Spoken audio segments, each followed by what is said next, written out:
Ladies and gentlemen, the story you are about to hear is true. Only the names have been changed to protect the innocent. Dragnet.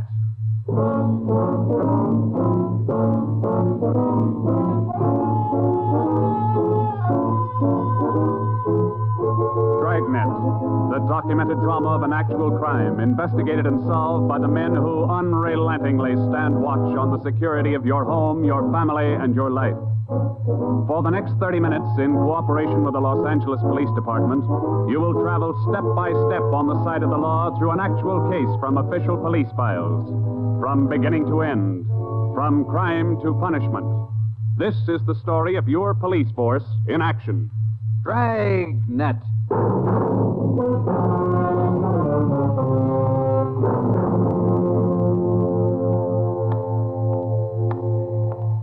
It was Tuesday, March 25th. It was cold in Los Angeles. We were working the night watch out of homicide. Detectives in Los Angeles work in pairs. My partner's Ben Romero. He's a sergeant, so am I. My name's Friday. The boss is Ed Backstrand, chief of detectives. I was on the way back from the record bureau, and it was 13 minutes past 11 when I got to room 42. Homicide. That's a hot shot. Somebody grab it. I got it, Ed. At 1245 East Doheny Street, 1, 2, 4, 2 officers shot. At 1245 East Doheny Street, 2 officers shot. What have you got, Friday? Read it. 2 officers shot. Where's Romero? Right here, Skipper. Okay, you've got one to roll on. Get going.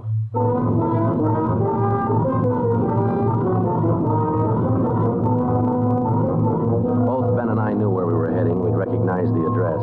It was the Trapdoor Cafe, a joint in the south end of town that did business with a pretty rough crowd. 13 minutes later, we pulled up in front. 2 patrolmen had the crowd pretty well pushed back. There was a cruiser car in front of the cafe. The car door was open, and an officer was sprawled across the seat. He was conscious but weak, and one of his pant legs was pretty red. Hello, Sarge. Hi, how you doing? I've done better. Yeah, well, what happened? Williams and I were cruising. We've been keeping an eye on this cafe lately. Tonight we decided to take a look. And just as we went in, 2 guys left in a hurry. The back door. We followed them out into the alley. It was dark out there, and I called to them. I said, hey, fellas, just a minute, I want to talk to you. They stopped? I'll say. One of them whirled. He had a gun in his left hand. He shot both of us. Left hand, huh? Williams went down and out. I went down, but I took a shot at them. No effect. Then I started crawling out here to the car so I could call in. You started crawling? Yeah. Wait a minute, Emerson. Weren't there any people around by that time? Oh, yeah, quite a few ran out after the shots. You mean nobody would help you to the car? That's right. Did you get a good look at either of the gunmen? Well, one of them was tall. I think he was a redhead. There was something funny about his nose. That's all I saw. It's too dark out there. Williams was closer. I think he got a good look. Joe, the other officer, Williams. He's in pretty bad shape. Is he breathing? He's still alive, Emerson. I don't know how much time he's got. Ambulance? On the way. Okay, let's round up all the men who are in the cafe. We're taking them in.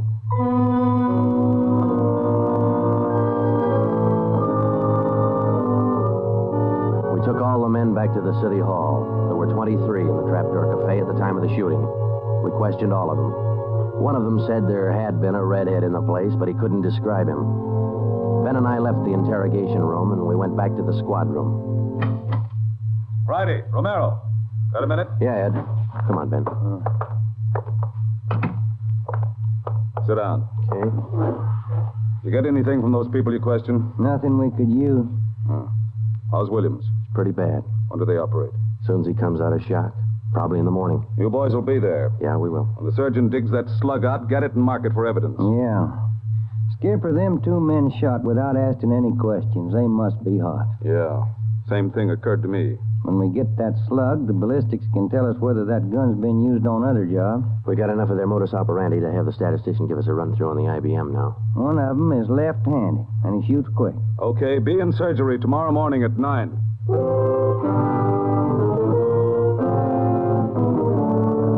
Neither Ben or I said much on the way home, but we were both thinking the same thing. I knew the chief was thinking it too. Here were 2 men who'd shot a couple of police officers without asking any questions. Now, I suppose you've heard a lot of stories about what the force thinks of cop killers. Sure, we don't like to lose our friends and partners any better than anybody else would. Why not figure it this way? If these two guys would gun a couple of armed police officers, do you think they'd hesitate to shoot you, the unarmed citizen?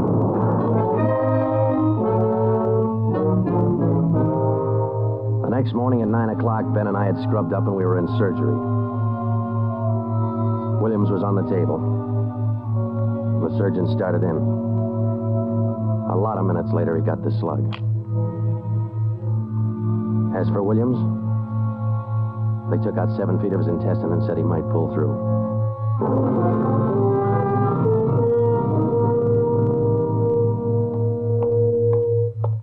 Joe, here's the report from ballistics. Slug they took out of Williams come from a .44 Smith & Wesson. The same gun was used in a liquor store killing about a month ago. You call the statistician? Yeah, She's running all the cards on previous shooting through the IBM machine. She ought to be through about now. Let's take a look. Okay, come on. Hi, Helen. Just a second. Okay.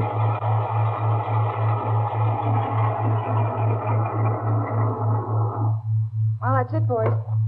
These cards will give you all the shootings pulled by 2 men on foot who shot quick, one of them left-handed. Right. They're all yours. You sure can tell a lot from just a bunch of little holes in these cards, can't you?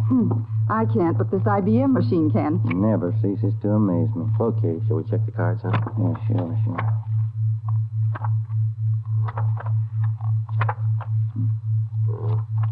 Wait a minute, Ben. Here we are. Huh? Yeah.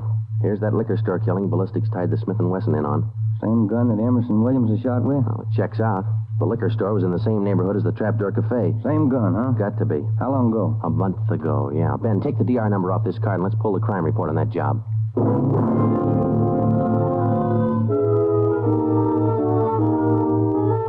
We pulled the crime report out of the files. It said that there was only one witness to that liquor store killing a month ago. That witness was a woman. Miss Forbes, sorry to disturb you like this, but we'd like to ask some questions about that liquor store killing you witness a little over a month ago. Well, I told the police everything I knew about it then. Yeah, we know, but maybe you wouldn't mind telling us again, huh? Oh. No, I guess not. I've been trying to forget it, to tell the truth. It was pretty terrible, and I really didn't see so very much because I was awful scared. I understand. But try to describe again just what happened, will you? Well, it was about 10 o'clock at night. I was walking down the street toward home when I realized I was all out of cigarettes. Well, I was right in front of the liquor store then, so I went in. The clerk was behind the counter, and there were 2 men standing there arguing. What's the idea of changing your mind? I thought we was going to get bourbon. No, let's get the wine. I want bourbon. Costs too much. Wine's good enough. The rest of them want bourbon, too. We better talk to them. Well, okay. We'll be back when we make up our mind, mister. 2 men walked out of the store, and the clerk smiled at me and shrugged his shoulders. I bought a pack of cigarettes and turned to leave. But just then, the 2 men came back in again, and each of them had a gun in his hand. This is a stick-up, mister. The clerk just sort of crumpled to the floor. I couldn't believe my eyes, but that's just how it happened. The men said this is a stick-up, and then they shot him right away. Get over against the wall, lady, or you'll get the same. One of them punched the no sale on the cash register. I was shaking so I almost caved in. He scooped the money out of the drawer and stuffed it into his pocket. And then the other one went over to where the liquor clerk was lying face down. He knelt down beside the clerk and he put his gun against the clerk's spine. Then they both ran out of the store. Oh, it was terrible. That clerk, he was lying there helpless and wounded, and they deliberately... Yeah, Miss Forbes, I understand. Oh, Miss Forbes, you said that both of the men had guns? Yes. One of the guns was black and the other was sort of fancy looking. What do you mean, Miss Forbes? Well, it was real shiny. Nickel-plated? I wouldn't know about that, but it was shiny. There were 2 guns, huh? Yes. Well, now about the men themselves. Well, I was so scared their faces just didn't register with me. The one who shot the clerk in the back was sort of stocky. That's about the best I can do. You mentioned in the report that one of the men was left-handed. Yes, I do remember that. Uh-huh. Look, Miss Forbes, this is very important to us. One of the men was a redhead. Redhead? Why, no, I didn't see any redhead.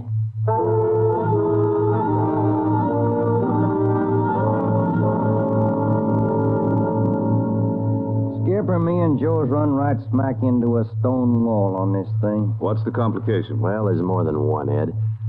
In the first place, we know that the .44 Smith & Wesson was used in both shootings, but the descriptions of the men involved don't check. Police officer Emerson said he thought the man that shot him and Williams outside the Trapdoor Cafe was a tall, left-handed redhead.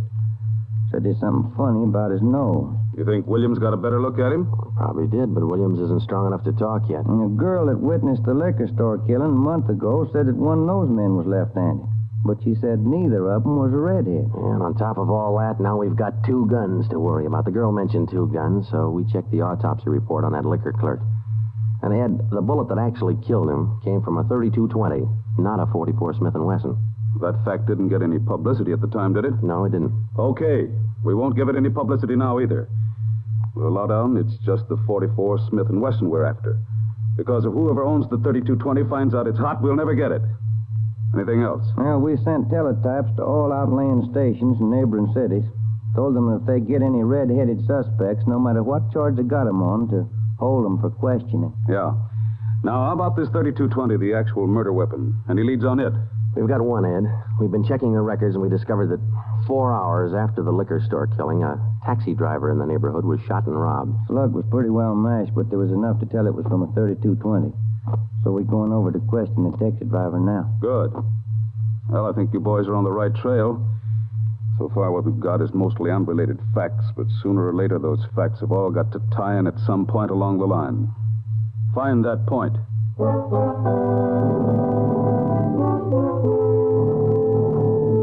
find the point.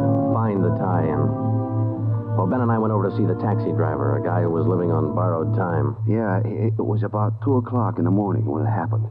I got a call to pick up a fare near 105th and Avalon, you know. Yeah. Well, I got there, somebody came over, pulled open my cab door and said, "This is a stick-up." Then blew it. You let me have it. Just like that, huh? Yeah, just like that. Same deal as others, Joe. Itchy trigger finger. Yeah. Did you get any kind of a look at the fella? Look, no, it's too dark. Uh-huh. Hey, according to the report, you got shot in the chest. Yeah, that's right. Oh, you're maybe wondering how come I'm still alive, huh? I'll tell you, pal, it's like something you'd see in a bad movie, you know? I'm carrying a few silver dollars with me, 9 of them to be exact. So I decided to stick them in my breast pocket. Well, mister, that just saved my life. The slug hit them silver dollars. It's one for the book, huh? Yeah, you said it.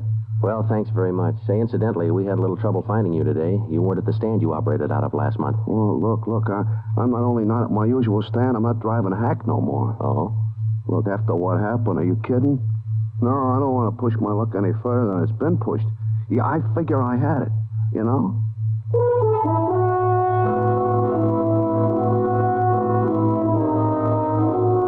And about that time, Ben and I were beginning to figure we'd had it. We were getting nowhere fast. We had a few informants nosing around, but so far they hadn't come up with any leads. Well, Ben and I followed up all the teletypes that poured in. We just got back from Santa Ana, where we'd been questioning a red-headed suspect, and we'd flopped in the squad room when Chief Backstrand's door opened. Friday. Romero. Got a minute? Yeah, Skipper. Any luck with the Santa Ana redheads? No, none at all. Well, I guess you haven't heard the latest. We just now got back in town, Skipper. Early this morning, another cab driver got shot. What? Yeah. Man came up to his taxi, opened the door, said, "This is a stick-up," and shot him. Well, it went through one leg and into the other, but the driver managed to start his cab and drove over to a cafe. He called in from there. Boys recovered the slug? Yeah. It came from the same .44 Smith & Wesson that was used in the other 2 jobs. The cab driver get a look at the gunman? Yeah, briefly. Was it the redhead? No. Well, the stocky guy. He wasn't red-headed and he wasn't stocky. That's all the driver knows. Well, that's great. Skipper, this is beginning to sound like a gun of the month club. You reckon somebody's renting them guns out? Well, they're passing the guns around all right, but I think they're working together. The way they operate indicates that. Yeah, the trigger-happy routine. Killing is apparently more than a business to them. It's pleasure, too. That's why we've got to get to them fast. Come over here. All right. Come on, Ben. Here. Take a look at this map. Uh-huh. Here's the Trapdoor Cafe, and over here's the liquor store. Down here is where the first cab driver got shot. Mm-hmm. Right here's where the second one got it. All of the shootings have taken place within an area of 10 square blocks. Okay. Tonight we're going to throw a blockade around that whole area. Good. It'll go into effect at 10 p.m.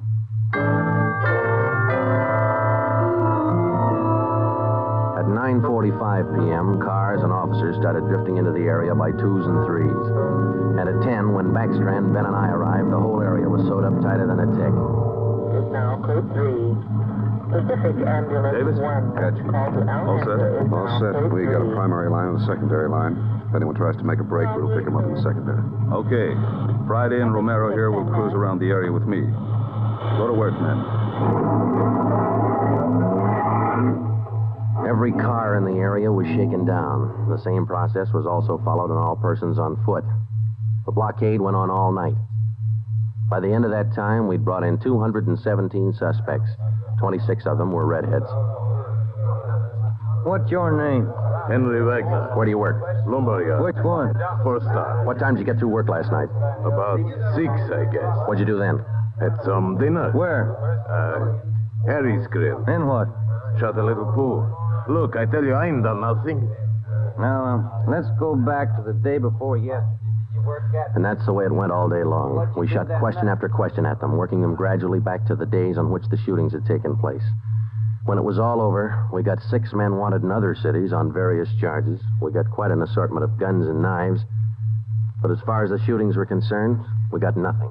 Well, I guess that's the last of them. Oh, I was running out of questions there at the end. You two boys better go on home, get some sleep.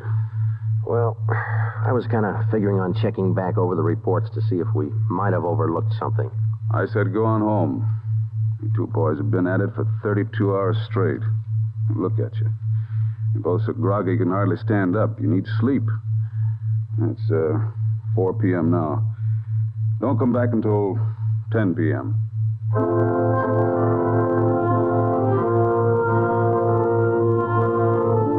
When I walked into the squad room at 10, Ben was already there. An informant had just phoned in a new lead. He told Ben he'd heard about a gang that had been hanging out down around the DeVere bungalow court in the south end of town. We knew that the DeVere was close to the Trapdoor Cafe, so we went over to talk to the manager. Joe, I've been meaning to ask you. You checked on how Williams is getting along? Yeah, I did. I called the hospital this afternoon. It's going to be all right. Oh, that's fine. Well, here we are. Yeah, manager's office. Still got a light on.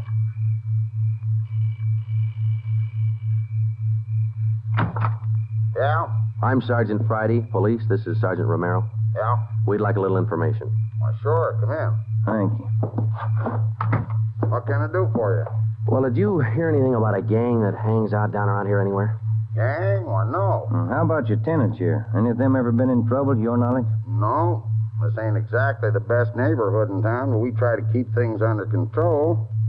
Once in a while, one of them will get out of line, but when that happens, we heave them out of here. You heaved anybody out lately? Yeah, I did. A fellow and his wife a few weeks ago. They had a fight in one of the bungalows. She took a shot at him, but she missed. Party by the name of Stuba, Carl Stuba. What did this Stuba look like? Oh, sort of tall, skinny. Was he a redhead? No. We'd like to take a look at that bungalow that he lived in. Sure. Help yourselves. Down the end there, number 5. Still vacant.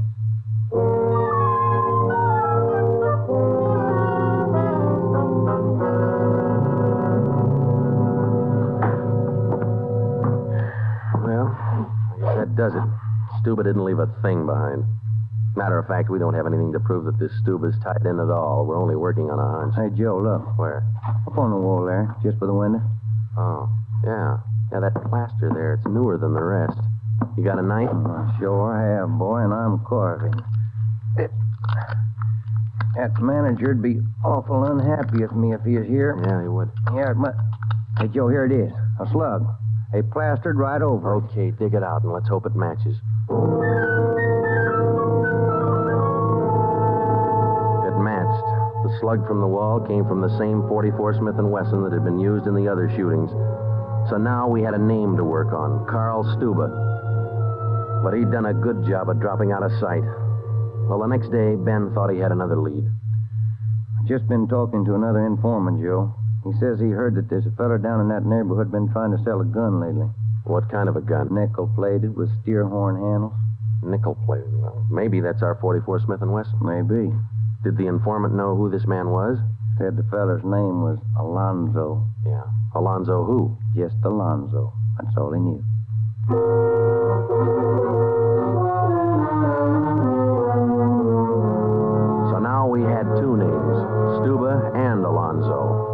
but no men to go with him. So we went back to making the rounds of the substations, interviewing red-headed suspects. We took a few of them to Williams, who was home from the hospital by now, but he couldn't identify any of them as the man who shot him. Still, we kept checking. Finally, we got around to the 77th Street station. We questioned the suspects they were holding there, and we just started to leave when one of the officers called us. Hey, Sarge, we're holding somebody else you might want to look at. Redhead? No. What's the charge? Suspicion of burglary. Small job. Oh, I don't know. What do you think, Ben? What's special about him? He lives in the same neighborhood where those shootings took place. All right. Where you got him? Down here. Did he admit anything? No. He's pretty surly. Here we are. Thanks. Hi. What do you want? I'm Sergeant Friday. This is Sergeant Romero. We'd like to ask you a few questions. Look, I already told the other cops all I know. I didn't steal no radio from that jerk. What's your name? We've been through all that once. Come on, what's your name?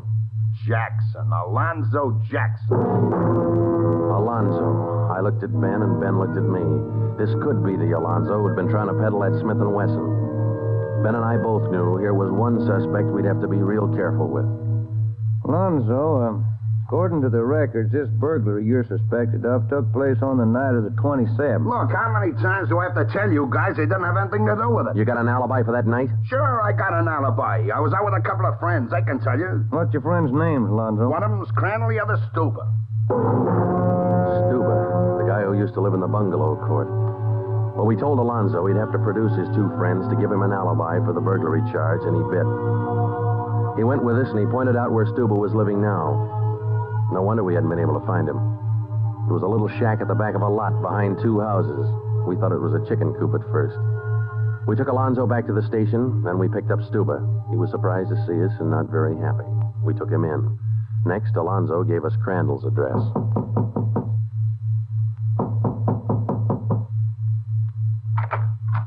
Yeah? Mr. Crandall in? No. Will he be back soon? I don't know. Who are you? Sergeant Friday, Sergeant Romero, police. What do you want with him? Oh, nothing important, lady. We just wanted him as a witness. Oh. Well, I don't know just when he'll be back. Probably an hour or two. Okay, thanks.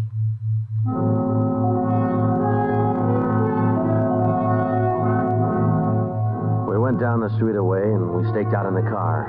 We sat there for about 5 hours, and then Ben nudged me in the ribs. Hey, Joe. Huh? Joe, take a look. Coming along the sidewalk. Yeah, and he's got red hair. Come on. Crandall. Huh? Your name Crandall? Who are you? Friday Romero, police. Police? What do you want with me? I haven't done nothing. Well, then you got nothing in the world to worry about. Come on.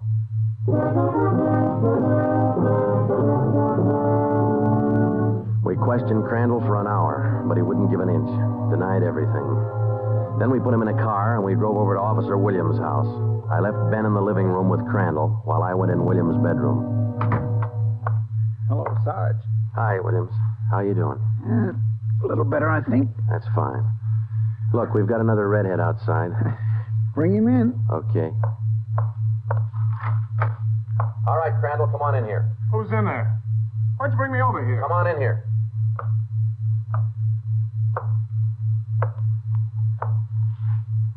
How about it, Williams? That's the guy. No, I'm not. That's the guy that shot me. Well, Crandall? No. Yeah. It was an accident. I didn't mean to shoot him. It was an accident.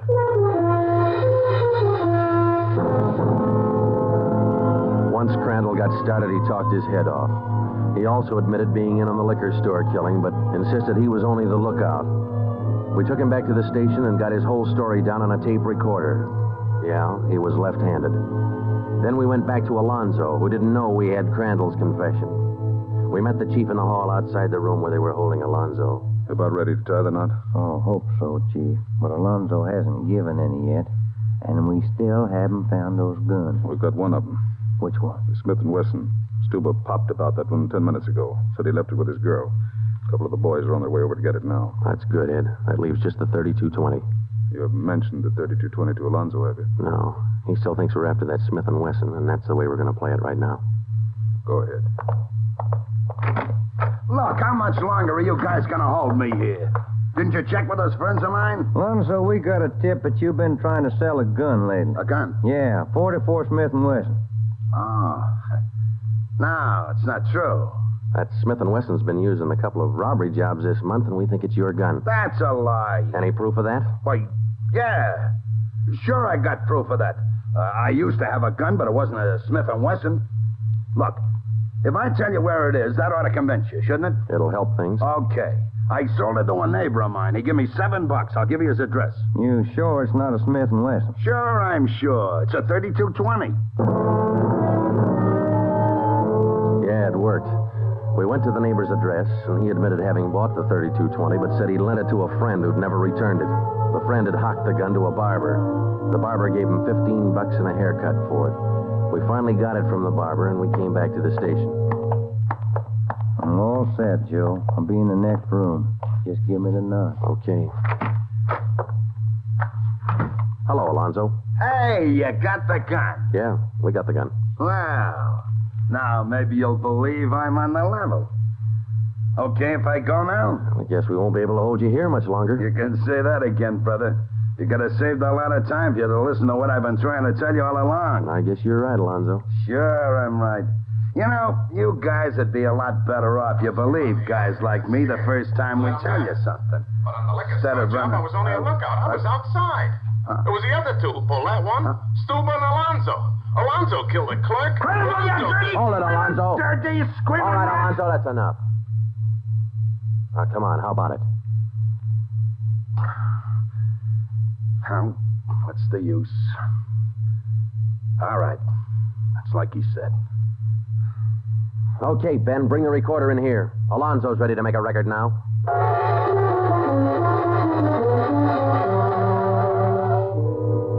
By playing back Crandall's statement that we'd recorded earlier, we got a full confession from Alonzo. We took the three of them out and had them reenact the 4 shootings, and we photographed it on sound film.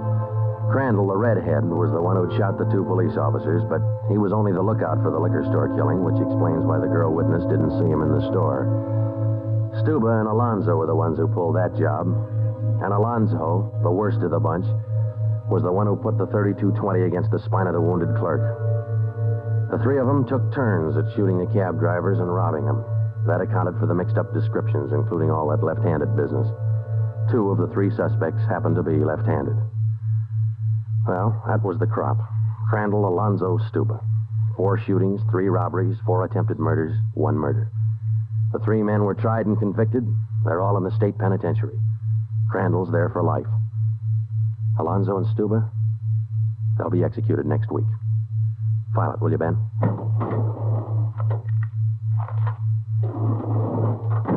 Case closed. Dragnet.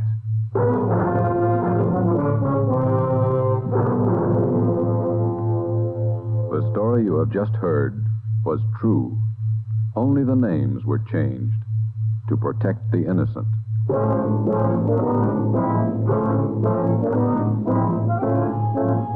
You have just heard the second in a new series of authentic cases from official files. Technical advice for Dragnet comes from the office of C.B. Horrell, Chief of Police, Los Angeles Police Department.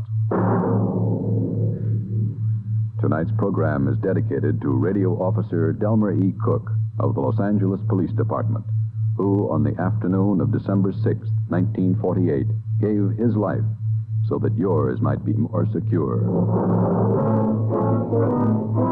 Dragnet came to you from Los Angeles. This is NBC, the national broadcasting company.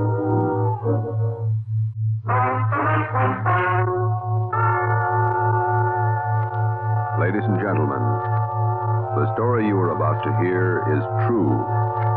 Only the names have been changed to protect the innocent. NBC brings you Dragnet.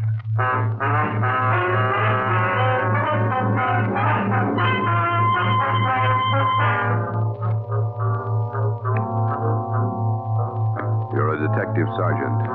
You're assigned to robbery detail. There's a potential killer on the loose in your city. 18 women have been beaten and robbed by this man.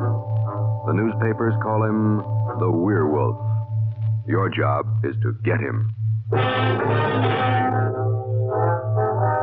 Dragnet, the documented drama of an actual crime, investigated and solved by the men who unrelentingly stand watch on the security of your home, your family, and your life.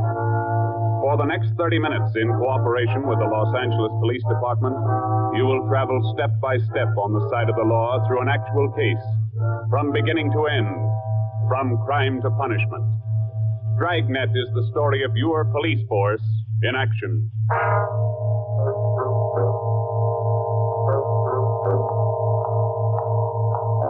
It was Thursday morning, February 2nd.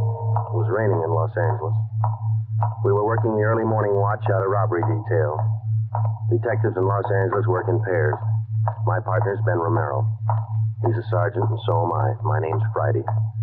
The boss is Ed Backstrand, chief of detectives. I was on the way back from the teletype room, and it was 3 a.m. when I got to room 27A. Robbery detail. Hi, Ben. What's up? Keep your coat on, Joe. Just had a hotshot call. Coming, Skipper? Right behind you. Let's go, Freddie. Well, what was it, Ed? Another woman robbed, almost beaten to death. Well, how many does that make? About 18 in 6 weeks. Is that right, Skipper? Yeah, 18 too many. Come on down these stairs to the garage. Yeah. What about that suspect we had, Ed? You mean Martin? Yeah. Had to release him this morning. But I got a good tail on him, Henderson. We got any report yet? Nothing definite to hold him for. Here's the garage. Let's hustle it. Right. Then if this isn't Martin's job, Skipper, and he's not the right man... Then we start all over again, and we work night and day till we find the right man. Here's the car. Let's go. Ben, you drive. Yeah, all right. How do the victims describe this guy, Ed? Pretty sketchy. Supposed to be tall, dark, long black hair. Last woman said he had a face like an animal, something like a dog or a wolf. A wolf? Yeah. She said something like a werewolf. Something like a werewolf. Well, he almost had to be that, judging from the way he operated. He was either an animal or a raving maniac. One thing we were sure of, he was smart and he was dangerous. For almost 2 months, he prowled the streets in a stolen car in the early morning, usually between 3 and 5 a.m. And the victims were always lone women, most of them waitresses, coming to work or going home. He dragged them into the car, robbed them, beat them until they were unconscious, and then throw the body out into the street.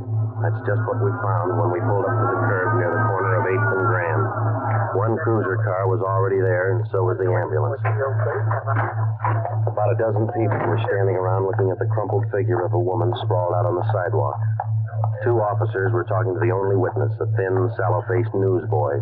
His story didn't give us much to go on. Like I was telling these cops, or these officers, sir, I was walking up 8th Street on my way home as usual when I see this blue Chevy sedan pull up down the block there a little way and dump out the dame's body. Actually, I don't know what to think. You get a look at the license plate? Well, no, I didn't. To tell you the truth, I could hardly keep from... Well, I was just plain scared. Well, what did you do after you saw him throw the body out, son? Well, I just stood there for a minute and the fellow in the car drove right on past me. Did you get a look at him? I sure did. How close were you when he drove past? Well, no, it couldn't have been more than, 8 or 10 feet away. I was right over there by the street light near the curb. Would you know this man if you saw him again?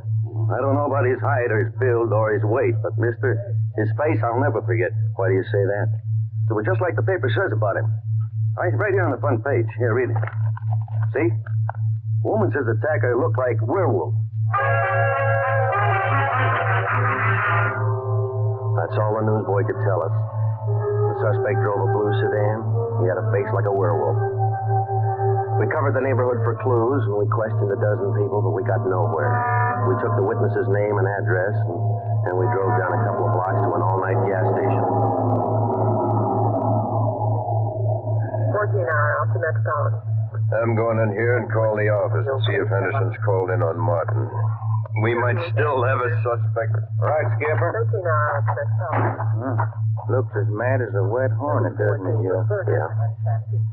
Did you get a good look at that woman's face when they moved her in the ambulance? Yeah. Sure does like to mess them up. I don't know how we're going to get him, Ben, but we better do it fast. Next time, it'll probably be murder. Oh, here comes the skipper, Joe. Uh-oh. Doesn't look good. What is it, Ed? Just talked to Henderson. He tailed Martin to a bar in Long Beach. Hasn't been out of his sight for 2 minutes since yesterday.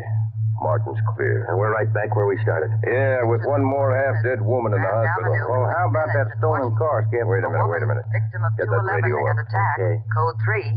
Ambulance dispatched. Code? Attention, all units. On Grand Avenue between Venice and Washington. A woman, victim of robbery and attack. Code 3. Ambulance to task. Code 3, red light and siren. Come on, Friday, let's roll.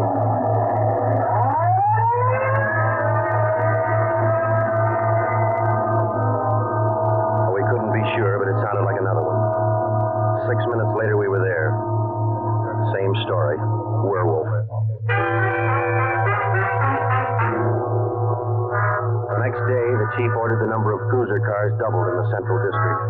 This was for the early morning watch with plainclothesmen to back them up. Then the newspapers played it vague, and in 2 days the story was on the front page of every paper in town.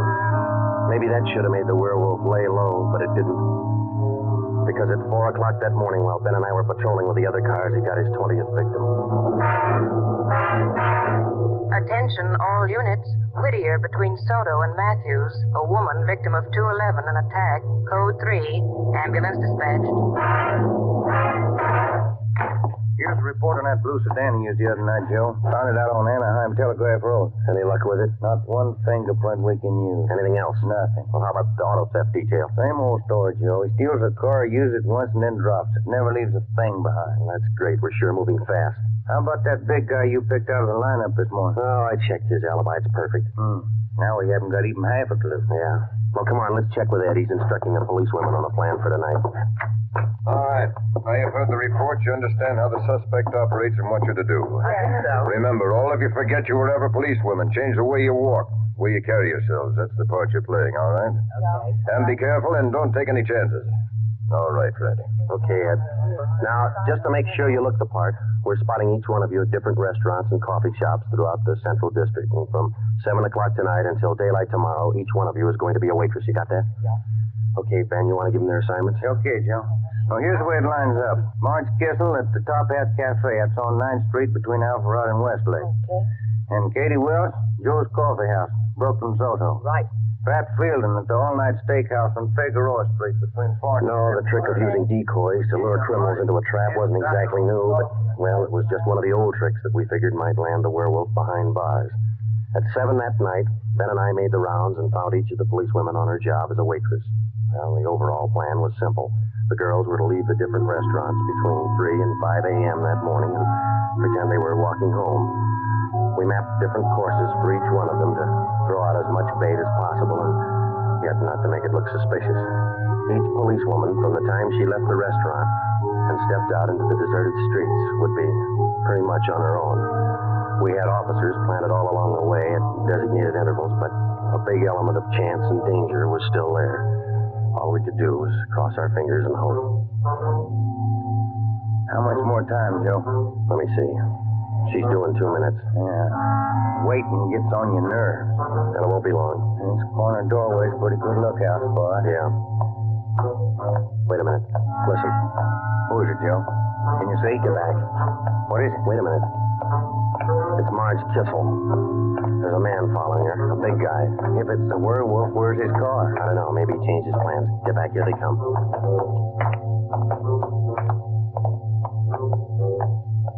You to look at him, Joe? Oh, pretty good. Not too suspicious. Might be coincidence. Well, I got a pretty good lead. Come on, let's go. Stay back in the shadows. Hey, Joe. So where'd the guy go to? I lost him. A little coffee shop up in the next corner, see? Take a look. Oh, yeah. He's opening the door. He's turning on the lights. Looks like a false alarm, Joe. Well, let's check him anyway.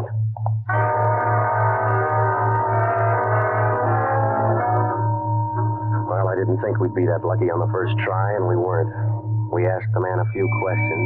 It didn't take him long to show us he wasn't our man. He owned the coffee shop. So, Ben and I went back and took up our posts again and waited for the next decoy.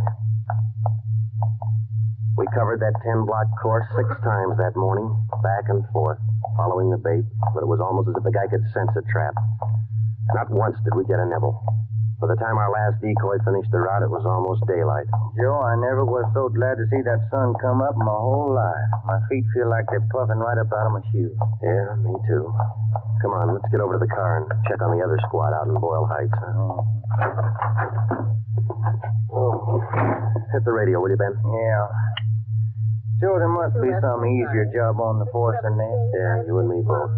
Now let's see what happens to the others, huh? 80K to Unit 104K, come in. 104K to Unit 80K, go ahead. 104K, this is Friday. You do any good out there? This is Miller. I'll call Curtis. Stand by. 80K to 104K, Roger. What do you think, Joe? Maybe a bite? I don't know. Oh, this guy seems to work like a mind reader. Well, he can't win all of them. 104K to Unit 80K. This is Curtis, go ahead. This is Friday, Al. How'd you do out there? Any luck? Just checked in the last gal, Joe. Eddie Welch, not a sign. Okay, Al. Have the men check in. 80K clear. KGPL. Okay, let's go, Ben. When we finally got back to the office that morning, both Ben and I were ready for some sleep, but it didn't look like we were going to get it. We just about finished going through the overnight reports for some kind of a lead when the phone rang. Robbery Friday. Hi, Joe. This is Wilkerson, auto theft. Hi, Wilkie. You got something for us? Not much, Joe, but it might work into something. Just got a report in on a pair of stolen license plates. Oh? Yeah. I'm not much of a hawkshaw, but I figured there's just a chance it might be your werewolf boy. How come? I don't know. Maybe just a hunch. After 13 years in this business, you get to know thieves pretty well. Sometimes you got to even think like them. Okay, Wilkie, thanks. We'll check by in a couple of minutes. Right, Joe. What do you have to say? Pair of license plates stolen last night. Wilkie's got a hunch it could have been our man. Well, might be an angle, Joe. If that werewolf guy'd hang on to one car long enough, we'd have a chance at it. He's too smart for that. I don't know, Joe. Sooner or later, he's going to make a mistake. Yeah. Come on, let's check with Wilkie. Well, we checked with Wilkerson. We got the best piece of news we'd had in days. On the average, 95% of stolen cars are recovered or located within 24 hours. In the remaining 5%, Wilkerson, by a simple process of elimination, narrowed down the number of cars the suspect might be driving. Wilkie figured 6 cars. There they are. Now, bet you if you picked up your man tonight, he'd be in one of these cars. Let me see, huh? 2-door black sedan, yellow convertible, another sedan, green, blue coupe, black coupe, and a gray convertible. Well, that's good work, Wilkie. At least we got something to look for now. Yeah, you're right, Joe. Wilkie, you got the numbers of those stolen plates you're talking about? Yeah, right here, Ben. They're already on the hot sheet. Good. Keep us posted, huh? As usual, Ben. See you later, Wilkie. That's a good break, Ben. Something to keep us busy tonight. Tonight? What do you mean? We're setting another trap. Same thing as last night. Same policewomen, same everything. Yeah, only this time let's hope he steps into it. You know, Joe, this werewolf character's getting me mad.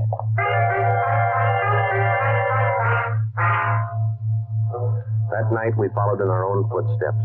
We planted the policewomen decoys in 3 separate districts, and a few minutes before 3 a.m., our squad of men took up their positions. The same policewomen went to their waitress jobs in the same restaurants, and Ben and I and the rest of the men stood in darkened doorways or empty filling stations or whatever cover we could find. And we waited and waited. What time is it, Joe? Let me look. 4:30. Oh, thank you. Any sign, Joe? No, nothing yet. Come on, stay in the shadows. That's the way it went all through the early morning. The same plan over and over again until daylight. Ben and I'd check in at the station, go over the late stolen car reports with Wilkie, catch a few hours sleep at home, and then come back and do it all over again. The next night, the next morning, the night after that, and the morning after that. 5 days later, Ben and I were ready to call it quits. I'll admit it, Joe, I can't figure it. The guy's either psychic or else he can smell a cop a mile away. Yeah, well, at least we got that stolen car angle left. Did you check with Wilkie yet this morning? I'll give him a call now. All right.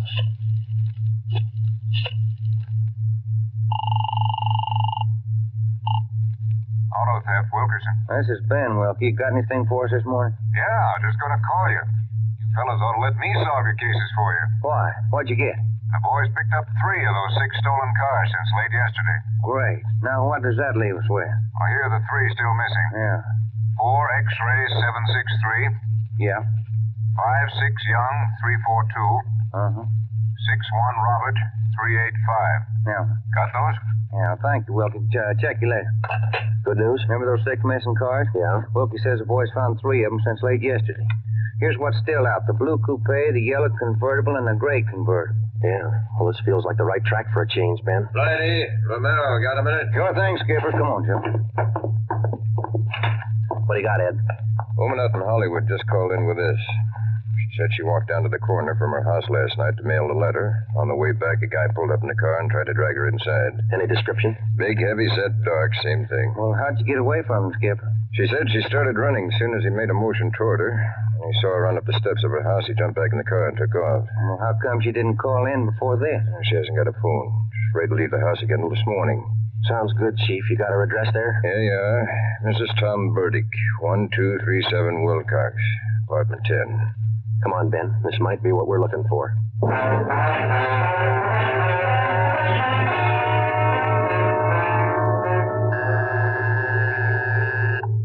Who is it? Who's there? Sergeant Friday, ma'am. Police. Oh, just a moment. I'm Sergeant Romero, Miss Burdick. This is my partner, Sergeant Friday. We come out to check on your call about that little trouble last night. Oh, well, I don't know if I'm going to be much help to you.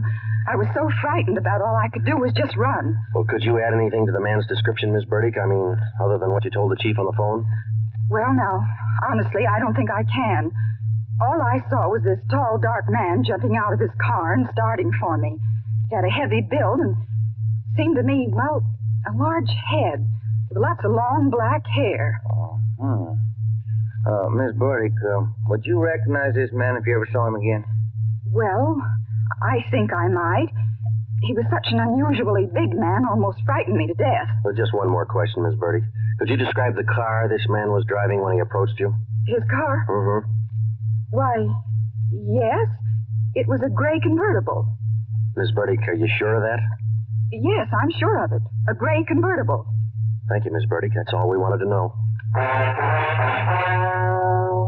Sometimes when you're on a case, you can chase yourself around in circles for weeks trying to fit together just 2 little pieces of a yard-long jigsaw puzzle. And a lot of the time, you find the answer where you least expect it. But once you get that feeling you're after the right man in the right way, there's nothing that can shake you. When Ben and I got back to headquarters, we went straight to the chief's office with the story, and we had him stake out the gray convertible. In other words, if any detective or officer spotted the car, he reported it back to us, but he stayed away from it. We figured that there probably weren't more than 2 of the victims who could take the witness stand and identify the man who robbed and beat them. Not with a smart defense lawyer, anyway. So there was only one way to catch this suspect. Red-handed. Here they are, Joe. Both sets of license numbers for that gray convertible. Here are the original, and here are the numbers on the stolen plate. Good. Everybody got a hot sheet? From the chief all the way down to the janitor. Fine. Now let's get together with Ed, huh? Hot shot, Joe. Grab it. I got it. On the corner of California and Oakwood, a woman badly beaten. On the corner of California and Oakwood, a woman badly... Come on, Ben, another one.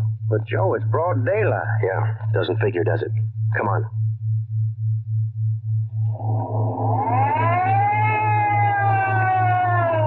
That vacant lot over there, Joe. 2 plainclothesmen and uniformed officers were keeping the crowd back. An ambulance was drawn up to the curb, but it was empty. When we got down to the rear of the lot, we found out why. They were waiting for the coroner. The woman was young, not much more than 30.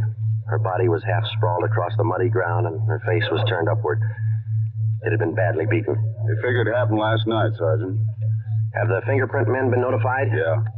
How about the crime lab? Just called them. That's good. Now let's keep everybody out of the area till they get here. All right, Sergeant. Who found the body? One of the kids in the neighborhood.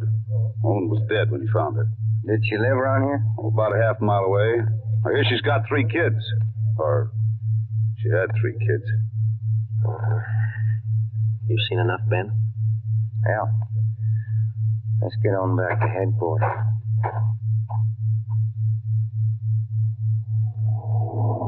All the way back to headquarters, Ben and I planned our next move. And by the time we got to Ed Backstrand's office, we knew exactly what had to be done. When we told him about the Werewolf murder, he didn't say a thing for a minute. He just stared across the room at the calendar on the wall. Then he brought his hand down hard against the desk. Friday, Romero, I'm only going to say this once, so get it straight.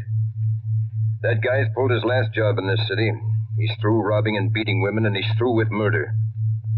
I've given you time to track him down, and now I want him in. No stalls and no excuses. I want him. I don't care how many men you use, and I don't care how you get him, but get him. That's all. Ben and I worked all that afternoon right through dinner, up until 8 o'clock. By that time, the overall plan was down on paper and already in action. It was one of the biggest things we'd ever tackled, and, well, we didn't know if it was going to work. We only knew it had to work. We had a squad of 65 cars to stretch out over 40 square miles of the city in one big dragnet. The blockade itself would be stationary most of the time, and working inside it would be 2 cars, 14 policewomen as decoys, with 2 plainclothesmen assigned to watch each policewoman. If and when the Werewolf was sighted in the gray convertible, we'd automatically take over the police radio for the whole city, and Backstrand would direct the chase from headquarters. A little after 8, we had coffee and hamburgers, and we went to Ben's for a few hours. Ben tucked his kid in bed as usual, and then he laid down for a nap. I talked to his wife until I dozed off in the chair. At 11:30, she woke us up. I combed my hair, put on my coat. Cops' wives are like everybody else's. They worry. When we met Ed at headquarters, we did some last-minute checking on details with Backstrand for about a half an hour, and then we were all ready to go. By 5 minutes past 2, half the Dragnet crew pulled out of the police garage and scattered over the city to their places. By 2:35, the other half pulled out, and a few minutes later, Ben and I followed. At 3 minutes to 3 that morning, Backstrand took over communications and checked every car in the operation. Standby. 617. It was a good start. Every man in his right place at the right time. The trap was set. All we needed now was to find our suspect, the Werewolf, inside. Control 4 to Unit 80K. Control 4 to Unit 80K. 80K to Control 4. Go ahead. This is Backstrand, standing by. 80K, roger. Clear. KGPL. Okay, Ben. Now let's go find him. I got a hunch, Joe. Let's try the Wilshire district first. Sounds all right to me. Let's go.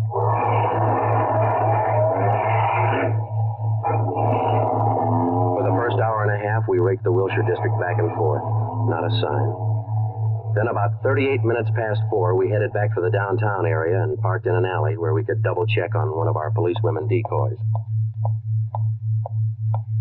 Here comes one of the gals now, Joe. Pat Field.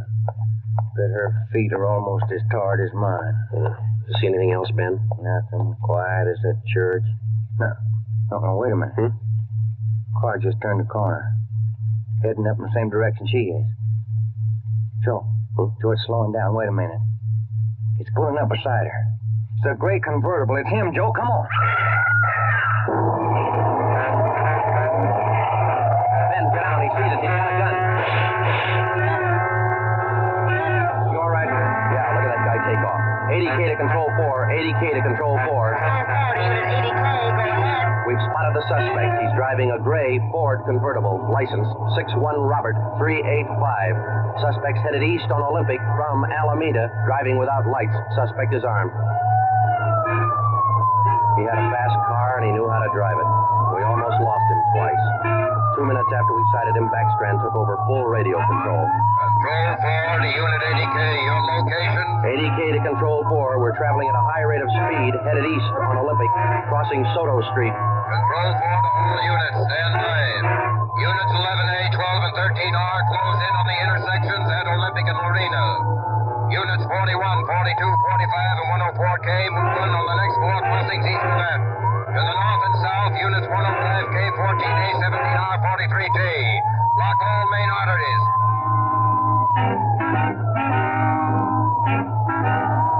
In the next half hour, the 65 cars in the Dragnet had pulled in like a noose around a 5-mile area. Ben and I hoped it was just a matter of time. Unit 80K to Control 4. Control 4 to 80K, go ahead. He's headed north on Fresno Street, crossing Whittier Boulevard. Attention all units. ADK now pursuing suspect north on Fresno from Whittier Boulevard. Units 15, 105K, 11R, and 18A block off the intersection on Fresno and 4. Hey, Ben, up there ahead. What's he trying to do now? Look, he's turning around. Yeah, and he's coming right for us. Watch it, Joe. Look out! Pretty close. 80K to control 4. Control 4 to 80K, go ahead. Exchanging shots with suspect. Watch it, Ben. Here he comes again. Sure likes to use that gun, doesn't he? Sure does. Hey, Joe, look. Look, he's turning east. He's running for Hollenbeck Park. Yeah, 80K to control 4. Control 4, go ahead. Suspect just drove up over curb and into Hollenbeck Park. Control 4 to all units. Control 4 to all units. Converge on Hollenbeck Park. Suspect is in the park. He's armed. Use caution. Code 3.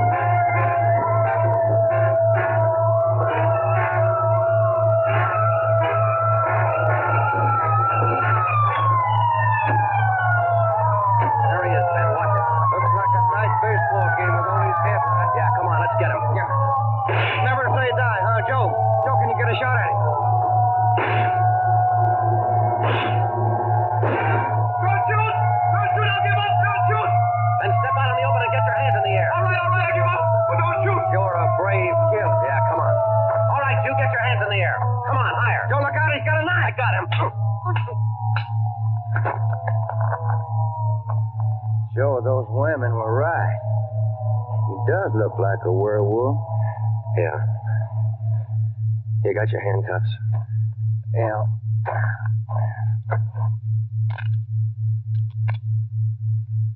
Okay. Got a cigarette? I've been out for an hour. Little place across the street. Maybe we can get some there. Okay. There's the crew from the 41R. Hey, fellas, take him into robbery, will you? Okay, Friday. I think there's a vending machine in there.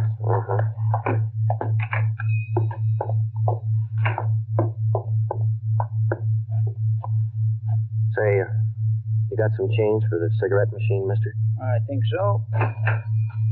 Say, who was that guy all them cops were after over in the park a little while ago? I picked up the werewolf. Been reading the papers. Yeah. You fellas cops? Yeah. Sure made it easy for you, didn't he? All you cops had to do was surround the little fella in the park. Nothing to it, huh? Yeah, that's right, mister. Nothing to it.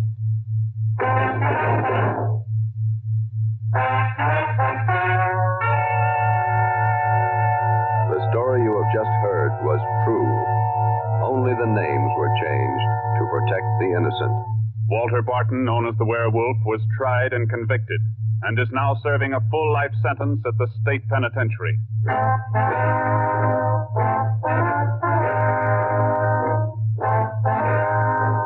This has been Dragnet, the third in a new series of authentic cases from official files. Technical advice for Dragnet comes from the office of C.B. Horrell, Chief of Police, Los Angeles Police Department.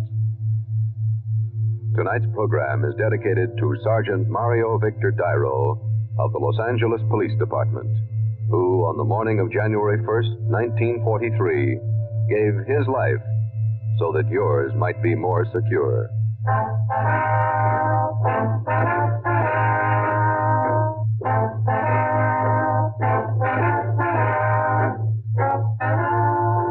Dragnet came to you from Los Angeles.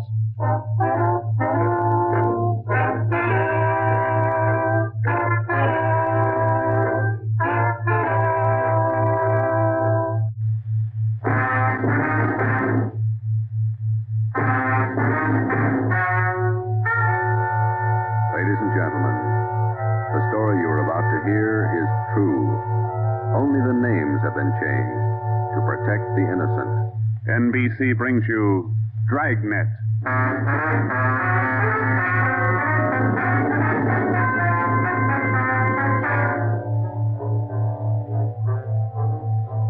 You're a detective sergeant. You're assigned to homicide detail. A gang of quick-trigger gunmen have moved in on your city. They've given public notice that they'll kill the first cop who tries to take them. You know the risks. Your job, apprehend the suspects. Dragnet, the documented drama of an actual crime, investigated and solved by the men who unrelentingly stand watch on the security of your home, your family, and your life. For the next 30 minutes, in cooperation with the Los Angeles Police Department, you will travel step by step on the side of the law through an actual case, from beginning to end, from crime to punishment. Dragnet is the story of your police force in action.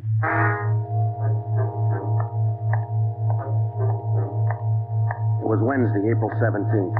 It was warm in Los Angeles. We were working the night watch out of homicide detail. The boss is Ed Backstrand, chief of detectives. My partner's Ben Romero. My name's Friday. I was on the way back from the record bureau. It was 4 minutes to 6 when I got to room 42. Homicide. Hey, Ben, I pulled the package on the Raymond killing. And that proves you can still read, Friday. He's at it, Joe. Your pal, Fred Lynn. Hiya, Fred. What's doing? Busier than you are. We know what we're looking for. Just having a little trouble finding them. That's the way it is with automobiles. They misplace so easy. Not normally, they don't. We've got a small-size epidemic on our hands. Well, don't let us keep you, Fred. Just ducked in here for a breath of calm air and to invite you to dinner for the last time. The wife and I are still waiting for the first time. How about it, Joe? Ruth's got a new pressure cooker. Your sister-in-law visiting you again, huh? No, on the level. Not selling a thing. Come on. Who is it this time? My cousin. But she's awfully pretty, Joe. Well, why do you guys insist on trying to marry me off? Me and Fred went down fighting, but it kind of grows on you after a while. Now tell me, what is it about a married man? Just can't stand to see one single man left in the world. How about it, Joe? Tomorrow night at 7, okay? Okay. Tell Ruth I'll be there. It figures that he's got to run out of kinfolk pretty soon. Fine, we'll be expecting you. Got a stakeout tonight, but tomorrow I'll be clear. Anything big? Nothing definite, Ben. Just to follow up on those stolen cars. See you, men. So long, Lindsay. Joe, you'll like my cousin. Oh, never say die. What a character. You just catnip the women, Joe. Yeah. Well, here's that Raymond package. Let's check those dates that Backstrand wanted, huh? Wednesday, April 17th was just routine. A dinner date I tried to get out of, some paperwork that the chief wanted done, and a hot, sticky day. Too hot to wear a suit of clothes. Sometimes it's like that. A day starts out being routine. By the time it comes of age, it's got a personality all its own. At 10:23 that night, Ben and I were just finishing up the paperwork, and Ed Backstrand opened his office door. Friday, Romero, just got a hotshot call. What you got, Skipper? Hold up and shooting at Hooper and Esperanza, code 3. Code 3, that means red light and siren. It was 10:32 when Ben and I pulled up at the corner of Hooper and Esperanza. It was a bar in the basement of a building on the south side of the street. A radio car was there, and the two officers were holding the crowd back. A man was talking to one of the officers who turned and pointed to us. As Ben and I got out of our car, the man hurried over to us. You're the detectives? That's right, Sergeant Friday. My name's Cummings, R.L. Cummings. I own the bar. This is terrible. There was a gunfight downstairs. Come on. Where's the ambulance? One of the officers in the radio car said we needed the coroner. Did you see the actual shooting? No, I didn't. Here's the fellow that was shot. Oh, where's Jones from the crime lab? Hello, Friday. Romero. Hi, Lee. What do we got here? Pretty bad. Looks like a shotgun. Close range. He really got in the way of it. Ben. Yeah. It's Fred Lindsay. Motor theft. He was on a stakeout, Lee. Tell us about it, Mr. Cummings. You know this fellow, Sergeant? Yeah, we know him. What happened? We had a holdup tonight. 3 men. Yes, go on. Well, business was good, real good. We had a large crowd, and I was happy about that because I've been trying to sell out for a long time now. I've been showing the place to different parties all week long. I had a fella coming over tonight to take a look at it. What time was that? A little less than an hour ago, about 9:30. I see. Go ahead. It was almost time for this man to show up, so I called Eddie, that's my bartender, and I told him to kind of keep a lookout for the man because I was going back to the office to get the books ready to show. You know how it is when you want to sell a business.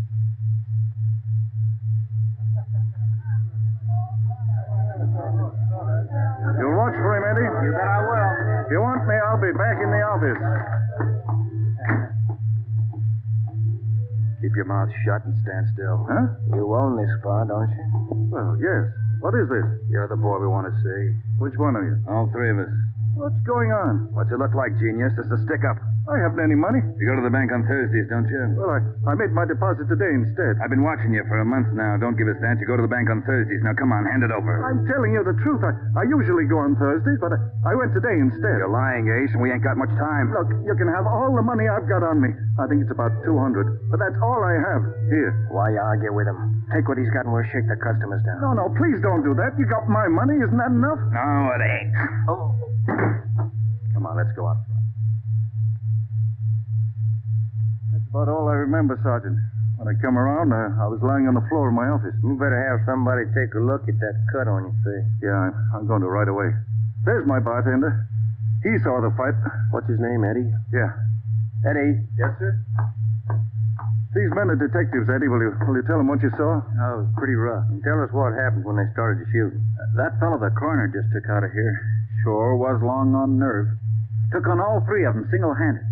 Tell us what you saw. You ought to get that fellow's name. Sure had a lot of nerve. Took over just like he was a cop. He was a cop. Now, what did you see? I pegged him for a cop. Well, he was sitting up at the bar. Been nursing a bottle of beer for about an hour. I was keeping an eye on the front door, watching for this fellow the boss wanted to see, so I didn't see the three hold-up men come through from the back, but I heard them. All right, let's knock it off. You can all see this shotgun. Anybody make a move and I'll blow your head off. Demons cover the front door. Got it. Sickle, shake them down. Okay, gents. You guys in the band, keep that music going. The rest of you people turn around and face the bar.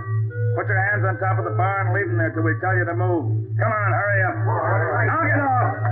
Okay, Sickle. We'll take your money, your watches, anything else you got. Now, don't try to be cute and hold out.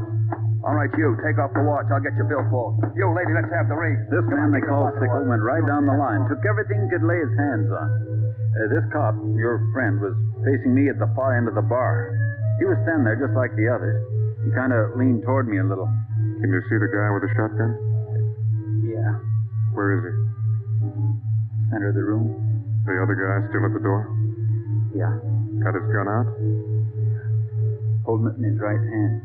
How far down the line is the other guy? About 10 people away. Hey, you two down at the end there. Knock it off.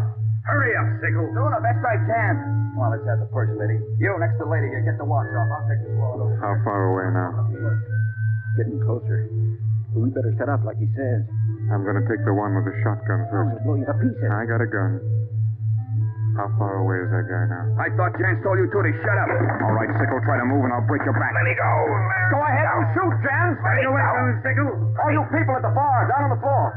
Okay, you with that shotgun, drop it. Demons, can you get a shot at him? Not without hitting Sickle. Come on, you, I'm waiting. You got us all wrong, boy. We like Sickle, but not that much. The cop was holding Sickle as a shield. When the big guy let go of the shotgun, both the cop and Sickle ducked. The cop didn't get hit. This man, Sickle, fell over on his face, grabbed at his arm. The man with the shotgun went down on one knee, holding his stomach. The man at the door took a shot at the cop, but he missed. Then the cop fired 3 shots at the man by the door. Looked like the first 2 missed, but the last one caught the man in the leg and he went down. Well, by this time, the big guy with the shotgun had recovered enough to hold his weapon again. I tried to warn the cop. Look out! The guy with the shotgun! I see him. The cop pointed his gun and pulled the trigger, but he was out of shells. Boy, Sergeant, my stomach knotted up when I heard that hammer fall against those empty chambers. The cop threw his gun at the guy with the shotgun and then ran right at him. You know, it was just as if that cop was trying to run right down the barrel of that shotgun. I glanced at the cop on the floor, then I tried to follow the 3 of them as they made their way out of the bar. They jumped into a car out front and drove off. As a kid, I used to watch Bill Hart take on a whole gang in the movies, but this way, right in front of my eyes, Sergeant, he was an awful brave guy. Did you get the license number to their car? No, I didn't. I couldn't see very well. You got a pretty good look at all 3 of the men, though, didn't you? I believe I'd recognize any of them. Thanks, Eddie. What's your last name? Bowers. Eddie Bowers. Got that, Ben? Yeah. You'll be hearing from us, Eddie. We may want you to look at some pictures for us. Glad to help any way I can, Sergeant. I hope you get the men that shot this cop. You're sure going to try, aren't you? Yeah, Eddie. We're sure going to try. The next step was for Ben and I to make a complete report to Chief Ed Backstrand. They got Lindsay, huh? That Fred Lindsay an auto theft? Yeah, that's right. Good cut. You say he wounded 2 out of the 3 in that holdup? Yeah. That means they'll have to have medical attention in a hurry. We'll check all the small hospitals, cover all the drugstores to get a line on anyone who's bought medical supplies in the last hour. Uh-huh. As soon as medical detail notifies Miss Lindsay, I'd like to go over and see her. Smith and the medical detail's out there now. By the time you get back, we may have a flash in the drugstores or hospitals. We'll be back in 30 minutes. Call them when you get out there. Right, Ed. You might carry this with you. Yeah. I'm sick. I'm sick to my stomach about this thing. I want you to get those 2-bit punks. I don't want them to see another sunrise. Got that, haven't you? Yeah, Ed. Let's go, Ben. Chandler? Yes, sir. Put out an APB. Have communications broadcast the descriptions of these suspects every 30 minutes until further notice. Get that to communications right away.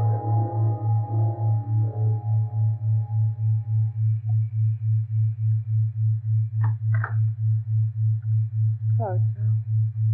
Come in. Thanks, Ruth. Sit down. Ruth, you know how we all feel. It's all right, Joe. You're married to a cop. I guess you're meant to expect things like this. He'd like that. Fred and I used to discuss the possibility of this. Used to worry about him. Used to worry a lot, Joe. All those nights when he was away and days. I used to worry. Now I know he's safe. Anything you want or you need? Thanks, no, Joe. Anything at all that I can do? Yes, Joe. I think there's something you can do. You and Ben are assigned to this case, aren't you? That's right. Then be careful. Thinking that you and Ben will have to face those killers. Ben's wife. Be careful, Joe. Yeah, Ruth, we will. Sure. I want to see you get the men that did this to Fred. More than anything, I want that. No more heartaches. Yeah. Thanks for coming by, Joe.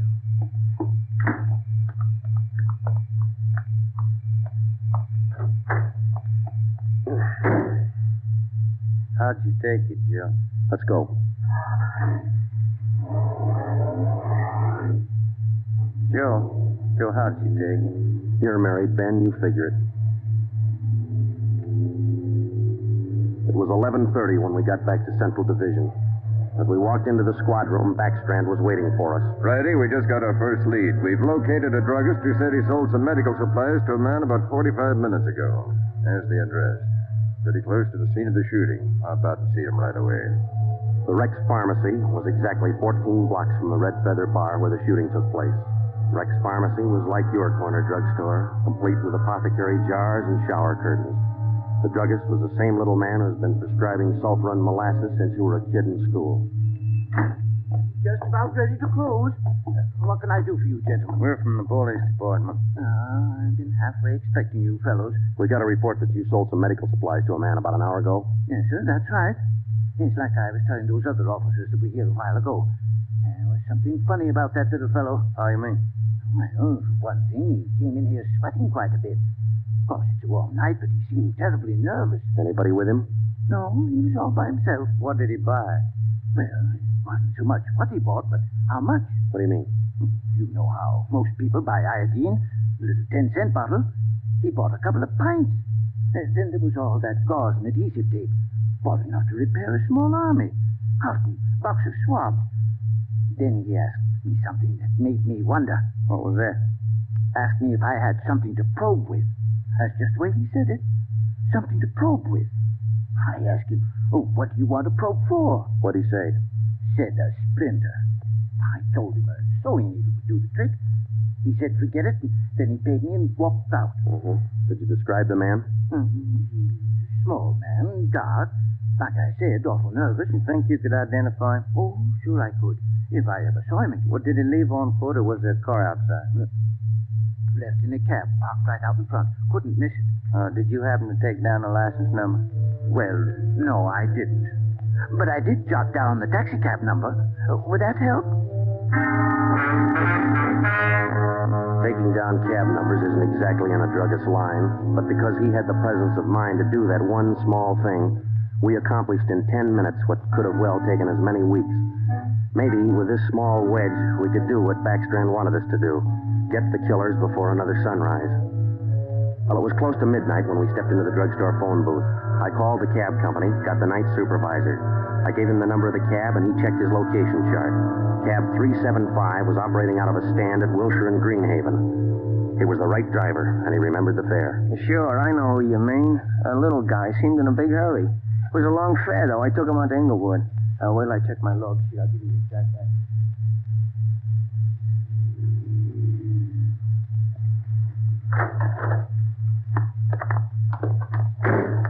Here it is, Joe. 1523 Imperial. The room and half. Yeah, come on. We'll check with the landlady. Kind of late, Joe. Yeah, let's stand away from the door, huh? Might not be the landlady who answers. Yes, what do you want? Police department. Oh, just a minute. Let me see your badge. There you are, ma'am. I'm Sergeant Friday. This is Romero. Homicide. All right.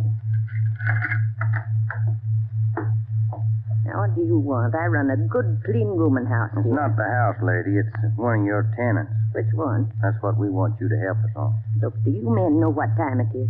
Come back here in the morning. Sorry, this can't wait till morning. Well, I'm not going to invite you in. We'll talk right here on the porch and keep your voices down. My tenants work during the day. Whatever you say, ma'am. Now, what is it you want to know? We're looking for a small, dark man. Well, I got 3 here. Could fit that description. No, he came in late tonight, about 45 minutes ago. I wouldn't know about that. I don't spy on my people. This is very important. You'll have to keep your voices down. Sorry. He's dark and he's small. Why didn't you say he was dark? You must mean Mr. Tyndall. What's he done? What's his room number? He's in room 10, but I can't allow you to tramp up and down the stairs. At this hour, you'll wake all my roomers. We'll be as quiet as he wants us to be. What do you mean by that? Is there going to be trouble? I don't know, lady. Where do we find number 10? The end of the hall, last room on the right, and keep your voices down. If you'll just wait in your room, lady, we'll call you for once. Okay, here we are. If I keep the door clear, Ben, we might have trouble. Think they all in there? We'll know in a minute.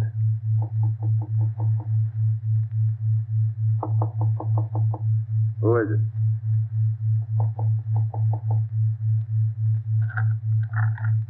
What do you want? Police department. I'll try this closet, Joe. What do you want with me? What are you looking for? Closet's empty. What'd you say your name was? Tyndall, Bob Tyndall. New name, but same face, huh, Joe? Yeah, how long you been out of jail, Tenny? My name ain't Tenny, it's Tyndall. Your name's not Tyndall, it's Sam Tenney. We sent you up on a robbery charge 4 years ago. Now, isn't that right, Tenny? No, it's not right. You got the wrong man. I never been in jail. Yes, you have, because we sent you there. Now, come on. Who'd you buy the medical supplies for? I don't know what you're talking about. Look, Tenny, it's a hot night and it's late, so let's cut out the smart talk, huh? Who'd you buy those medical supplies for? Tenny, look, you're a two-time loser right now. Who are you shielding? You got nothing on me. I ain't done a thing. We can prove that you bought those supplies tonight, and it can go kind of hard on you. So let's open up. I haven't been out of this room all night long. We got a druggist and a cab driver who will make a liar out of you. I still don't know a thing. That cab driver hauled you home here 45 minutes ago. Where were you? I was out on a date. Is that who you bought the medicine for? Ben, call the druggist and get that cab driver. We'll take Tenny downtown. All right. All I did was buy the bandages and stuff. I got nothing else to do with this. Who'd you buy the stuff for? Now, you know everything else. You figure it. Oh, now, look, punk. We know there were 3 of them. One of them killed a cop. We're going to get to him, and Tenny, you're not going to stand in our way. He killed somebody. He didn't tell me that. Who didn't tell you? I don't want any part of murder. I'm going to tell you who it was, but I'm clean. I got nothing to do with it. I was trying to help him out of a jam. Who were you trying to help? It was Roy Bemis, Charlie Sickle, and Red Jans. They didn't tell me nothing about murder. Well, why'd you help? They offered me a pretty good piece of change to run an errand for them. You know I got paid for. That's all I had to do with it. Where did you deliver those medical supplies? I have to tell you that. I'm afraid of Jans. He's awful free with that shotgun. We'll give you protection. Now, where are they? Can I go to jail till you get them? You'll get protection. Give us the address. It's an apartment house. It's around the corner from here. The Blue Eagle. We took Sam Tenney down to Central Division with us. On the way downtown, he told us that Red Jance and the other 2 had their room at the Blue Eagle barricaded. Tenney said that they told him that they'd kill the first cop who tried to take him. But we knew they were wounded. He told us that Sickle had an arm wound, Bemis got it in the leg, and Jance had a slug in his side. We figured they'd be weak from the loss of blood, and we could take them easy. You'll never take those guys easy. Sure, they lost a little blood, but they had enough fight left to stack that room. And they got enough left to kill you if you try to take them. On the way to headquarters, we stopped at an all-night drive-in and called Ed Backstrand. We told him we had a radio car watching the Blue Eagle. We gave him the whole story and told him we were on our way in. By the time we checked into homicide, Ed had the plan all mapped out. It was 2:25 a.m. Here's the map from the city engineers. It's one city block bounded on the north by Hawthorne Street, on the south Lawndale Avenue, on the east 16th Street, and to the west 17th. The Blue Eagle apartment house is right here, on 16th and Hawthorne. West of the Blue Eagle is a private residence. South of the Blue Eagle on 16th is a vacant lot. There are 12 apartments in the building.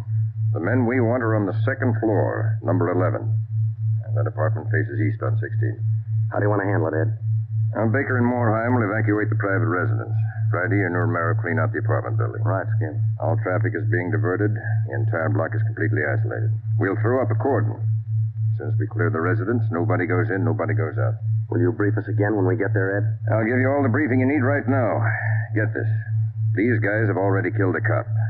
I don't want to lose any more. You know they're heavily armed and they're desperate.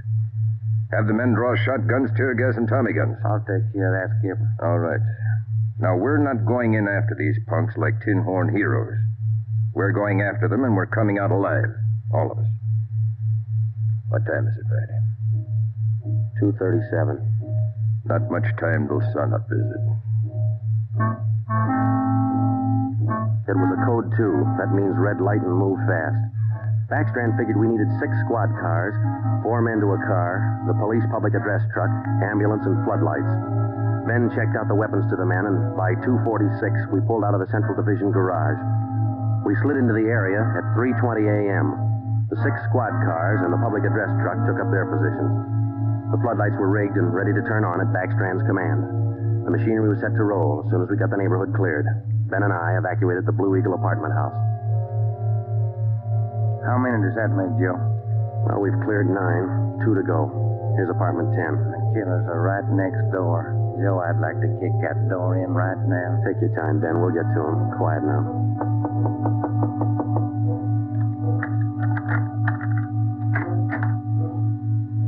What is it? Police department. May we come in? Yeah, of course. What's the trouble? No trouble. We're evacuating the building. Now, we'll have to ask you to leave for the back door. We'll notify you when to return. Please leave quietly and lock your door. What's going on? No time to explain. Thank you very much for your cooperation. Okay, now we'll skip 11 and go to 12. Yeah.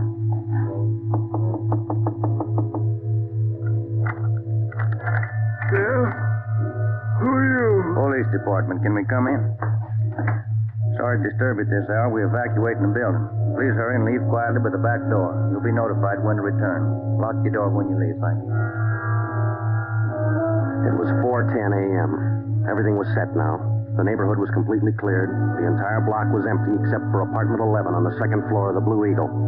I left Ben to watch the door of apartment 11. I went downstairs and across the street to join the rest of the men. It was Ed Backstrand's show from here on. That's it, Ed. All set. Baker, Moorheim, all clear? All clear, Chief. Baker, you and Moorheim take 3 men and cover the rear of the building. Right.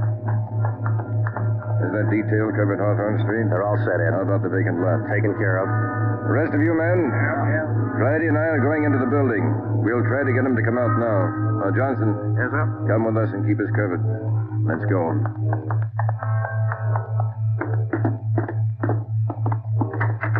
Apartment 11's up at the head of the stairs, Ed. Right. Any action, Romero? Not a thing, Skipper. Keep down, all of you. I'll try to get them out. Gents, Bemis, Sickle, you're all alone. The building's clear. Come on out with your hands behind your head. Come on out, gents, or we'll come in and get you. You hear me? I hear you, Ed. Come on, let's get out to the street. Johnson, cover that door and be careful. Keep down. Right, Chief. Friday, Romero, come with me. We left Sergeant Johnson to watch the door, and we ran out into 16th Street and ducked down behind the police sound truck. The floodlights hit the side of the building. Backstrand grabbed the microphone. Gents, Bemis, Sickle, you've got 30 seconds to come down out of that room. Walk out backwards with your hands behind your head. Stay together. Don't fan out. 30 seconds, gents. They're making it tough, off, Ed. Romero, lob some tear gas through that window. Right, Skipper. Come on out, Bemis. We're giving you a chance. That's more than you gave that cop in the bar. Come on out. That's Jance, Ed. He isn't coming out. They must have got Johnson because they're in another room. Shoot the gas in there. That's not going to get him out, Ed. Give it time, Friday. Burn those floodlights in up there. Friday, rake that second floor with a Tommy gun. Let's keep him in one room. Right. Hold your fire, Friday. George, give us a couple of masks. Ben and I are going in. The rest of you men concentrate your fire on those two rooms. Hit them down. Here's your mask, Joe. Let's go.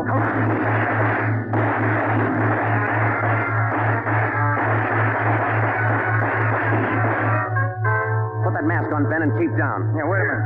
Somebody coming down the inside stairs. Duck, Ben, he's got a gun. I got one, copper. Get out of my way. Stop it, you. You haven't got a chance. I'm coming through, copper. Think I stopped, Joe. Can you see Johnson? No, it's too much gas in there. All right, you two up there. We got one of you. The other two, come on out. Joe, think we got him? I don't know. Can you see Johnson? No, Joe. It's still too thick in there. I'm going in, Ben. Cover me.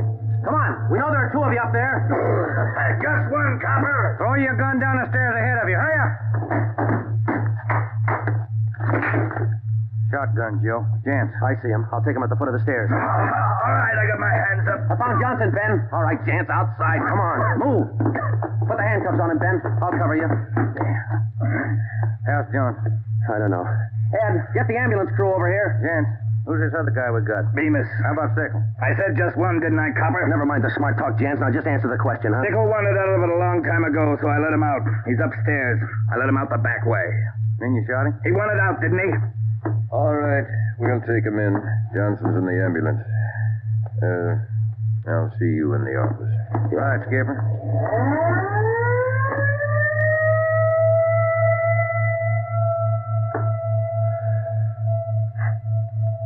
How about a smoke, huh? No. Yeah. Here you go. Backstrand said he didn't want those men to see another sunrise. Yeah. 5 minutes to 5, Joe. Sun ought to be up. Yeah. But look, man. It's cloudy.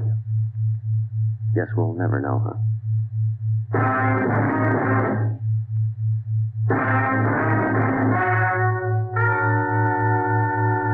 The story you have just heard was true. Only the names were changed to protect the innocent. Edgar Red Jans, the sole survivor, was tried and convicted and sentenced to be put to death in the state penitentiary in the manner prescribed by law.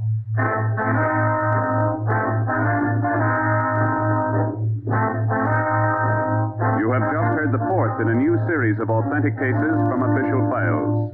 Technical advice for Dragnet comes from the office of C.B. Horrell, Chief of Police, Los Angeles Police Department. Tonight's program is dedicated to radio car patrolman Forrest E.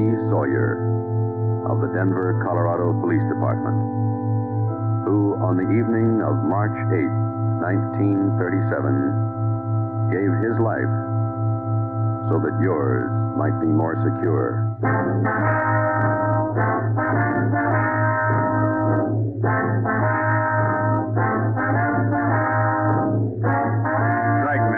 To you from Los Angeles.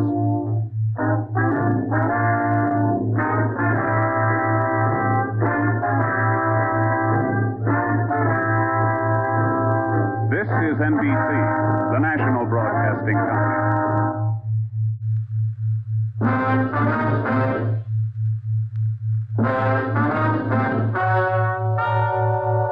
Ladies and gentlemen, the story you are about to hear is true. Only the names have been changed to protect the innocent. NBC brings you Dragnet.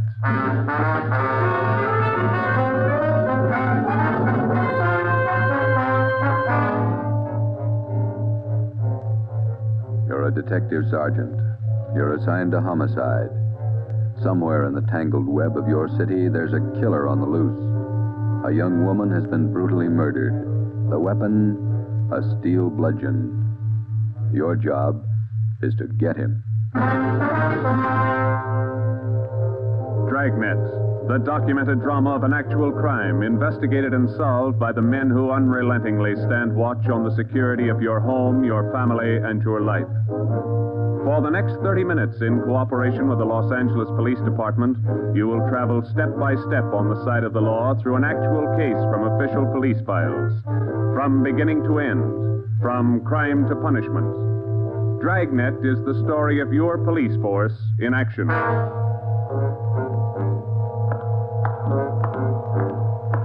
It was Thursday, March 19th. It was foggy in Los Angeles.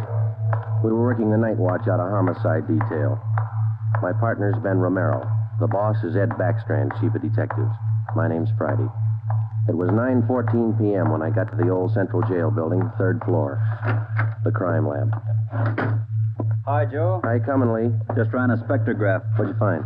The paint flake from the victim's head matches that paint on the hunk of pipe. Any prints? The pipe was clean, no latent prints. Well, that figured. Anything else? Got those blood test reports. Couple of slides for you to look at under the comparison mic. Thanks, Lee. Oh, hi, Joe. Didn't hear you come in. What's it look like, Ben? Here's the blood test reports. This one is blood found on the piece of pipe. Type A. This one's blood from the victim. Type A. They match. That's right, boys.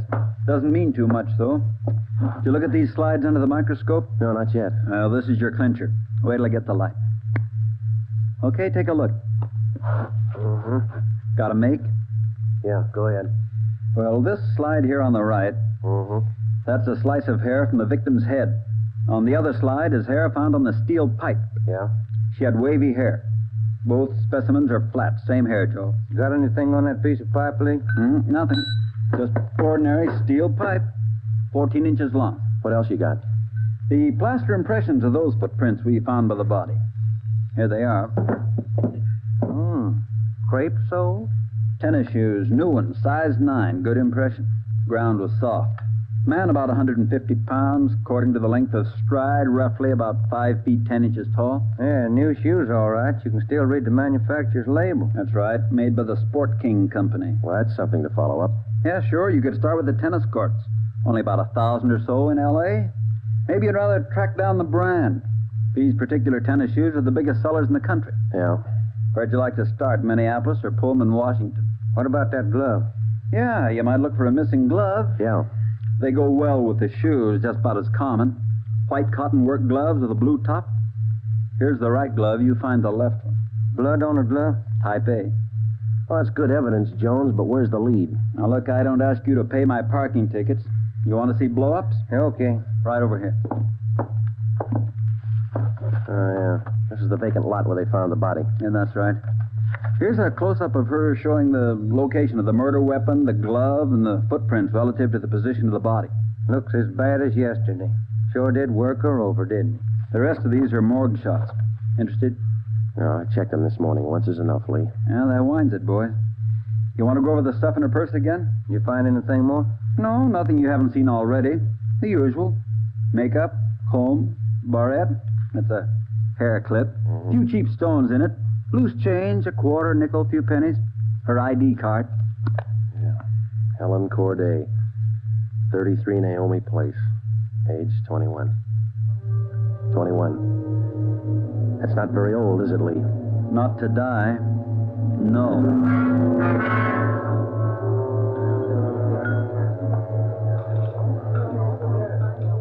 Helen Corday. Who could kill Helen Corday? Why? Why do you say that, Mr. Myra? People kill for money. They kill for love. Helen Corday had none of these. No boyfriend? Not in here. No, she was a good worker. 5 different waiters as the union sends me 1 month. 5. Did the union send Helen to you? Oh, sure. All the girls come from the union, but none like Helen. Oh, she was sweet, honest, and courteous. Mr. Myra, did you know anything about her personal life? Only that she was a good worker. Everything else she took home with her from this place. Did she ever mention any men to you? Anyone at all? No gentleman, not one. No. How much money did she make here?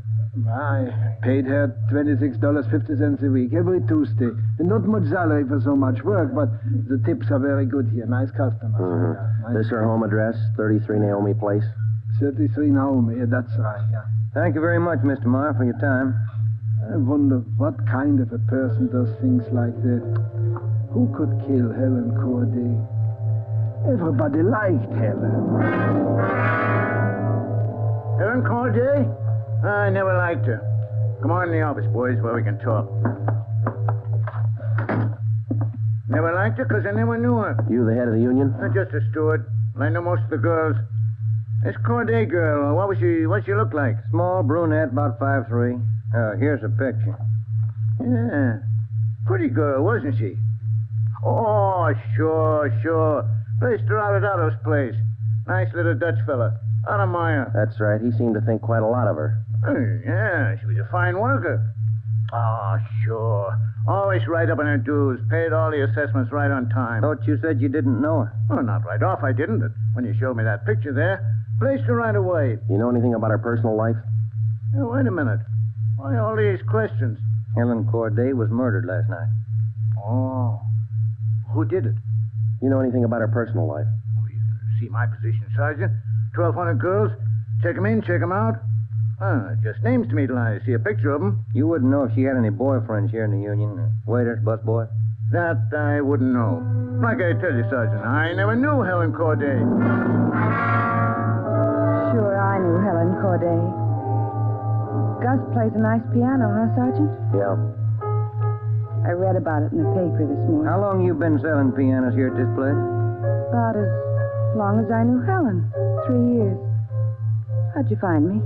Helen's landlady, we talked to her yesterday. She told us she worked here at this piano store. Oh.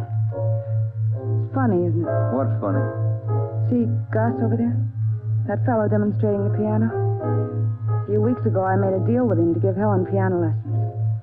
I figured it would help her with her singing lessons. Wanted to be a singer, you know. Did Helen know that fellow, Gus? No, she never met him. Who gave her the singing lessons, Miss Olson? She took from Ostrander. Paul Ostrander out on Melrose. A lot of movie people used to take from him. What do you know about her personal life? How do you mean? Does she have any boyfriends? Well, yes. You don't seem sure, Miss Olson. Well, it's just that I don't know. I never asked Helen, but she did have a few dates with Paul Ostrander. I don't think she was serious. How about Ostrander? Gee, I don't know, Sergeant. I don't want to involve anybody. You want to help us find the killer, don't you? Well, yes, but if you're thinking Paul Ostrander did it, no, I'm sure he didn't kill her.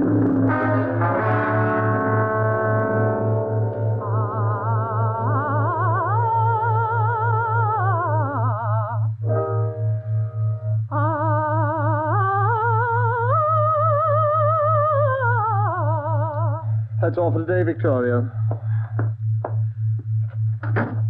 No, gentlemen. I did not kill Helen Corday. You gave her singing lessons, Mr. Ostrander. You knew her pretty well? Yes, I gave her voice coaching for about 1.5 years. Helen showed a little promise. Not a great voice, a bad vibrato. You knew her pretty well? Why do you say that? Mr. Ostrander, didn't you used to take her out once in a while? No.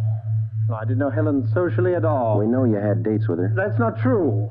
Only times I saw her was when she came here to the studio for lessons. You better tell the truth, Mr. Ostrander. We can prove that you've been out with her. Afraid of the publicity, is that it? Certainly that's it. I have a successful business here. I've spent years building it. Anything like this would ruin me. Then you have been out with her. Only a few times. Nothing serious. I had nothing to do with her murder. Now, that's the truth. Don't you know that withholding information about a thing like this can go kind of hard for you? Yes, I know that. What else could I do? Mr. Ostrander, somewhere in this city right now, there's a guy who beat a young girl to death. He crushed her skull with a piece of steel pipe. We need every bit of information we can get to track him down. I know that, son. You could have come to us. We wouldn't run to the newspapers with it. If the information's confidential, that's the way we treat it. Most of the time, it's the people who run to the newspapers first. Then they come to us. That's right, Mr. Ostrander. People are their own press agents. Sergeant, I'd like to know what right you have to invade my privacy and lecture me on my civic duty. All right, I'll tell you what right, Ostrander. We want the man who murdered Helen Corday. I got as much right as he had at 12:14 this morning. Come on, Joe. Yeah. Thanks, Mr. Ostrander. Sorry if I invaded your privacy.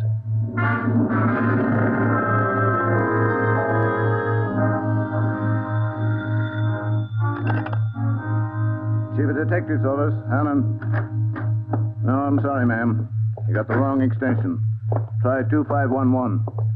You're welcome. Hi, Friday, Romero. Chief's been looking for you. Thank you, Mike. Come on, Joe. Yeah. Hello, Joe. Ben, sit down. What'd you get? A notebook full of notes. A crime lab full of evidence. Nothing to tie them together. These some of the people you interviewed? Yeah, those and about a dozen more we didn't even take notes on. It's hard to figure, Skipper. Everybody seemed to like this girl. Helen Corday. No known relatives. Single, unattached girl, living all alone in the city. Few friends and no enemies. None we can find anyway. Are you satisfied that all the people you interviewed are in the clear? Well, if we're going to stick to the simple robbery motive we are, the kind of money Helen Corday made wouldn't interest those people. How are you doing on the outside leads? Nothing. If we could just find one hole someplace, anything. All right, now look. You've got a lab full of evidence across the street. You've got a book full of names here. You've got the pieces. Now fit them together. They just don't add. Well, go over them and keep going over them until they do add. Anything from the informants? No, nothing so far. No tips on anybody that's been dough-heavy lately. Nobody shooting off their mouth. The guy we want won't advertise. Figures himself a pretty smooth operator. But he probably made a mistake somewhere along the line. We'll find it. Got a hot shot, Ed. Yeah? 3220 Casino. Woman. Probable attack. All right, Friday. You and Ben run it down. We ran down the hot shot call for 3220 Casino. Turned out to be a typical dead-end lead. Her name was Mrs. Lillian Horn. For the past 5 years, Mr. Horn had been paid regularly on Wednesdays. He spent all day Thursday drinking up his paycheck and beating his wife. The call had no connection with the Corday murder. We made the usual call into communications. Unit 80K to Control 1, 80K to Control 1. Control 1 to 80K, go ahead. On that probable attack, 3220 Casino, code 4. 80K, roger. 80K to Control 1, KMA 367. That was the beginning. For the next 3 days, we followed up every lead and every call, but they were all blind. All units were alerted, and they had as much information on the killer of Helen Corday as we did. Ben and I cruised throughout the entire Central Division. We covered every probable call that might have some connection with the murder. Attention, Unit 41R.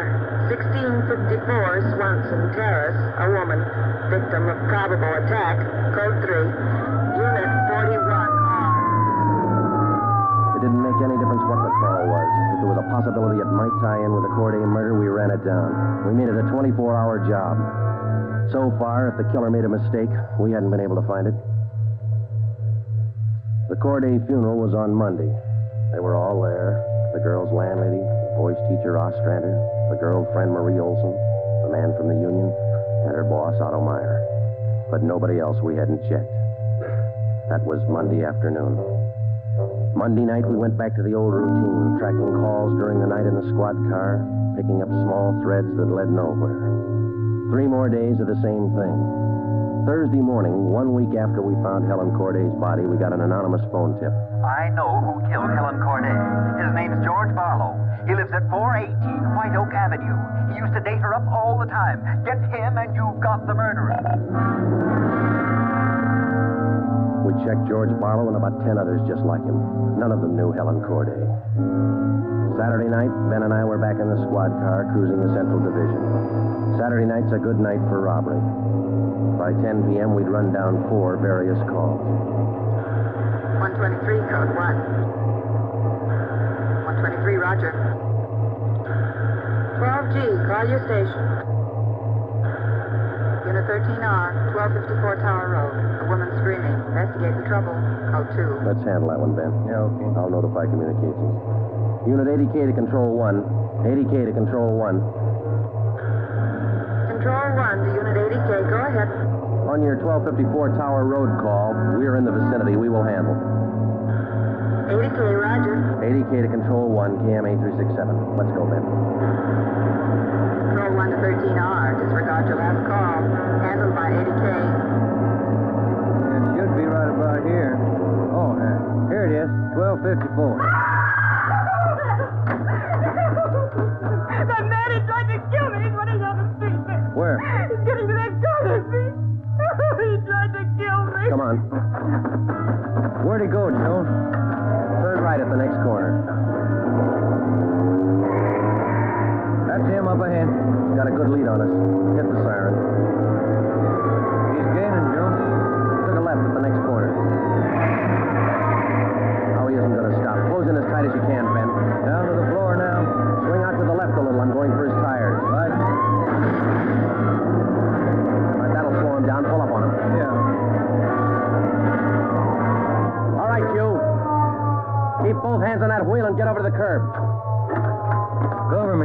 right. Out of that car, mister. Shake him down. Hey, take it easy, will you? I haven't got a gun. Put the cuffs on him. Hey. Now, you boys work fast. What am I do with the gas chamber? Just save that, mister. It's pretty rough treatment for speeding. All right, come on, you.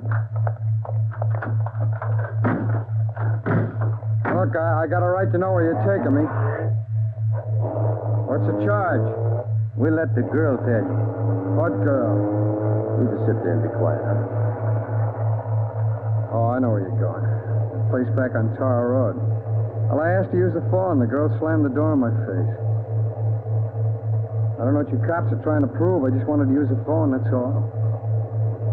I even tried to scare her a little. I told her I'd hit her over the head if she didn't let me use the phone. That's a laugh, huh? All right, you get out. Yeah, I suppose so. Get out. Hey. I got nothing to hide. That little girl's gonna lie. You know that, don't you? Who's there? Police officers. It's the man. That's him. He tried to kill me. His full name's Frank Philip Larson. They had no previous record. This the girl's report? Yeah, that's it, Skipper. Judy Scott. How old is she? He's 19. He's a babysitter. Real tough boy, isn't he? Forced his way into the house, beat her about the neck and arms. A tire iron. We found it in his car. Jones is running it through the crime lab. Asked her if she had any money. She told him no. Struck her again. Where's this Larson live? Hotel out near Santa Monica. He's a clothing salesman. Ed works for a big men's store, Burns and Company. According to the house book sales record, he bought a pair of tennis shoes 2 weeks ago. Weighs 158 pounds, 5'11" inches. Tennis shoes are missing. They're not in his hotel room, and he's not wearing them. What else did you find? A rhinestone. You mean a pin? No, just a small loose stone recovered from the rug in Larson's room. Crime lab got it? Working on it now. Ed, I think...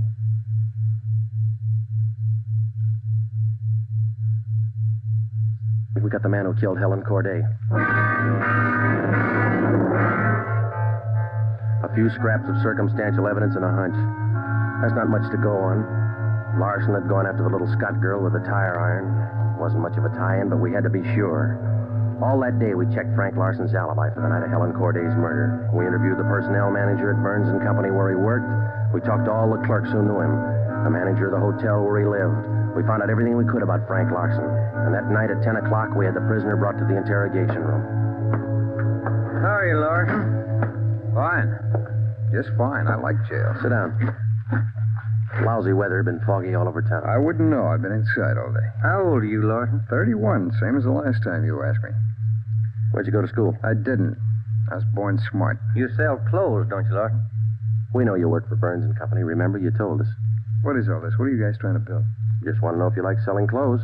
That's all. What do you coppers know about clothes?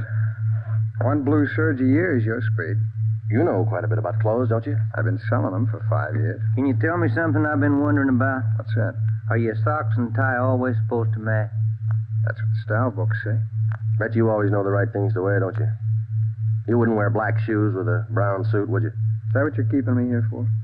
Style lesson? Oh, would you? Would you wear black shoes with a brown suit? Most people wouldn't. Bet you wouldn't wear brown shoes with a tuxedo either.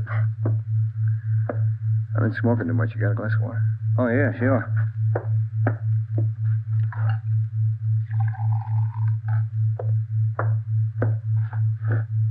There you are, Larson. Thanks. It's good and cold. How about it? Would you ever wear brown shoes with a tux? Nobody would. That's a navy blue flannel you got on there, isn't it? Yeah. It's a good-looking suit. Stop around sometime. Get you a good deal. Suit like that flannel there you're wearing. You'd never wear tennis shoes with an outfit like that, would you? What do you think? I think you did. I think you wore them the night you killed Helen Corday. Who? Maybe you didn't have the blue suit on, but you were wearing tennis shoes, Sport King, size 9. Sell for $5.95. You picked them up at a discount. Cost you $3 1/4. Where'd you get that? Out of the house book, Burns and Company. You wouldn't have those shoes around now, would you? We couldn't find them in your hotel room. Your boss, Mr. Craig, used to think a lot of you, Larson. Before you started drinking on the job, your commissions used to run pretty high up the last couple of months. What happened? That cheap rye get to you? Well, you two really nosed around, didn't you? When are you going to tell me what I eat for breakfast? Cornflakes, cup of coffee, donut, sometimes 2 donuts when you're hungry. Elsie waits on you at the Royal Cafe. She gets a dime tip. Can I have some more of that water? Help yourself, there's a cooler. They're good and cold. How about it, Larson? Where are the tennis shoes? They wore out. In 3 weeks? Can't be very good tennis shoes. No, they didn't wear out. What'd you do with them? You know all the answers. You figured it out. We know you bought the tennis shoes. We don't know where they are now. We know you had them. Size 9. 3 feet from the body of Helen Corday, we found 2 size 9 footprints made by a pair of Sport King tennis shoes. We figured the man weighed about 150 pounds. You weigh 158. Figured he's about 5'10". You're 5'11". You come awful close to being the same build as the man who killed Helen Corday, don't you, Larson? And you wear the same size tennis shoes, same brand name. A lot of people wear 9s. It's the average size. They sell a lot of Sport Kings, too. Everybody wears them. If we could find your pair, might make a difference. Doesn't mean your tennis shoes made the prints with the body. Doesn't prove it didn't, neither. What'd you do with them, Larson? I threw them away. That's too bad. Might make a difference. No, what difference could it make? I threw them away, that's all. Now, how about the mate to this glove? I never saw it before. Found this right-hand glove by the body of Helen Corday. Just an ordinary cotton work glove. Everybody wears them. If we could find the missing left glove, why, might make a difference. Size medium. That's average, too, isn't it, Larson? I never saw work gloves. I wouldn't know. No, but you bought work gloves, haven't you? Not a pair of those. Mean like this, don't you? We only got one. What kind of work gloves did you buy? I didn't buy any. You just said you did. I never said I bought any work gloves. You bought tennis shoes, though, didn't you? I told you I bought the tennis shoes.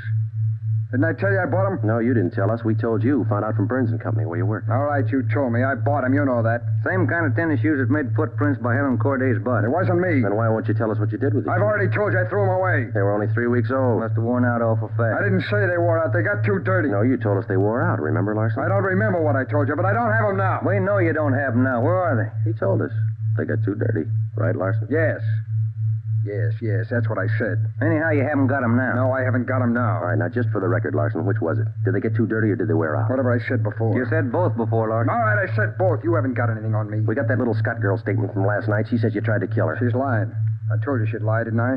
I only wanted to use the phone. She says you hit her with a tire iron. Did you hit her with that iron? No, I only tried to scare her. I didn't hit her with anything. Then how'd you get those marks around her neck and arm? Police doctor says they were made by that tire iron. I don't care what your doctor says. I didn't hurt her. Now, what do you mean, Larson? You didn't hurt her or you didn't hit her with that tire Neither iron? one. I just wanted to use her phone. How'd you know she had a phone? I didn't know she had a phone. I just went up to find out. To find out what? To find out if I could use her phone. Thought you said you didn't know she had a phone. I don't know anything the way you twist everything around.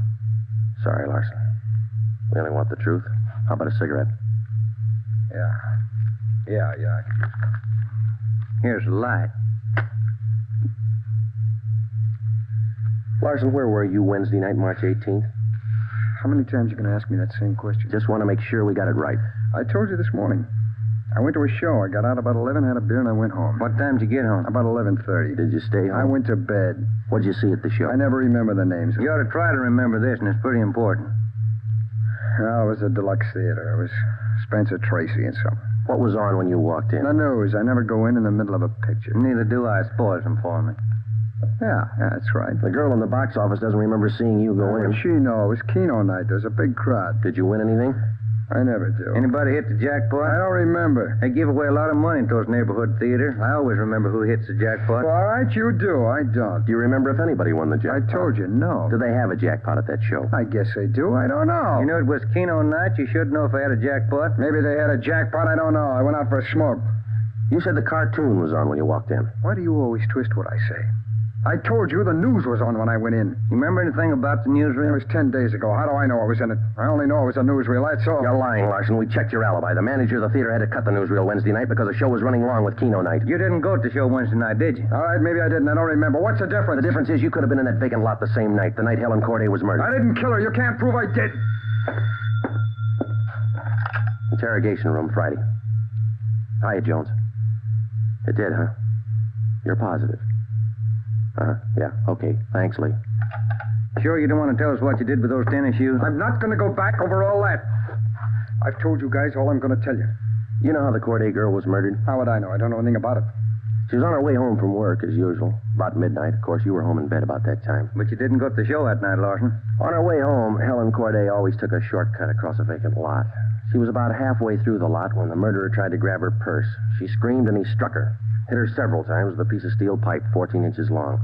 He beat her to death with that piece of steel pipe. Then he dropped the pipe in the right-hand cotton work glove. He left 2 footprints, size 9, Sport King tennis shoes. I know all that. Well, here's something you don't know.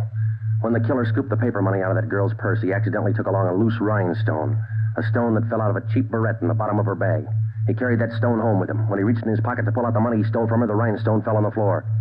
So? We found that rhinestone on the rug in your hotel room. Well, I haven't lived in that hotel room all my life. Maybe the tenant before me dropped it there. No, not this one. We checked the cement that held it in that barrette. It matches the glue on the stone.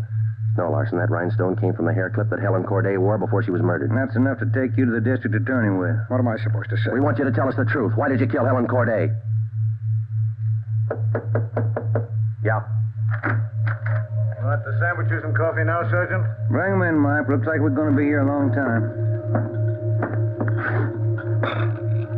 Yeah, I brought you ham, cheese, and liverwurst. And some fruit. Coffee's black. Cream and sugar on the side. Thank you, Mike. It looks good. What kinds you want, Larson? Ham, cheese, or liverwurst? Oh, you're not hungry? Okay. Sandwich, Joe? No, thanks. I think I'll have an apple, huh? Yeah. Okay. I fixed you a plate there, Larson. Coffee's right here. It's a fine apple. Nice and fresh.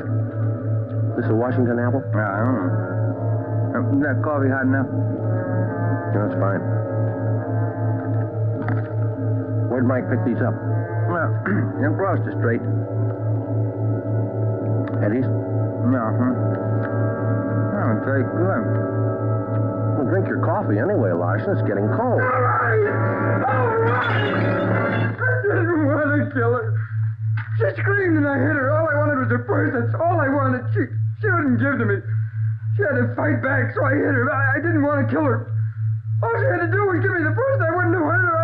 I was drinking and I didn't know what I was doing. I was drunk. I didn't mean to kill her.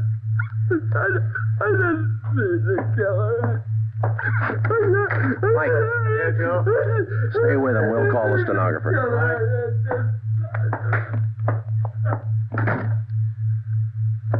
See you tomorrow, Joe. Good night. Yeah.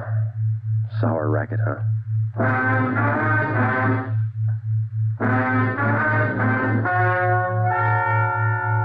The story you have just heard is true. Only the names were changed to protect the innocent. Frank Philip Larson was tried and convicted of murder in the first degree. He was executed in the lethal gas chamber at the state penitentiary.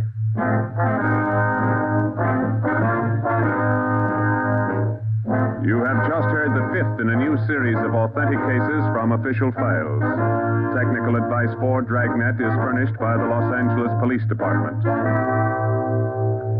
Tonight's program is dedicated to Police Officer Charles A. Brady of the Chicago, Illinois Police Department, who on the night of September 2nd, 1945, gave his life so that yours might be more secure.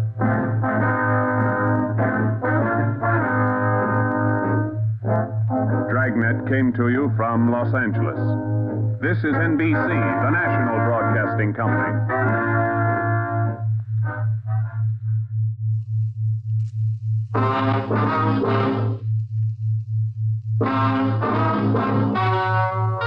Ladies and gentlemen, the story you are about to hear is true.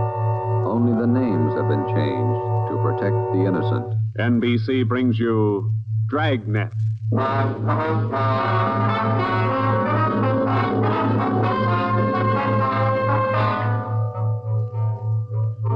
You're a detective sergeant. You're assigned to robbery detail. A ruthless fiend roams the streets of your city masquerading as a police officer. For months, helpless citizens have been robbed, beaten senseless, and kidnapped. The criminal is a twisted genius, vicious, cunning. Your job is to get him. Dragnet, the documented drama of an actual crime, investigated and solved by the men who unrelentingly stand watch on the security of your home, your family, and your life. For the next 30 minutes, in cooperation with the Los Angeles Police Department, you will travel step by step on the side of the law through an actual case from official police files, from beginning to end, from crime to punishment. Dragnet is the story of your police force in action. It was Wednesday, June 4th. It was warm in Los Angeles. We were working the night watch out of robbery detail. My partner's Ben Romero. The boss is Ed Backstrand, chief of detectives. My name's Friday. I was on my way back from communications, and it was 11:13 p.m. when I got to room 27A. Robbery detail. Oh, hi, Joe. Hi, Ben. Did you get that message to call home? Yeah, bad news. What's the matter? That doggone kid of mine, chicken pox. Oh, again? Last year it was the mumps. Year before that, the measles. Every time I get set for a vacation, he decides to catch something. Well, forget it, Ben. Think what a comfort he's going to be in your old age. Go ahead, lad. You'll find out. Yeah. How are you, Friday? Romero? Fine. What can we do for you? You don't look like you remember me. Oh, no, wait a minute. Name's Savage, isn't it? George? It's Johnny, Sergeant. Johnny Savage. Remember now? Oh, sure. Those liquor store robberies out in the Wilshire district. About 6-7 years ago, wasn't it? 10 years, Romero.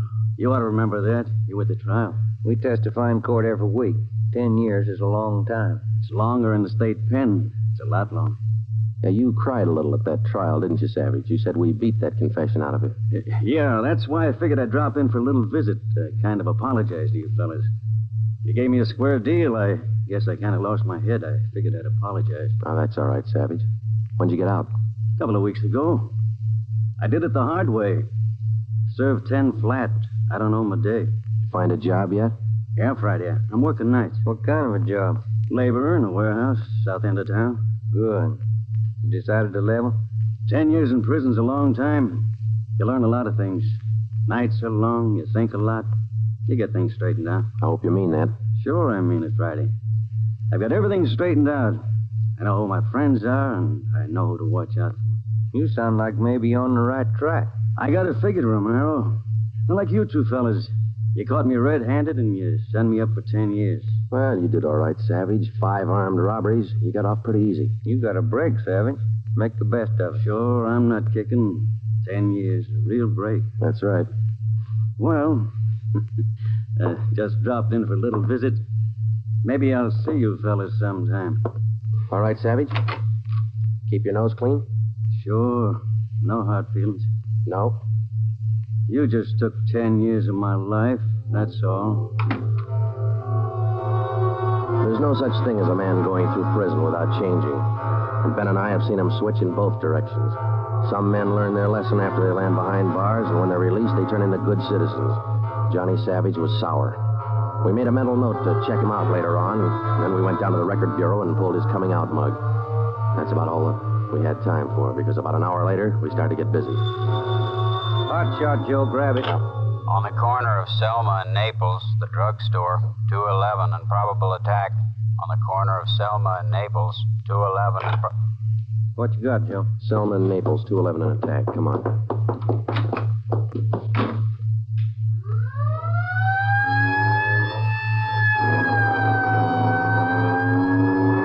Here we are, Joe. Over there on the far corner. Yeah. All right. Come on. We got the story from the victim, the store owner, Mr. Thomas. For the most part, it was the usual rundown of an early morning holdup. There was only one exception. Oh, I've had young hoodlums try to hold me up before, but there was nothing like this one. How you mean, Mr. Thomas? Well, he came in here just before closing, and ordinarily I'd have kept an eye out, because that's the time to look for him. But this fella came to the door and said he was a policeman, so I let him in. He looked like a cop. Barged right up to me and the wife behind the counter and pointed a gun. And she screamed, and he hit her in the face with the butt of the gun. Sergeant, it was horrible. That's the way it started, and that's the way it kept going. Because most of the victims and most people don't realize that as a citizen, they have the right to check on police officers' identification when in doubt. After we got the story from Mr. Thomas and checked the store in the neighborhood, Ben and I headed back for the office. Attention, all units. At the end of North Baxter Road near Hillcrest, victim of 211 and slugging. Cars 71 and 72 take the call. Code 3. Attention, all That's units. 4 blocks away from the last one. Let's roll on it, huh, Ben? Right, I'll hit the siren. You get the light. By the time Ben and I got up to the end of North Baxter, the men from car 71 were already there. The victim was telling his story. His face looked like it had been through a meat grinder. I was just shifting the car into second to make the hill when I hear this siren behind me, and I see this red light flashing in the side view mirror. Well, naturally, I pulled over to the curb, and I was just reaching for my driver's license when the cop runs up, yanks me out of the car, and starts clubbing me in the face with the butt of his gun. Did you get a look at him? Think you can describe him? No, I'm afraid not. He swung me around and kept me staring into that red light on his car all the time he was beating me. After a while, everything just went black. When I woke up, my wallet was gone, all my money. 45 minutes later, Ben and I were interviewing the third victim, a young housewife out in the Wilshire district. Same trademark. I tried to tell him such. I tried to tell him I didn't have any money, but he wouldn't listen. He kept holding me by the throat, beating me with his fist like he enjoyed it. Beating me. Yeah, all right, Mrs. Jameson. Could you tell us how he got in the house? He came in the front door and rang the bell. I opened the door, but I left the burglar chain on. He said he was a policeman. So when he demanded I open the door all the way, I did. Then he grabbed me. And you can't describe the man for us, Miss Jameson? He was tall, and he had dark hair and big hands. That's all. It was like a nightmare. A horrible nightmare.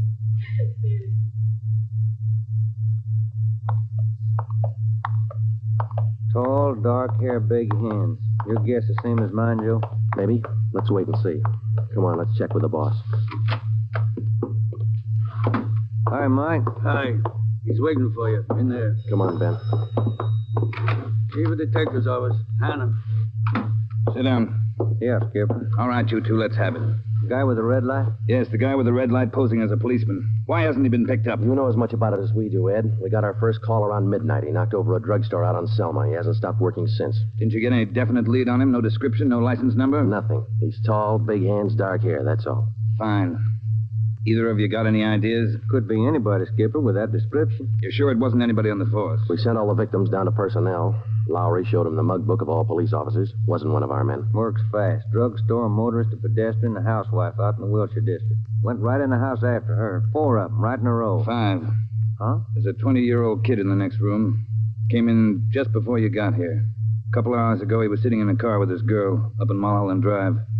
This red light bandit comes along, slugs him, and kidnaps the girl. Kidnapped? She still missing? Not a trace. When did this happen? A couple of hours ago. They brought the kid over from Georgia Street Hospital. We can talk to him now. He's had a bad time. Right in here. Okay. Pete, we're going to have to ask you a few more questions. Oh, yeah. Okay. It feels a little better now. This is Sergeant Friday and Sergeant Romero. Hi, Pete. Hi. Can you tell us what time the trouble started? Oh, about 10:15, 10:30. Sally and I were sitting in the car talking about where we were going on our honeymoon. We're going to be married next month. And then this car pulls up behind us and starts flashing a red spotlight on us, and a guy runs over and pulls open the door. He said he was a cop. Did you get a good look at his car, Pete? I think it was a black sedan. Did you get a look at the man, Pete? No, I didn't. It was pretty dark, and he kept me staring into that red spotlight. It all happened so fast. Then he started slugging me, and I went down. What happened then? Well, the next thing I knew, Sally was screaming. He had one hand on her throat, and he had her backed up against the side of the car. He was beating her with the other hand. Some kind of a short billy club. I got up and I started for him, and he slugged me again. When I came to, Sally was gone. Anybody check the area up there, Ed? Yeah, Davis and Griffin. Didn't find a thing. Oh, Sergeant, you gotta find it. You got to. I wouldn't know what to tell her folks. I wouldn't know what to say. That's all right, Pete. We'll find her. You take it easy. Got a hot shot, Ed, up in Summit Road near Westmore. A woman, unconscious. Ambulance follow-up. Possible dead body. All right, Hannon. Look after Pete here. Friday, Romero, let's go. Up ahead, Romero, to the right. Okay, Skip. Yeah, there's the ambulance and the cruiser car. Sort of lonely-looking spot. All right, come on. Hiya, Doc. What'd you find? Hiya, fellas. Right over here. Just gonna take her in. Where'd you find her? Over there, by the side of the road. Somebody driving by saw her. They called us. Any identification? This bracelet on her wrist. To my dearest Sally from Pete. December 25th, 1947. That's a girl, all right. What are the chances, Doc? I wouldn't bet on them. Pretty bad shape. Well, have you seen enough? Yeah. Friday, Romero, call the crime lab and check the area for footprints and tire tracks. I'll ride back in the ambulance with the girl. If she regains consciousness, I want to talk to her. All right? Okay, Ed. I'll meet you in the office by 8:30. We're working straight through till we get this guy. See you at the office, Gilbert.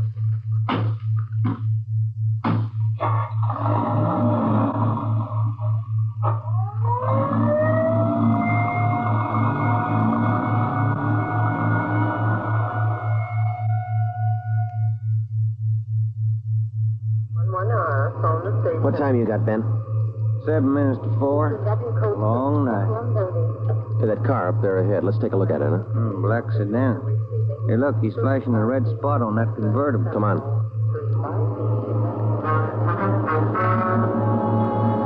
He sees us, Joe. He's pulling away. Get that gas pedal down to the floor. Already there. He's turning off right. Hit the siren. I'll get the light. We're gaining a little, Ben. Next corner to the left. Joe, where'd he go? It's a fancy driver. Try the alley up ahead to the left here. Must have turned up that cross street. Get through the alley and double back on him. Right. There he is, Ben. Look out. Watch it, Joe. Watch it. He's going to ram us.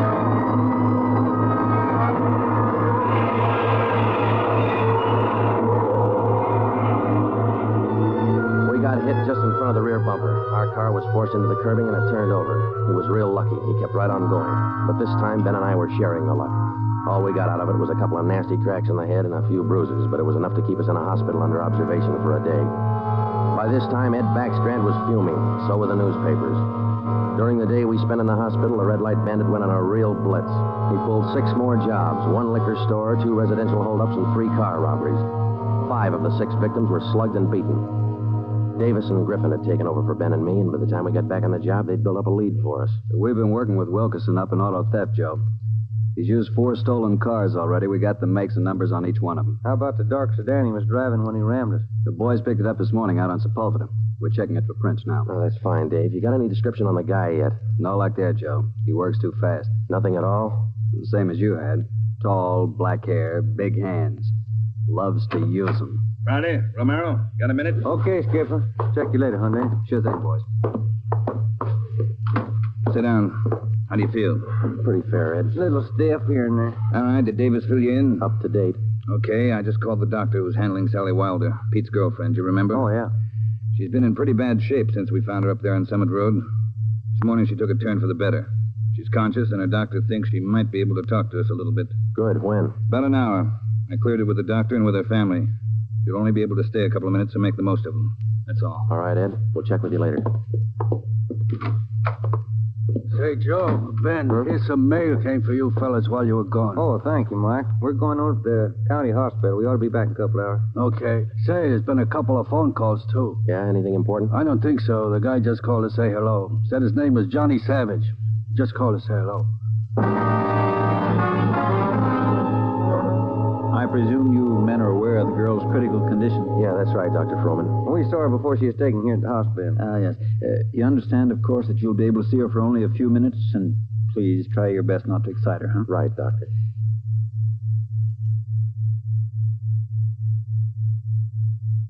Sally isn't able to talk. Bad mouth and face injuries, so your questions will have to be answered simply yes or no, and nod of the head. Okay, we got you. We only have a few questions, and we want to know if she can identify the man who beat her from these pictures we've got here. All right, Sergeant. This way, please. Thank you.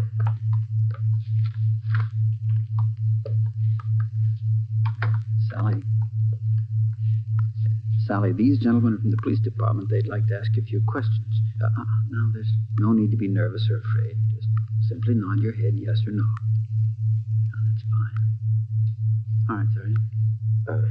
Sally, did you see the man who attacked you? Yes. She says yes. Did you get a good look at his face? You did. All right, Sally, now you can answer these 3 together, just yes or no. Was he tall? Did he have dark hair? Did he have large hands? He did. Ben. Oh, yeah, Jim. Hand me the folder. Here you are. Thanks. Now, there's just one more thing, Sally. I'm going to show you some pictures now. Take all the time you want before you make up your mind about each one. If you recognize any one of these men as the person who attacked you, just nod your head, all right? Oh, that's fine. Very good. Here's the first one. No? All right. Here's the next one. No. How about this one? No? All right. Here's another. Do you recognize him? This was the man? Are you sure, Sally? Thank you. That's all. Let's go. Did you find what you wanted, Sergeant? Yes, Doctor, we did. Here, it's this one. Nice-looking chap. Who is he, Sergeant? His name's Savage, Dr. Froman. Johnny Savage. When we got back to the office, we checked in with Ed Backstrand. In 5 minutes, an all-points bulletin and a full description of the suspect was broadcast to every radio car, every motorcycle officer, to every sheriff and law enforcement agency in Los Angeles and Southern California. By nightfall, the manhunt was on. More than a dozen extra patrol units were called in for duty that night, and when they pulled out of the police garage, the name, the picture, and the full description of Johnny Savage was in the possession of every officer. The same for the patrolmen. Whether they walked a beat downtown or out in the residential areas, the picture of Johnny Savage went with them. Everything was done that could be done. On the second night of the manhunt, far out on the edge of town, Johnny Savage, the red light bandit, got his 12th victim, a 63-year-old storekeeper. Attention, all units. 939 Markham Street, near Clark. 211 and slugging, code 3. Ambulance dispatched. All units. 939 Markham Street, near Clark.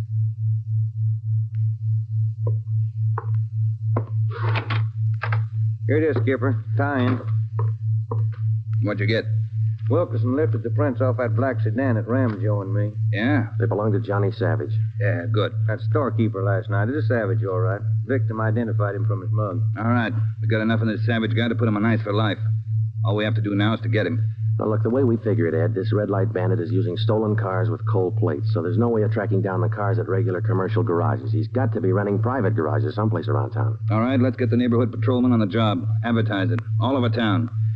It's a city ordinance, isn't it? People who rent private garages are bound by law to register the car and license number with the police. Start a campaign if you want, but find those cars. Right. Wait a minute. Hello, Backstrand. Yeah? When? I see. Yeah, thanks. What is it, Ed? It was the hospital. About the girl, Sally. Sally Wilder? What about her? She died 5 minutes ago.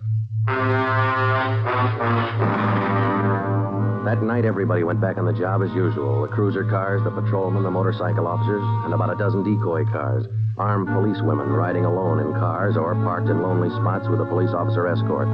Our car, 80K, was still in the garage for repairs, so they assigned us another one. And we started to make the rounds. Everything was usual. Except one thing. We weren't tracking down just a thief anymore or a sadist who liked to beat people's faces in. We were out to get a murderer. It was a perfect night for the suspect. Dark, no moon. I gave Ben 2 to 1 odds, and I put up $5 that we'd get Savage that night. I lost the $5. We cruised until 7 the next morning, but there wasn't even a nibble. We had breakfast at the Federal Cafe, a little restaurant down the street from the city hall, and it was about 8:15 when we got back to the office. We were pretty tired. Robber detail, Romero. I would like to speak to Sergeant Friday. Just a minute. It's for you, Joe. Okay, thanks. Friday talking. Sergeant Friday, I want to talk to you. Well, I'm listening. Go ahead. I want to talk to you in person as soon as possible. Can't you tell me over the phone? What is it? I cannot tell you over the phone. It is very important. Can you come now? Well, now, look, mister, I'm awful sorry, but we're very busy down 554 Ramona Avenue. Can you come now? Well, what's this all about? Who is this speaking? My name is Carl Savage. My son's name is John.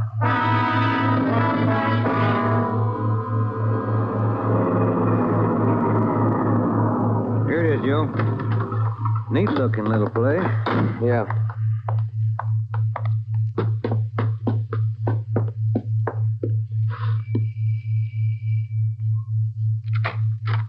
Yeah? I'm Sergeant Friday. You Mr. Savage? Yeah, come in. Okay. This is my partner, Sergeant Romero. How do you do? I will be brief, gentlemen. I am the father of John Savage. I wish for you to catch him.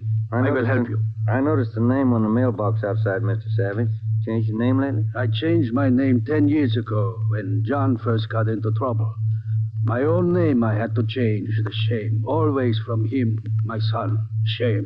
Mr. Savage, has your son been home since he got out of prison? Yeah, many times, to ask for money. I would not give him any, so he struck me. Last night I read in the newspaper the little girl he beat up. She is dead. Then I make up my mind. Do you know where your son is now, Mr. Savage? Not now, no. But our garage has a car in there. It is not his, I know. Also in the garage, I find many license plates. I find spotlights with red glass lens. But you don't have any idea where we could find him. No, but he will come back. He always comes back for money. We're going to station an officer here in the house, Mr. Savage. Anything you want, if it will catch him. He's bad, Sergeant. Like something poison. All through, he's bad. See a sewing basket over, Mr. Savage. The wife live here with you? 10 days ago, before this starts, I bury Gertrude, my wife, his mother. Sergeant, for 10 years she is sick, but for 10 years she stays alive to see him from prison. 10 days ago, she died. He did not even come to the funeral. Does your son have any idea that you might call us? No, I don't think so. But when you catch him, give me a gun. With my own 2 hands, I will kill him. Johnny Savage. Before we left, we called Ed Backstrand and we brought him up to date. He sent 3 detectives out to relieve us, Davis, Griffin, and Marsh. We told them to keep an eye on the house and the stolen car in the garage. That night after dinner, Ed Backstrand, Ben, and I went out and relieved them. We parked the cruiser car in the garage next door, and then we took up our posts. Carl Savage had a light supper, and then he went to bed about 9. The 3 of us sat at the front windows in the darkened house, and we waited.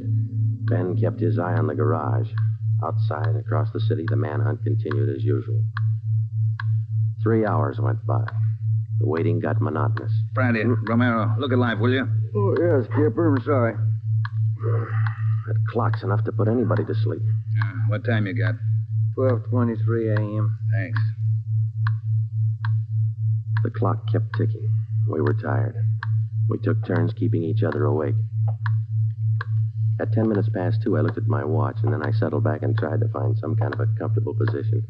They started so faintly it was just like the ticking of the clock. Same rhythm. And then they came closer, and the sounds got out of rhythm. Backstrand's head came up with a snap. Friday, Romero, you hear that? Yeah, Ed. Get up to the window once the curtains. You see anything?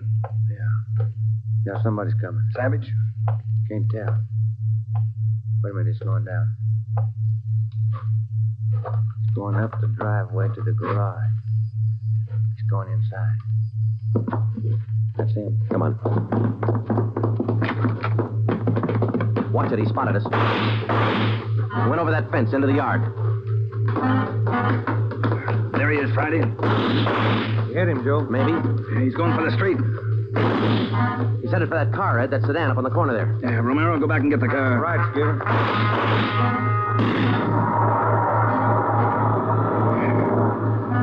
Must have parked up the block before he came around. Where's Romero? I don't know. Oh, here he comes now. All right, let's go. Get that radio on, Joe. It's already on, Ed. All right, give him a call. Any sign yet? No, nothing so far. Next corner to the right, Ben. Unit 80K to Control 4. 80K to Control 4. Control 4 to Unit 80K. Go ahead. Clear and keep frequency 4 open. This is an emergency. 80K, roger. Frequency 4, open and clear. Attention, all units on frequency 4. Stand by. 80K, go ahead. There he is, Friday, up ahead. Dark blue sedan. Control 4, we are in pursuit of the possible red light bandit. Suspect is driving a dark blue 1949 sedan. License number in the 7 column. 61 Robert 784. Use caution. Suspect is armed. Code 3. Attention, all units. Attention, all units. Unit 80K now pursuing possible red light bandit. Suspect is driving a dark blue 1949 sedan. License number in the 7 column. 61 Robert 784. Use caution. Suspect is armed. Code 3. Your location, 80K. Control 4, we are headed east on Wilshire Boulevard, crossing La Brea. Attention, all units. Suspect is headed east on Wilshire Boulevard, crossing La Brea. Watch it, Romero. Don't lose him. I see him, Skipper. Control 4, Still pursuing red light bandit. Headed east on Wilshire, now crossing Rossmore. Attention, all units. Suspect is still headed east on Wilshire. Now crossing Rossmore. Suspect is armed. Use caution. Code 3. That truck pulling out up ahead. Hit the siren, will you, Skipper? Yeah. All right, hold on. It's a tight squeeze. Keep going, Romero. A lot of traffic up ahead. He's got to slow down. Control 4. Suspect headed east on Wilshire, crossing Western Avenue, closing in. There he goes. Took a right down Sherman Alley. It's a dead end. Yeah. Control 4. Suspect turns south into Sherman Alley, closing in on suspect. Attention, all units. Suspect has turned south into Sherman Alley. Suspect is trapped. Converge on Sherman Alley. There he is, Skipper. Pulling up ahead. He's jumping out. All right, take the mic, will you? Head here. Come on, Ben. I'll direct the other cars in. If you need help, holler. Right, Skipper. All right, which way to go, Ben? Down between those buildings. Come on. He's starting up the back fire escape. All right, keep him busy. All right, Savage, come on down. He wants to go the rough way. One more chance, Savage. Come on down. No use, Joe. He's heading up for the roof. Come on. He climbs like a monkey. Come on, let's get him. Yeah, all right. Come on. All right, here, I'll give you a hand. Here's the roof. All right, where'd he go? I don't know. Let's spread out. All right, Savage, you're through. Throw your gun out and come out with your hands up. Watch it, Joe. He's running for the edge. He's gonna jump. I'll get him. All right, guy back here. You lousy copper, you dirty, lousy cop. I'll kill you out. You're through, Savage. You're through.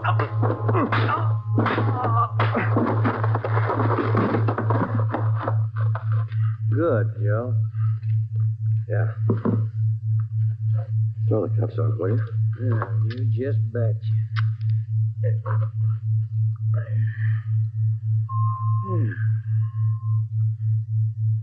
You want to smoke? Yeah, it's your usual. Thanks. Quiet up here. Yeah.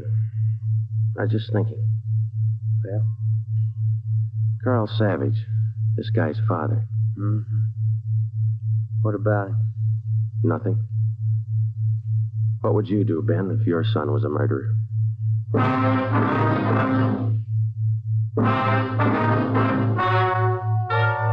The story you have just heard is true. Only the names were changed to protect the innocent. John Savage was tried and convicted of murder in the first degree. He was executed in the lethal gas chamber at the state penitentiary.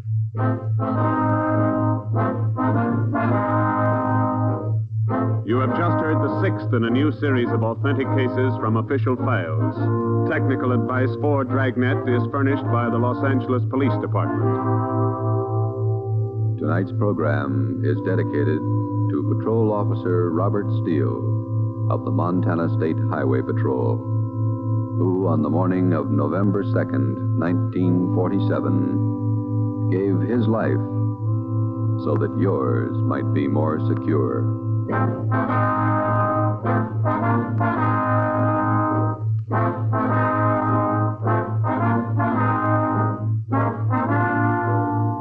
Dragnet came to you from Los Angeles.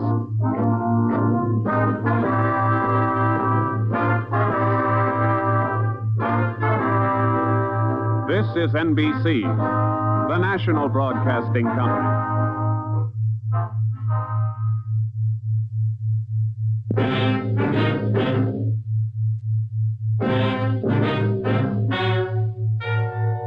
Ladies and gentlemen, the story you are about to hear is true. Only the names have been changed to protect the innocent. NBC brings you Dragnet.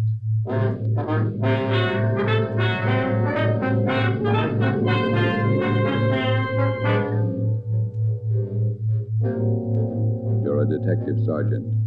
You've been off duty 2 hours. You receive an emergency call from the chief of detectives.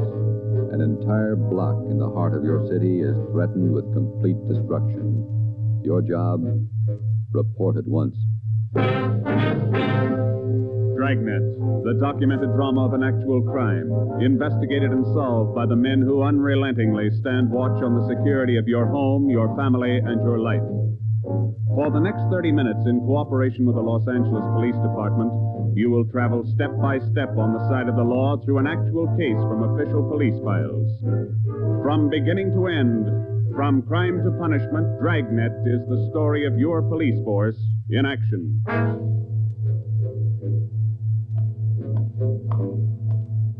It was Tuesday, November 15th. It was raining in Los Angeles. We were off duty reporting in on an emergency call. My partner is Ben Romero. The boss is Ed Backstrand, chief of detectives. My name's Friday. It was 8:32 a.m. when I walked in the Spring Street entrance of the City Hall. You Sergeant Friday? Yeah, that's right. Take my elevator, Sergeant. It's the only one in service. All right.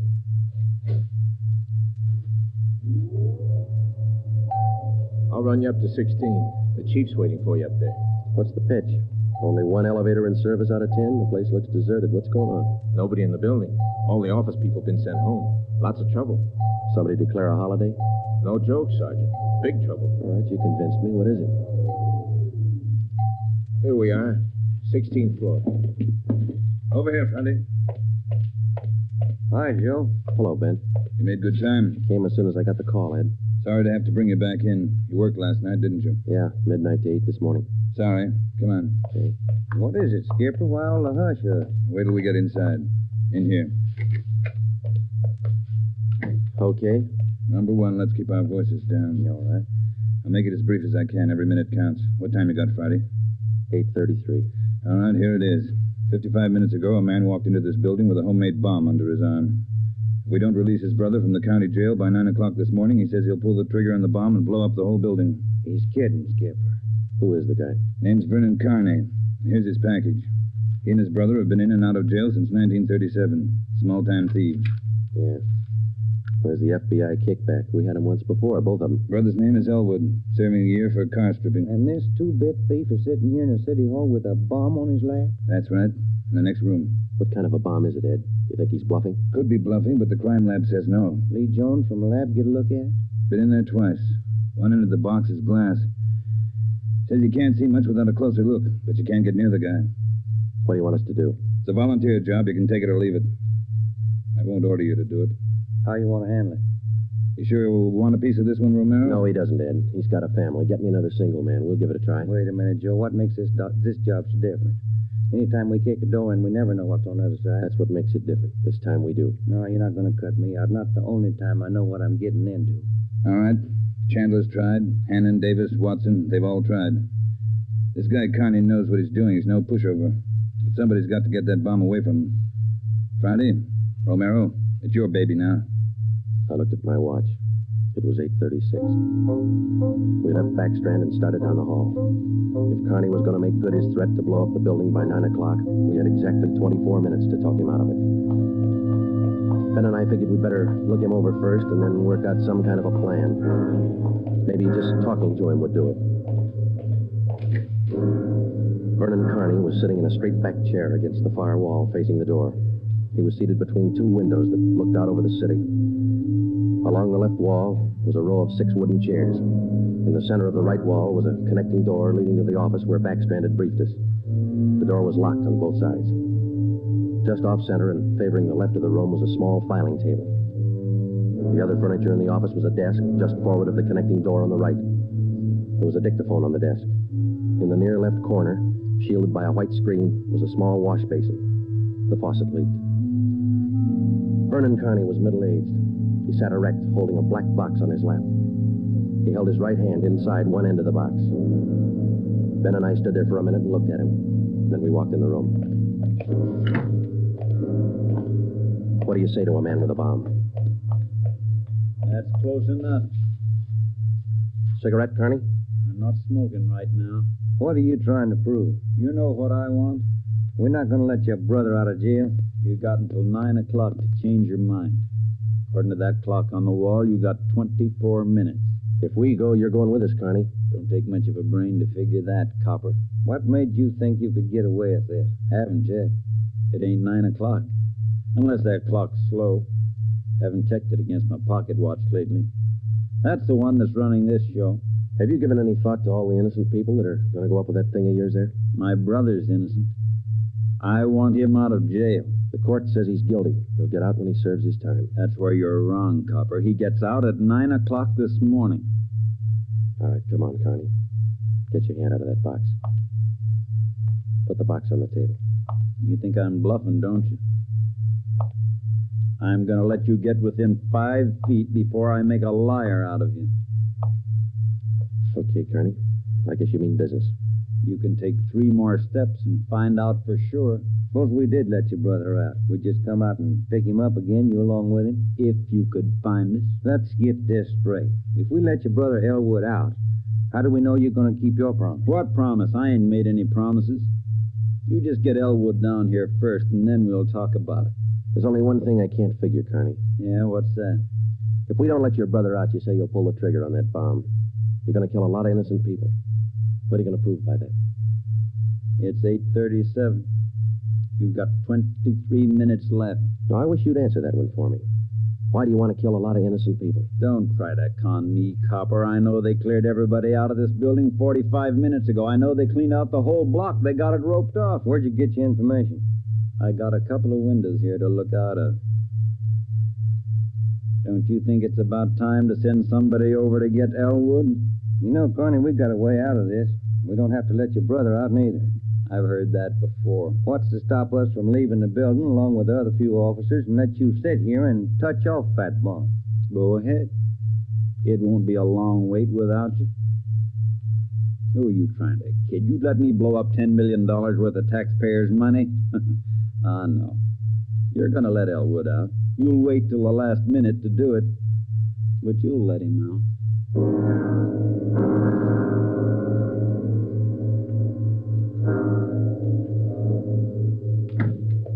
Ed, I'm still not convinced Carney can back up what he says. Then why didn't you take the box away from him? Yeah. We're in a spot, let's face it. How about an eye for an eye, Skipper? What do you mean? If he pulls the trigger on that machine, he kills us. How about us getting him first? All right, Romero. How are you going to handle it? I'm not top man on the pistol range, but I could wing him. And then he hands the box to you? Or maybe he falls and his reflex action pulls the trigger. Okay, I don't wing him. I stop him for keeps. You just can't walk in there and shoot him down. Why not? You do the same thing with an armed criminal? Yeah, but you warn him first. I'll warn him. Yeah, and after you shoot him, you find out it's a harmless gadget. Couldn't have gone off in a million years. No, a gun's not the answer. We can't shoot him until we're positive. We'll be positive by 9 o'clock, and there might not be anybody around to shoot him. We've located Carney's apartment. There's a detail out there checking it now. Pacelli and Morris. Ed, have you got any ideas at all? Anything we could try? That's why I called you in. None of us have gotten any further than you did just now. There's just one thing I want to know for sure. Yeah, Friday. Is it or isn't it? We all want to know. Either way, we've got to get that box away from him.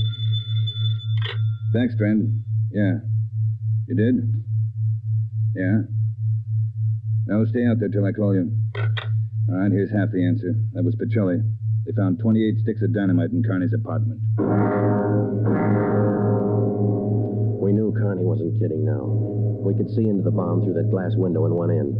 It looked like dynamite inside, and there was dynamite in Carney's room.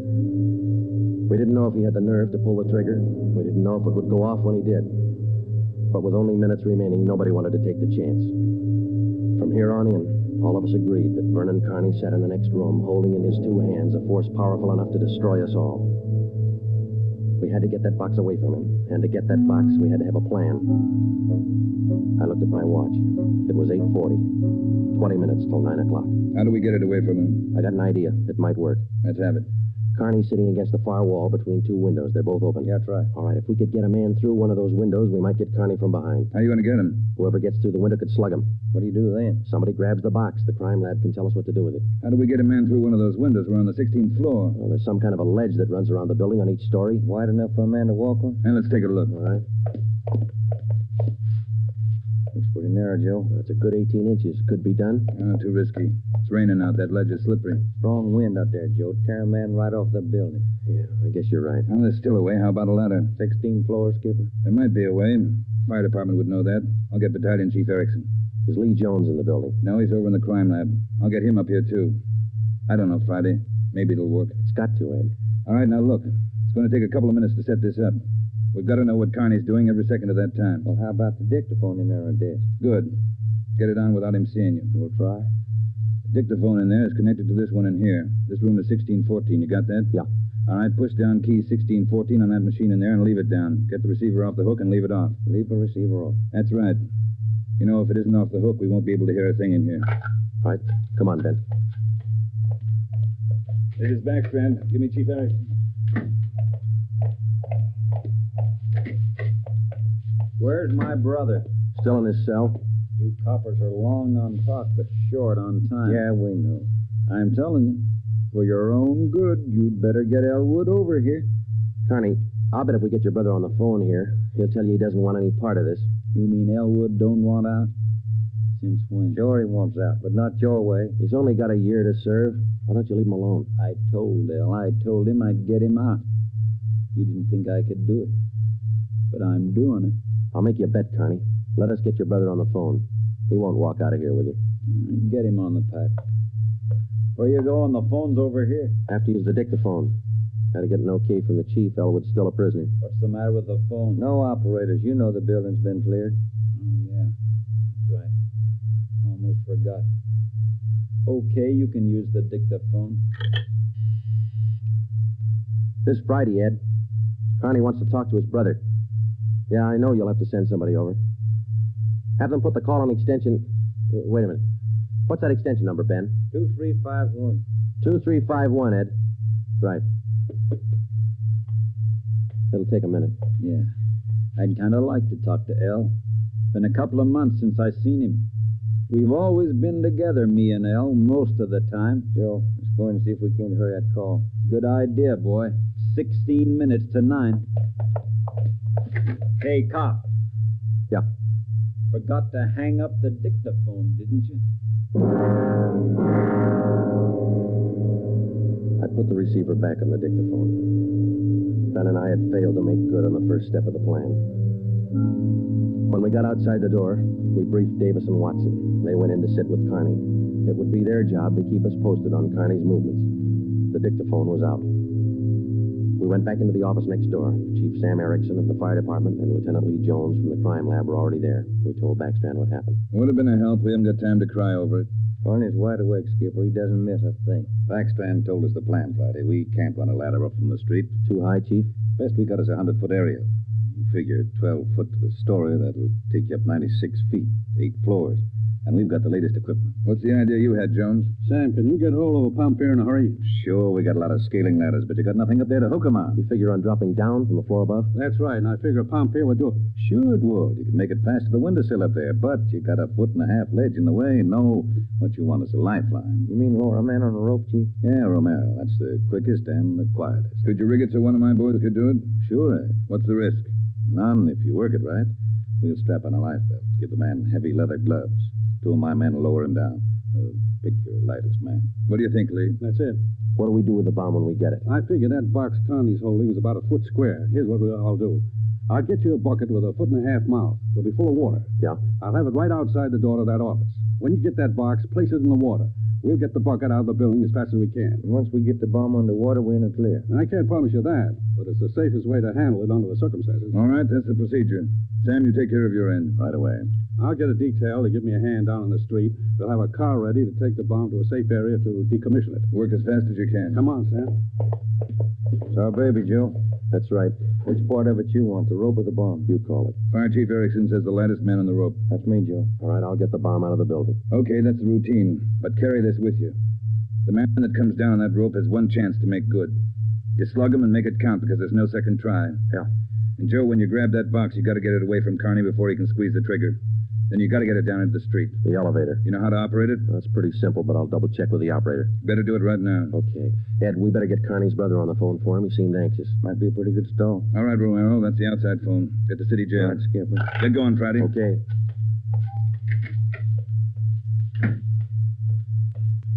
Hey, you. Elevator man. Yeah, Sergeant. Let me see if I know how to work that thing. You taking over the elevator? Well, in a couple of minutes. You want to check me out? Nothing to it, Sergeant. All right. Now, here's the control, see? You push this lever right to go up, left to go down. You see this little trigger on the underside of the handle? Yeah. That's the safety lock. Be sure you squeeze it or you can't move the lever. Let me try it. That's it. Right to go up, left to go down. Right to go up, left to go down. How do you operate the doors? Automatic. They work off the control lever. When the control lever is locked in the up or down position, the doors will close. I get it. Now, in case they jam, this red emergency button up here? Yeah. Push it. If that doesn't close them, we call the repairman. Okay, I think I got it. You sure now? I've had my orders to get out of the building. I'll just leave the elevator right here and take the stairs down. All right. Thanks a lot. Sergeant, just curious. You going to take the bomb down in this car? We're going to try. You won't have any trouble. We haven't had an elevator failure in 18 months. The elevator man turned and went down the stairs. Outside of a handful of volunteers and a man with a bomb, the city hall was now cleared. I started down the corridor and met Ben outside the office. He told me that Lee Jones and Chief Erickson were on their way up in the freight elevator at the rear of the building with the necessary equipment. The 2 fire department volunteers were with them. The phone call had been put through to the city jail, and in a moment, Elwood Kearney would be ready at the other end of the line. We went in to tell Kearney. I told him over at the jail to put the call through on extension 2351. Yeah. When's it coming through? Right now. You got Elwood with you? No. Look, Kearney, we told you we'd get him on the phone for you. The call will be through in a minute. A minute's a long time, Cop. You only got 12 of them left. Elwood's going to talk you out of this. Sure, everybody's going to talk me out of this. First it was them other 2 cops, the little Porky guy and that other monkey. Then you and this Dixie Doughhead here, and now it's Elwood. Come off it, will you, and get my brother over here. That's him. It's your brother, Connie. I'll get him. Stay put, you. Just gonna get the phone. You want to talk to your brother, don't you? I'll take care of the phone. We'll disconnect it for a while. Now get it straight, Copper. I'm through with your stinking, rotten lying. I want Elwood here. And I want him now. Bring him here before I blow you all to pieces. What's going on? Who threw that phone out in the hall? I did. You want me to go out and pick it up? Kearney, that's not going to get you anyplace. You the big boss around here? Maybe. Are you or aren't you? I answered you. All right, big boy. I've got a piece of advice for you. Take your rookie cops here and get it through their heads I mean what I say. I want my brother over here in this room. And you've got just 11 minutes to get it done. Tell him that, will you, boy? All right, Kearney. It's your show.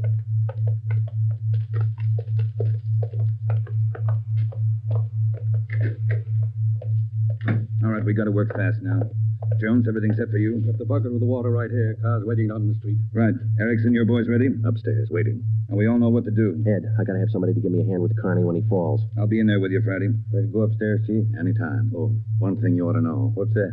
Strong wind coming up. About 20 miles an hour out there right now. That going to louse us up? No, but it's going to increase the sway. Got to allow for it. How you mean? Wind's coming from the south. We'll lower you just to the right of the window. If I figure it correctly, the wind will do the rest. Bigger risk, but we don't control the weather. How you going to do it, Ben? As soon as I get in position, I'll reach in through the window on his right. I'll use the belly. Try to catch him on the right side of his head. One good hit should put him away. Let's make it 2 and be sure, huh? Right. You ready, Chief? Now, let's go. Ben. Yeah? Nothing. I'll be careful. You too, huh? What's the time, Friday? 8:50. Shouldn't take more than a couple of minutes for Myra to get down to that window, unless the wind gives them trouble. Jones, no use you sticking around. I'll give Friday a hand. That's my job. We've got to keep you alive to decommission the bomb. Bum joke. See you downstairs.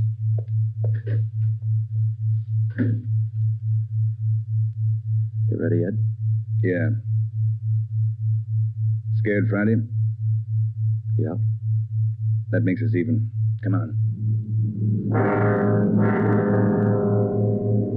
Ed Backstrand and I went into the next room with Vernon Kearney.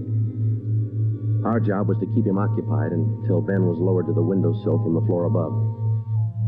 Ben was going to make a try from the window on Kearney's right. Somehow, we had to keep Kearney's attention on us and away from that window. If anything went wrong and Kearney got out of position, the plan would fail. If Ben was spotted, the plan would fail. If Chief Erickson didn't estimate the force of the wind correctly, the plan would fail. After Ben slugged Kearney, my timing had to be perfect. If it wasn't, the plan would fail. I looked at my watch. It was 8 minutes to 9. Kearney, anything we can say that'll make you change your mind? I've asked you 100 times. Now I'm ordering you. You're going to get to a phone and have somebody send Elwood over here right now. I'm through waiting. Now move. You ripped out the phone, Kearney. Well, find another one. I told you I'm sick of your two-bit stalling. We've got until 9 o'clock to make up our mind about this. You had until 9. But you wouldn't do what I told you. Now I'm cutting you short. You guys have got exactly 1 minute to get a phone in this room where I can hear you call the jail and have them send Elwood over here. You said 9, Carney. All right, Joe. We'll give him what he wants. Davis, unlock the connecting door to this office. I'll get the phone, Ed. Will the cord reach? Yeah. Your brother's a prisoner. He's in our custody and he's under our protection. We can't place his life in jeopardy. Why not leave it up to Al? Here's the phone, Ed. Yeah. Kenworthy, this is Backstrand. We want Elwood Carney over here at City Hall. His brother wants to see him. Explain the situation. If he wants to come, get him over here. Leave it up to him. Room 1614. You'll have to use the freight elevator. And tell him to hurry. Yeah. Tell him to hurry. That's the only smart thing you've done today. Now, why don't you go next door and figure out another angle? We'll wait for Elwood, too. You don't think I'd let you get out now, do you? We're all going to wait right here for my brother. In case he don't show up, you're going to see me pull the plug. Just sit down. Not so close. Right where you are, sit down.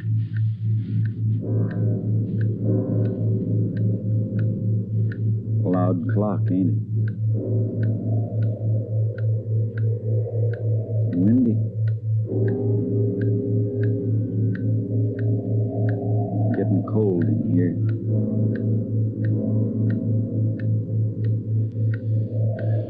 Sure a loud clock. Real windy. Maybe I ought to close the windows. Don't want to catch me a cold. I can turn on the heat. Stay put, cop. Hey, what's that? What's going on? Just the wind, Carney. There's somebody out there. I can see his feet. You stupid cops. Pull him up! Get back there, you! Pull him up! Friday told him to pull him up. Right.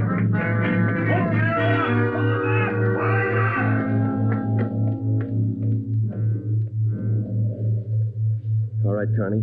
You win. You bet I win, you dumb coppers. You didn't think I'd miss a trick like that? We'll just close these windows, boys. Here's one, and lock it. And here's the... Here's your brother, Carney. Hi, Al. Hi, Vern. You did it. I told you. I told you I'd do it, didn't I? That's far enough for the rest of you. Al, come on over here. You're crazy, Vern. You're crazy. Yeah, that's what they've been trying to tell me. We're going home, Al. How are you going to do it? There's a million cops outside. People all over town heard about this. They're holding the crowd back. They ain't going to stop us now, Al. You'll never make it. Either one of you. I got him this far, didn't I?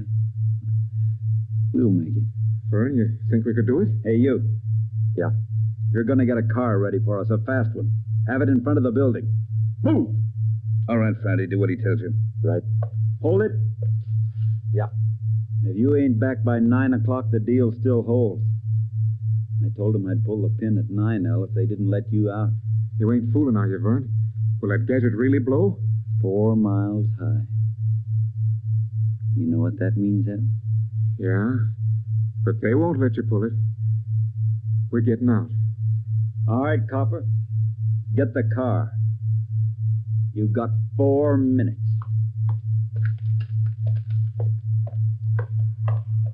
Hey, Ben. What happened? He spot me? Yeah, there's no time to explain. Now, listen. We gotta work fast. Yeah. We had to bring Carney's brother over from the jail. I don't think he cares if they get out or not. He just wants to use that bomb, and for some crazy reason, he's waiting until 9. How much time we got? Let me look. Less than 4 minutes. How about the ledge? You think you can do it? Strong wind. You'll have to hang on like a fly. I don't know. I can give it a try. Okay. Same plan. Every second counts. Now, I can't brief Ed. He's in the room with the guy. It's up to you and me. I'll get on the ledge from one of these offices. Hope we'll make it. If you don't, we'll know you tried. Hurry. Hey, Ben, wait a minute. Yeah, I forgot. The windows. The one on his right. He locked it. You'll have to crawl around to the one on the left. You got it? Right. Okay. The car will be ready in 2 minutes. Out front. Fine. Al and I'll just sit here and wait. Gonna be good being back together, huh, El? We always were real good together, Vern. Yeah, that's the way brothers ought to be together all the time. Together. Vern, I'd feel better with a gun. We don't need no gun, El. We got the bomb. We'll need a gun when we get out, when we get on the road. Okay. Take your pick. They all got 'em. Hey, you, give him yours. I'm not carrying a gun. I left it in the other room. A cop without a gun? Who's kidding who? I left it in the other room. Frisk the big boy, El. He's got one. About time for the car, ain't it? 2 minutes to 9. Yeah, this feels like it. Right on his hip. Hey, Vern, look out! Grab him, Joe. I got him. Get the box. Leave that gun alone. I got him, Ben. I gotta get his hand out of it. Run, Joe. Get it in the water. Run!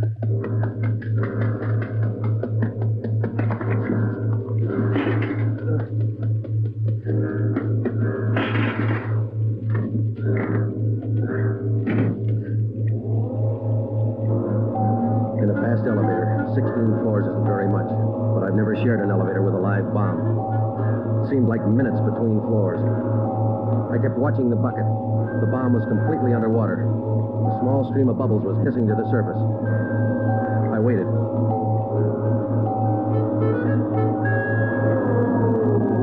Main floor. I picked up the bucket and ran for the street. I missed the first step. I fell forward. The bucket spun out of my hand. I sprawled flat on the sidewalk. I waited for the explosion.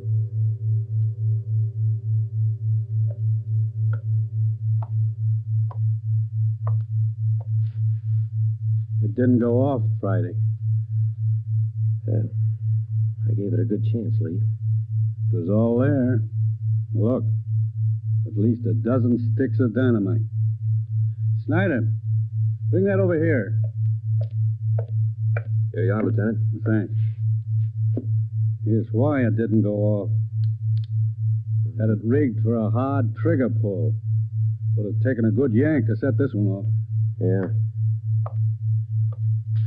Hi, Joe. Hi, Ben. Clumsy.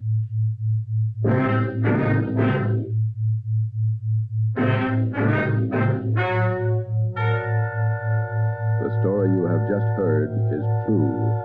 Only the names were changed to protect the innocent. Vernon Carney was examined by 5 different psychiatrists appointed by the Superior Court and was found to be incompetent. He is now confined in a state mental institution for the criminally insane. Elwood Carney is now serving the balance of his sentence with no time off for good behavior.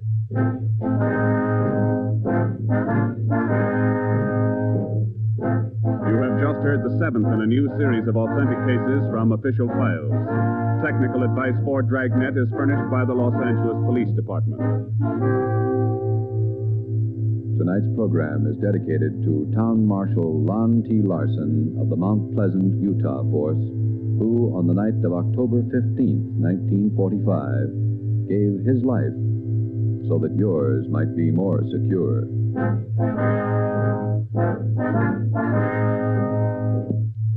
Dragnet came to you from Los Angeles. This is NBC, the national broadcasting company.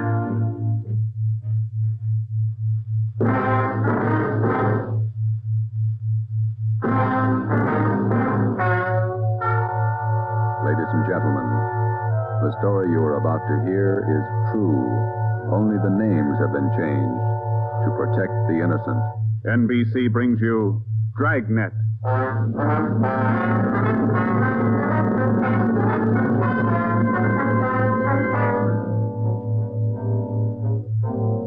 You're a detective sergeant.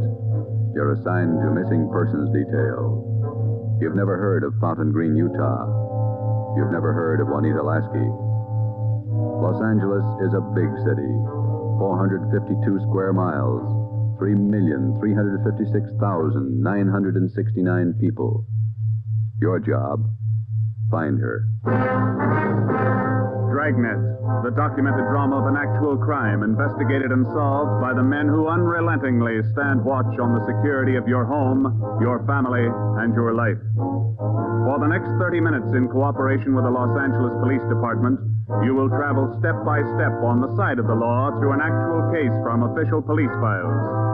From beginning to end, from crime to punishment, Dragnet is the story of your police force in action. It was Monday, December 12th. It was cold in Los Angeles. We were working the day watch out of missing persons detail. My partner's Ben Romero. The boss is Ed Backstrand, chief of detectives. My name's Friday. I was on my way back from lunch, and it was 12:47 p.m. when I got to room 67A. Missing persons detail. 4G. Federal Cafe. Good soup today. What kind? Corn chowder. It was real good. Place is jammed with Christmas shoppers. I had to wait. Haven't even started my shopping yet. You? Oh, I gotta pick up something for my mother. Prices are high. I'll send a lot of cards. Wait till you get married, Joe. Ever try to sell a Christmas card to a kid? They got to have something with wheels on it. Yeah, I guess you're right. Missing persons, Friday. Fountain Green, Utah, calling the Los Angeles Police Department. Bureau of Missing Persons. My party will speak with anyone in charge. This is missing persons, Sergeant Friday. Just a moment, please. Mrs. Lasky, ready with your call to Los Angeles. Hello? Hello? Hello? Here's your party. Go ahead, please. Operator? Yes, madam. Could you please give me the charges for this call? I'm using my neighbor's phone. All right, madam.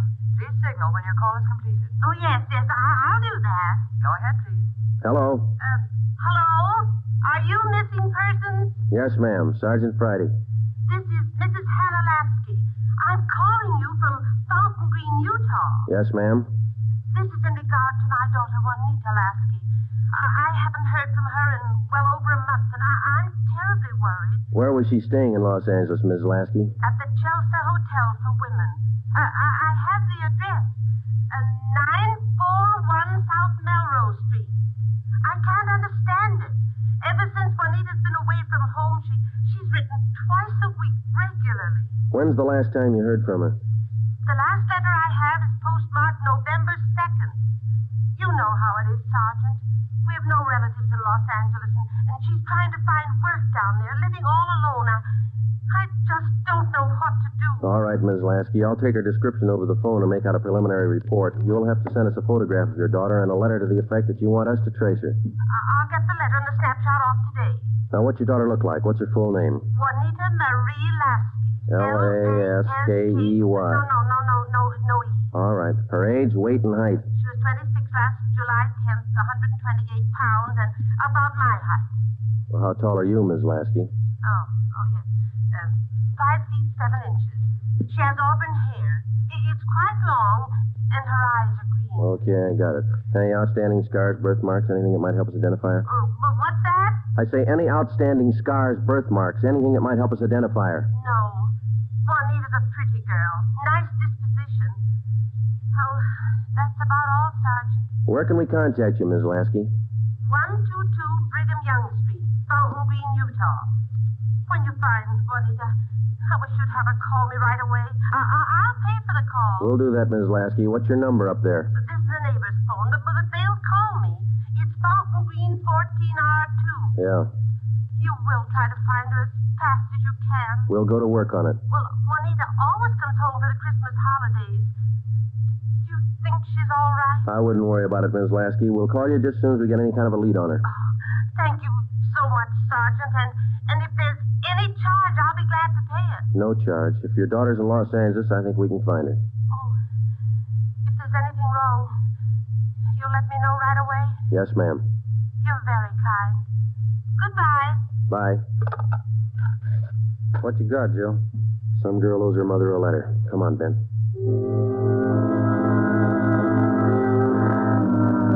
Just a routine call. call. We made the usual check, the morgue, all the hospitals, the county jail. And then we went through the repeater file. We found a Juanita Lasky in the files, but the age and description didn't match. We put that lead in the discard. After the usual paperwork, the next step was to check our last known residence, the Chelsea Hotel for Women.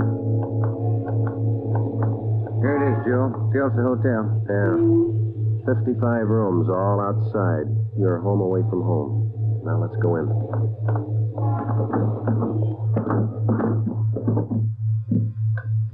Chelsea Hotel. Thank you. Here's a bell. Yes, sir. May I help you? We're looking for a Miss Juanita Lasky. I'll ring her room. Whom shall I say is calling? Is she in? I believe so. I just saw her about an hour ago. Okay, would you ring her room, please? Yes, sir. And whom shall I say is calling? My name's Friday. All right, Mr. Friday. Just a moment. Do you wish to speak with her on the phone, or shall I have her come down? Ask her to come down if she doesn't mind. She doesn't seem to answer. That's funny. I'll ring again. No, sir, she doesn't seem to be in. Would you like to leave a message? Didn't you say you saw her about an hour ago? Yes, I did. She must have gone out again. I wonder if we could check her room. Oh, no. Gentlemen are not allowed above the main lobby. I'm sorry, ma'am. We're from the police department. Missing persons. I'm Sergeant Friday. This is Sergeant Romero. Oh. You men are from missing persons, did you say? Yes, ma'am. Well, I'm sure Juanita's just stepped out for a moment. If you'd care to wait here in the lobby. We haven't got much time, ma'am. We'd appreciate it if you'd show us her room. Certainly. I'll get to the pass key. That's 215. The elevator's right this way. Thank you. What seems to be the trouble? Some friend of Juanita's missing? No, ma'am. Juanita. Juanita? I don't understand. Her mother's a little worried about her. Down this way. Here we are.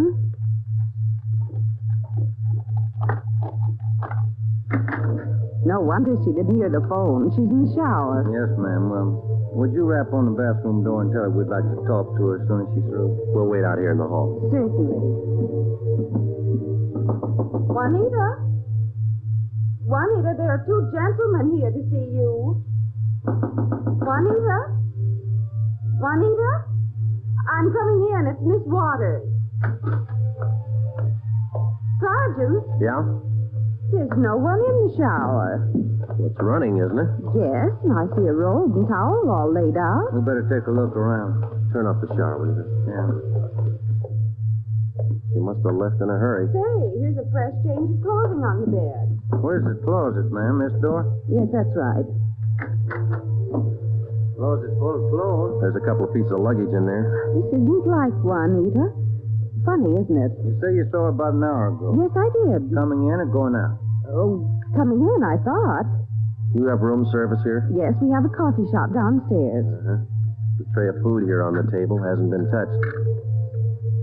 Coffee's still warm. Shut that radio off, will you, Ben? Yeah. Could she have gotten out of the building without you seeing her? No, we don't have a rear entrance. You sure you didn't see her go out the front door just before we got here? No, I did not. How about her mail? She been picking it up lately? I think so. We can check that down at the desk. Yeah, here's some letters. Postmark Utah. Return address. Mrs. H. Lasky. Mother. Yeah, let me see that other one, Ben. This is one of your telephone message forms? Let me see. Yes, that's right. Says long distance call operator 2, Fountain Green, Utah. According to this slip, this call was received at 1:25 today. May I see that, Certainly. Sergeant? There you are. Yes, that's Edna's writing. Mrs. Tollefson took that call. She relieves me for lunch. Well, do you know whether she returned this call? Well, if she did, there'll be a record down at the desk. Uh-huh. Now, you're positive that you saw Juanita Lasky an hour ago? Yes, I'm sure. Just about an hour ago. 5'7", 128 pounds, green eyes, red hair. Red hair? Oh, no. Juanita's a blonde. Her mother told us that Juanita Lasky had red hair. Now, we weren't too surprised. A lot of women change the color of their hair. It would make identification a little more difficult, but not impossible. We checked down at the desk. Juanita Lasky had picked up all her mail, but she had not answered that long-distance phone call to Fountain Green. The next step was to question some of the people in the Chelsea Hotel who knew Juanita. We tried room 217. Yeah, oh, Gloria, These men are police officers. They want to ask you some questions. Well, yes. Is it all right for them to... Yes, of course. This is an exception. Won't you come in? Thank you. What's your name, miss? Gloria Edgerton. You know Juanita Lasky? Yes, I know her. She has the room right next door to me. Have you seen her today? No, I haven't. I've been out doing my Christmas shopping. Why? We were trying to locate her, Miss Edgerton. Wasn't she in her room? I thought I heard her shower going. Yeah, she did, but she wasn't in there. When was the last time you saw her? Last night at dinner. We always eat dinner together. Did she say anything that might lead you to believe that she was going anywhere today? No, she said she might do some Christmas shopping today, so I suggested she go with me, and she agreed. She said she'd let me know this morning. Did she? No, she didn't. I just assumed that maybe she was sleeping in, so I went on alone. Are you sure she hasn't just stepped out? We don't know. If you're just going down to the corner, it's a little unusual to leave the shower running, the radio on, and let your lunch get cold. Did she do that? How long has Juanita had blonde hair? Well, ever since I've known her, about 6 months.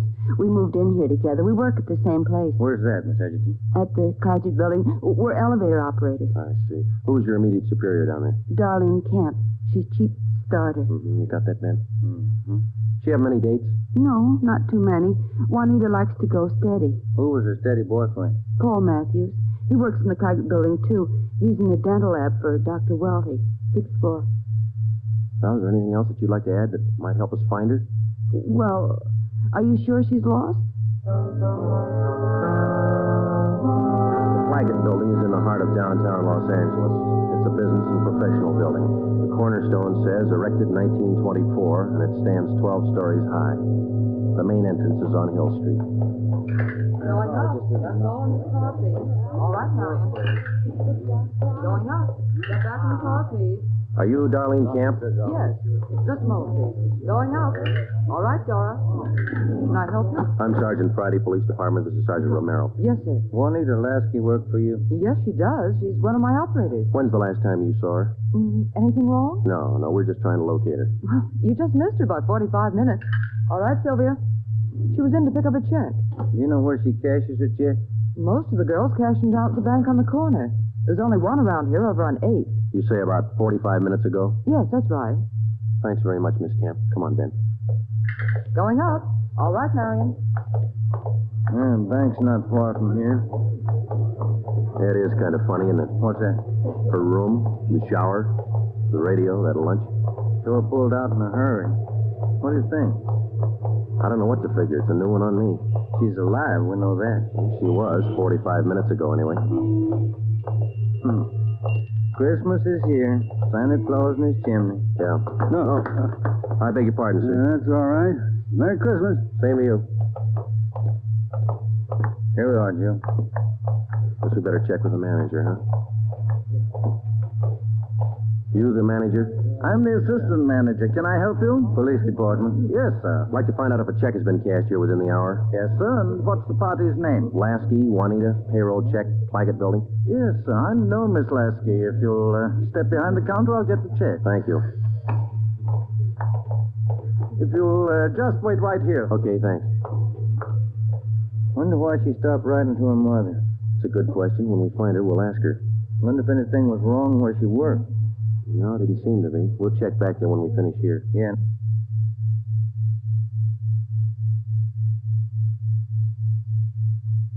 That boyfriend, Paul Matthews, too. Yeah. Oh, here's our man.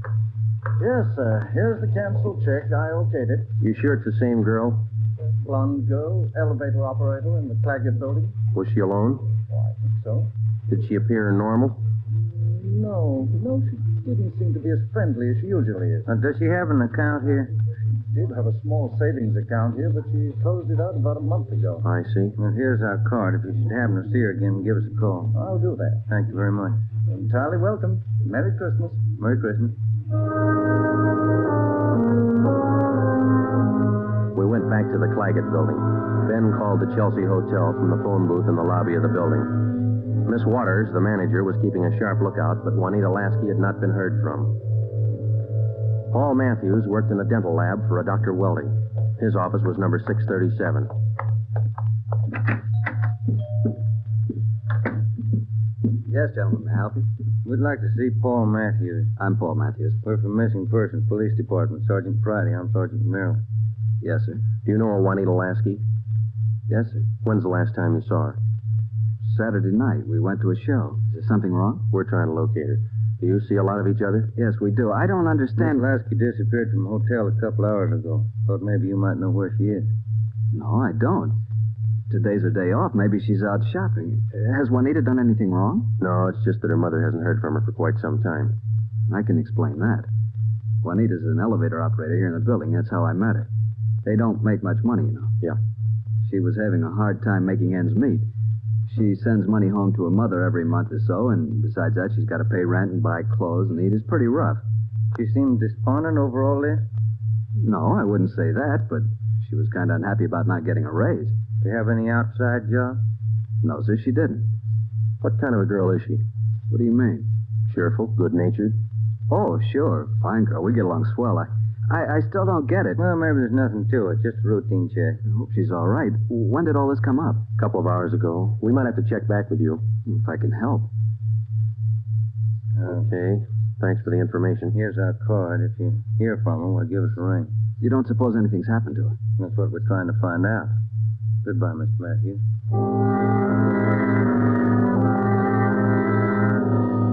When we got back to Central Division, we had a full description of Juanita Lasky teletyped to all outlying stations in the metropolitan area of Los Angeles. We also put out an APB. We double-checked the repeater file and the wanderer file. We made out a full report on our findings to date. During the next 8 days, we located a missing husband for a wife in Memphis, Tennessee. We picked up a runaway boy missing from his home in Reno, Nevada, and a 79-year-old veteran of the Spanish-American War who left his home in Bakersfield, California because he didn't like his daughter-in-law's cooking. But Juanita Lasky was still a mystery. For 8 days, we checked and rechecked all her known friends and habits. We went back over the course a dozen times, but no trace. It was almost as if she had ceased to exist that day in the Chelsea Hotel. The letter and photograph from her mother had arrived, and we circulated it to cities all over the country. Her mother wrote that during the war, Juanita was a whack corporal. We put a tracer through to the War Department. That way, we'd have another photo and a full set of fingerprints. Well, where do you want to start today? I'll get it. Missing persons, Friday. Joe, this is Spencer over in the morgue. Yeah, Archie. You still looking for that girl? What's her name? Ramona Lasky? Juanita, yeah. Just had one brought in. Looks like your girl to me. The city morgue is located in the basement of the Hall of Justice on West Temple Street, across the street from the City Hall. A lot of missing persons cases end right here. Archie Spencer met us at the door. Hi, Joe. How's the wife been? No, fine, Archie. Over here, Joe. Cooler 23. Give me a hand, huh? You bet. That's her, isn't it? When's she going to be posted? As soon as your fingerprint man gets here. Yeah. That's Ramona Lasky, isn't it? Juanita. Juanita, I mean. No. No, that's not her, Archie. You sure? Yeah. Oh, I was almost positive. Sure looks like this picture in your bulletin. Yeah, she looks a lot like the picture, but it's not Juanita Lasky. 5'7", green eyes, blonde hair, about 130. How close can you get? Look at the face. You sure that's not her? Yeah, I'm sure. Look at her hair, the roots. Yeah. They're blonde all the way down. They ought to be dark. Our girl's a bleached blonde. Yeah, I see what you mean. Look at her right hand, index and middle fingers. Heavy nicotine stains. Our girl didn't smoke, Archie. Yeah, I see what you mean. Guess I was wrong. That's not Ramona. Juanita. Come on, Ben.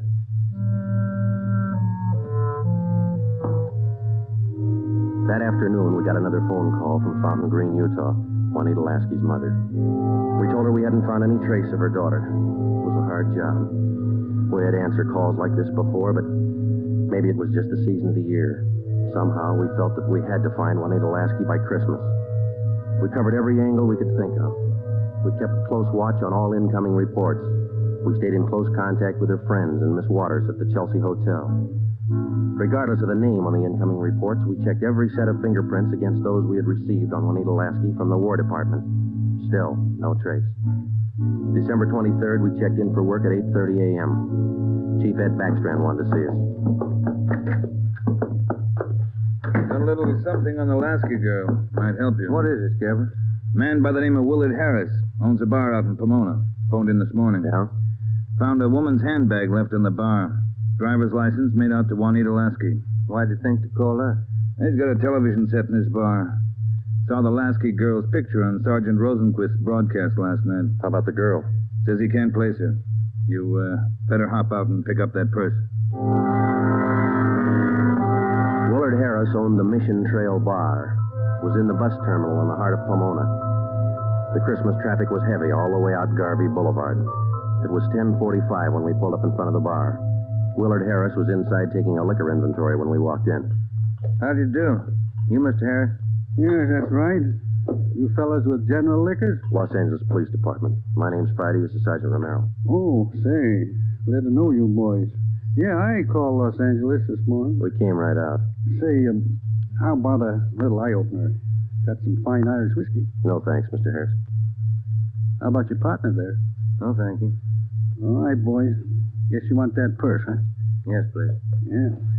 Here you are. Just as I found it. I opened it up to get the owner's name, but that's all. Didn't touch a thing. Okay. Thanks, Mr. Harris. You said that you didn't remember seeing a woman who left this. No, I don't. Herb works with me here. He might have seen her, but he didn't. I asked him the night we found it. How long ago did you find this purse? Oh, better part of 2 weeks. No, a little closer to a week. Yeah, about 8 days ago. I usually hold something like this for 30 days. That's the law, you know. Yeah. But I saw that fella on the television on that missing persons program. That's how come I called you, boys. Well, thanks very much, Mr. Harris. That's all, boys. Cold out this morning. Sure you don't want a little nip? No, thanks, Mr. Harris. Goodbye. We checked the personnel at the bus terminal, but none of them seemed to recognize Juanita Lasky's photograph. We checked the contents of her purse, but we found nothing unusual. 4 $1 bills and some change and the normal things women carry. Since it was money in the bag, we felt sure that Juanita Lasky had lost the purse herself. That meant that she was alive 8 days ago, 2 days after she walked out of the Chelsea Hotel. It's the only print carried on a California driver's license. It matched the same print on the War Department record. It didn't prove anything except that all the evidence tied in and belonged to the girl we were looking for, Juanita Lasky. The next morning, December 24th, we checked in for work at 8:30. Morning, Ben. All right, Joe, here's the daily report. You want to check them? There's a mess of them. Let's get at them. You looked through any of them yet? No, not yet. I figured I'd wait for you. All right, I'll take half. Got any shopping done? No, you? Some. Lunch hour mostly. Mm-hmm. Found some nice cards. Be sure to send me one. Yeah, I'll hand it to you in the morning. Let's trade shaving lotions like we did last year. If I get any. You can get some. My kid's got a bottle all picked out for you. It's called South Pole for that cool. Yeah. He's only a kid. You feeling winning? Better when he gets older. So he'll do. Tell him that, Friday, on the Lasky case. Thanks, Holmes. Ben, listen to this. Yeah? Bureau of Criminal Investigation, Sacramento. Here's a kickback on our APB. Yeah, what you say? Reading your APB, number 43 on 12/12/48. Our records disclose that Juanita Lasky applied for a position of civilian clerk at Marchfield, California, U.S. Army Air Base, using alias Gene Davis. How about the fingerprint classification? Yeah, let me find it. Yeah, FPC. Key 19, primary 32/32, inner over outer, final 15/17. Friends, check out. That's our girl, Joe. The Sacramento report stated that Gene Davis had applied for government work at Marchfield, California. Well, a couple of things dropped into place. Her purse had been found in Pomona. That's right on the main highway from Los Angeles to Riverside. And the application for a job at the Army Air Base a few miles beyond Riverside. We put through a long-distance phone call, and they told us that Gene Davis was employed there as a civilian clerk, but failed to show up for work that morning. It seems like we run fresh out of luck every trip, doesn't it? We get so close, and then she's gone again. What you think she's on the go for? If I could figure that, I could find her. I'll get it. Missing persons, Friday. Yeah? We'll be right over. We didn't find her, but she's been found. Juanita Lasky just walked into the Chelsea Hotel. We went over to the Chelsea Hotel. Technically, our job was completed now. Juanita Lasky had been found. We went over to make out a routine report. The streets were pretty jammed with last-minute Christmas shoppers, so we walked the last block to the hotel.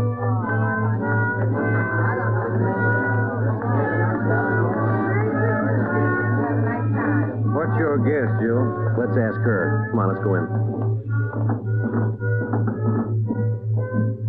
That looks like her over by the desk there. Yeah, pretty well memorized that face. Sergeant, this is Juan Little Lasky, Sergeant Friday and Sergeant Romero, Juanita. How do you do, Miss Lasky? How do you do? I'm sorry. I'm terribly sorry. Miss Waters told me. Do you mind telling us? Where have you been? Sergeant, I don't know. These last 12 days have been a complete loss to me. Miss Waters told me what happened. I went over to see my doctor. He said I had temporary amnesia. I have to have treatment. I see. What's your doctor's name, Miss Lasky? Dr. Rudner over on Crenshaw. Well, we're glad you're okay. Kind of had us going there for a while. Oh, I'm sorry. Can I use your phone, Miss Waters? Oh, certainly. Help yourself. Thank you.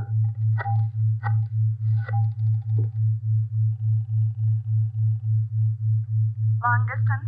I'd like to place a person-to-person call to Mrs. Hannah Lasky, Fountain Green, Utah. That number is 14R2. Fountain Green, Utah, 14R2. That's right. Your name and number, please. Joe Friday, and this is Hempstead 8594. Thank you. Rate operator. Fountain Green, Utah, route and night person rate from Los Angeles. TC Mount Pleasant, Salt Lake, night person 140. Through Salt Lake. Salt Lake, Mount Pleasant. Mount Pleasant, Fountain Green. Fountain Green. Fountain Green, 14R2. Mrs. Hannah Lasky, Los Angeles, California, calling. Thank you. Ringing operator. Hello? Mrs. Hannah Lasky, please. Los Angeles, California, calling. Oh, yes. Hang on. I'll get her. Waiting on your party, sir. Thanks. Getting through all right, Joe? Yeah. Lucky. Christmas Eve. Yeah. Hello? Hello? Hello? Hello, Miss Lasky. Yes? Just a minute, Miss Lasky. Juanita, Yes? you're wanted on the phone. Oh, who is it? Just say hello. She'll take it from there. Let's go, Ben. Hello? Yes? Hello, Mother. Come on, Ben. Yes, I'm all right. Mother, it's so good to hear your voice.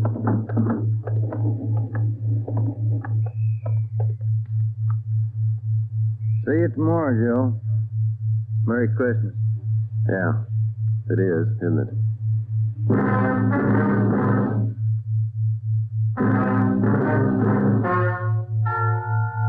The story you have just heard is true. Only the names were changed to protect the innocent. Upon further examination by competent medical authorities, Juanita Lasky was found to be suffering from periodic spells of amnesia. She was given treatment, and a complete cure was effected.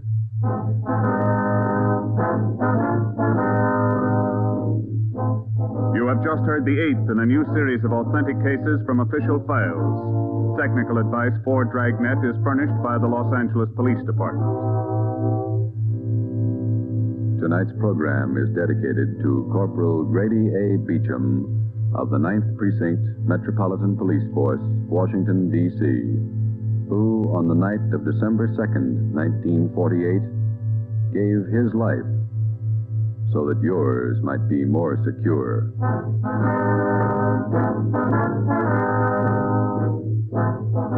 Dragnet came to you from Los Angeles. This is NBC, the national broadcasting company.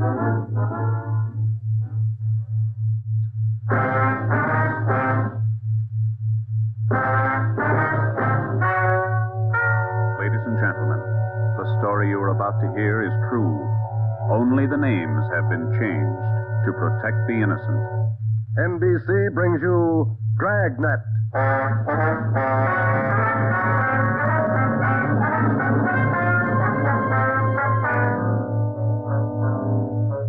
You're a detective sergeant. You're assigned to narcotics detail. For more than 2 months, doctors' offices have been burglarized, hospital pharmacies pillaged, drugstores robbed, medical supply firms ransacked with one purpose in mind: the theft of narcotics. The criminals are expert, cunning, vicious. Your job, get them. Dragnet, the documented drama of an actual crime, investigated and solved by the men who unrelentingly stand watch on the security of your home, your family, and your life. For the next 30 minutes, transcribed in cooperation with the Los Angeles Police Department, you will travel step by step on the side of the law through an actual case from official police files. From beginning to end, from crime to punishment, Dragnet is the story of your police force in action.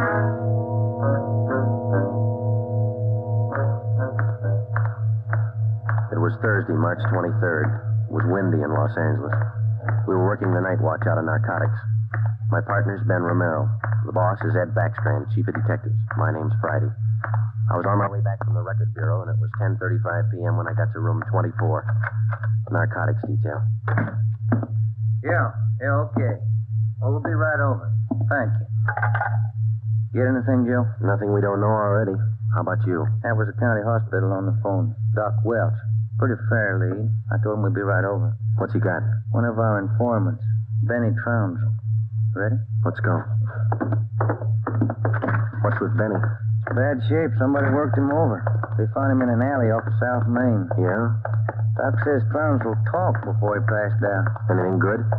He claimed he knows who's running the new dope racket in town. Says they got him. No, let's take the stairs here. Why should they bother with small fry like Benny? That's what I'm wondering. Blackmail, maybe. Benny's still on the needle? Maybe that accounts for his story. Doc says his skull is fractured. Morphine doesn't do that to him. Yeah. Benny mention any names? I don't know. Doc didn't say. Here's the garage. Come on. When did they pick up Benny? About an hour ago. He had a pocket full of bundles on him. Heroin. Trounsel's small fry. He never had that much dope on him in his life. That's what makes it interesting. Let's go.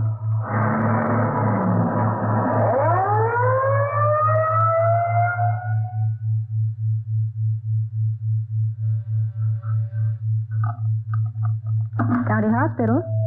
Yes, sir. The line is busy. Will you wait? Thank you. Can I help you, gentlemen? We'd like to see Dr. Welch. She's expecting us. Your names, please? This is Sergeant Romero. My name's Friday, police officer. Oh, yes. Around the corner to your left, room 127. The doctor's waiting for you. Thank you. Come on, Ben. I hope Benny's still talking. We could sure use a lead. Yeah. Here it is. 127. Hiya, Ben. Joe? How are you, Doc? Anything new? Just left Trounsel upstairs. You think we can talk to him now? Won't do much good. He died about 6 minutes ago. For almost 2 years, Benny Trounsel, an addict himself, had been one of the most valuable informants Ben and I had in the narcotic gangs.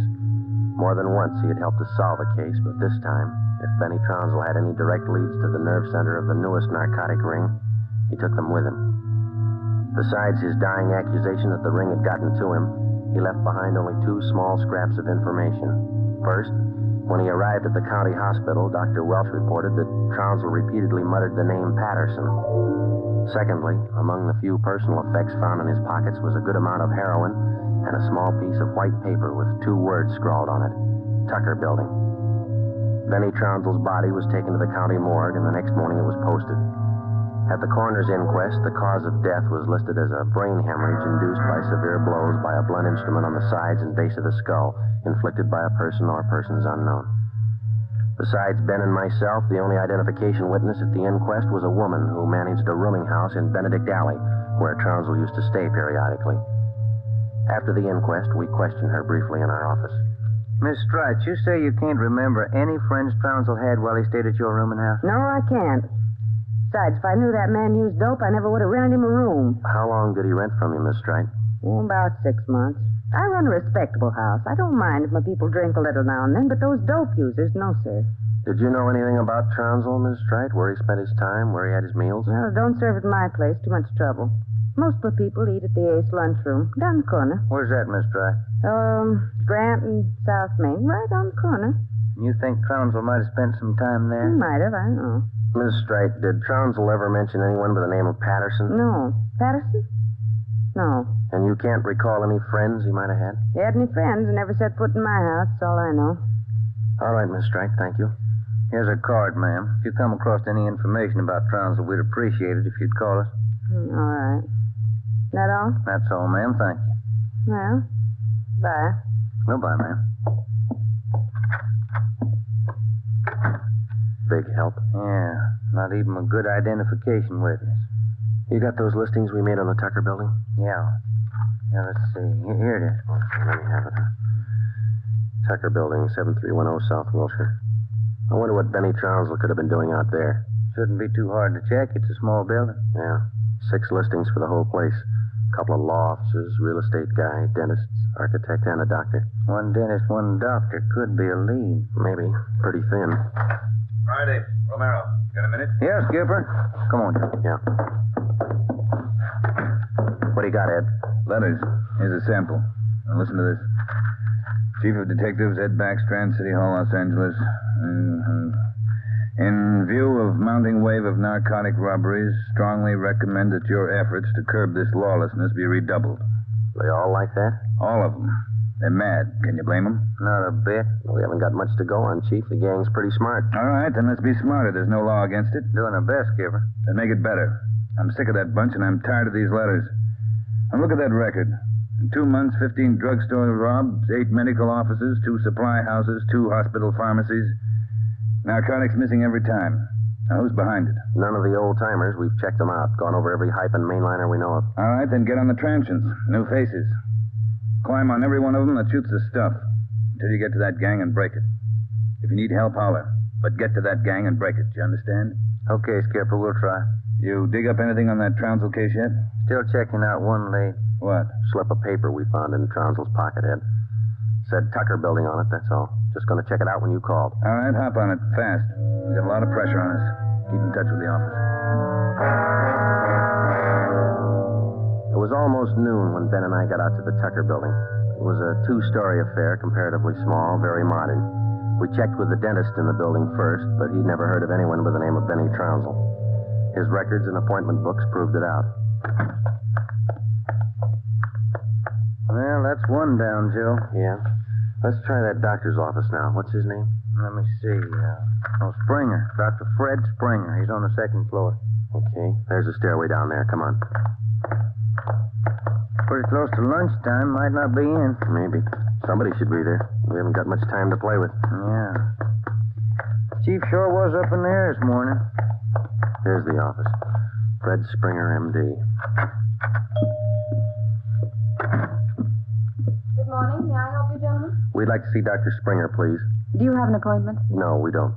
Well, the doctor's not in at present. Would you like to make an appointment for later in the day? No, ma'am. We're police officers. This is Sergeant Friday. I'm Sergeant Romero. How do you do? I'm Miss Turner. I'm the doctor's nurse. Then you must take care of the appointment and record books for the doctor. Yes, I do. Well, maybe you can give us the information we're looking for, Miss Turner. Did the doctor ever have a patient by the name of Trounsel? Benny Trounsel? Trounsel? Mm-hmm. No, I don't think so. Just a moment. I'll check. Thank you. No. Trounsel, is that the way you spell it? Yes, ma'am.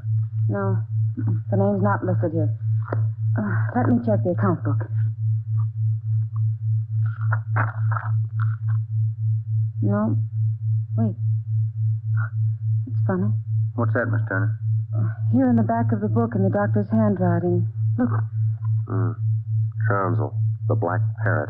Certainly funny. I can't remember seeing that notation before. It must be fairly recent. Miss Turner, what kind of a clientele would you say Dr. Springer has? Oh, it's quite exclusive. Beverly Hills, Bel Air.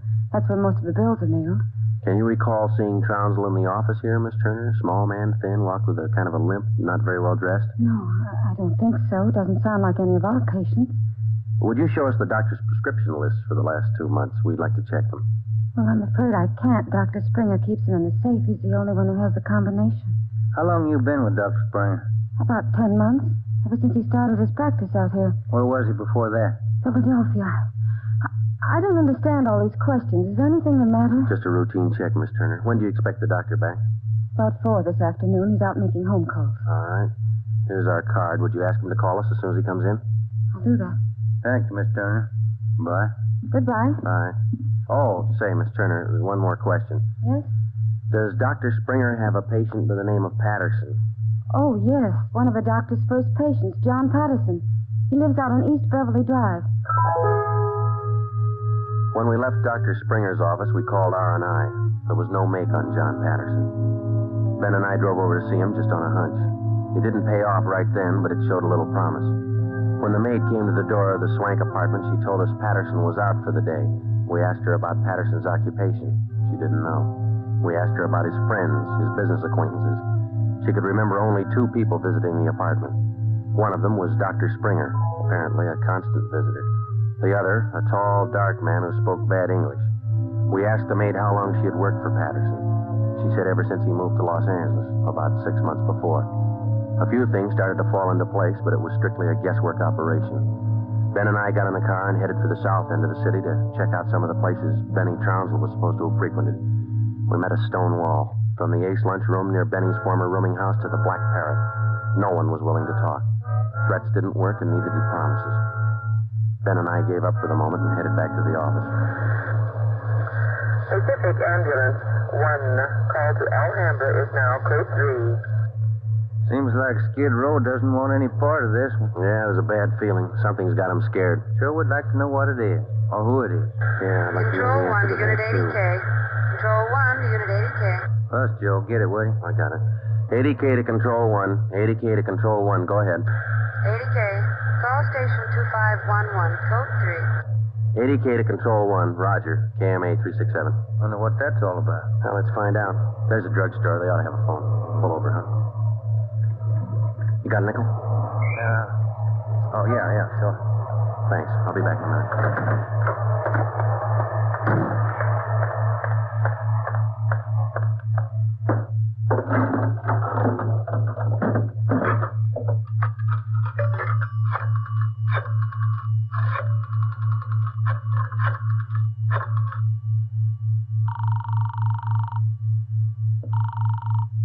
City Hall. 2511. Thank you. Chief of Detective's Office, Helen. This Friday, Mike. The chief there? Oh, yeah, just a minute. Backstrand talking. This Friday, Ed. What do you got? You tied up? Nothing big. Then check in as soon as you can. Got something good. What? You remember the stick-up at St. Agnes Hospital about a month ago? Pharmacy there? What about it? 2 patrolmen picked up a user down near Union Station about an hour and a half ago. Yeah? Guy was way back on his heels. He had 2 vials of morphine on him. Vials had serial numbers. Good. Did they match out? Perfectly. Thanks, Ed. We'll be right in.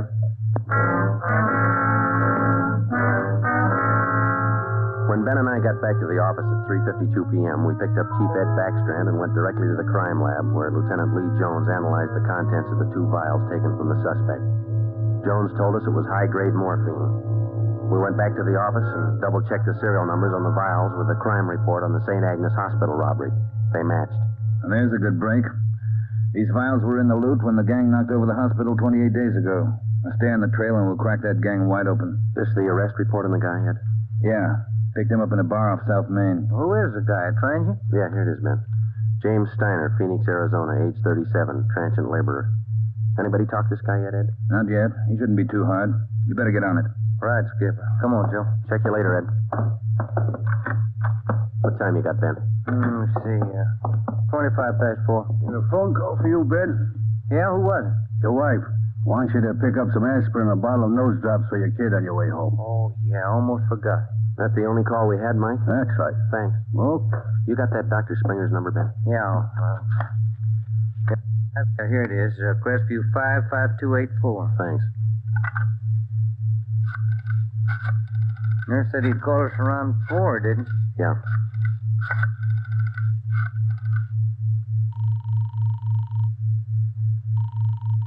Dr. Springer's office? This is Sergeant Friday down at the police department. Dr. Springer there? Well, no, he isn't, Sergeant. He called in about 20 minutes ago and I gave him your message. He said he'd call you.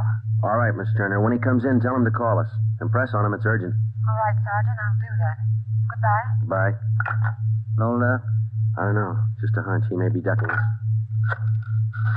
Who are you calling now? State Medical Board.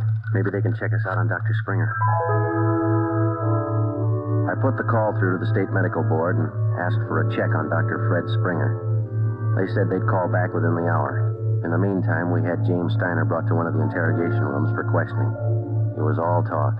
It's like I told the sergeant when they booked me. I don't know anything about this hospital job. Sit down, Steiner. Oh, all right, thanks. How long you been in the city, Steiner? L.A.? Oh, about a month. I came from Phoenix, looking for work. Things are pretty slow in Phoenix. Where'd you get the morphine? Huh? I said, where'd you get the morphine? The stuff? I bought it. Just for a pop now and then. I just play around with it. Just for kicks. Who'd you buy the vials from? Who? I don't know. A guy in a bar gave me a price. Which bar was that? Which bar? Black Parrot. I'm not hooked. I just play around with it just for kicks. What'd the guy look like, Steiner? What did he look like? I don't know. Tall, I guess. Would you remember him if you saw him again? Remember?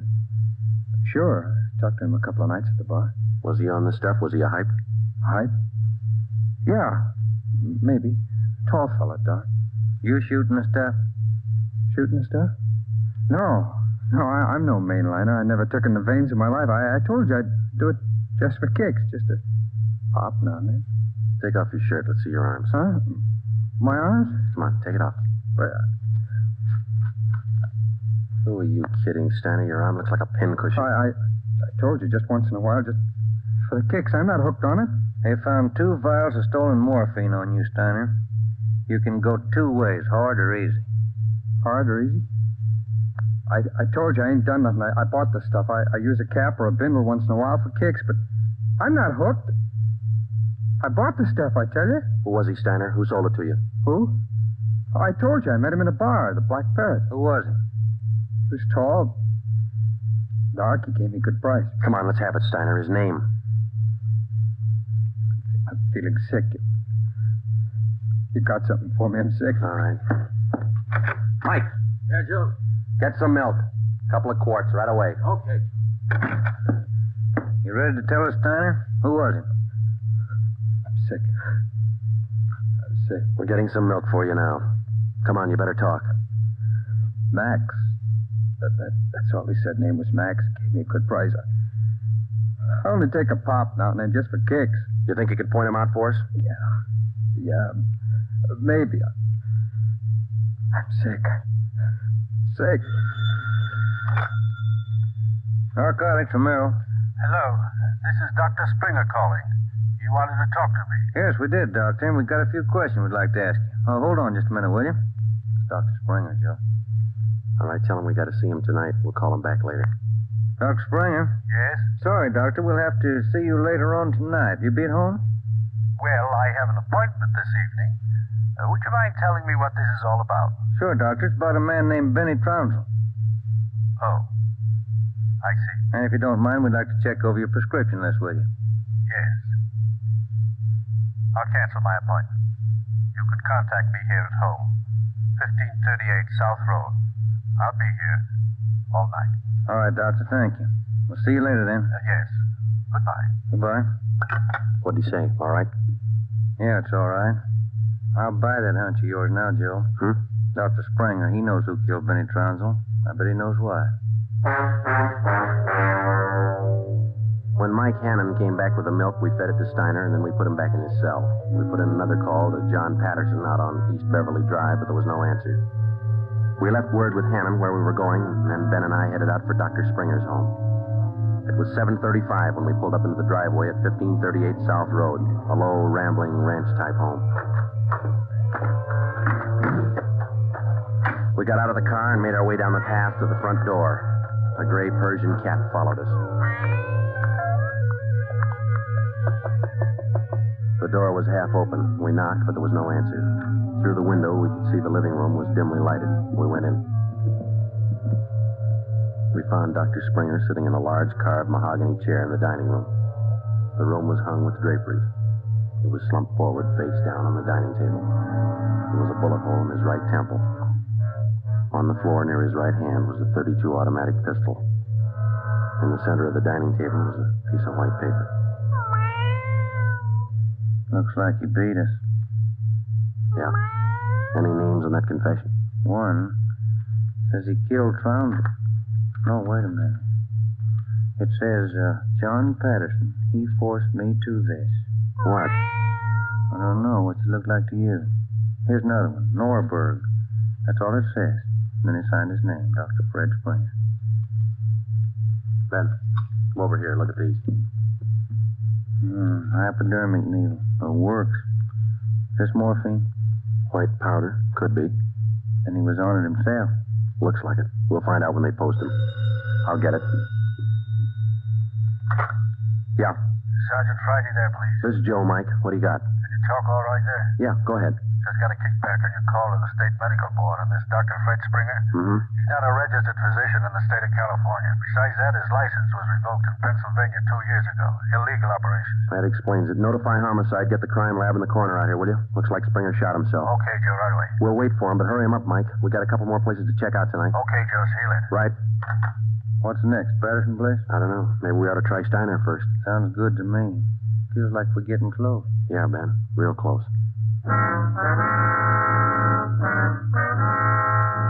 12 minutes later, homicide and the crime lab men checked in at the Springer house, and Ben and I checked out. We went back to the office and found Ed Backstrand waiting for us. We told him our story, and he sent 2 men out to keep an eye on the Patterson place. 2 other men went to work to try and track down the other name in Springer's confession note, Norberg. Ben and I went up to the county jail and picked up Steiner.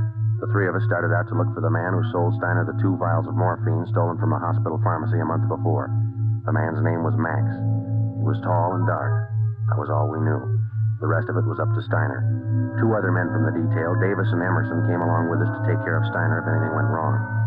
Our first stop was the Black Parrot Tavern. Davis parked the car in an alley down the street. Steiner, Ben, and I got out and walked the rest of the way. You understand what you're supposed to do, Steiner? Me? Yeah. I go in first, sit at the bar. You 2 will follow me. I sit at the bar, and if I see Max, I give you the sign. That's okay, huh? That's right. And you don't try to break for it. Break for it? Me? I told you, I'm squaring with you guys. All right, Steiner. Go ahead. Let's hope it works, Joe. Yeah. There he goes inside. Come on. Now, look, try to grab one of the booths along the wall if you can, huh? Right. Here we are.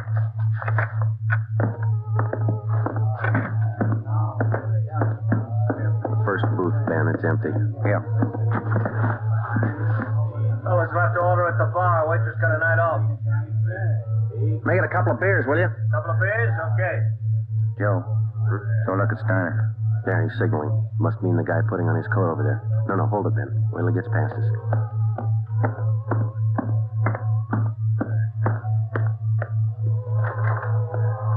All right, get Steiner back to the car. I'll tail the guy. You come after me.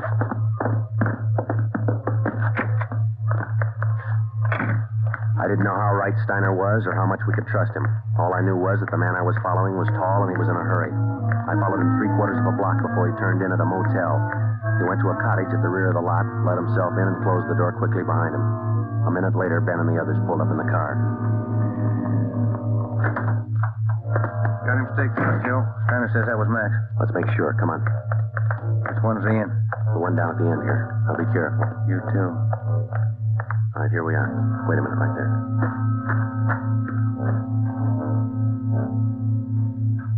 All right, look, there's no rear door. He's got to come out the front. Keep the door clear. You ready?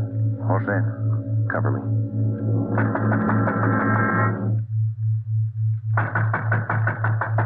Open up in there. Who is it? Police officers, open up. Just a minute. All right, Ben, give it back to him. Don't shoot, we'll come out. All right, throw your guns out first, then come out with your hands behind your head and make it fast. Watch it, Ben. He's making a break. All right, mister. That's far enough. Get out of my way. Get out of Get him, Ben. That's good, Ben. You all right? He didn't mean it, Copper. He didn't mean it. He didn't know what he was doing. Well, that must be a good excuse, lady. A lot of people use it. Come on, Ben. Let's take him in.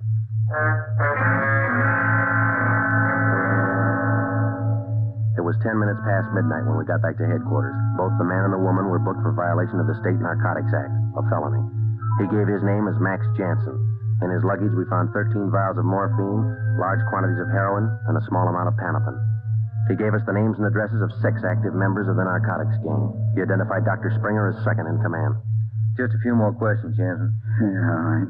Why did Springer kill Trounsel? He had it coming. Trounsel knew the score, and he was blackmailing them, bleeding them white. Why didn't the gang take care of him? The boss said no rough stuff. Things were going too good. He warned Springer, but he wouldn't listen. All right, Jensen, just one more question. Who's the boss? Do I get off light? State's witness? It might help. We can't promise you anything. Who's the boss, Patterson? Yeah. 138 East Beverly Drive? That's right. What about Norberg? How does he figure?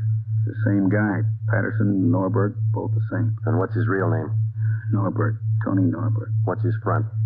He's legitter. He used to be importing business. Where? Here. Got an office downtown. Do I get protection? Where's Norberg now? Home out in Laurel Canyon. Do I get protection? I thought you said he lived out on East Beverly. His apartment. His home's out in the canyon. Where? What's the address? Do I get protection? You'll get protection. Wyndon Way. 860 Wyndon Way. All right, Friday. Romero, take some men with you.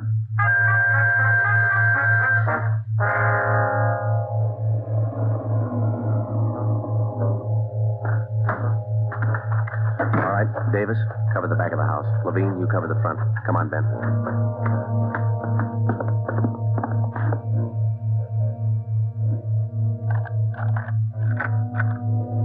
Yes? Mr. Norberg in? Who's calling? Police officers. Oh, come in, won't you? Thank you. Now get your hands up. Face the wall. You'll never make it, lady. The house is surrounded. Tony, get the stuff. It's our only chance. They'll cut you down, Norberg. All right, Jeannie, give him the gun. Don't be a fool. They're going to march out the door in front of us, right to the car. I'm not going, Jeannie. Try it if you want. I'm not going. All right, Tony, stay. Come on, coppers. You'll never make it, lady. I said move. Fast. All right, Ben, hit the dirt. She's going for the car. See if you can get those tires.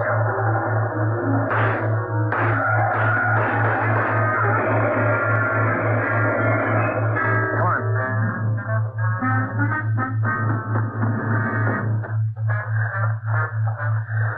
Dan? Yeah. Norberg was smart.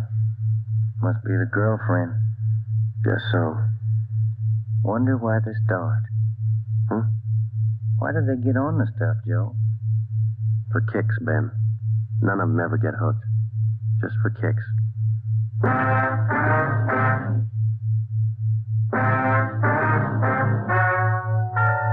The story you have just heard is true. Only the names were changed to protect the innocent. Tony Norberg, alias John Patterson, was tried and convicted for possession of narcotics, robbery, and conspiracy, and was sentenced to the maximum term prescribed by law, each count to run consecutively. He died 3 years and 11 days after his arrival at the state penitentiary.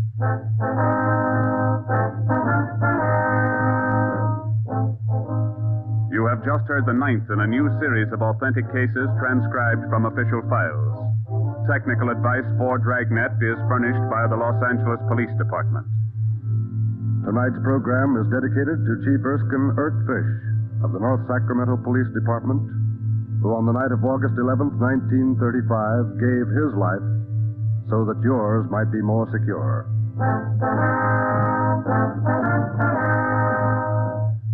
Dragnet came to you from Los Angeles. This is NBC, the national broadcasting company.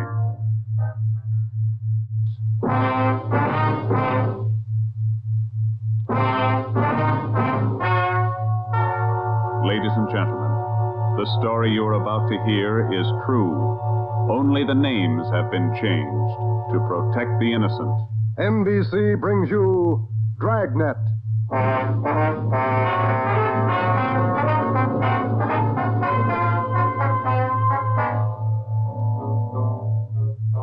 You're a detective sergeant. You're assigned to homicide. There's a mad killer at large in your city. A woman has been brutally slain, the body mutilated. The picture is clear. The killer has a thirst for blood. Your job, get him.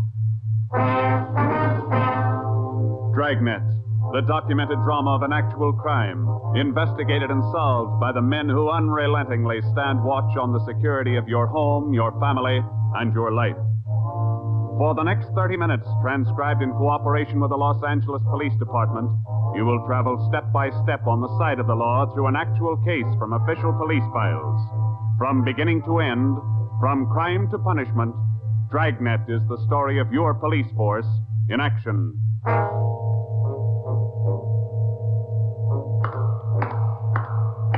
It was Wednesday, January 12th. It was raining in Los Angeles. We were working the night watch out of homicide. My partner's Ben Romero. The boss is Ed Backstrand, chief of detectives. My name's Friday. I was on the way back from the morgue, and it was 11:23 p.m. when I got to room 42. Homicide. Hi, Joe. Chief wants to see you. He's in there with Romero. Thanks, Chandler. How's the wife? Fine. How about your mother? Better, thanks. Hi, Joe. Hi. Friday, sit down. Did they post the body yet? In the morning. Pretty messy. Strangled and mutilated. The guy's a maniac, Skipper. The body shows it. A murder like this, anybody's a suspect. The coroner looked at the body. He says the weapon was a long, sharp instrument. Found her in a hotel down on East 3rd Street. Manager's son discovered her about 7:30. You talked to him? It's too much for him. He passed out. Manager wasn't home. We'll check with him before midnight. Close to it now, Joe. We better get going. All right. The boys from the crime lab check the room? They're still down there, Ed. The place is a mess. Get back as soon as you can. We're working straight through on this thing. That's a hot shot. I'll get it. At the Lux Hotel, room 219, corner of South Grand and Cordova. Dead body. Possible homicide. The Lux Hotel, room 219, corner of South Grand and Cordova. Dead. What is it, Friday?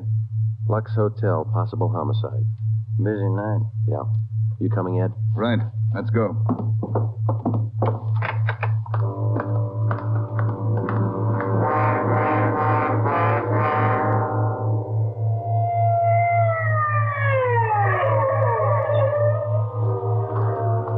Six minutes later, Ed Backstrand, Ben, and I pulled up in front of the Lux Hotel. The manager met us at the door and led the way up a narrow stairway to the second floor. The room number was 219. We were prepared for the worst. We got it. You're right, Romero. The guy must be a maniac.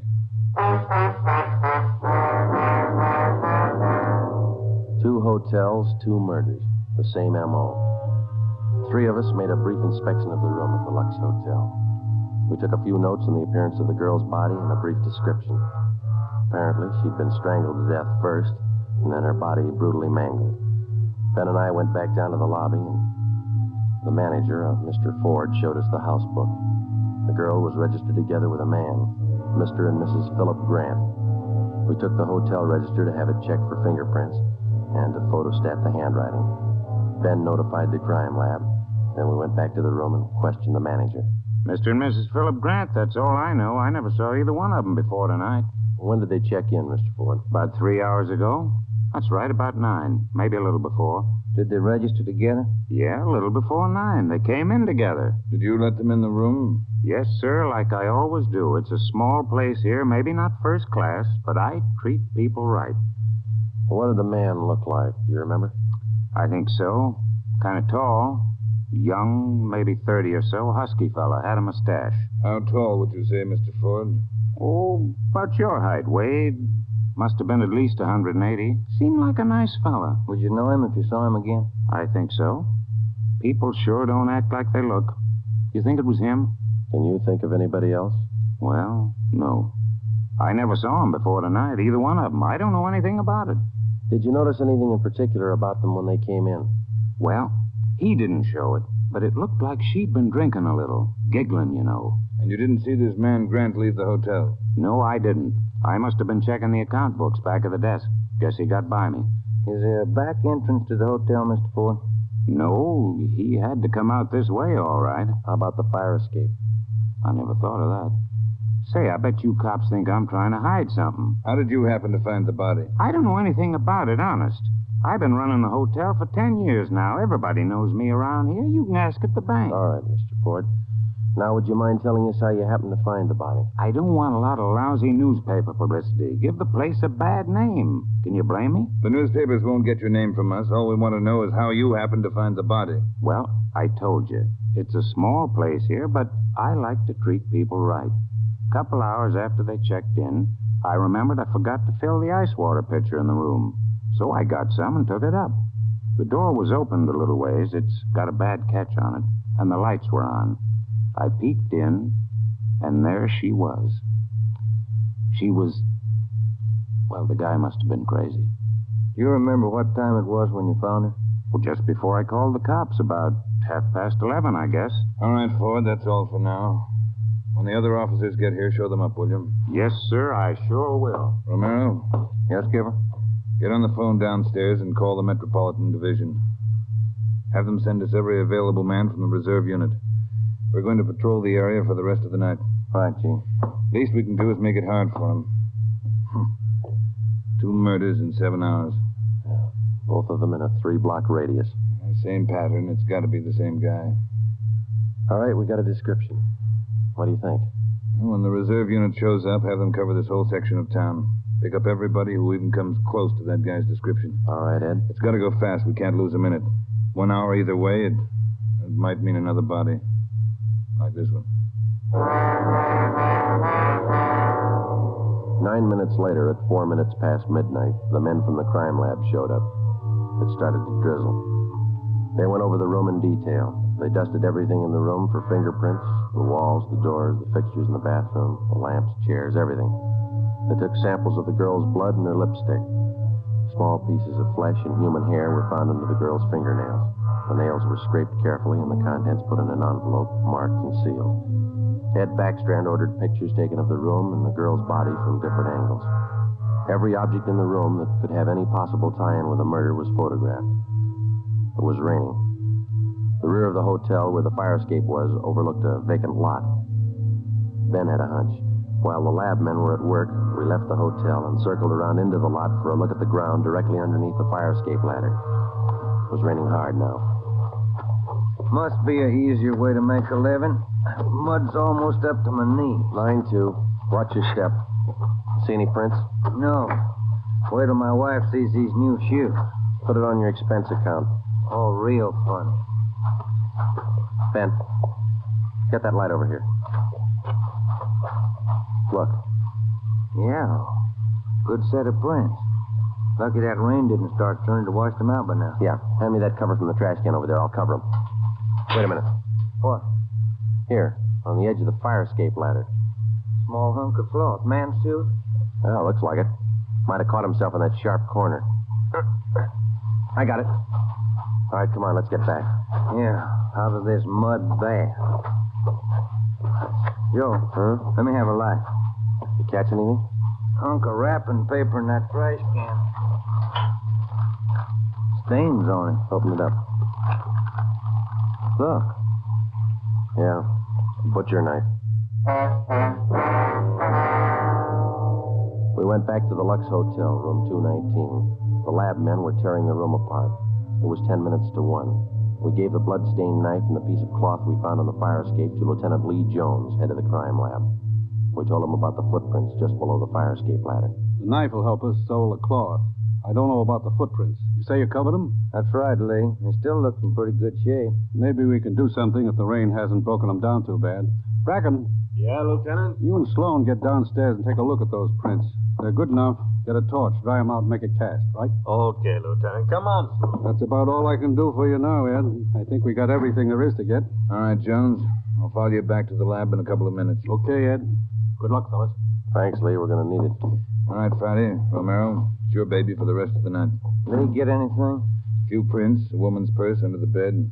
Don't know if it's hers or not. No identification. You going to be at the crime lab, Ed? All night. As soon as we find anything, I'll let you know.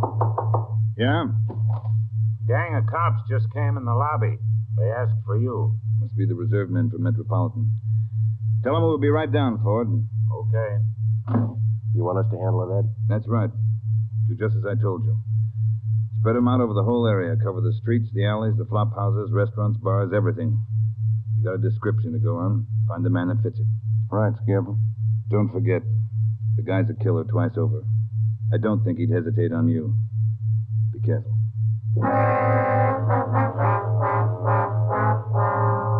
We went down to the lobby, and Ed Backstrand gave the reserve men their orders. Then Backstrand left, and Ben and I took over. We picked up another half-dozen men in addition to the men in the reserve unit. They were deployed over an area of a dozen square blocks. It was one of the toughest sections of the city. With a general description of the suspect, some of them were to travel on foot, some in cruiser cars. A few minutes before 1 a.m., there was a steady downpour. Visibility was bad. At 3 minutes past 1, the manhunt was on.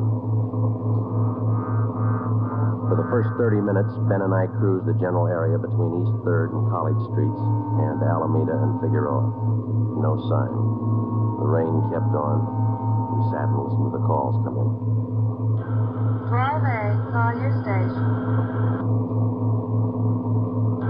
12A, KMA 367. Attention, all units. Recovered license plates in the 6th column. 4 Young, 7690. 41R, 788 Standard Avenue at 373. 41R, KMA 367. Unit 71 at 2816 West La Cienega, a 507 party. What do you think, Joe? Any hunches? I think he's still around, somewhere inside these 12 blocks. I'd bet on it. 5? All right, you're on. Want to check out a couple of these bars along here? Getting on to closing time. It's a good idea. Pull over, huh? All right, let's check him for the next couple of blocks, huh? Right. For the next 6 blocks until closing time, Ben and I checked every bar and every informant we met along the way. The questions got to be automatic. Have you seen a man answering this description? Tall, dark, about 5 feet 11, 180 pounds, well-built, mustache, about 30 years old. The answers got to be automatic, too. Sorry, officer, I haven't seen him. No, can't remember him. Try the place down the street. We kept on checking the bars until they closed for the night. Then we started on the all-night restaurants and coffee counters. We did plenty of legwork for the next hour. Not a trace. About 2:30, the rain let up a little, and then it started in heavy all over again.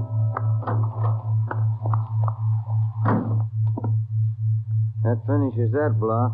Yeah, I better get the radio on. Yeah. Beautiful weather. By the bucketful. You want to smoke? Thank you. Control 4 to Unit 80K. Your location, please. Yeah, that's it. 80K, your location. KMA 367. That's us, Joe. You want to take it? Yeah, I got it. 80K to Control 4. 80K to Control 4.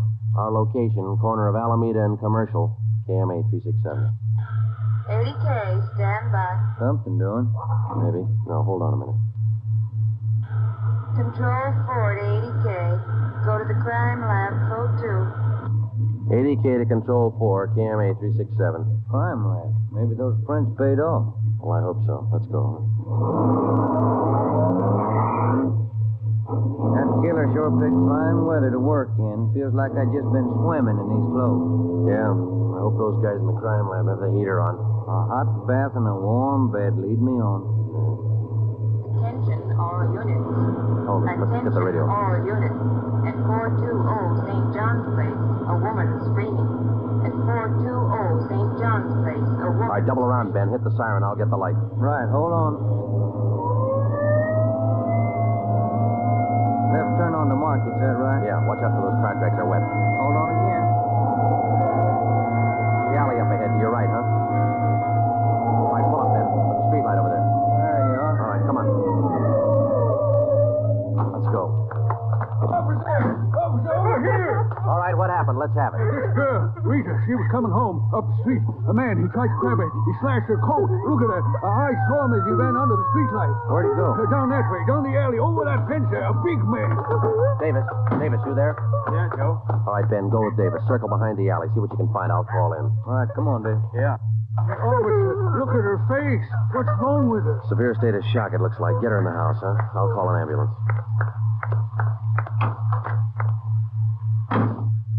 80K to Control 4. 80K to Control 4. Control 4, go ahead. Direct all units in the vicinity to converge on area around St. John's Place from Jackson to Banning Street. A woman attacked by large man with knife. Suspect left seen on foot, possibly still in area. Request ambulance. KMA 367. 80K, Roger, stand by. Attention, all units. Attention, all units. Converge on area around St. John's Place, Jackson to Banning Street. 80K reports woman attacked by large man with knife. Suspect left seen on foot. In 3 minutes, the area around St. John's Place was surrounded. For the next hour, the men combed the neighborhood back and forth. Every building, every storehouse in the 2 square blocks was searched from basement to attic. No trace. The girl, Rita, was hysterical. She could give us only a bare description of her attacker. At 3:45 a.m., a detail was assigned to patrol the area and the rest of the cars, and men were deployed again in the general area from Figueroa to Alameda Street and East 3rd to College Street. The manhunt went on. So did the rain. At 3:54, Ben and I checked in at the Old City Jail building, 2nd floor, the crime lab. Chief Ed Backstrand and Lee Jones were waiting for us. Heard about the call. How'd he get away? Not sure it was him, Skipper. How do you mean? Well, the girl wasn't hurt bad for one thing. No attempted strangling. For another thing, the guy stole her purse. That doesn't sound like the man we're after.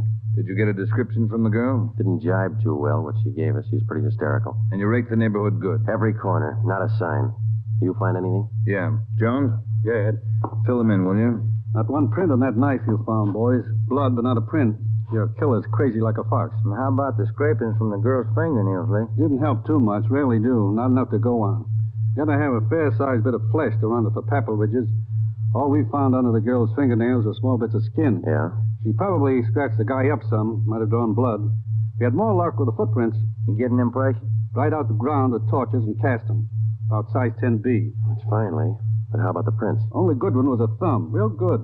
Got it off the wall near the light switch in the bathroom. You classified yet? Yep. Found it in our single fingerprint file. The print belongs to a man by the name of Long. Robert Long. You got a record, Ed? Yeah. Misdemeanor. 2 arrests for drunkenness last October. Petty theft in December. The mama sheet shows a dishonorable discharge from the United States Coast Guard in 1946. Age 29, 192 pounds, 5 feet 10 inches, dark hair, dark eyes. That's close enough. We got even closer, Joe. Long works as a counterman at the Cottage Cafe down on South Flower. Started there last week on the early morning shift, but he didn't show up for work last night. Good. Where'd you get the tip? The knife you boys found. It didn't have any prints, but it had a brand on it. We ran it down. It was taken from the Cottage Cafe. Mm-hmm. Any address on this Robert Long, Ed? Yeah, got it from his boss. Rooming house on East 1st. Landlady says he hasn't been home in 2 nights. Yeah, now we wait. Rooming house is staked out, and so is the Cottage Cafe, just in case Long decides to show up for work this morning. What time you got, Romero? 6 minutes past 4. All right. We've got every indication that Robert Long's the man we're after. His description, fingerprints, the knife, the footprint, his size. Maybe we're wrong.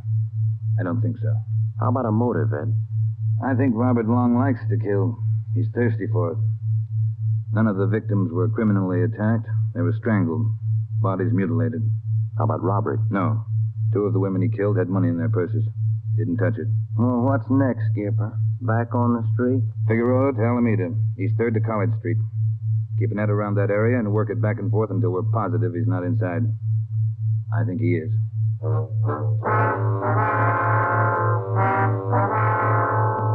At 10 minutes past 4 a.m., Ed Backstrand, Ben, and I left the crime lab and drove to the surrounded area.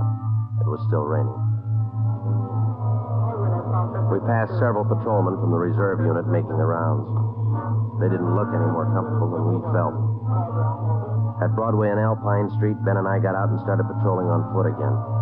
Backstrand followed in the car to maintain a radio check.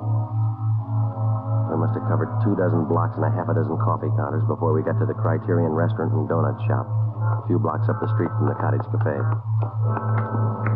Hey, Skipper, you want to take a minute for some hot coffee? I'll keep an ear on the radio. You 2 go ahead. You look drenched. Yeah, we are. Can we bring you some back in a paper carton? Fine, thanks. Cream. No sugar. All right, Ed. Come on, Ben.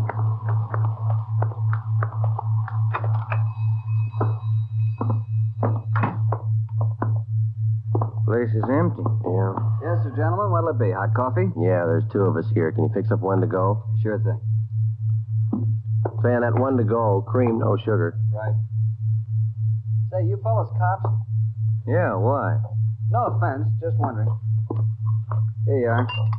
Thank you.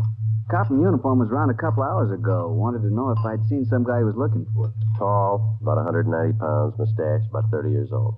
Yeah, that's the description he gave me. He was looking for the guy. So are we. Say, that's good. That other cop came in right at my busiest time, a little after 2 when the bars closed. You know, it gets pretty rushed, and I didn't have much time to think, so I just said no. Then after the cop left, I remembered. You saw a man answering that description tonight? Yeah. I would have told the cop, but I was rushed. You know how it is. No time to think, and then I remembered. Are you sure? Oh, I'm sure, all right. Whoever he is, he's a lady killer. What do you mean? No offense. There was a sharp-looking dame down the end of the counter, and this guy breezes in and picks her up. Talks to her about 20 minutes, buys her a cup of coffee, and they walk out together. Do you remember what she looked like? Oh, nice-looking dame. Not beautiful, you know, more on the cute side. Ben, you got that morgue shot? Oh, yeah. Here it is. Thanks. Here's a picture. This the girl? Let's see. Yeah, that's her. Who is she? I don't know, mister. Down at the morgue, they call her Jane Doe, number 7. Just by accident, we'd come across a concrete lead on the killer's method of operation. The picture we showed the man in the donut shop was a shot of the Strangler's first victim the night before.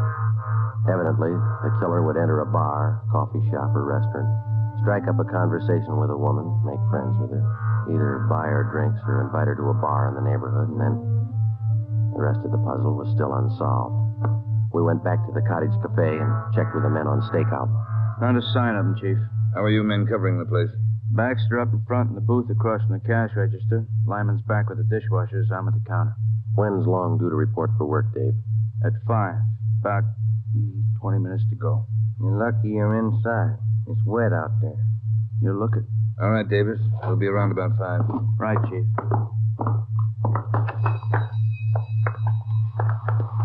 Let's get back in the car.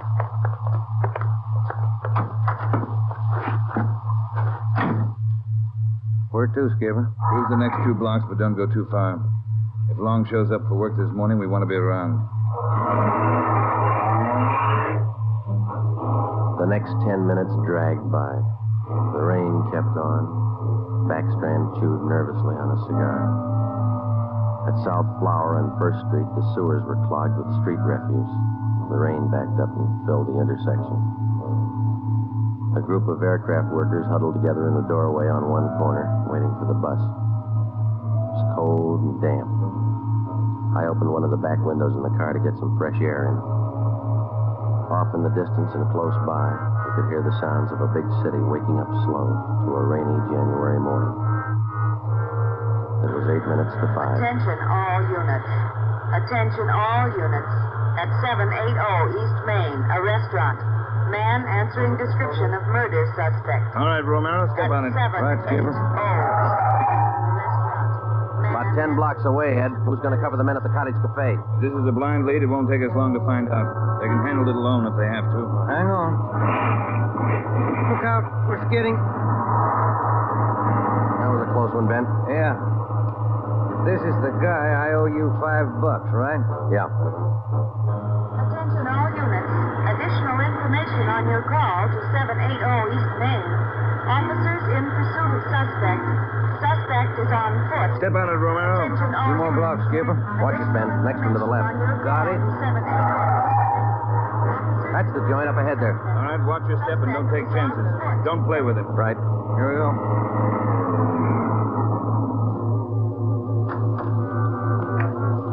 He went out the back, ran down that alley. Come on, Ben. Behind you. You men, hustle it. Circle around the block and choke off the alley. There. Emerson, Holmes, go with them. Right. All right, over the fence, Ben. Ben, look out, look out. You all right? It's not that good. Come on, Joe. All right. There he goes. Between the buildings. Stop or I'll shoot. The next house. He ducked into the basement. All right, cover me. Right. Come on, he broke through the garage doors. There's Davis. Dave, he slipped through. Get down to the next corner and ring the block. Yeah. Ben, did you follow him? Yeah, right on his tail, that warehouse, a couple of lots over. He went through the back. There it is, Joe. All right, don't go in blind. Watch out. All right, you haven't got a chance. Come out with your hands up. He's not stopping, Joe. All right, let's fan out. All right, Ben, cover me. I'm going for the door.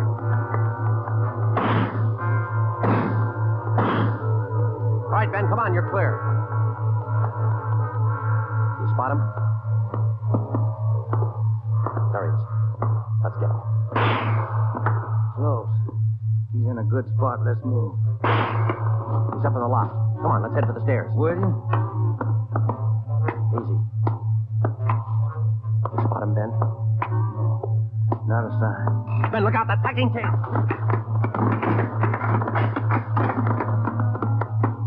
Kind of close, huh, Joe? Yeah. Let's get that punk now. Look out, Joe. There's another one. All right, you. We got the warehouse surrounded. Come on down. All right, then we'll blast you out. Joe, he's dropping down the ladder. He's going for the front door. They're waiting for you with Tommy guns out there. They'll cut you down. Stop. Joe, he's got the door open. He's making a break for it. He's crazy. He's trying to shoot his way out.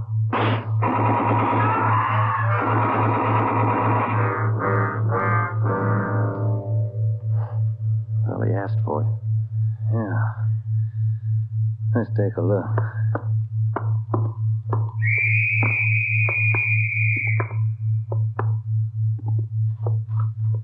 Messed up. Well, like his girlfriends. Yeah.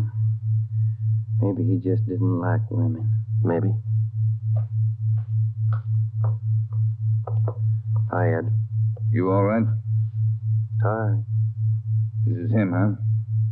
Even the scratches that girl made on his face. Description match?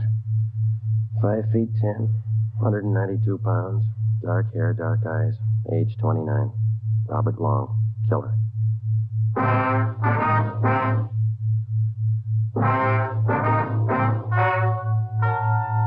The story you have just heard is true. Only the names were changed to protect the innocent.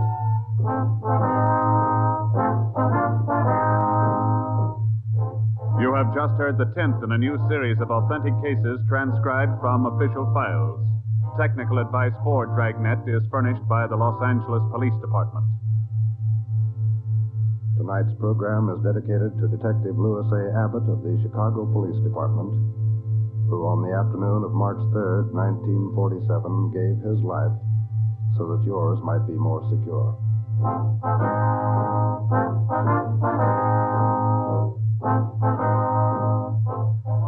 Dragnet came to you from Los Angeles.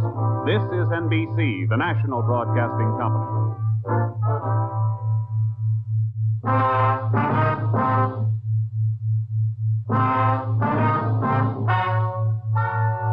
Ladies and gentlemen, the story you are about to hear is true.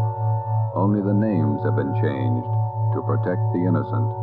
NBC brings you Dragnet.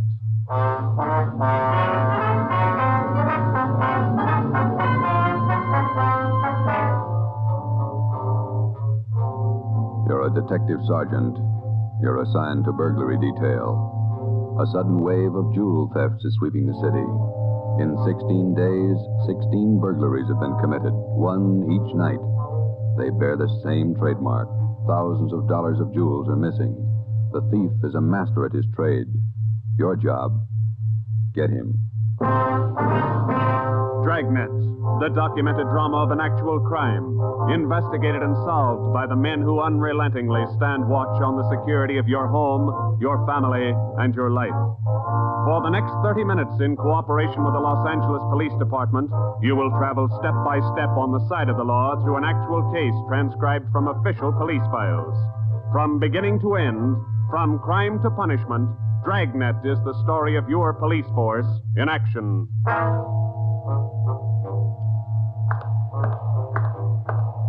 It was Tuesday, June 17th. It was warm in Los Angeles. We were working the day watch out of burglary. My partner's Ben Romero. The boss is Ed Backstrand, chief of detectives. My name's Friday. I was on the way into work that morning, and it was 7:53 a.m. when I got to room 45.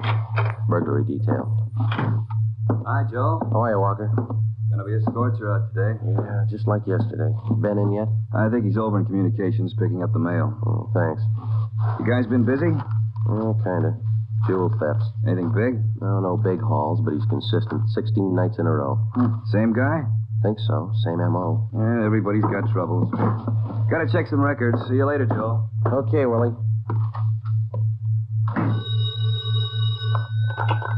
Burglary Friday. Yeah. Okay, Mike, soon as Ben gets back. He's picking up the mail. Right, bye. Hi, Joe. Hi, Ben. Helen just called. Chief wants to see us. Take a look at these first. What do you got, overnight reports? Yeah, here, these two. Yeah. 2 of them. 3 diamond rings, 1 sapphire, 1 necklace, jade. Big haul. Look at the other one. Lady's watch, diamond band, emerald bracelet, tourmaline brooch. What's tourmaline, Ben? I don't know. Must be valuable. It's gone.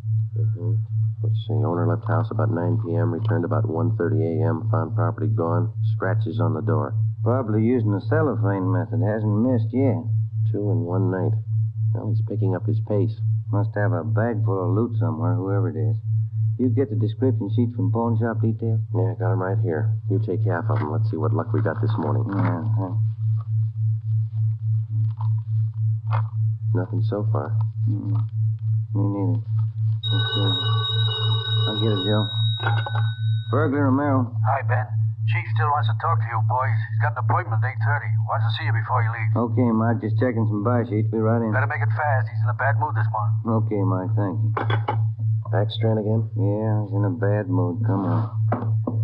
Wonder what's bothering him. Something's bad. He doesn't blow very often. Chief of Detective's Office, Helen. Go ahead in, boys. He's waiting. Thank you, Mike. All right, ma'am. I'll connect you. Friday, Romero, sit down. Wait till I get the phone. Backstrand. Oh, yes, Mrs. Winthrop. Yes, ma'am. We're doing all we can. Yes, ma'am. Yes, ma'am.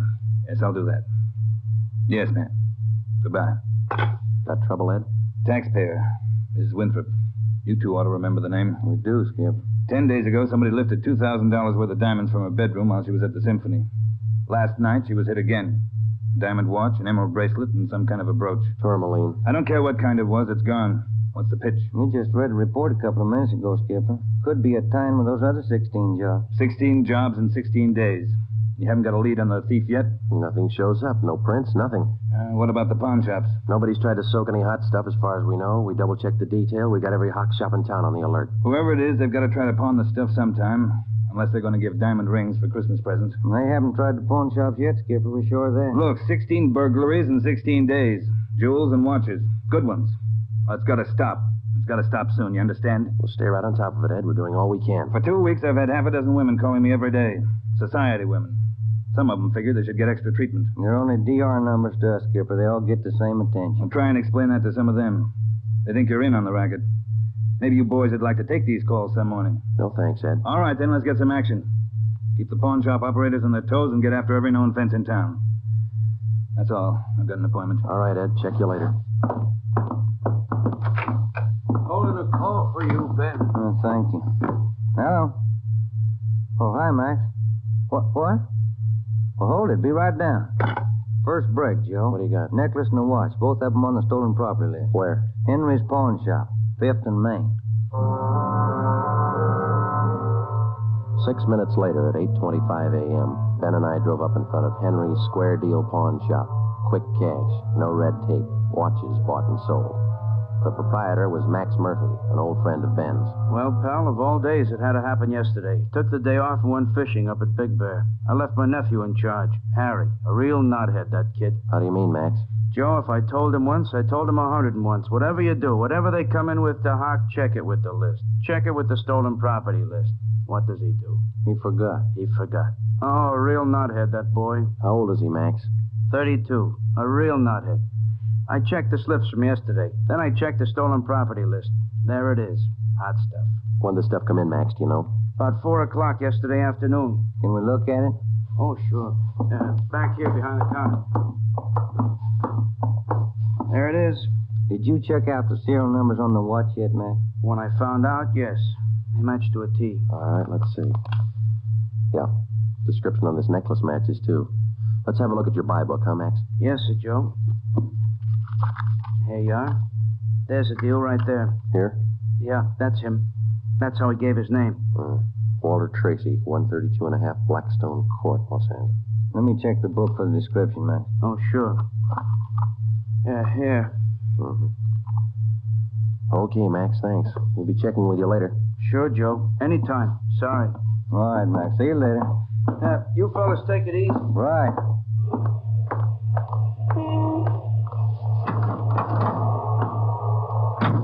Want to check and see if we're clear, Joe? Yeah, I will.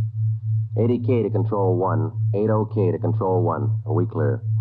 Control 1 to 80K, stand by. Good lead, Joe. Got a description in here. Yeah, it's too bad Max's nephew had to slip up. Control 1 to 80K, call your office immediately. Call your office immediately. KMA 367. Wonder what that's about. I don't know. I'll call in. You got some change? I'll use Max's phone.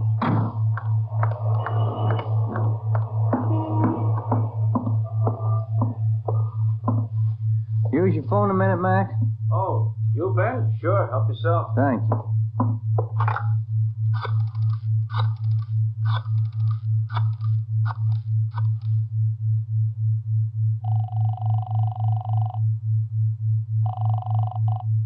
City Hall.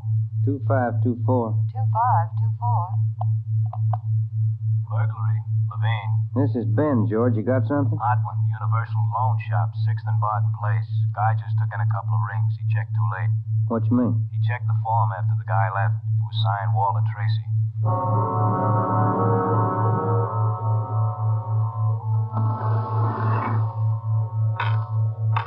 There they are, Sergeant. Both rings. Fine quality diamonds. Don't you usually check your stolen goods list before you take in stuff like this? Usually, yes. Last night, no. I don't know what I was thinking about. Will we have a look at your buy book? Right here. There it is. Walter Tracy. 699 Olive Street. 145 pounds, 5'9", dark hair, build, thin. We'll have to slap a hold on these rings. I know. I should have thought. Can you think of anything else that might help us to identify the man? Well, no. Had a light suit on. Nice cut. Very well dressed. Thank you. That's all for now.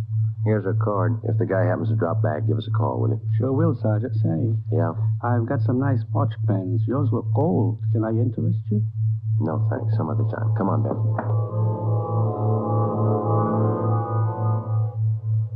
That afternoon and the following morning, despite our alert and our warnings, 2 more pawn shops called in with reports of stolen watches taken in.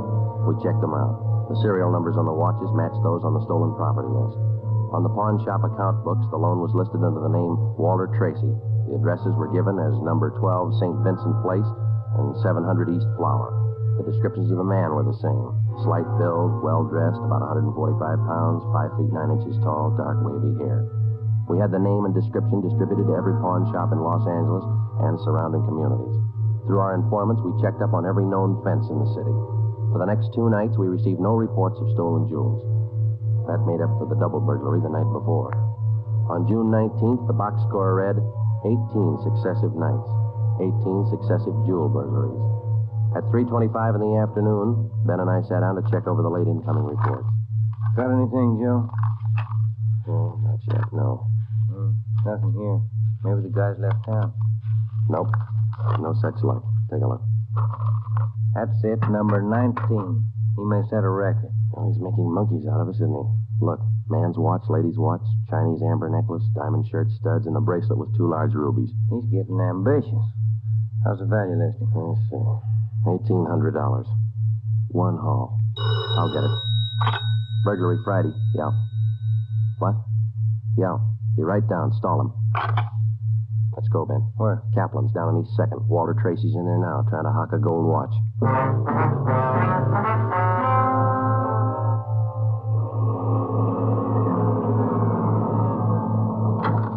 Ben, cover the door. I'll give it a look like I'm shopping around. Right, but watch your step. We don't know this guy. Yeah, stay close to the door, huh?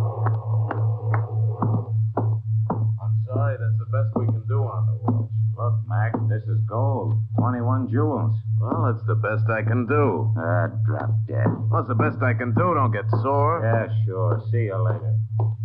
That's him, Sergeant. Wallet Tracy. I stalled him as long as I could. All right, I'll check back with you later. Did you spot the guy that just came out? Yeah, I went up straight. Let's follow him. Hustle it.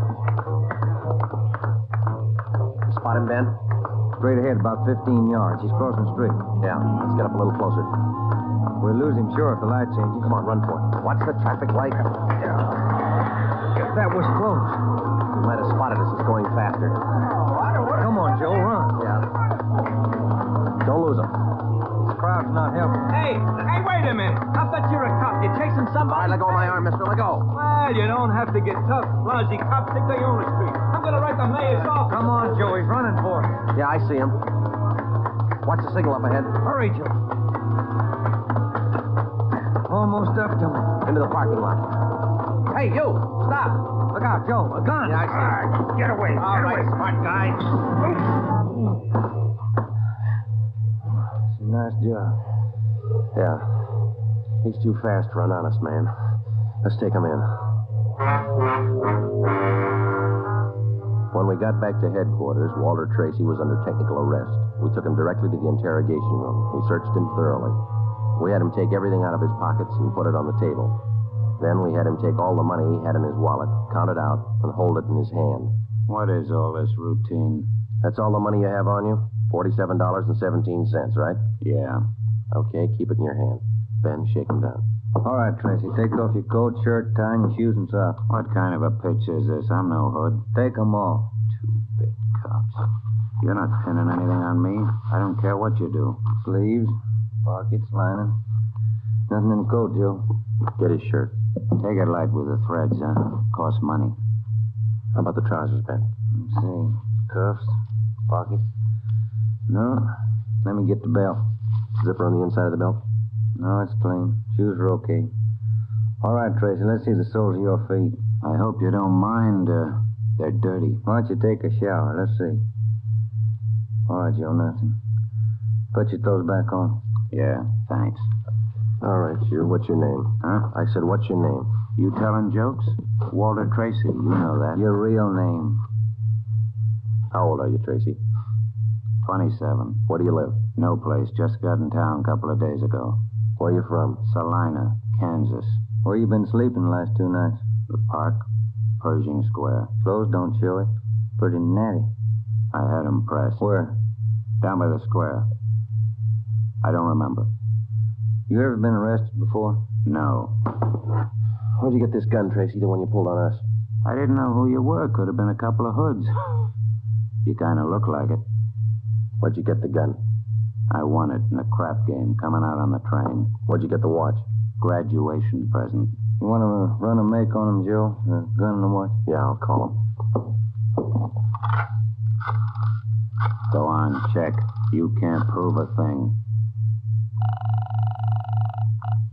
Pawn shop records, Gilmore. Gil, this is Friday. Can you give me a make on a watch? Sure, Joe, go ahead.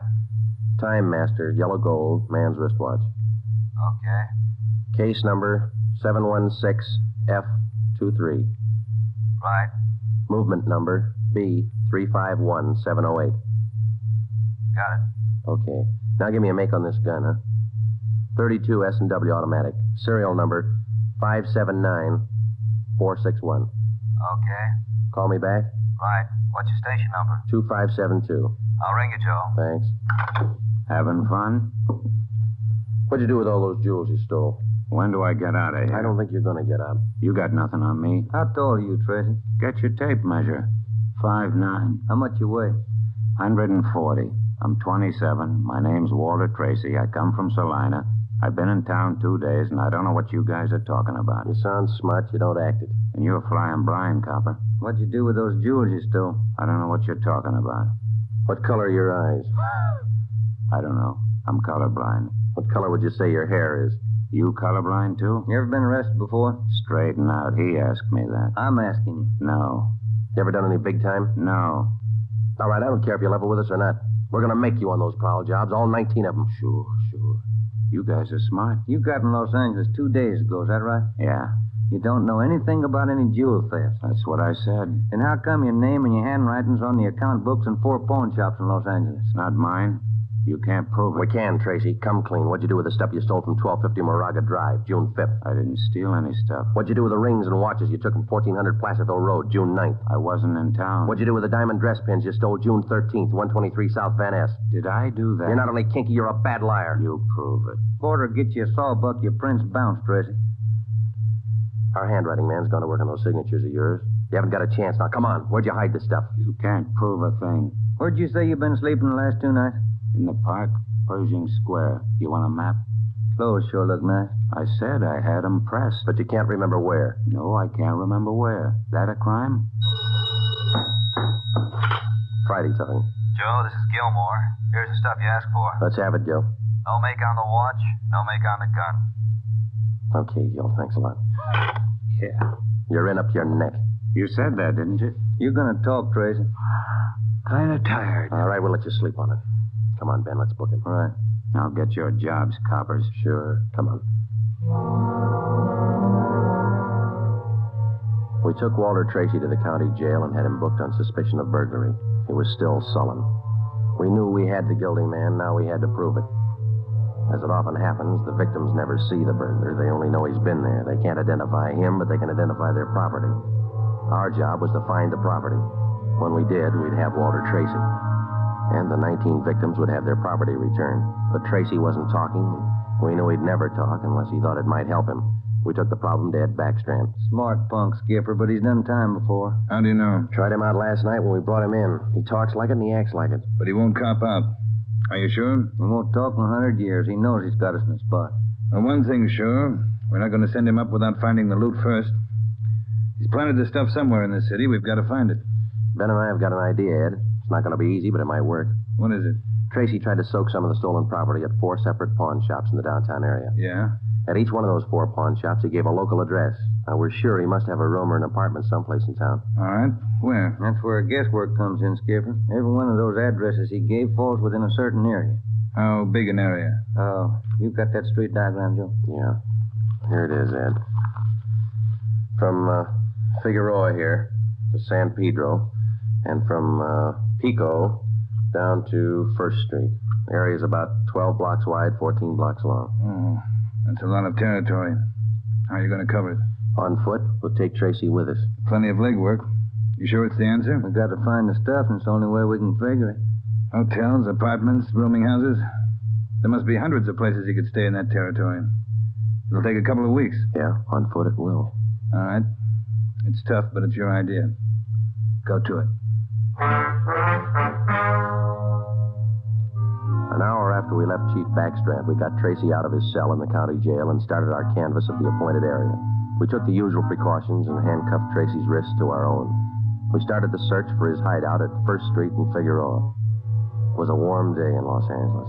The temperature was 91. After the first 3 hours, I could tell Ben's feet were ready to give out, and so were mine. We couldn't even have the comfort of complaining. That had encouraged Tracy, and he was cocky enough already. He cursed and threatened every step of the way. My legs off. All right, quit pulling, will you? Come on, Tracy, up the stairs. Another one to check. Warm day, Joe. Yeah, a little. What do you mean, a little? Must be 110. Yes? What is it? You the manager? Yes. Could you tell me which apartment this man has in your house, ma'am? Who, him? Yes, ma'am, this one. Never saw him before. He don't live here. All right, ma'am, thank you. Yeah. Hot, ain't it? When are you going to get wise? Come on, Tracy. Well, that finishes this side of the street. You want to cross over, Joe? Yeah, let's go. I'm hungry. I want to eat. After we cover the other side of the street. You can't do this to me. I'm going to get a lawyer. I'll have your jobs, both of you. Yeah, come on. We only got a couple of hundred places to go.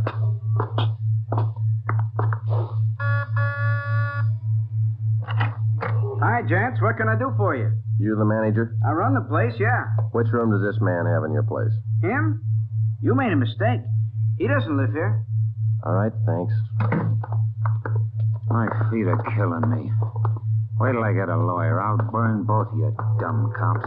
What do you think you're doing anyway? Making a guy All that day and the day after that and the day after that, Ben and I, with Tracy handcuffed to our wrists, canvassed the designated areas from hotel to hotel, from rooming house to rooming house, and the apartments, too.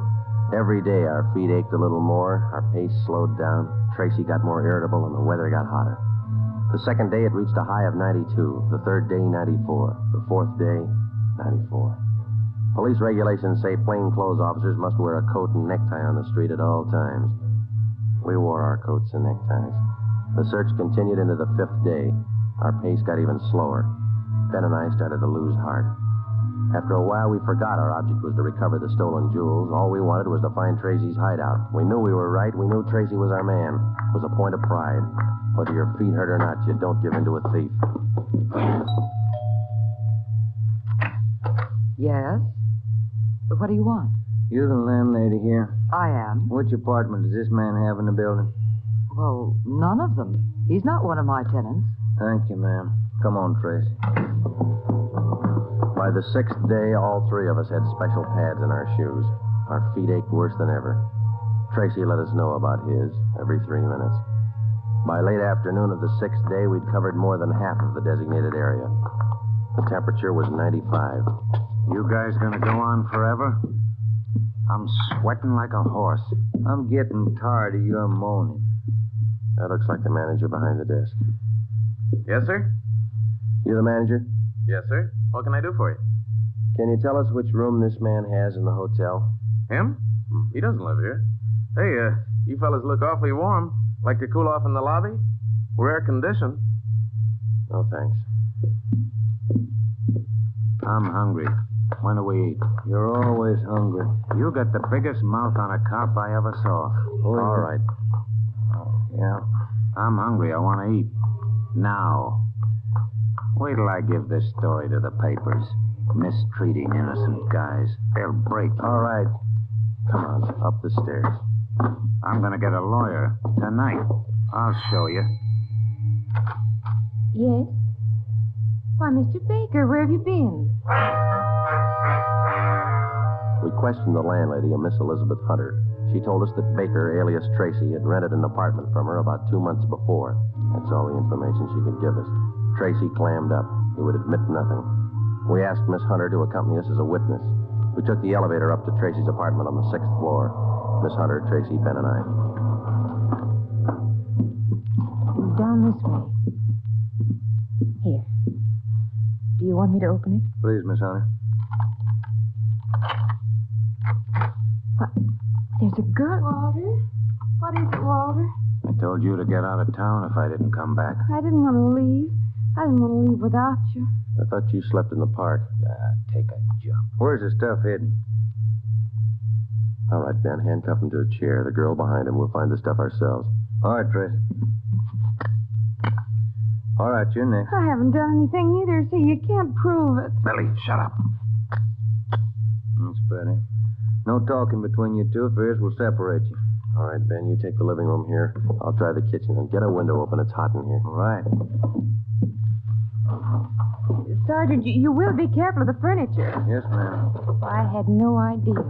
You, Mr. Baker, of all people. Don't talk to him, please, ma'am. Oh, yes. Tin cop. Why don't you spell? Ben, look, it's only the beginning. He's got the stuff scattered 7 ways for Sunday. We're going to need help. In the milk bottle? Yeah, 2 rings, 3 loose diamonds, and this bottle of mayonnaise. We found some kind of a brooch in it. A couple of watches taped to the underside of the kitchen sink. All right, you. Convinced? Okay, Ben, call Backstrand. There was a definite possibility that Walter Baker, alias Tracy, had stored some of his stolen loot outside his apartment. We stood little chance of ever recovering it unless we got him to break. Ben called Chief Backstrand, and in 10 minutes he arrived at the apartment with another man from burglary detail, George Levine. Together we went over the 4-room apartment foot by foot. We found jewelry, watches, loose stones in every conceivable place. In cartons of cottage cheese, in jars of cold cream, in the garbage can, everywhere. Who's your girlfriend? All right, I'll ask her. What's your name? I said, what is your name? Billy. Billy Crawford. He didn't do anything. He didn't. All right, Billy. Maybe you can tell us. Where's the rest of the stuff he stole? He didn't steal. He didn't steal anything. Billy, shut up. Keep quiet, you. Ed, wait a minute. What? Just a minute. I want to look over here. Papers. taped to the underside of that top drawer. What is it, Friday? No, you can't. You can't. Look at these. All right, you found him. I'll talk. No, Walter, don't. Parole papers. He's an ex-con. Yeah, I'll cop out. Don't do it, Walter. Billy, shut up. The rest of the stuff, where is it? On the roof. Inside the ventilator, the one near the front, you'll find a couple of paper bags. That's it. Levine? Got it, Chief. I'll check it. Your papers say you did time in Oregon. What for? Fell for robbery, did 5, I owe him 7. What about the girl? Walter, I'm going with you. Her? I don't know. You figure it. All right, Friday. Romero, take the girl to Lincoln Heights and book her. We'll take him. Right, Ed. Come on, Ben. No, Walter, I want to go with you. I'm sorry, ma'am. This way out. All right, easy, lady. No, wait a minute. Just a minute. Walter? You're a dumb dame, Billy. So long. Walter. All right, come on, let's go. What's the matter? You feel all right? He lied. He said he loved me. He lied to me. Don't feel hurt, lady. He lied to everybody.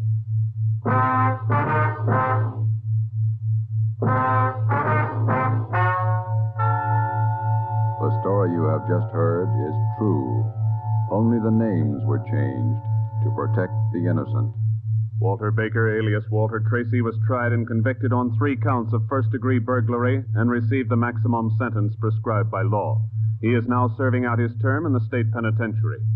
A hold has been placed on him by the state of Oregon, where he will serve out 7 years for violation of parole. Billy Crawford, Baker's accomplice, was tried and convicted of receiving stolen property and is now serving time in the state penitentiary for women.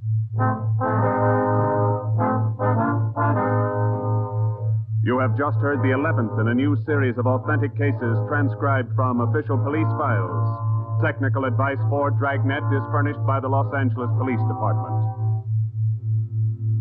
Tonight's program is dedicated to Warden Clarence A. Larkin of Folsom Prison, Sacramento, who, on the evening of September 24th, 1937, gave his life so that yours might be more secure.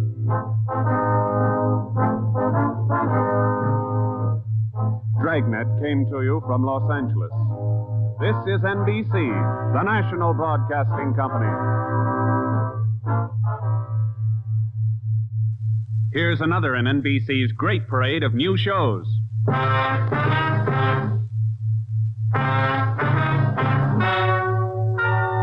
Ladies and gentlemen, the story you are about to hear is true. Only the names have been changed to protect the innocent. NBC brings you Dragnet.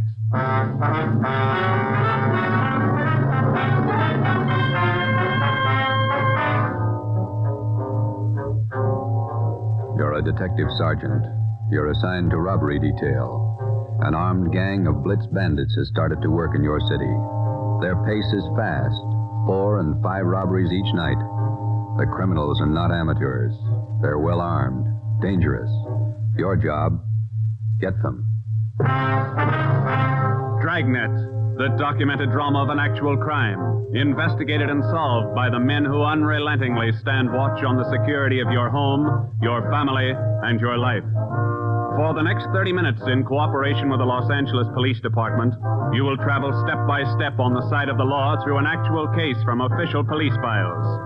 From beginning to end, from crime to punishment, Dragnet is the story of your police force in action. It was Thursday, October 23rd. It was windy in Los Angeles. We were working a day watch out of robbery. My partner's Ben Romero. The boss is Ed Backstrand, chief of detectives. My name's Friday. I was on my way back from the statistician's office, and it was 11:42 a.m. when I got to room 27A. Robbery detail. How'd it work out, Joe? Any good prospects? Well, I don't know how good they are, but I got a handful. How many'd you get? Let me see. 15, 18, 22. Ethel down in the stats office ran them on the IBM for me. There they are. I see. It's a gang of 3 men working on foot. Blitz robberies. They only take cash. MO is tie-ups. Work from 8 to 10 at night. One of the gang's tall, the other 2 short. And these are the men the machine sorted out? Under that heading, yeah. If our information's wrong, then so's the machine. Got a good bunch of candidates here. Descriptions match up with what we got. They seem to. Check the names on that list, Ben. Some of the smartest thieves in the country. Yeah. Tommy Willis, Ray Grappa, Jim Satelli, Manny Roberts, George Cross, Mario Koski. Reads like June graduation at San Quentin. Yeah. George Cross and Tommy Willis are in town. We know that. And Koski, he's around a couple of weeks ago. And what about the rest? It's a big field. Have to check them out, I guess. Might as well start at the beginning. Did you go through the overnight reports yet? Yeah. No restaurants, no liquor stores. That makes 5 days the gang's laid off. Well, they can afford to, can't they? 18 robberies in 24 days, that's a pretty good haul. This stop-and-go strategy of theirs, Joe, it's got me. Yeah. They work hard for a week in one area, and then they lay low.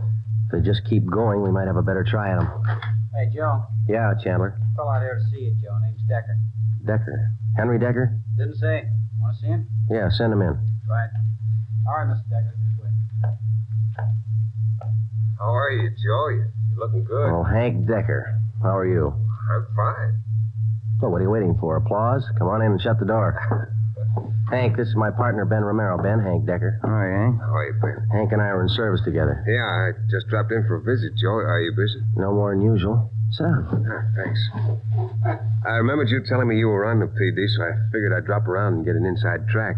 How do you mean? I just filed with civil service to take the exam next month. Figure I'd like to work at being a cop. You shell-shocked, Joe? Great pep talk you boys hand out. You sure you want to be a cop? Oh, look, I'm 30 years old, Joe. I'm married, high school education, about a year of junior college. What's your wife think? She's not sold. Well, that's why I dropped in. How about coming out to the house for dinner tonight? You want me to sell her? Just talk to her. 7 okay? Yeah, 7's okay. I'm glad to have met you, Ben. Same here, Decker. See you again. All right. Bye, Joe. See you tonight, Hank. Well, what do you think, Ben? Ought to make a good cop. We had a list of 22 possible suspects. By 5 o'clock, Ben and I had checked out 2 of them who might possibly have had a hand in the blitz robberies of the 18 liquor stores and restaurants in the past 24 days. Number 1 man was Thomas Willis, Caucasian, age 29, 5 feet 11 inches, 175 pounds, dark hair, blue eyes. Number 2 man was Mario Koski, Caucasian, 5 feet 6 inches, 170 pounds, dark hair, dark eyes, large scar under his chin, running across his throat, up to and behind his left ear. According to our informants, and after questioning some of their associates, either Willis or Koski or both could have taken part in the blitz holdups. We showed their mugs to the victims, but none of them could give us definite assurance that either Willis or Koski were in the holdup gang.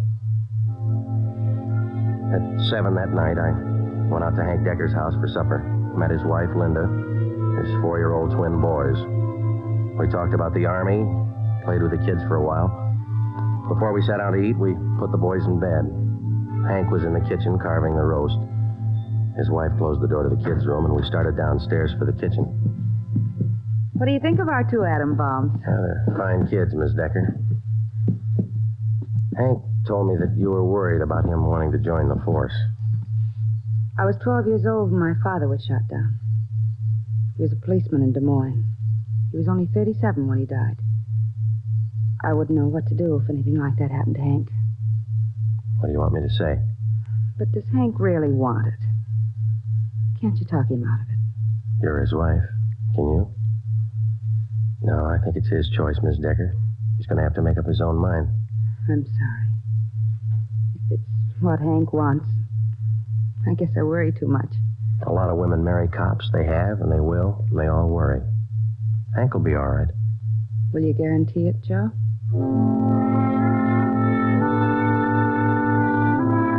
During the next month, I heard from Hank Decker only once. He was studying hard. During the same month, Ben and I were working hard, trying to find some kind of a concrete lead to break the Blitz gang. There had been no subsequent holdups which seemed to tie in directly with the gang or its operations. From the list of possible suspects which Ben and I made up, 18 names had been eliminated for one reason or another. Either they were in jail at the time of the robberies, out of the Los Angeles area, or out of the state. But 4 names remained: George Cross, Tommy Willis, Mario Koski, Julian Brock. During the latter part of the month, George Cross was booked on a minor charge, and we questioned him at that time. He showed no knowledge of the holdups. Nearly 2 months after the robberies were committed, Ben and I were still without a solution as to the whereabouts of the gang. Never known a blitz gang like this way before, Joe. Once they get wound up, they usually go until they're caught. Yeah. Did you get out those telegram checks to the east yet? Last night before I went home. Sent out all three. Willis, Koski, and Brock. I'd like to find just one of them. Chicago might have something. That's Koski's old hangout. Willis, too. What about Brock? He's from Kansas City, isn't he? Yeah. I got a wire, too. Might have an answer from one of them tomorrow. It's a slow job. We'll have to wait it out. Guess so. No follow-ups from the victims we talked to. I'll get it. Robbery Friday. Oh, hiya, Joe. Hank Decker, congratulate me. What for? Just passed my written exam. Got the letter this morning. How about that? That's fine. When do you take your physical? Oh, not till the end of the month. Next week I take the oral and agility tests. Then the physical. If I get by them, I'm in. Well, you're going to have a full month at the police academy after the test. There's a lot of work, Hank. Oh, it can't be any worse than these tests. It's a tough 30 days out there on the hill. Law, court procedure, evidence, combat firing, target practice. You'll have to wade through all of them. You ever going to have anything encouraging to say? Yeah, when you graduate. I won't count on it. How's your job going? Slow. How's your wife feel now? About taking the job? Uh-huh. A little better. She said to say hello. Okay. Keep us posted, huh? I'll do that, Joe. Right. Bye. Hank passed his written test. Sure anxious. Brandy, Romero, got a minute? Yeah, Skipper. Come on, Joe.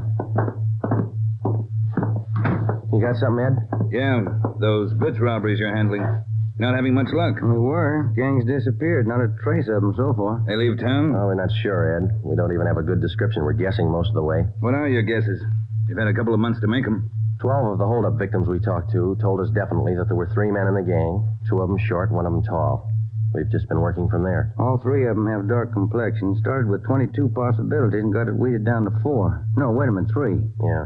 Tommy Willis, Mario Koski, Julian Brock. Willis and Koski are Eastern Hoods. Brock's from the Middle West. And where are they now? Haven't showed their faces around town. Checking some of the cities in the east. That's about all we got, Skipper. Not much for 2 months' work. Thieves can't be that smart. Right now they are. We've sounded out every lead we had, Ed. We're doing our best. Either of you ever hear of a man by the name of Al Mishakov?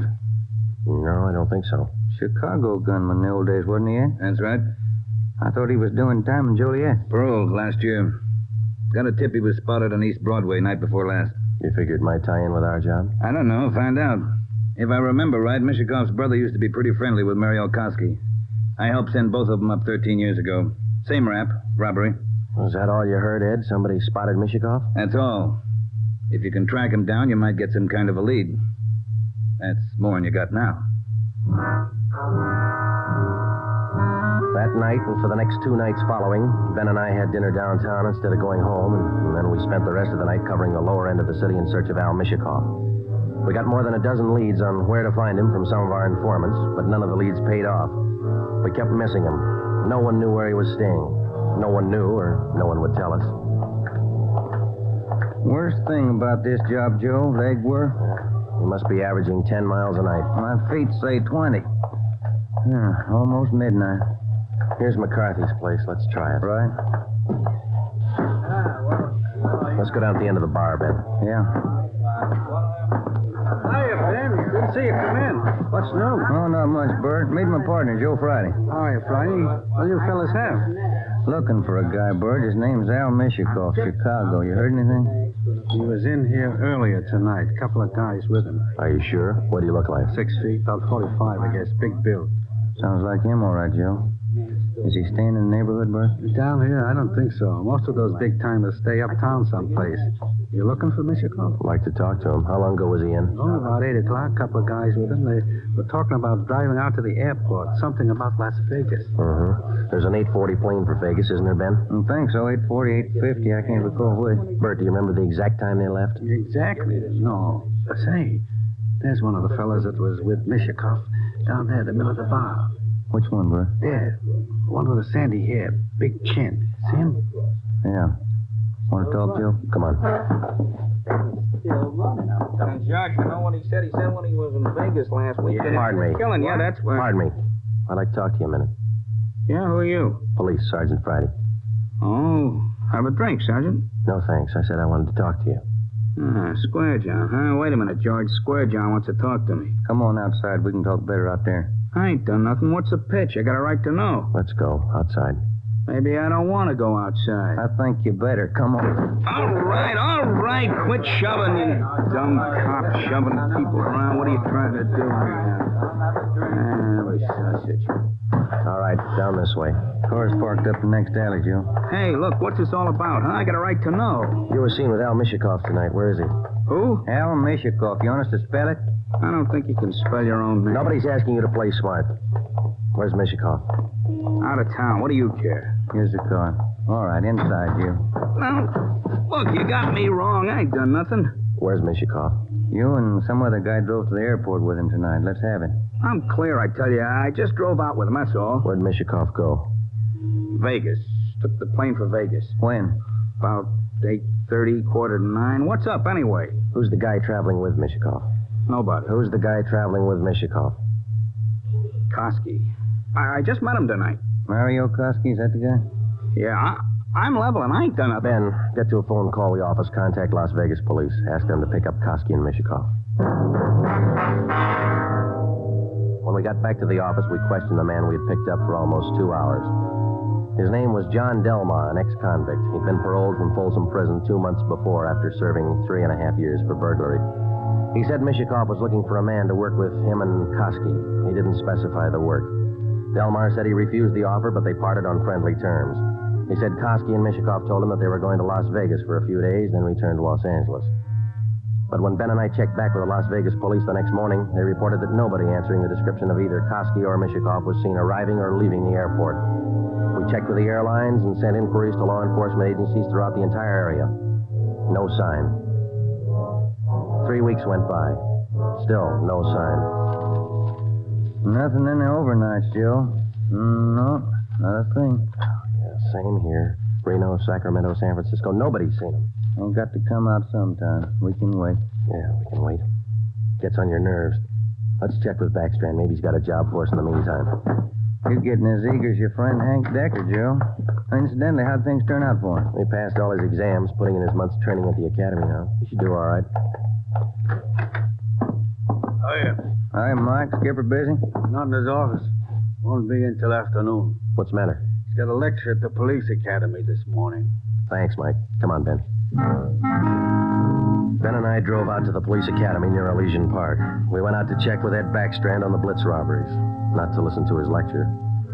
When we walked into the classroom, he was just finishing up, so we sat in the back of the room and listened. It was a pretty good speech. Because of the alertness of the arresting officer, his talent for memorizing detail, and his knowledge of how a criminal acts under a given set of circumstances, the arrest was made. Well, that's about it, gentlemen. Thank you for your attention. Now, when I ran this speech over at home, my wife said it wasn't a very good talk, but at least it came out on time. Now it seems I'm 2 minutes short, so I guess I failed on both counts. If I may, I'd like to use the few minutes that are left to tell you what I think of being a cop after 24 years. For one reason or other, you men have chosen the career of a police officer.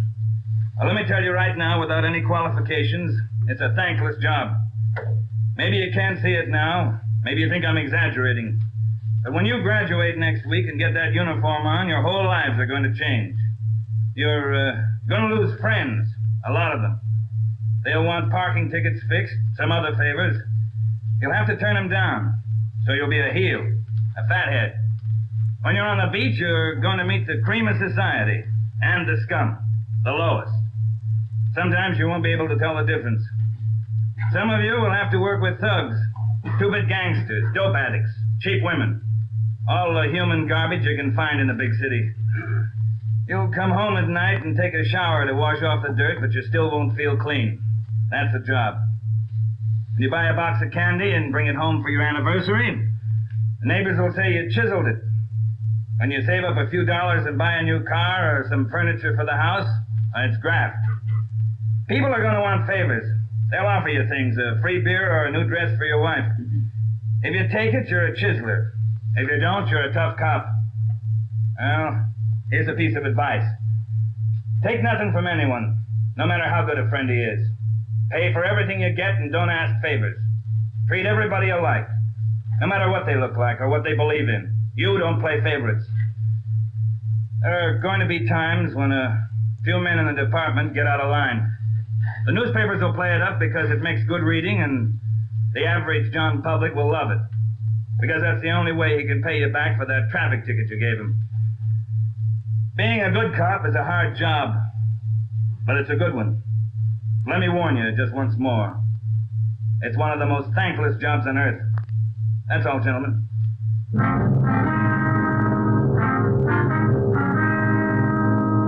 The following week, Hank Decker graduated from the police academy and hit the transfer list for a regular assignment. He drew a job of teaching combat firing and boxing at the academy. He didn't like it, so he put in a request for a transfer and waited. For the next 6 weeks, Ben and I waited, too, for some sign of the Blitz Bandits. There wasn't any. The only possible suspects, Mario Koski and Al Mishikoff, had disappeared completely. We kept a close check on every possible avenue of information. Still, no sign. Ben and I were transferred to the night watch on robbery for a few weeks, and that gave Hank Decker a chance to drop in and visit with us a couple of hours when he went off duty at the academy. He was still as eager as ever. Hi, Ben. Joe, anything new? Hi, Hank. Nothing here. What about the academy? Oh, big news. What's up? Getting a transfer starting next Monday. Gonna start on a beat. Thought you were all tied up with that boys' club you started out there. Oh, I was, but Hanson's gonna take over when I leave. The kids sure love it. Free swimming in the pool, boxing lessons. We teach them everything. Where's your beat going to be, huh? Central, right in the downtown district. Might learn something out of it. You'll learn a lot if you want to forget most of it. Look, it's 7:15. Don't you ever go home for dinner, Hank? Oh, getting the wife used to it. This new shift's gonna be night work, you know. Wait till you're on it for a year, and then you tell us how you like it. A year? I want to be in the detective bureau after a year. Well, you're not even going to last a year if you don't get home to dinner. Your wife's called twice this week already. She calls me.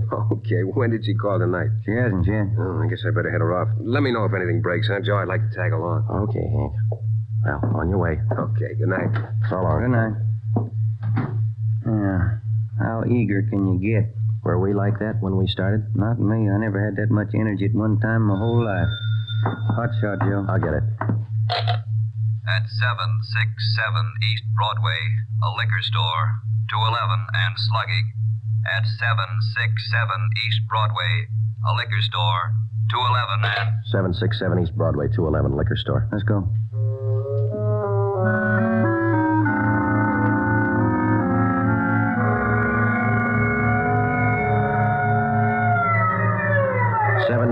East Broadway, King's Liquor Store. We pushed our way through the small crowd outside the door and into the shop. 2 patrolmen in uniform were already interviewing the proprietor. He had 2 large gashes on his head just above the right temple. He was trembling and badly shaken, but he managed to give us a good description of the hold-up men. Yeah, I can tell you what they look like. 3 of them. One short, one tall, husky, another short, fat. You remember what they were wearing? Coats. All 3, dark coats. One of the short men, he had a big scar here on the throat, like this. After the 3 men robbed the store, they slugged me and tied me up. Turner, this man's hurt. You call an ambulance? On the way, Sergeant. That's fine. I have just one more question, Mr. King. Here's a handful of pictures. We'd like you to tell us if any one of these men were in the gang that held you up tonight. Let me look. There you are. Take your time. No, not him. No. Oh, this one. Here. He took the money from the register. Would you look through the rest, please? Are there any more? Let me see again. No. Oh, here. Another one. The fat one with the scar. This is him. I think he's the one that slugged me. Thanks, Mr. King. Here's our card. We'll be contacting you later. Turner, will you and your partner take the crime report? We got some checking to do. Right, Sergeant. Thanks. Come on, Ben. Yeah. Koski and Mishikoff. You picked out both of them, Joe. Yeah, certainly did, didn't he? Attention all units. Attention all units. Wait a minute. The southeast corner of Broadway and East 3rd, a liquor store and restaurant, 211, code 3. All units, the southeast corner of Come on, Ben, let's roll. East 3rd.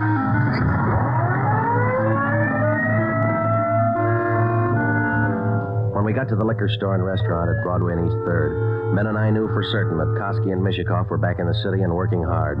Their M.O. matched down to almost the smallest detail. We put a call through to communications, and the entire Central Division was alerted. Then we called Chief Backstrand and told him the news. He assigned a special detail from the Metropolitan Unit to patrol the area until further notice. But at 9:23 p.m., before they pulled out of the police garage, the Blitz Bandits added 2 more liquor stores and 1 more restaurant to their list of victims. Early the next morning, Ben and I met with Chief Backstrand in his office. You got a make on that third man yet? We ran his description through R&I early this morning, Ed. Closest candidate's a guy by the name of Julian Brock. Done time here in New York. Any tie-up with Koski or Mishikov? Mama sheet says he knows Koski pretty well. And that's good enough. Now, how do you think you're going to get these thieves?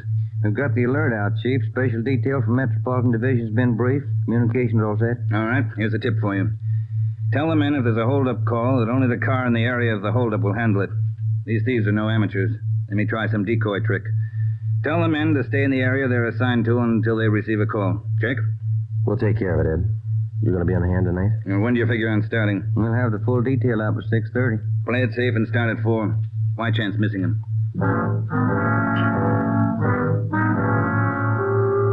At 3:30 that afternoon, we left the police garage with a special detail from Metropolitan Division, and we started to cruise the central area. We weren't looking for any action the first few hours, and we didn't get any. The 5 o'clock traffic in the downtown area was heavy as usual. Hope that gang holds off till after 6. We couldn't get out of this traffic if our lives depended on it. Well, we'd probably do better on foot if it wasn't for radio contact. Control 4 to 80K. Control 4 to 80K, your location. Get it, will you, Joe? Yeah, we'll get the mic. 80K to Control 4. 80K to Control 4. Our location on Spring Street between 2nd and 3rd. 80K, stand by. 80K, call your office code 2. Call your office code 2, KMA 367. 80K to Control 4, Roger, KMA 367. Yeah, now what do I do for a parking space? You know, you're lucky. That guy up ahead there, he's pulling out. Good, that hasn't happened to me in 6 months. Okay, hold on, Ben. I'll be back in a minute. Yeah.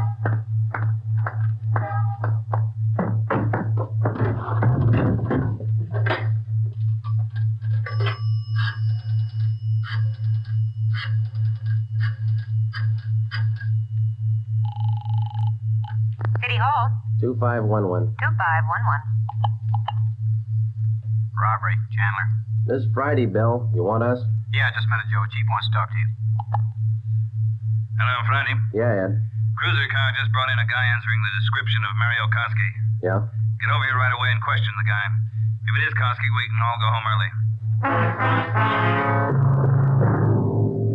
Ben and I went back to the office and questioned the man who gave his name as Conrad Larkin.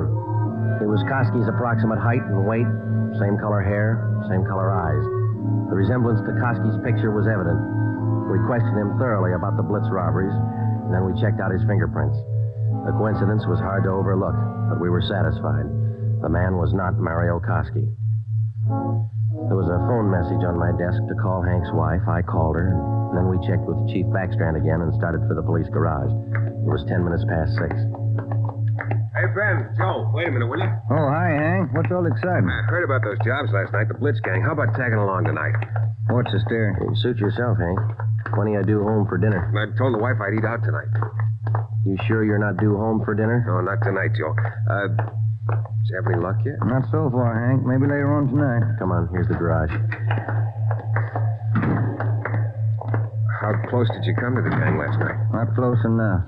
2 steps ahead of us all the way. They sure must work fast. 5 jobs in a row. All right, Hank, let's don't rub it in, huh? Hey, Ben, watch it, will you? Yeah. Woman driver. How about it, Joe? You think I can make the outfit? You talk to Ed Backstrand, he might get you a transfer after a while. Yeah, I might try it. Joe, look across the street. There's a guy coming out of the bar. Where? In front of the bar. He's standing there. Guy in the dark coat, you see? Yeah. 2 other guys behind him. Who is it? I can't be sure. Ben, you better pull up. Koski looks just like his picture. All right. Come on. All right, hold it, mister. We want to talk to you. Run for it, Al, copper! Watch it, Joe! Hank, get down! Get down!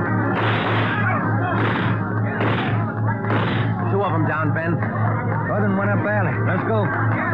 Did they get Hank? Yeah. All right, hold it right here. All right, Koski, throw out your gun and come out with your hands up.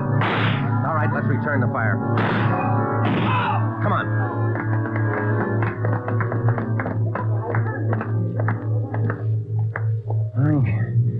He had his chance. Yeah. Grab his gun. Let's get back to Hank. Did you get the guns from the other two? Yeah, they're dead. Hank got them both. All right, one side, please. Officer, did you call an ambulance? Yeah, they're on their way. Come on, Ben. One side, please. Will you let us through? Hank, how you doing? That's a good job. Ben, will you get the crowd black? Give him some air. Would you just move back? Joe. All right, easy, Hank. They'll be here in a minute. Hank? Hank. How's it doing, Joe? Going? Yeah, come on.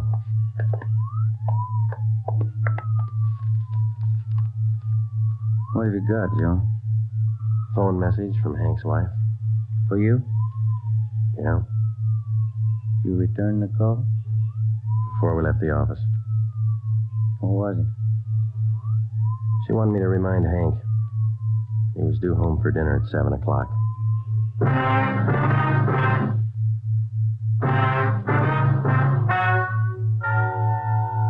The story you have just heard is true. Only the names were changed to protect the innocent.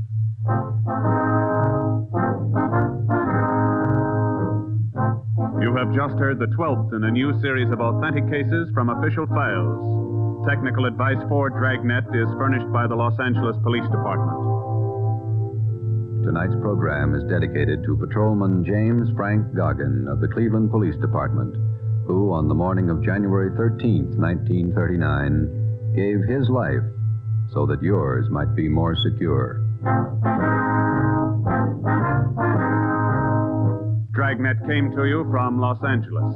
If you enjoyed tonight's production of Dragnet, you'll want to listen to Richard Diamond, private detective, as played by the screen's romantic tough guy Dick Powell, heard Saturday on most of these NBC stations. This is NBC, the national broadcasting company.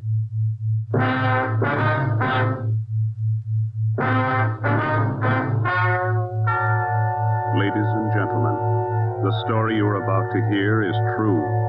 Only the names have been changed to protect the innocent. NBC brings you Dragnet.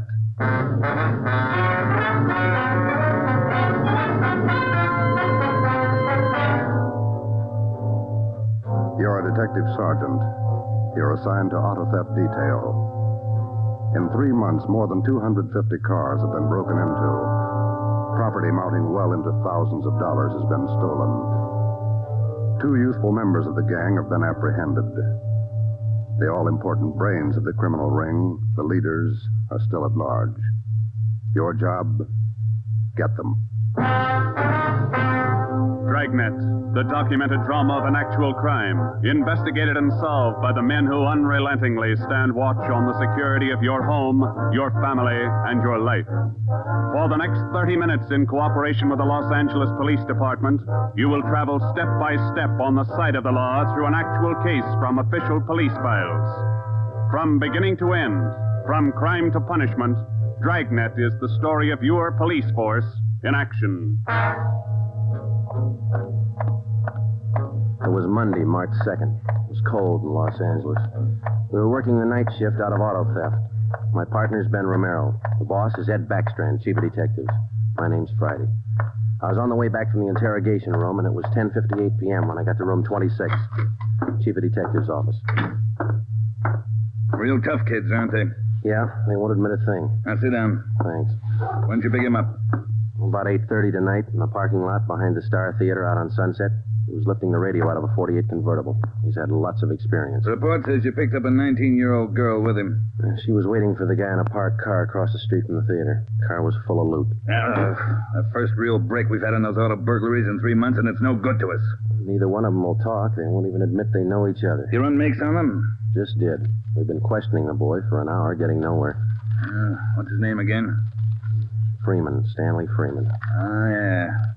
Age 20. Address? Butte, Montana. Down here for a vacation. He doesn't lie very well, Ed. He's never been to Butte, Montana in his life. Knows less about the town than I do. Well, get to him. Right, Ed. Where'd you put the girl? We had a policewoman take her to our office. We can talk to her when we finish with the boy. Now, what's her story? Hasn't any. She won't even open her mouth. 19 years old, probably needs a good spanking. Now get him to talk. Right.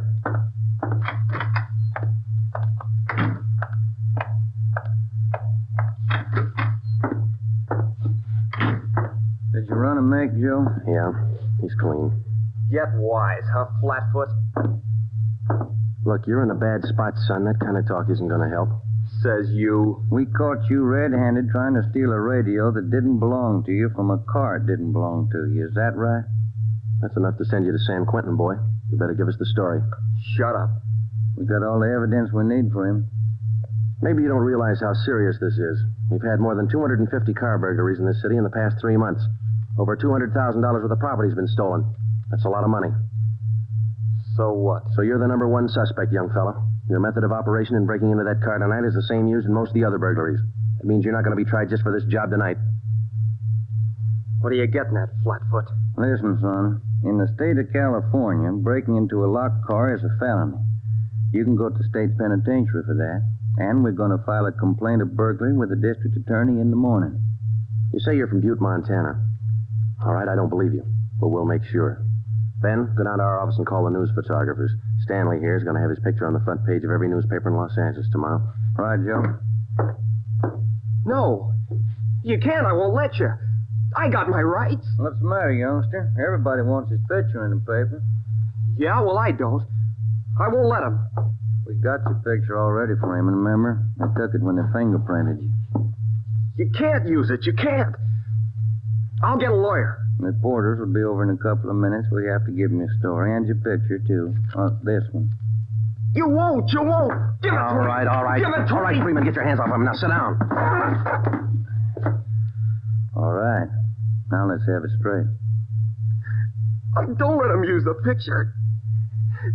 Don't let him. You can't. You can't. We gotta have the truth, son. Now, look, you're 20 years old. You know right from wrong. You'll have to take your medicine. If you cooperate, we'll do all we can to help. Oh, I live out in the Wilshire district. All I wanted was a little extra money. We didn't take much. We didn't think it was so wrong. It was stealing, Freeman. You know that's wrong. Where do you live out there? Piper Avenue. 821 Piper. You won't give him my picture. You live there with your family? Yeah, my mother. Father's dead. Promise me you won't give him the picture. My mother, she'd see it. Promise me. You're working with a gang on those auto burglaries. We know that now. Who are they? Where are they? And what's the setup? I can't. They'd get me for it. Who'd get you? I can't tell you. I can't. Who's your girlfriend, Stanley? The one you were with tonight? Joanne. Joanne Miller. Where does she live? Piper Avenue, same as me. Lives on the same block, 866. Is that her home? She live there with her folks? Yeah. Mother and father. They work. And you got her into this. Isn't that the story she gave us, Ben? I did not. I didn't. It was her. She said a bunch of kids were doing it. It was quick money, something to do at night. She started it. All right, Romero. I'll go see the girl. You stay here with Freeman. All right, Joe. Just stay put in that chair for him.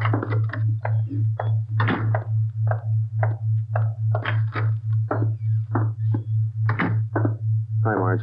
Hello, Joe. You and Romero handling this case? Yeah.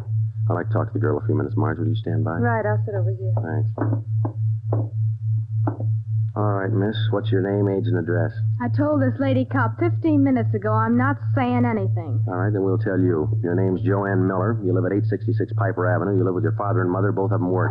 You're a liar. That's not me. You're 19 years old. You live on the same block as your boyfriend, Stanley Freeman, and you're the one who got him mixed up in this gang. Isn't that right? No, it's not right. It's not. I didn't do anything. Well, that's only half the story. Freeman told us everything. You want to hear the rest? No. Stan wouldn't tell you. He wouldn't. He told us how you got him mixed up in it. Quick money. That's what you told him, didn't you? No, it was him. I can prove it. The rest of the kids will tell you. He got me in this. Ask them, they'll tell you. It was Stanley and Fred Milford and George Jansen. They started it, all three of them. All right. Will you tell the story to a police stenographer? I'll tell him everything. He's not blaming this on me. Marge, will you go get the stenographer? Right. Now, how many persons in this gang of yours? Oh, about 10 or 12. And it's not my gang either. He got me into this, and now he's trying to lie his way out, blaming me. How long you been doing this, burglarizing cars? Me? Oh, only about 2 weeks. It was supposed to be fun, something to do at night. The rest of them been at it a couple of months. Who's the head of the gang? I told you, it's him, Stanley, and Fred Milford and Jansen, all three. I only started going out with them 2 weeks ago, maybe less. All right, Joanne. Tell it to the stenographer the same way. Stenographer will be in a minute, Joe. Okay, Marge, thanks. Stay with it. Right, Joe.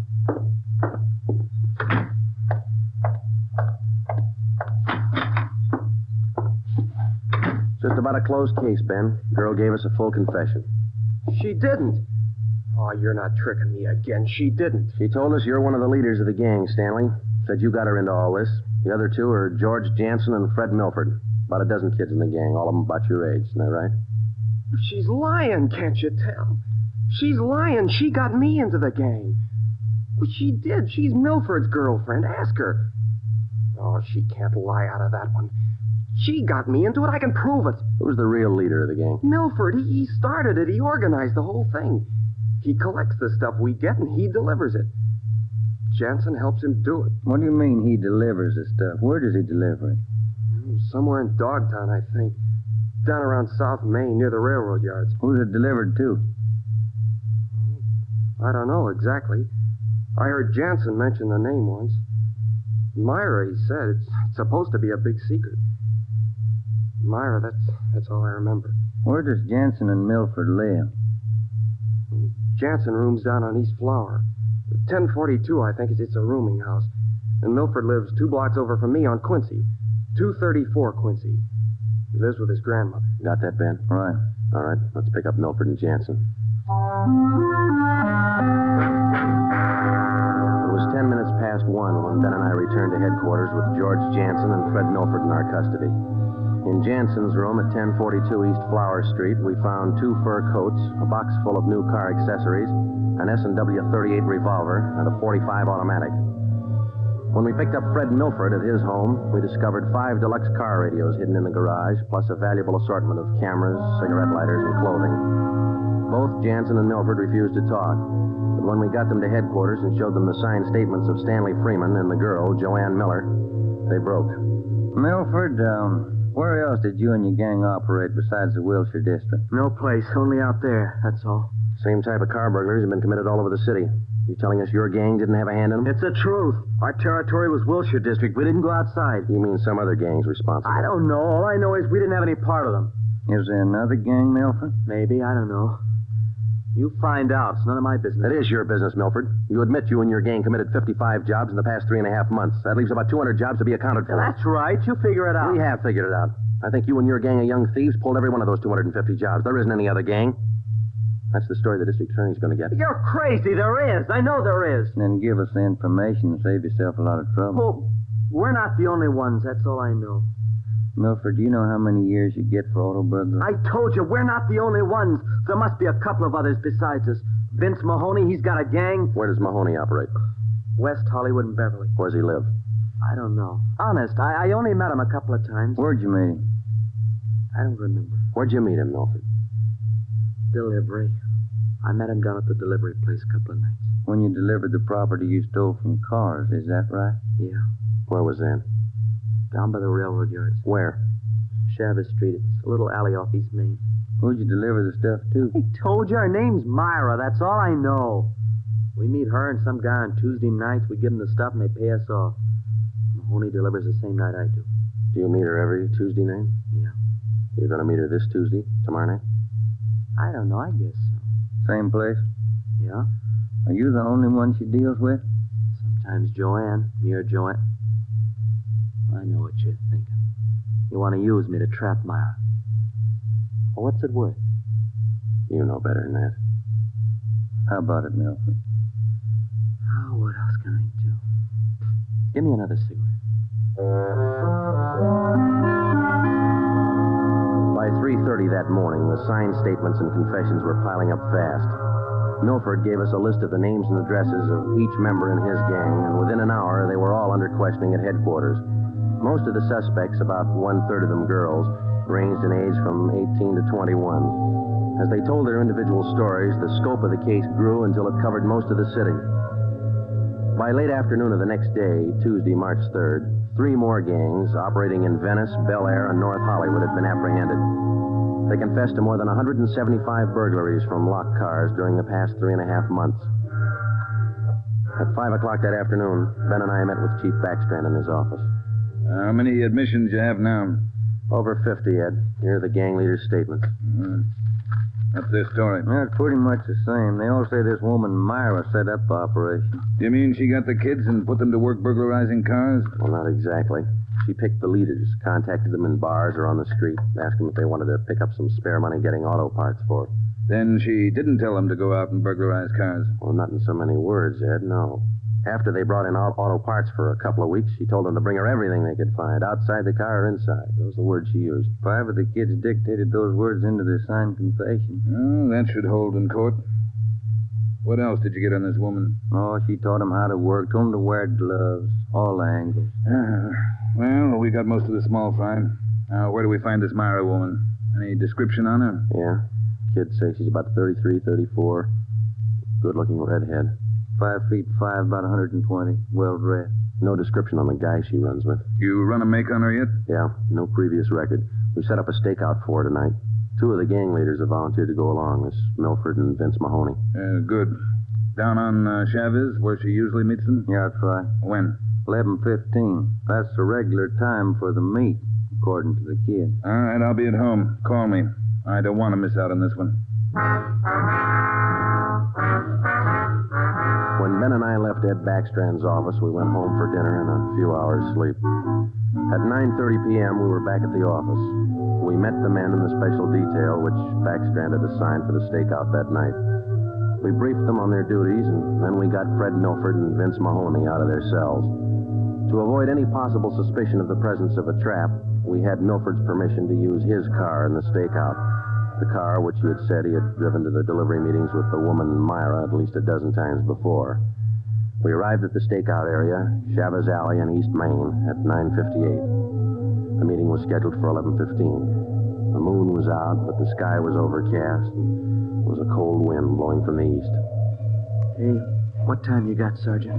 About 10. Why, Milford? Getting nervous? No, just wondering. How are you cops gonna rig this thing? In just a couple of minutes, we're going to plant you 2 in Milford's car parked up there in the alley. Now, you stay there until Myra shows up. We'll do the rest. Yeah, I know, but what'll we say? Suppose she asks for some stuff. We ain't got any. You won't need any. You won't have much time for talking. Suppose she wises up. Maybe she'll pull a gun. Maybe. Does she carry one? No, never saw her with one. Don't worry, Milford. We'll make sure you're not in danger. She's got an awful temper, that redhead. Got mad at me once when I squawked at the prices she was paying us for radios. What was she paying you, Mahoney? For an 8-tube radio, good shape, $7. She got all the gravy and you got all the grief. You're not kidding. Joe, are you? Yeah, Steve. What do you got? Well, the men are all staked out, Joe. Got the area covered from every angle. All right. You got an extra man to stay in Milford's car? I'll handle that myself. Fine, thanks. Okay. All set, Joe? Yeah. Now, Milford and Mahoney, we're going to put you 2 in your car now. There's going to be an officer with you, so there's no need to be nervous or afraid. You just sit in the car and act natural. When this Myra drives up, don't leave the car. Have her come to you. You got it? Sure. Okay. All right, Joe, let's go.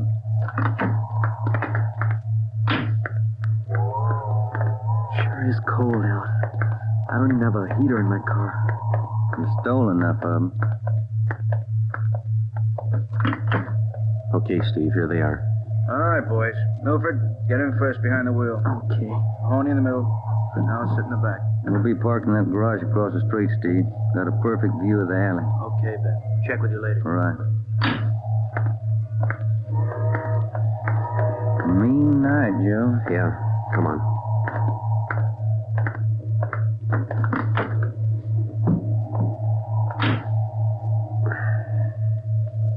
It's cold here in the garage, isn't it? Yeah. It might be a long wait. What time you got? 6 minutes past 10. Thank you.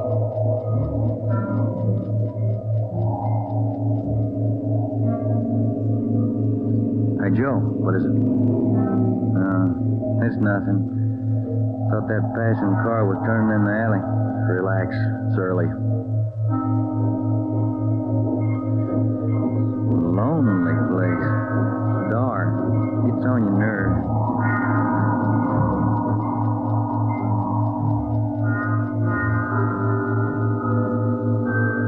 That's it, Ben. 11:30. Nothing yet. tipped her off. Yeah, that's what I was afraid of. Now, let's wait it out anyway. Joe, that blue coupe Yeah, he just turned in the alley. Let's go. Come on, run, Ben.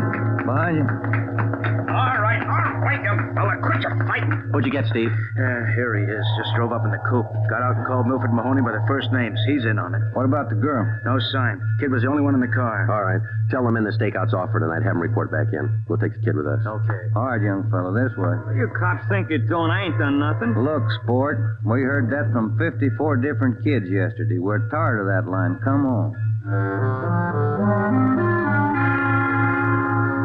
When we got back to the office, we took the boy to the interrogation room and questioned him.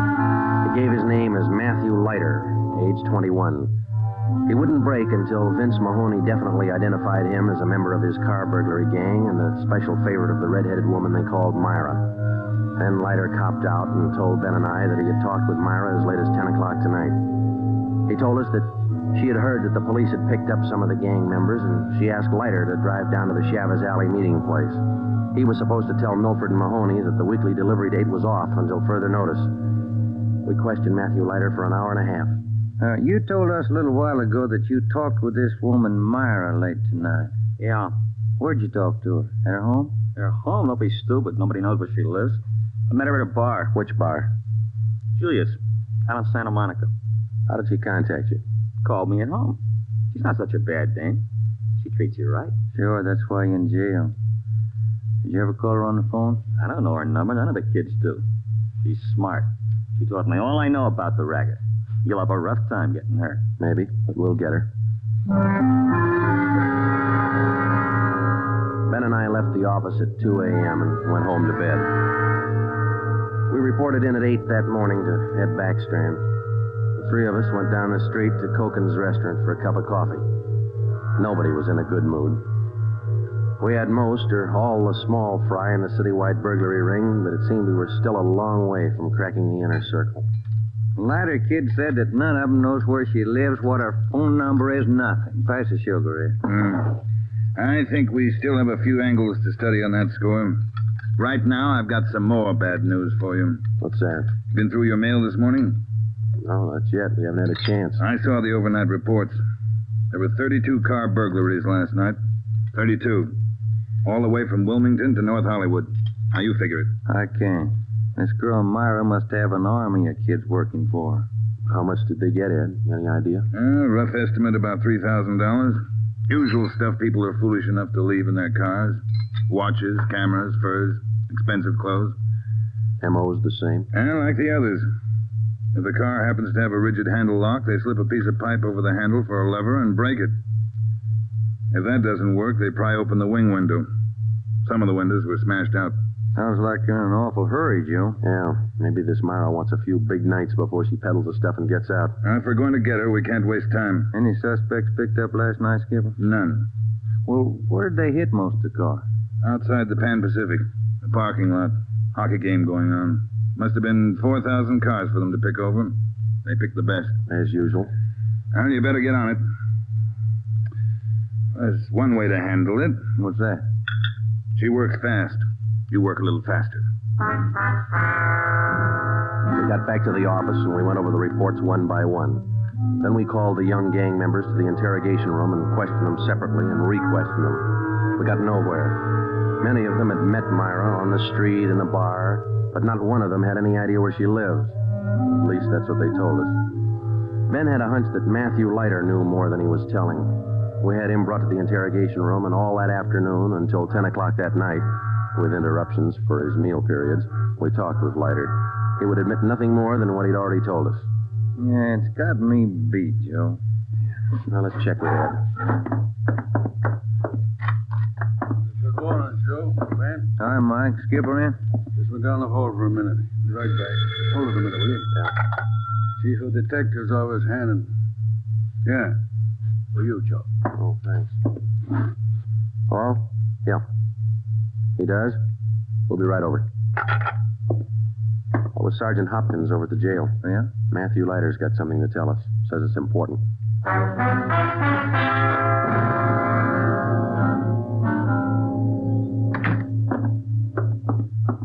Have a chair here, ladder. Yeah, thanks. All right. You wanted to see us.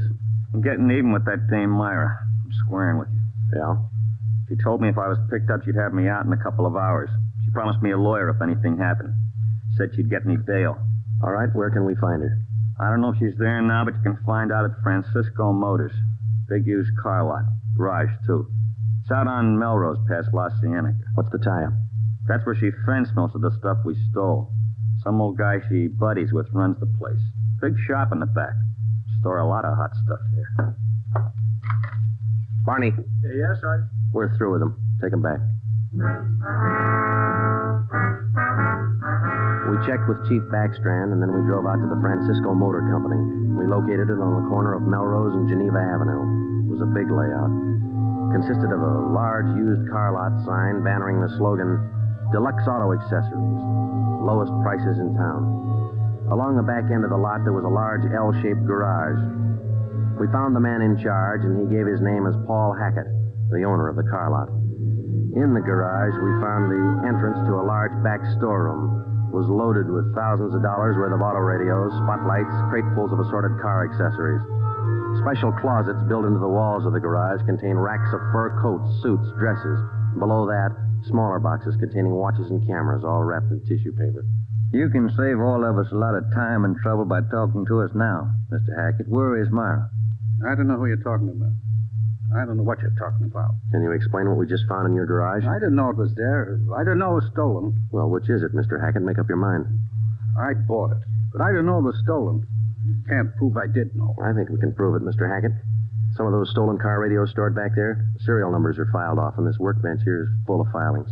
I didn't know. You'll have to do better than that. How does Myra figure in? I don't know. I don't know what you're talking about. It's all right with us, Hackett. We found the stuff and we got you. If we don't find Myra, you'll be doing time for 2 people. Stand still. You can't. You can't do this to me. I don't know anything about it. Come on, Hackett. We're taking you in.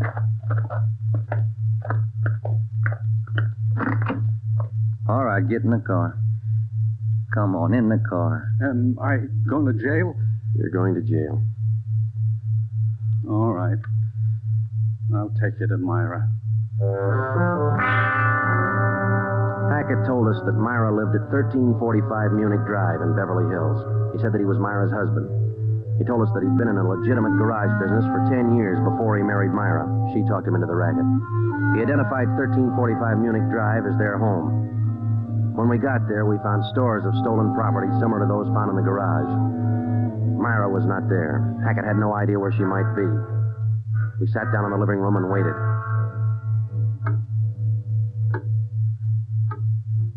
1 hour, 2 hours, 3 hours. After 5 hours of waiting, the monotony started to wear on everybody's nerves, especially Hackett's. The whole thing, it was her idea. I should have known, all hers.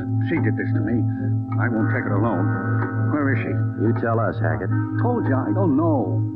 She couldn't have gone. She didn't know. I'm not going to take this alone. Quiet down. That you, Paul? Thought I heard you talking to some. Who's he? The police, Myra. The police. Your smart kids told them the whole story. What are you talking about, my smart kids? What are these cops All doing right, here in the that's living... enough. Oh, get your dirty hands off me. Get away. Kids are right, Joe. She got it. Get away. Yeah. Who do you think you're... There, that ought to hold you for a while. All right, come on, you two. Let's go. All right, copper. You win. Stupid husbands. How many times did I tell you? Don't trust those kids. Don't store the stuff in the garage. Don't open it for anybody. Get a lawyer. No, you knew better. Dumb jerk. The idea of having those cops camping in the living room waiting for me. Why didn't you warn me? I'm going to divorce you. That's what I'm going to do. I'll stick you for plenty. Jerk. All right, inside you two.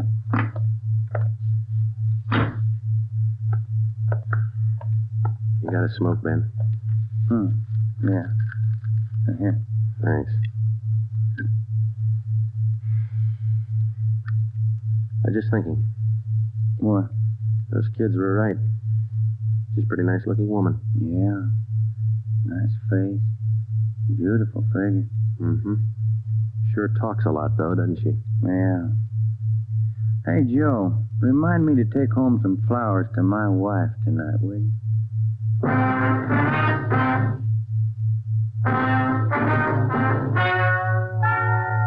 story you have just heard is true. Only the names were changed to protect the innocent. Paul and Myra Hackett were tried and convicted on 7 separate counts of receiving stolen property. They are now serving out their sentences in the state penitentiary. Realizing that most of the young persons involved in the case were influenced by the strong personality of Paul and Myra Hackett, a separate investigation was made into the backgrounds and home life of the young offenders. In most cases, they were found to be basically good, and they were placed on probation and returned to their homes.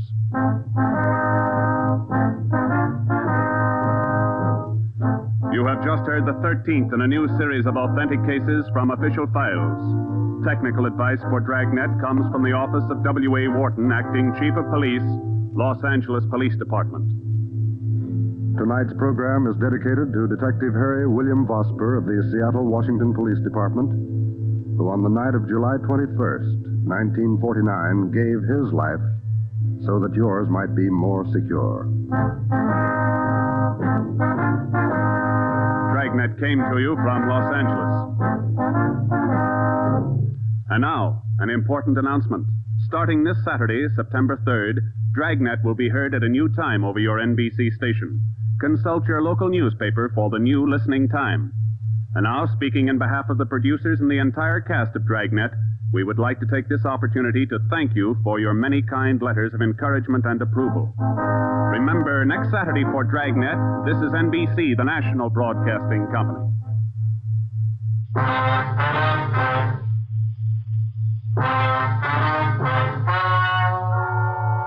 Gentlemen, the story you are about to hear is true.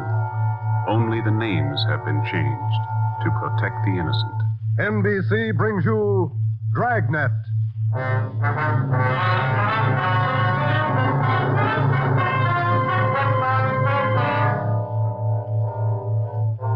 You're a detective sergeant. You're assigned to homicide detail.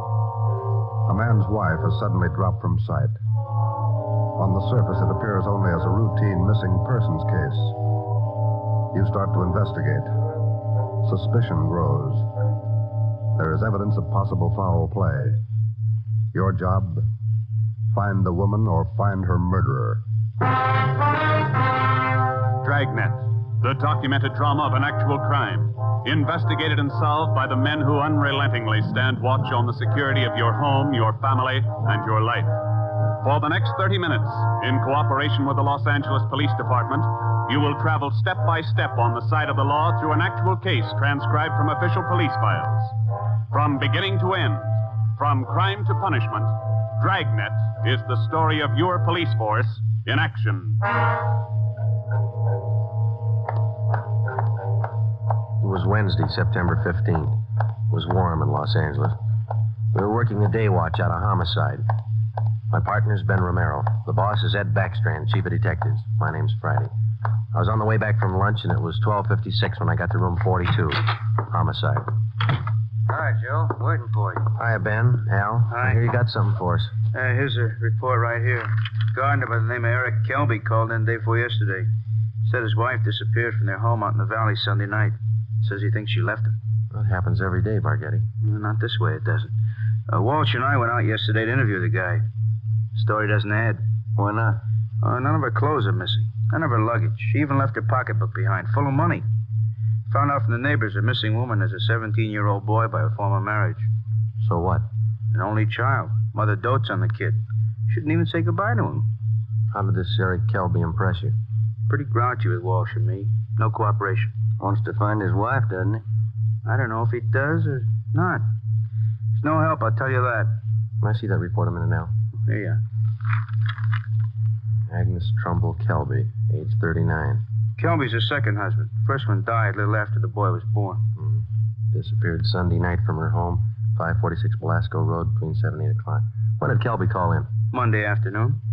Said he thought his wife might be spending the night with her sister. When he found out she wasn't, called us. Did you meet the boy while you were out there, Bargetti? Yeah, that's another thing. Kid came riding in on a bike while we were talking to one of the neighbors. Trying to talk to him, but the old man came out, hustled him inside the house. Then he starts eating us out. What'd they say? Told us it was our job to find his wife, not to go prying into his stepson's affairs. It's a new slant. How about her friends and relatives around here, Al? Any besides her sister? Walsh located a couple of her aunts. I don't think he's checked them yet, though. I'll tell you, boys, this is one I'll bet on. Maybe. You got the names of Mrs. Kelby's relatives? Oh, yeah. Right over here. Sure wish we had a chance to talk to that boy. Yeah. How's it feel to you, Ben? I don't know. Notice anything else funny about the guy, Al? I don't know. Here's those names, Joe. Thanks. Kelby was upset, all right. For some reason, he didn't strike me as reacting the way a normal guy reacts when his wife disappears. All right, Al. How would you react? Bargetti's worrying again. Oh, now listen, boys. It's no fooling matter. This is one I'll bet on. It's a homicide. All right. How about a copy of this report? Yeah, where'll I get the phone? Missing persons, Bargetti. Who's that? Oh, yes. Yes. About what? Oh, sure. All right, sir. 4 o'clock. Yeah. Goodbye. That was Kelby's stepson. What do you want? Think something's happened to his mother. In police work, missing persons detail is not a department separate in itself. It is organized as a part of the Homicide Bureau. According to Bargetti, who took the call, the boy said he suspected his stepfather, and he didn't want him to know of any meeting between him and police officers. He would meet the officers that afternoon at 4 p.m. in a restaurant on the corner of Hollywood Boulevard and Fairfax Avenue. At 3:15, Ben and I left the office and drove out to the meeting place, the Dairyland Fountain and Coffee Shop. We arrived there at 3:45. At 8 minutes to 5, the Kelby boy still had not arrived. Youngster's not very prompt. Well, let's wait a little while longer. Yeah. Smoke? Yeah, thanks. Want some more coffee? No, thanks. I guess the boy isn't going to show. Think something's happened? 15 minutes after we left the coffee shop, we drove up in front of the gate of the Kelby Nursery on Belasco Road. The house itself was set well back on the property, which covered about 4 acres. The entire nursery was surrounded by a 6-foot steel wire fence, and it looked like almost every available foot of ground inside was planted with some kind of a flower or shrub. Kelby met us at the gate. Yes? What do you men want? Police officers. Are you Mr. Kelby? Yes, what do you want? Well, if you'll shut those dogs up for a minute, we'd like to ask you a few questions. I'm busy now. Can't you come back tomorrow? Pretty important, Mr. Kelby. I think we better talk right now. All right, if you have to. Red, Giant, down. You too, Jaime. Quiet. All right. Now, what do you want? Mind if we come inside? These watchdogs of mine are pretty vicious. We can talk here at the gate. All right, Mr. Kelby. This is Sergeant Romero. My name's Friday. We've been assigned to look into your wife's disappearance. Oh. Did you find anything yet? Nothing definite. Maybe you can help us. Would you tell us exactly what happened the night your wife disappeared? What do you mean, what happened? Well, when did you last see her? When you first noticed she was gone? We finished up Sunday night dinner about 7 o'clock, and I laid down for a nap. Agnes went out on the front porch for some air. Woke up a little before 8 and went outside to look for her. She was gone. Nobody saw her leave, Mr. Kelby? Not that I know of. Maybe some of our nosy neighbors, I don't know. How about your stepson? Wasn't he around Sunday night? Bruce? No, went out to a show. Some other kids. When did he get back from the show? About 10, I think. Why? Where's your stepson now? Who are you looking for, my wife or my stepson? Both, Mr. Kelby. Where's your stepson? Gone. I took him over to my sister's in Alhambra. Been feeling bad since his mother disappeared. Figured the change would do him good. When did you take him over to your sister's, Kelby? This afternoon. What's that got to do with it? We'd like to talk to Bruce. No, I can't allow it. The boy's too upset. I can't allow it. I'm afraid you're going to have to allow it. Listen, mister, you can get off this property right now. No cop's giving me sass. Nobody's giving you sass, Kelby. We want to talk to your stepson, that's all. He might give us a clue as to the whereabouts of your wife. And I say you can't see the boy. What's more, you cops couldn't find thorns in a rose patch. I'll get somebody else to look for Agnes. It's my business anyway, nobody else's. It's our business, too, if anything's happened to her. What are you talking about? You better get your coat, Mr. Kelby. We're taking you in for questioning. You come through that gate, and I'm going to let these dogs go, accidentally. I'd hate to shoot the dogs. Now go on in the house and get your coat.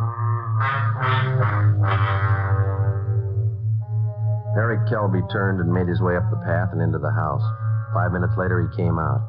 Without a word to either of us, he came down the path, closed the gate behind him, and got into our car. On the way back to headquarters, he chatted pleasantly about the weather, the nursery business, and his dogs. When we pulled up in front of the city hall, we met the reason for his sudden change in temperament. His lawyer was waiting for us at the door. We took Kelby to one of the interrogation rooms.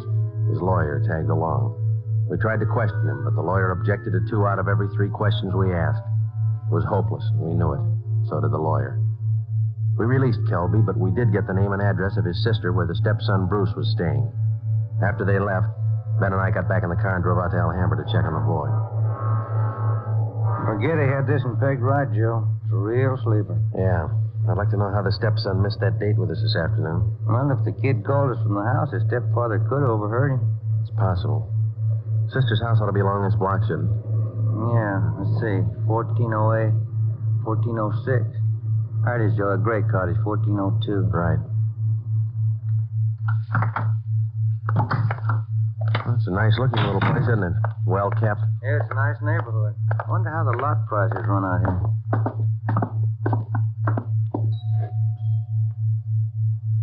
Somebody's coming. Yes, what is it? Police officers, ma'am. Are you Miss Kelby? Bertha Kelby, yes, that's my name. Why? We talked to your brother earlier today, Miss Kelby. He said that you brought his stepson Bruce here to stay for a while. We'd like to see him. Bruce? Yes, he was here till about, an hour and a half ago. I went to the store, and when I came back, he was gone. Have you any idea where he might be, Miss Kelby? Well, I telephoned my brother Eric's place just before you came to the door. He's not there. I don't know where he might be. I'm worried about him. He seems so upset. This business about his mother's disappearance, you know. Would you mind if we came in and looked around, Miss Kelby? Well, no, not at all.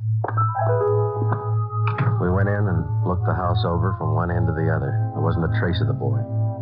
We drove back to Kelby's nursery and satisfied ourselves the boy wasn't there. Then we came back to Alhambra and we kept an eye on Miss Bertha Kelby's home until midnight. No one came or went.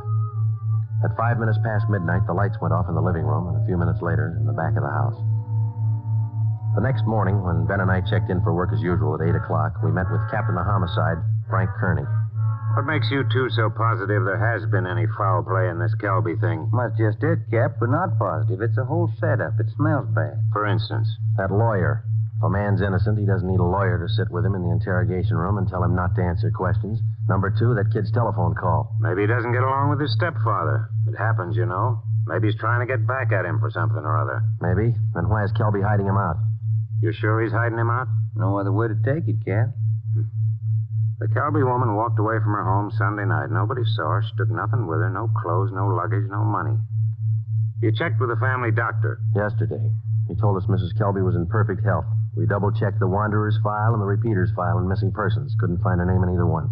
How about her relatives in town? Haven't had a chance to talk to them yet, Cap. We'll check them this morning. Well, one thing's certain. The woman couldn't have gone very far. We checked the sheriff's office, the jails, the hospitals. Sent out a teletype and an APB. Every cop in the city has her description. She's been gone almost 4 days, but nobody's seen her. How does that add up to you? It doesn't. You better move on it. Check every one of Mrs. Kelby's friends and relatives. Right, Frank. Then try the neighbors. As long as I've been a cop, neighbors have been able to tell everything about anyone.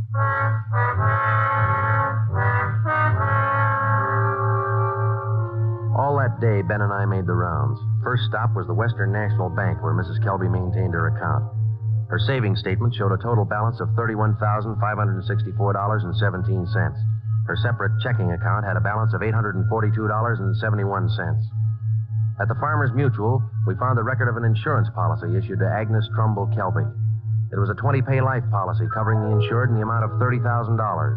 The beneficiary was listed as the insured son, Bruce Trumbull Kelby, if living upon the receipt of such due proof.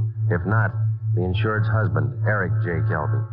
By the time we finished checking her financial status, the odds were piling up fast. From only casual reports, we knew that Eric Kelby was a frugal man. If he was greedy as well, if he wanted or needed money badly enough to kill, then he had all the motives necessary to murder his wife. Maybe his stepson, too. Ben and I started to make the rounds of Mrs. Kelby's friends and relatives. Our first stop was at the apartment of Agnes Kelby's sister, a talkative maiden lady in her early 60s. Agnes just isn't that kind. Oh, I'm worried sick about this. I really am. And Bruce, the poor lad, he must be heartsick. And Eric, what does Eric say about all this? He says he thinks his wife left him. Left him? Why, that's ridiculous. How strange. Can you think of any good reason why your sister would leave Mr. Kelby? Why, no. They had tiffs, of course, small ones. But, of course, there was that argument about Bruce.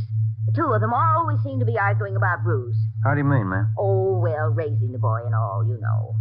The last time I talked to them, they were tipping about whether or not Bruce should be paid for working in the nursery for Eric. And the strangest thing, Eric seemed to be so upset about it all. Imagine. All on account of paying the boy a few dollars for good, honest work in that silly nursery. Well, you know, I'm the outspoken kind, and I just told Eric. Eric, I said, don't be an old meanie. Pay the boy. That was the extent of the information which Mrs. Kelby's sister had to offer. Next, we called on an aunt, Mrs. James D. Trumbull, 83 years old. She could hardly understand our questions, let alone answer them. She hadn't seen her niece, Agnes, in a year. After that, we paid a visit to one of Mrs. Kelby's friends, a Mrs. Lillian Humboldt. Well, I'm sorry, Sergeant, but I can't think of any good reason why she would leave him. Unless that silly business about Bruce got out of hand. You know, maybe Eric is just a little jealous of the boy. Next, we called on Daisy McLeod, who worked as a day maid for Mrs. Kelby. Officer, what Mr. and Mrs. Kelby thought, what they said, what they did, it's none of my business. I come in the morning, I do my work, I do it well.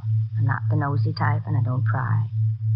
I take half an hour for lunch, and when I'm through, I take my pay, and I don't expect tips, and I take the boss home. I'm not the peeking through the keyhole kind, sneaking around corners listening. But what I couldn't tell you about that man. Exactly what do you mean, Miss McLeod? Oh, he's a hard man, you know. They're always arguing about the boy. Bruce this, Bruce that. He's a nice boy, I think. He's never done anything to me. Oh, but the arguments. Him and her all the time. Should the boy be paid for working? Shouldn't he? Why? Why not all the time? When Ben and I finished with a list of Mrs. Kelby's friends, relatives, and employees, we started out on the neighbors.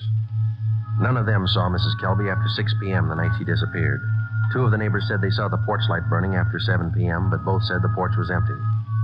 Mrs. Kelby was not sitting in her chair at the usual time after dinner. According to them, that was one of her habits. It was 10 minutes to 6 by the time Ben and I got back to the office.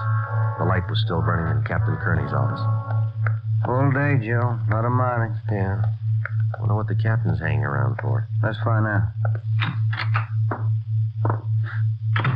Get anything? Pretty good luck, Cap. Good. I've got some more for you. Just walked in 5 minutes ago. What do you mean, Frank? Who walked in? Bruce Kelby. He's waiting in the next room.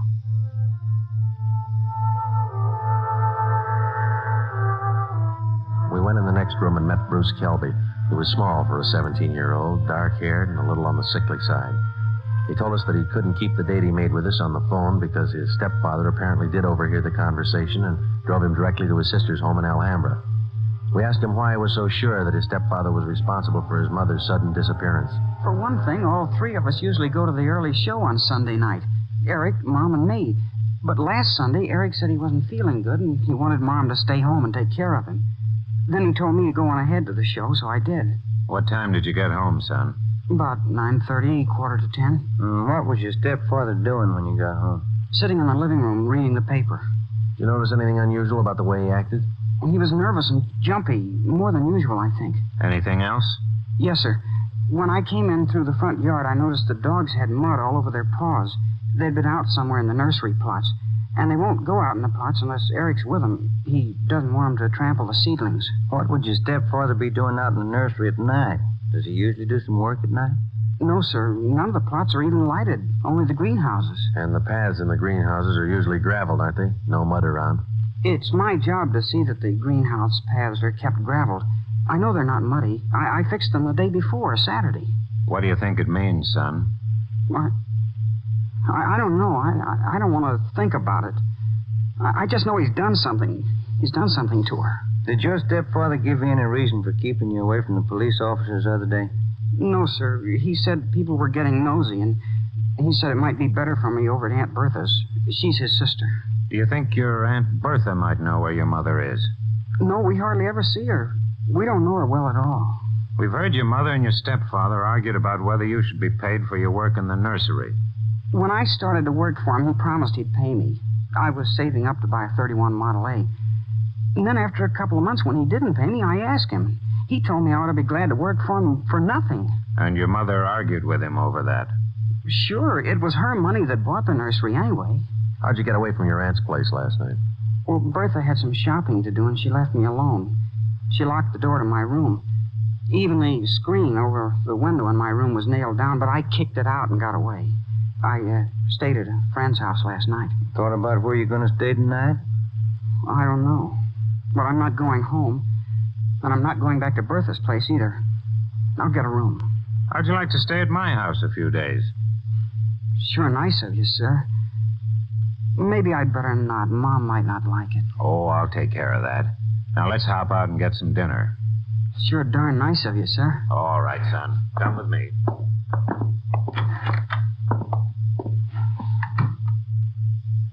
What do you think, Joe?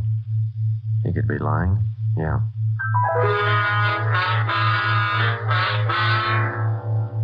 Now what, Cap? Shall we bring Kelby in again? No, not yet. He's found out by now from his sister that the boy's gone. He probably figures the police station is the first place he'd come. Wouldn't do much good pulling him in now, Ben. We couldn't even question him. 10 to 1 his lawyer'd be waiting for us when we got back. That's the problem. How do we get to this Kelby without his lawyer finding out? Well, what about the early morning, Cap? Say tomorrow, about 5 or 6 a.m. Think you'd be looking for us then? Yeah, that might do it. We can just get by that pack of hounds he owns without waking the whole neighborhood. Might work. If we could just question him alone, I got an idea it wouldn't take much to make him cop out. All right, give it a try. Get out there in the early morning and bring him in for questioning as quietly as possible. I'll be in at 6 a.m. If you want me before then, call me at home. All right, Frank. Kelby's got a smart lawyer. It's going to be plenty hard to convict him without a body and corroborating evidence. He's got 4 acres out there, Cap. You can hide a lot of bodies in 4 acres. Well, that's what I mean. This case isn't ending. It's just beginning. The next morning, Ben and I met at the office about a few minutes past 4 a.m. We had a cup of coffee and a donut at an all-night restaurant, and then we started for the Kelby place out on Belasco Road. We took 4 pounds of fresh horse meat with us to keep the dogs quiet if they raised a fuss. It was 28 minutes past 4 when Ben pulled the car to a stop a few hundred feet from the gate to the Kelby nursery.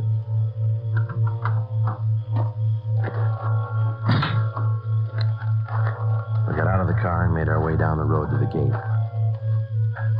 I reached in and tried the latch. It was padlocked. The dogs started in. Okay, Ben, looks like we'll have to jump the fence. Toss some of that horse meat over to him. Yeah, here. That's it. Come on, let's climb. Keep an eye on those hounds. Looks like they could chew your leg off. Yeah. Here comes a third one, Ben. Toss some more meat. Yeah, there you are, boy. Go get it. Go get it, boy. Ben, lights going on in the house. Come on, let's make it fast. Who is it? Who's there? I'll set the dogs on you. Police officers, Mr. Kelby. What? What are you doing out here this time of night? You're under arrest, Kelby. Get your coat. You cops are asking for a peck of trouble. Get your coat. Where's my stepson? What you done with him? What have you done with your wife? You're going to pay for this. I'll have your jobs. That's not the first time we heard that, Kelby. Let's go.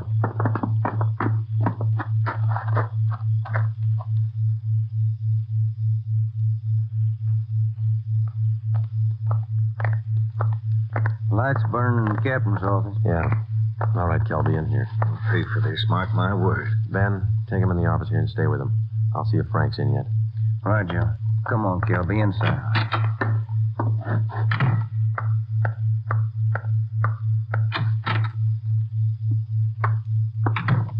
Friday? You bring in Kelby? He's down in the interrogation room. Ben's with him. Somebody saw you. Don't think so. They must have. Kelby's lawyer's sitting in the next room.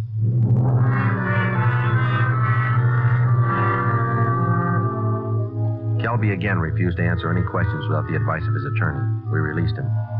That day, Captain Kearney sent out 2 men to keep an eye on the nursery and report on all of Kelby's movements. Shortly after 7 o'clock that night, just after nightfall, we tried once again to bring in Kelby for questioning without his lawyer's knowledge. It didn't work. A little after we booked him, his lawyer obtained a writ of habeas corpus. We had to release him again. The 2 men assigned to stake out the Kelby place reported definitely that somebody was tipping the lawyer whenever unknown visitors showed up at the nursery and drove off with Kelby. There was nothing we could do about it. The next morning, Kearney came up with a lead. I had a long talk with the boy last night. Accidentally, I think he's given us a pretty good lead. Yeah? There's only one way we'll ever get a conviction. That's by finding the body and evidence to tie Kelby in. Yeah, that'll do it. Where do we start looking? In a new rose bed next to one of the greenhouses in Kelby's nursery. The kid came up with it last night. How come? First, Kelby's crazy about saving $1 and making one. Yeah. In the nursery trade, especially where you have a limited area to work in, like Kelby, you cultivate every foot of ground. Every bit of soil you got is planted with something. Mm-hmm. Kelby's not the type to waste anything. Especially he's not the kind that would let ground lie fallow when he could plant something that might bring in a few dollars next season. Bruce tells me his stepfather has every inch of those 4 acres planted. Every inch. Except a 6 by 9 foot plot of ground in that rose garden. Oh, it sounds like a long shot to me, Frank. The boy said he prepared that piece of ground for planting late Saturday afternoon. His stepfather wanted it ready for Sunday morning. The plot of ground's still vacant. Might have planted it yesterday, Cap. When's the last time you checked? Before I came to work this morning. I called the men on stakeout next to the nursery. They told me the plot's still empty. It's worth a chance, Frank. When do we look it over? Tonight. I don't want Kelby or his lawyer to know a thing until we find that body. Well, how are we going to work it? We'll order up a crew from the crime lab. They can take probings through that plot and all around it. They can tell us without any guesswork how deep that ground's been worked over lately. When do you want to start? Be here in the office at 8:30 tonight. If my hunches are any good, we'll find a body.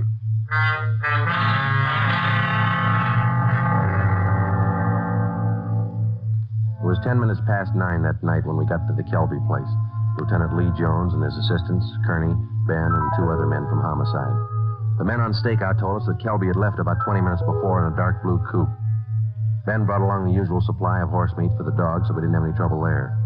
We found the empty plot of ground in the rose bed next to the greenhouse, exactly as Bruce described it to Kearney. Ground's been worked over all right, boys. At least 4 to 5 feet down. All right, Lee, let's start digging. Romero, take care of the dogs. Watson, grab one of these shovels. Right, Cap. Hey, Gilbert said these dogs were vicious, didn't he? Yeah, why? Look at these hounds. They're no more vicious than a lively colt. Look. Higgins, get that light over here, will you? Thanks. What is it, Lee? Let me see. Teeth. Set of false teeth. Been in the ground long? Don't think so, judging from the shape they're in. How far down would you say you are, Lee? Couple of feet. Ground's real soft. Lee, come here a minute. What is it? Body. Here's the shoulder. All right, you men over here with Watson. Get the dirt off the face. Romero, you got a picture of the Kelby woman? Yeah, Cap. Let's see. Oh, here it is. Thanks. Get the light down here. Hunch paid off, Frank. That's her.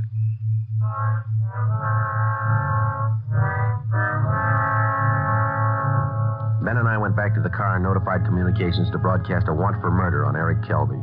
His description, together with the description of the car and license number of the car he was driving, was rebroadcast every 15 minutes. Then we went back to check the house. We found the front door unlocked. We went inside and looked around. In one bedroom, we found clothes scattered over the bed and the floor. There was only one old suit remaining in the closet. On the table next to the bed, we found an airline's timetable. We got to the phone and notified communications to alert all police details at railroad stations, bus terminals, and airlines, and then to send out an APB on the teletype. After that, we checked with the airlines. One of them told us that a man answering Kelby's description had booked passage for Mexico City.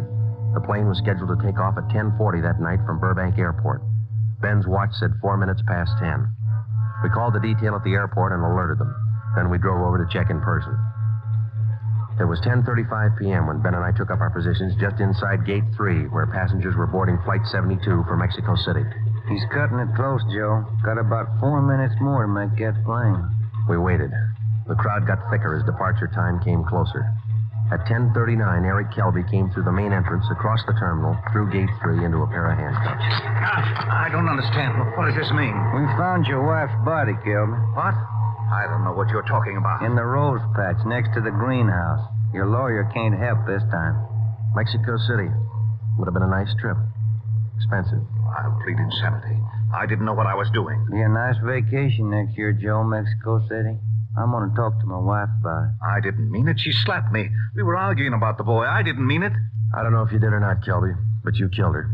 Come on. You missed your plane.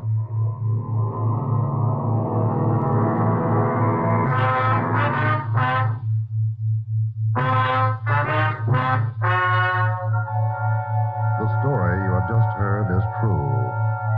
Only the names were changed to protect the innocent. Eric Kelby was tried and convicted of murder in the first degree. He is now awaiting execution in the lethal gas chamber at the state penitentiary.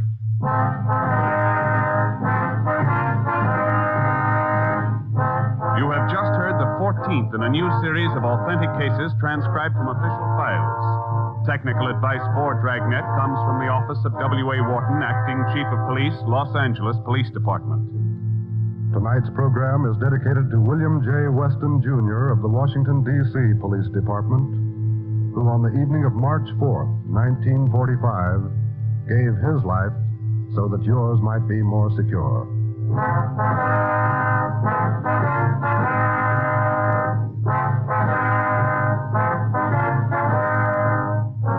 Dragnet came to you from Los Angeles.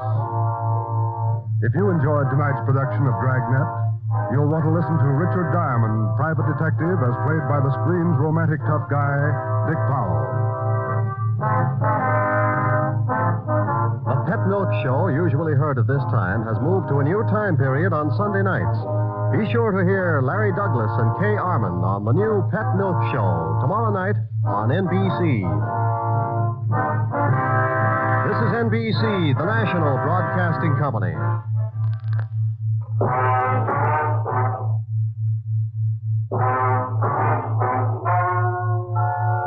Ladies and gentlemen, the story you are about to hear is true.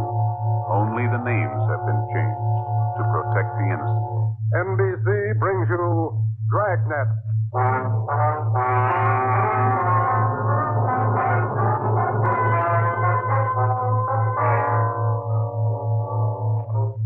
You're a detective sergeant. You're assigned to homicide detail. A 22-year-old girl has disappeared. A letter has been received. It demands $30,000 for the girl's return. The letter is signed The Wolf. Your job, get him. Dragnet, the documented drama of an actual crime, investigated and solved by the men who unrelentingly stand watch on the security of your home, your family, and your life. For the next 30 minutes, in cooperation with the Los Angeles Police Department, you will travel step by step on the side of the law through an actual case, transcribed from official police files. From beginning to end, from crime to punishment, Dragnet is the story of your police force in action.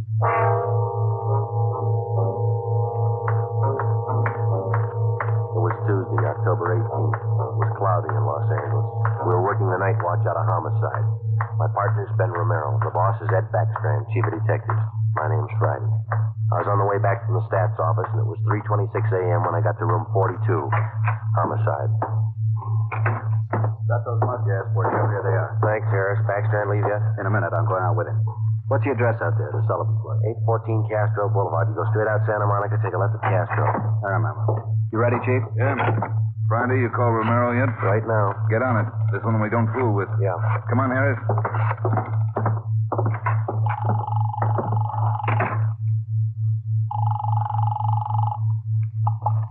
Hello.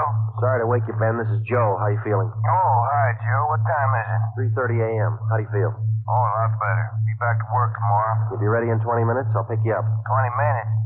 Okay, what's up? You remember Martin Sullivan, vice president of the Third National Bank? Sullivan? Yeah, what about it? Got a 22-year-old daughter. Or he had one. She's gone.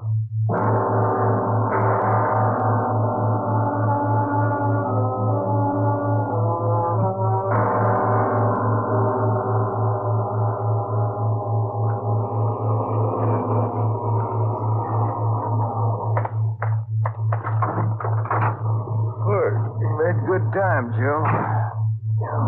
Where are we headed? Sullivan home out on Castro Boulevard. Ed's out there now with Harris. Any leads to work on? No, nothing so far.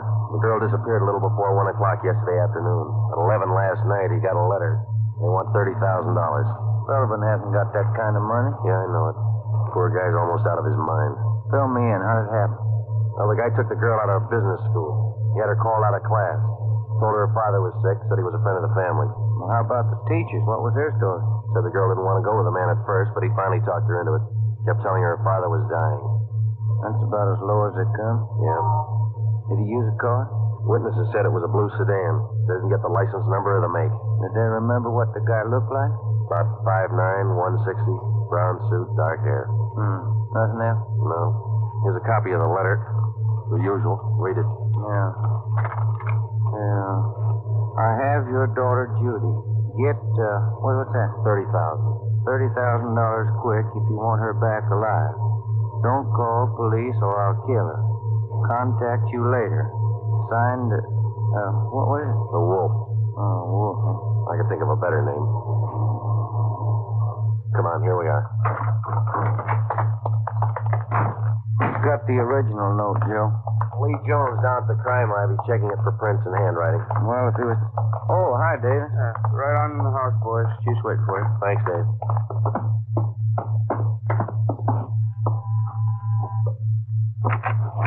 Hi, Joe. Ben. In the living room. Thank you. That's the way I see it, Mr. Sullivan. Now, you understand exactly what you have to do? Yes, sir. I'll do as you say. All right. Here are the two men who will help you. Sergeant Friday and Sergeant Romero, homicide. Yes, sir. How do you do? I do. Mr. Beckstrand, are you sure about all this? He might get frightened. He might do something to Judy. Believe me, Mr. Sullivan, it's the only way. I know how you must feel, but we can't do anything else. All right, I want to see Mrs. Sullivan first. I'll be ready in a moment. Any developments? Yeah. Come on back in the dining room.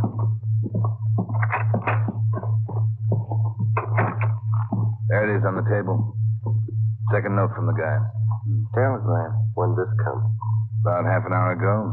Guy phoned it into Western Union from a public booth. Couldn't trace it. I see, Joe. Yeah.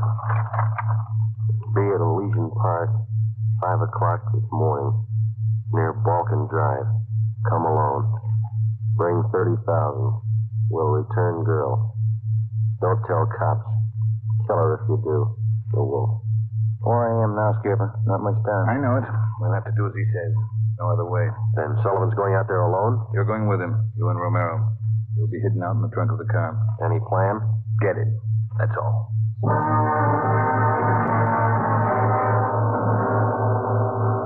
Ben and I went out the back door and into the Sullivan garage. We jammed ourselves into the trunk compartment, and Harris closed the door on us. The latch was fixed so that the door could be pushed open from the inside. A few minutes later, Mr. Sullivan came out, got in the car, and we drove off. At 3 minutes to 5, we pulled up at the meeting place in Elysian Park. We waited. Nothing happened. At 5 minutes past 5, it started to thunder. That's all we need now. Thunderstorm. Stuff in here in this trunk, isn't it? Oh, yeah. Ben, listen. Must be. Have we seen anything? Sounds like he's pacing up and down alongside the car, doesn't it? Yeah, listen. Can't hear anything else. Can you? No. We better stay undercover. Yeah. Rain's starting in. Wonder what happened to the wolf. Cold feet, maybe. Let's wait it out.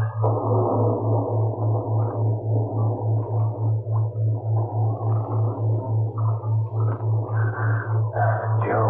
Yeah? What time you got now?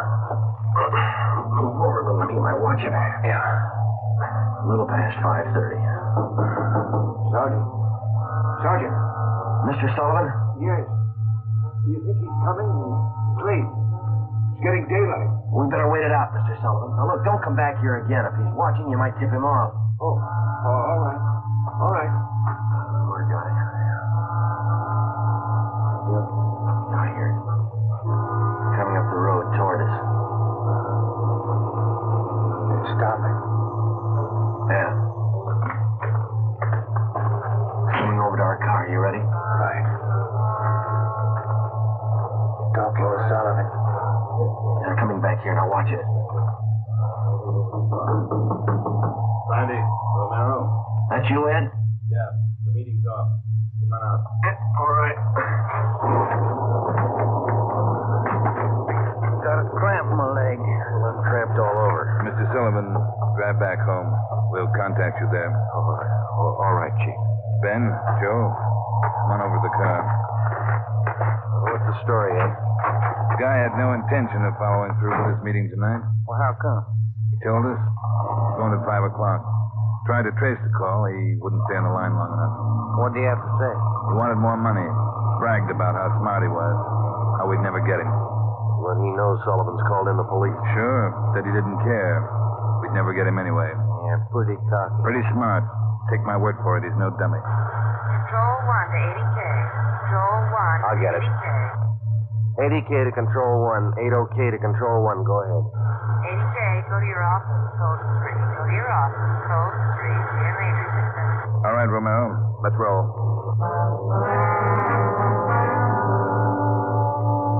More than 12 hours had passed since word of Judy Sullivan's disappearance had been phoned in a homicide. During that time, an all-points bulletin containing the descriptions of the suspect, his car, and the girl had been sent out on the teletype to law enforcement agencies throughout the area. The same descriptions were broadcast over the police radio every hour. The Sullivan home had been placed under strict surveillance, and Mr. Sullivan instructed not to contact the suspect without knowledge of the police. He'd raised almost $10,000 in cash to buy him off.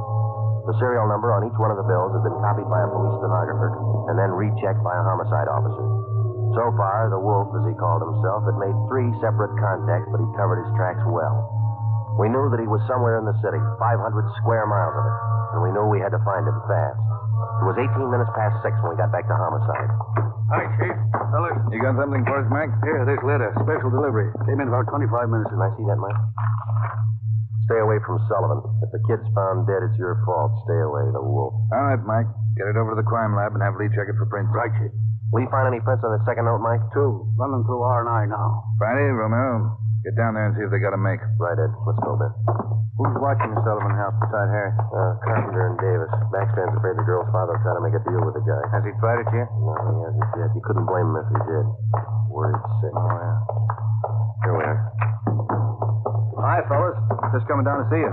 You got something, Larry? Those 2 prints Lee Jones listed off that letter got a make on them from the single print file. Good, Larry. Let's see, huh? There it is. Pull the whole package on him. Donald Alfred Kiefer. Looks like a real bad one, doesn't he? Donald Alfred Kiefer, male, Caucasian, age 29, 5 feet 8 inches, 170 pounds, brown eyes, dark brown hair. He had 1 previous arrest for forgery in Los Angeles 10 months before. Kiefer's occupation at the time of his arrest was listed as bank clerk at the Third National Bank. Ben went back into the files and pulled the crime report. Then we called Ed Backstrand. There's the answer, Skipper. At the time Kiefer pulled that forgery job at the bank, Mr. Sullivan was one of the vice presidents. Go on. Sullivan was the one who preferred charges against Kiefer, and so did he was prosecuted. Where's this Kiefer now? Let me see. He was placed on probation, and on May 16th this year, he returned to his home in Omaha, Nebraska. That's 1380 Mackinac Avenue. All right, Romero. Get Omaha on the phone and have them check out Kiefer. Right, Skipper. Friday, take Kiefer's package and this note down to Don Myers. Have him check the handwriting. And get over to the crime lab and see what Jones lifted off that last letter we got. All right, Ed. The faster we work, the faster we'll put this guy behind bars. Now move.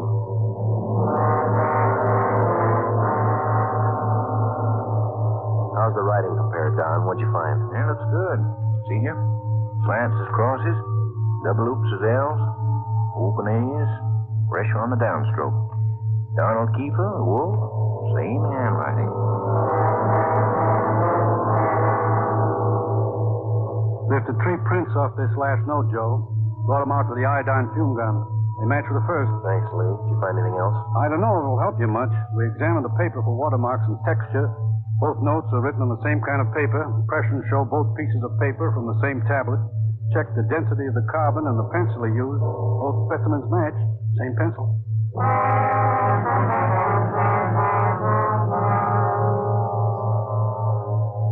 By mid-afternoon, Donald Kiefer's description had been broadcast throughout the area. Bulletins were dispatched to all departments, and an APB was teletyped to the entire state. Men were stationed at every post office in the city to watch for notes that might come through the mail. The bus depots, railroad terminals, the airports, and all the main roads leading out of the city were under strict surveillance. The entire Los Angeles area was broken down into single square-mile districts, and a house-to-house canvass was started. A squad of men were assigned to cover each square mile. Outlying towns and cities were requested to do the same. By 5 o'clock that afternoon, the greatest Dragnet operation in the history of the city was underway. We were sure Donald Kiefer was somewhere inside.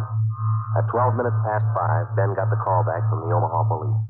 Yeah, I got it. 6 X-ray 419. Nebraska plate, right. Well, thank you a lot. Yeah, bye. They had a make on the car. Lots more. The Omaha cops looking for Kiefer, too. Want him for a robbery there 2 months ago. Yeah? In that robbery, he used a stolen 1939 blue sedan. Nebraska license plate, 6X-ray 419. How about his family and his friends back there? They all been checked? Yeah. Well, get that car description to communications, huh? ATV, teletype, and broadcast. I'll tell him. Yeah, right, Joe. Right in, Romero. Yeah. What are you tied up with? Well, just got a call from Omaha. Make on Kiefer in the car. Give it to me. You two get out to the Sullivan house fast as you can. See, Harris. What's happened, Skipper? Martin Sullivan's disappeared.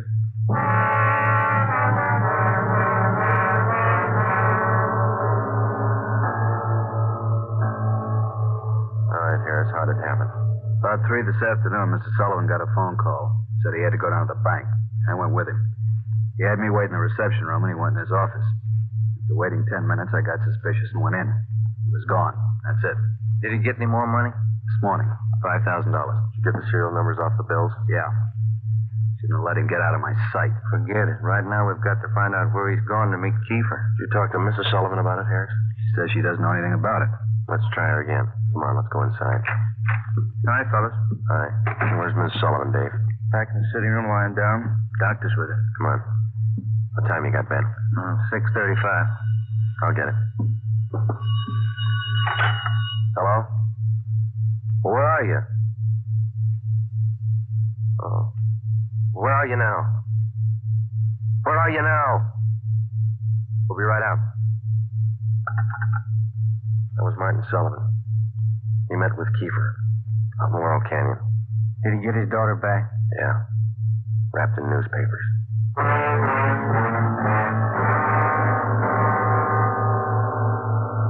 All cars in the area were notified that a contact had been made with Kiefer. We got in the car and drove out to Laurel Canyon. The entire area had been blocked off. We found Martin Sullivan standing in the middle of the road at the end of East Winding Way. 500 feet down the hill was a private residence where Sullivan had telephoned us. It was the only building in the immediate vicinity. A few yards beyond the point where the East Winding Way ended, back in a clump of tall grass, we found the body of Martin Sullivan's daughter. We notified the crime lab, Chief Backstrand in the coroner. Despite a severe state of emotional shock, Martin Sullivan tried to tell us the story. He said Judy was all right. I believed him. I wanted her back. Judy. I tricked the officer, the one watching me. He said, come along, no police. Did you see his car, Mr. Sullivan? I wanted her back. I wanted Judy back. I did as she said. I drove here at 6 o'clock. I waited. I put the money on the front seat, like you said. Did he get the money, Mr. Sullivan? Then I got out and left parking lights on. I stood up there by the end of the road, waiting. Mr. Sullivan. And he drove up. He took the money. Then he came up to me. He had a gun. I wanted Judy back. He had a gun. Did you see his car? He said she was up there, beyond the road, tied to a tree. I wanted her back. Mr. Sullivan, did you see his car? I went to look for Judy. He drove away. She wasn't there. By the tree.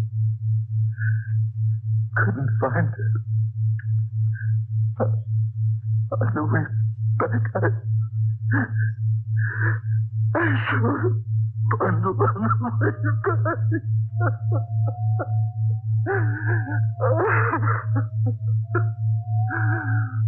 Let me find her. Thank you. Let me find her.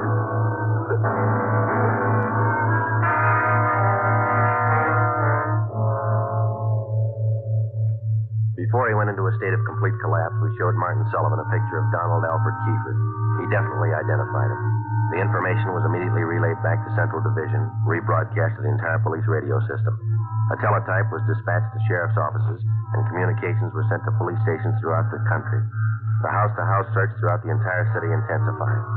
The dragnet in which we hoped to trap Donald Kiefer was drawing slowly inward. It was 12 midnight. Sullivan girl murder, next street. Read all about it. Citizens join search for killer. Friday, did the papers get a list of the numbers on that ransom money? Yeah, got them in the final night edition. 2.5 pages of serial numbers gave it a big spread. Look at these pictures of Kiefer here, all over the front page. The more the better, Romero. I hope this town never forgets that face. Good reminder. You don't make deals with killers. Hi, fellas. Come on over. Find anything yet, Lee? Just checking over these towels here. Found them wrapped around the girl's body, inside the papers. Funny thing about those papers. What's that, Lee? They're all yesterday's. Every story about the girl's disappearance has been clipped out. Maybe the guy's making up a scrapbook. How about the towels, Jones? Any laundry marks? Not a one so far, Ed. Every one of them was clipped off. Pretty smart. The morgue post the body in? They're doing it now. Yeah, nasty one. Yeah. Did you get any footprints or tire marks out where they found the body? Lots of them, all cast. Bossy and Taylor are checking them. One, see. What is it, Jones? I don't know. Under the seam here. This towel. Wait a minute. Joe, that pair of snippers there. Yeah, here you are. Thanks. Just back under the seam. There. That's one tag he missed. Any markings, Lee? Yeah. Greenway Apartments, Los Angeles.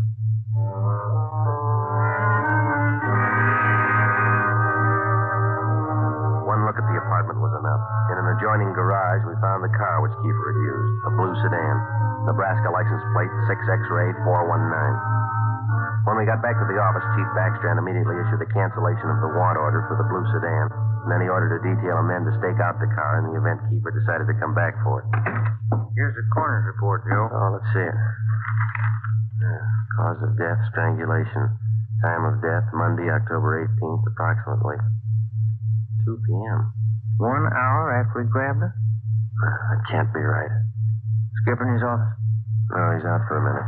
Hey, Joe, Ben, take the call off 2503, will you? Thanks, Mike. Right. Would you give me the call on 2503, please? Thanks. Hello? Yeah. Yeah, when? We'll be right over. Some of the ransom money, Ben, just showed up. Beverly and Highland. Come on.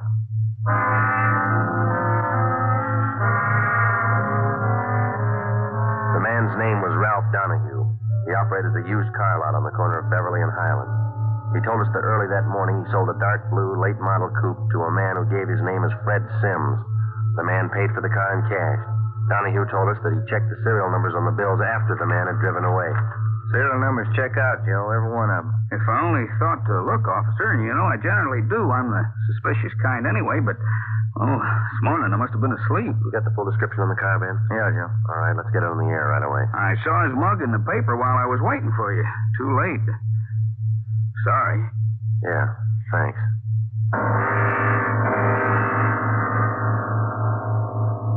At 10 minutes past 3 that afternoon, another piece of the ransom money turned up at a busy downtown department store. The clerk was unable to remember who gave her the bill. The detail throughout the general downtown area was strengthened. The house-to-house search of the entire city for Judy Sullivan's murderer went on. The afternoon dragged into the early evening. At 20 minutes to 7, Ben and I had a hamburger and a cup of coffee in the drugstore at East Broadway and 3rd. And then we got back in the car, checked with communications, and started cruising the neighborhood again. At 9 minutes to 8, a man answering the description of Donald Kiefer was seen crossing Sunset Boulevard just below Highland. 7 minutes later, the same man was reported near the intersection of Hollywood Boulevard and Las Palmas. Communications relayed the information. At 21 minutes past 8, our car, 80K, along with a dozen others, were concentrated in the Hollywood Boulevard area from Gower Street to La Brea, Franklin Avenue to Santa Monica Boulevard. At 24 minutes past 8, another piece of the ransom money was passed at a cigar store on the corner of Hollywood Boulevard and Hawthorne Street. The number of men and radio cars in the area was redoubled. Plainclothes officers were stationed at every intersection to keep an eye on pedestrian traffic. At 18 minutes to 9, the dark blue coupe which Kiefer had bought that morning was spotted parked in an alley just below Hollywood Boulevard and Coenga. We called Ed Backstrand. City Hall. 2503. 2503. Chief of Detectives Office, Helen. This is Friday, Mike. Chief there? Yeah, wait a minute. Just going out the door. That is for you. Backstrand? Righty, Ed. Just spotted Kiefer's car, the one he bought this morning, parked in an alley off Coinga. Harris and I are on our way up there now. We'll take care of the car. You take care of this call. Just came in. What do you got? The theater on the corner of Hollywood Boulevard and Fairview. The girl in the box office just took in a $10 ransom bill. Yeah? She got a good look at the man who passed the bill. She says it's Kiefer.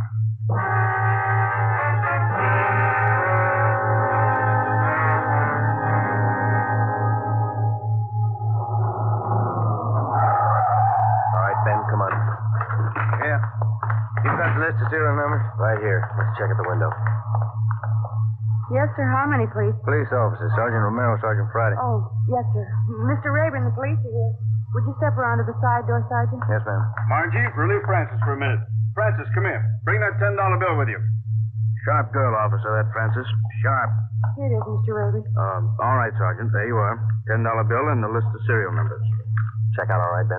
That's it, Joe. Good work, man. You reported the man came in about a half hour ago. You're sure it was Kiefer? Yes, sir. I have his picture in the box office just behind the change machine. I recognized him right away. And as far as you know, he hasn't left the theater? That's right, sir. All right, Mr. Rayburn, I'm sorry. I'm afraid we'll have to interrupt the show. Anything you say, Sergeant. Anything. Ben, you keep an eye on the front exit. I'll call communications. Right, Joe.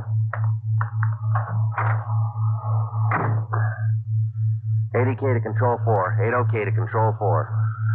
80K, go ahead. Control 4, clear all frequencies. The Sullivan murder suspect, Donald Kiefer, has been located in the theater on the southeast corner of Hollywood Boulevard and Fairview. Have all units surround the area. 80K, roger. Attention all units. Attention all units. Assist 80K at the theater on the southeast corner of Hollywood Boulevard and Fairview. The Sullivan murder suspect has been located in the theater. Go ahead, 80K. Control 4. Have all units converge in the general area, Hollywood Boulevard and Fairview. Unit 62R to block off the intersection at Hollywood Boulevard and North Cherokee. Stop all pedestrian and vehicular traffic. Unit 61A to block the intersection at Hollywood Boulevard and Hudson Street. Stop all pedestrian and vehicular traffic. Unit 71 and 72R to block the alley behind the theater. Unit 66 and 67R to assist at main entrance to the theater. Within a few minutes, the 1/2 mile area around the theater was completely blockaded. Every exit and entrance to the theater was covered. At 9:23, we met Harris and Ed Backstrand in the theater manager's office. Backstrand outlined our plan of operation. At 9:28, a detail of 14 men walked down the side aisles on the main floor of the theater and took up their posts on either side of the orchestra pit. The picture was stopped and every light in the theater was turned on. Ed Backstrand, Harris, Ben, and I went down the aisle and up onto the stage. Backstrand made the announcement. Ladies and gentlemen, we're sorry to interrupt the picture, but this is important. We're police officers. We've traced the murderer of Judy Sullivan to this theater. He is in this theater now. Now we're going to search the theater row by row, and we'd like to ask your cooperation. There's no need to be panicky or afraid. Those who wish to leave now may do so. Leave by the main entrance. Each one of you will be checked as you go out the door. And for the benefit of the man we're looking for, don't try to escape. Every exit is covered and the entire area is blockaded. Don't place any more lives in jeopardy. Come on, Ben.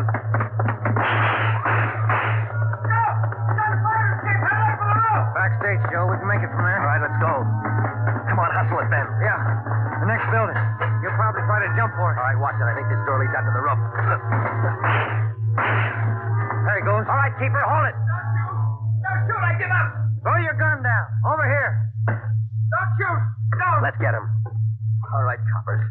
I got it figured. They won't top me for this. Didn't know what I was doing. Put the cuffs on him, Ben. Get away from me, you crumb. You shouldn't have hit him, keeper.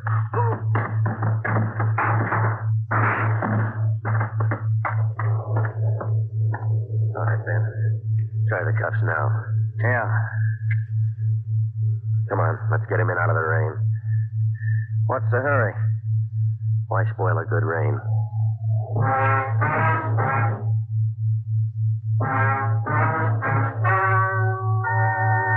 The story you have just heard is true. Only the names were changed to protect the innocent. Donald Alfred Kiefer was tried and convicted of murder in the first degree. He was executed in the lethal gas chamber at the state penitentiary. You have just heard the 15th in a new series of authentic cases transcribed from official files. Technical advice for Dragnet comes from the Office of Acting Chief of Police, W.A. Wharton, Los Angeles Police Department. Tonight's program is dedicated to Deputy United States Marshal John B. Glenn of Boise, Idaho, who on the morning of July 31st, 1940, gave his life so that yours might be more secure.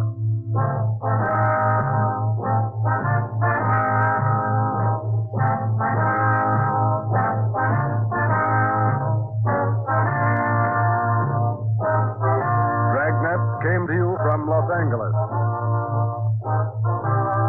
Theater Guild on the Air returns tomorrow night on NBC.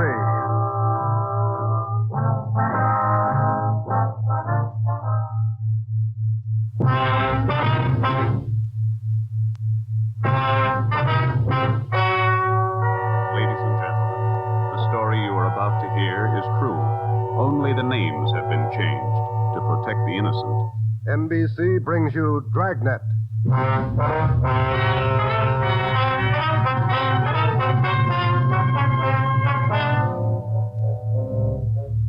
You're a detective sergeant. You're assigned to Homicide Bureau. A police officer has been shot, mortally wounded. One of the suspects has been apprehended. The other is still at large. Your job, find him. Dragnet, the documented drama of an actual crime, investigated and solved by the men who unrelentingly stand watch on the security of your home, your family, and your life. For the next 30 minutes, in cooperation with the Los Angeles Police Department, you will travel step by step on the side of the law through an actual case from official police files. From beginning to end, from crime to punishment, Dragnet is the story of your police force in action. It was Thursday, November 16th. It was foggy in Los Angeles. We were working the day watch out of homicide. My partner's Ben Romero. The boss is Ed Backstrand, chief of detectives. My name's Friday. It was 11:58 a.m. when we got to the Georgia Street Receiving Hospital, second floor, room 5. Treatment room. Very good time. How's famous, Doc? Got in the lungs, Ben, 3 times. It's going fast. His wife with him? They're bringing him down now. Can we talk to him? Make it fast. Come on, Joe. Yeah. This way. Easy.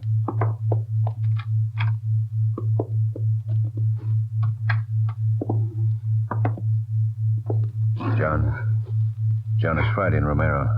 I want to talk to you a minute. Doc, it burns. My chest. Burning up. Nurse? Yes, Doctor? The hypodermic. Yes, Doctor. Yeah, easy. All right, fellas. Don't take too long. John, it's Joe Friday. Can you tell us how it happened? Joe. How'd it happen, boy? Can you tell me? Can't figure it, Joe. Why'd he do it? We gotta find out. Now, how'd it happen? I don't know. I was directing traffic. East Broadway and First Street. Gray coupe. Pulled up for the stop. Gray coupe. How many men in the car? How many, John? 2. Gray coupe. Pulled up for the stop. In the pedestrian lane. Went over. Gonna ask him to back up. Back up out of lane. Just gonna ask him. Yeah, John, and then what? Driver. Dark hair. Eyes. Dark. Went over. Gonna ask him to back up. Pointed a gun. No reason. Pointed a gun at me. All right, easy, John. Take it easy. No reason, Joe. No reason he fired. Hurry it up, Joe. Yeah. No. What about the other man in the car? Did you see him? Can you describe him? Joe, did you get him? Gray coupe. Driver. Guy with him. We got the driver, John. He's upstairs. The other one got away. We gotta find him. You gotta help us. My wife. Somebody send for Dora. She's on her way. She'll be here in a minute. Now, can you tell us, the other man in the car, what did he look like?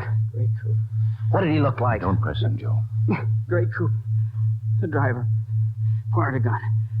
Dark hair. Yeah, I know. The other man, John. We got the driver. What did the other man look like? Send for Dora. Come on, Ben. Thanks, Doc. Okay, Joe. Going fast. Yeah. John got any kids? 2. Always pick a family man. This thing's got a phony ring to it, Ben. You don't just pull a gun and shoot a man. Not if you're sane, you don't. Here's the stairs. The guy we got is as sane as they come. And how do we explain it? All I know is that hood shot John Bemis, and I want to know why. Might be a lead in that car he was driving. Maybe. Come on, here we are. Phone message for you, Friday. Came in a few moments ago. Thanks, Davis. From R&I. They got a make? Take a look. No make or warrants on James Vickers. Great. Let's talk to him. Come on.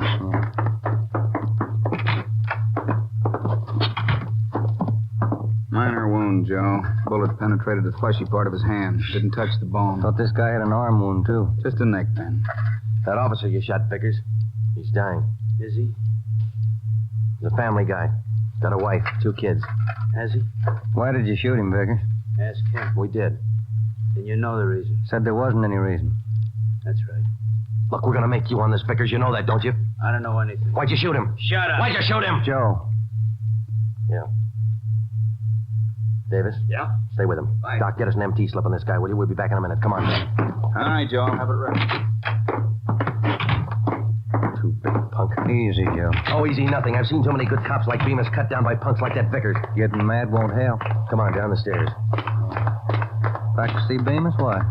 Just for the record. I want to see if the doc thinks it's okay for us to bring Vickers down. I'd like to have Bemis definitely identify him as the guy who shot him. We've got 3 good witnesses.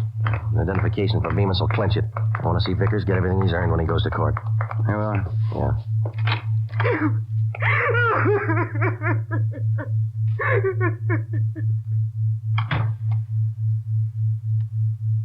He went fast, Joe. Yeah. That his wife? Yeah. She make it in time? No? Did he say anything that'd help? No, it might. He said a prayer.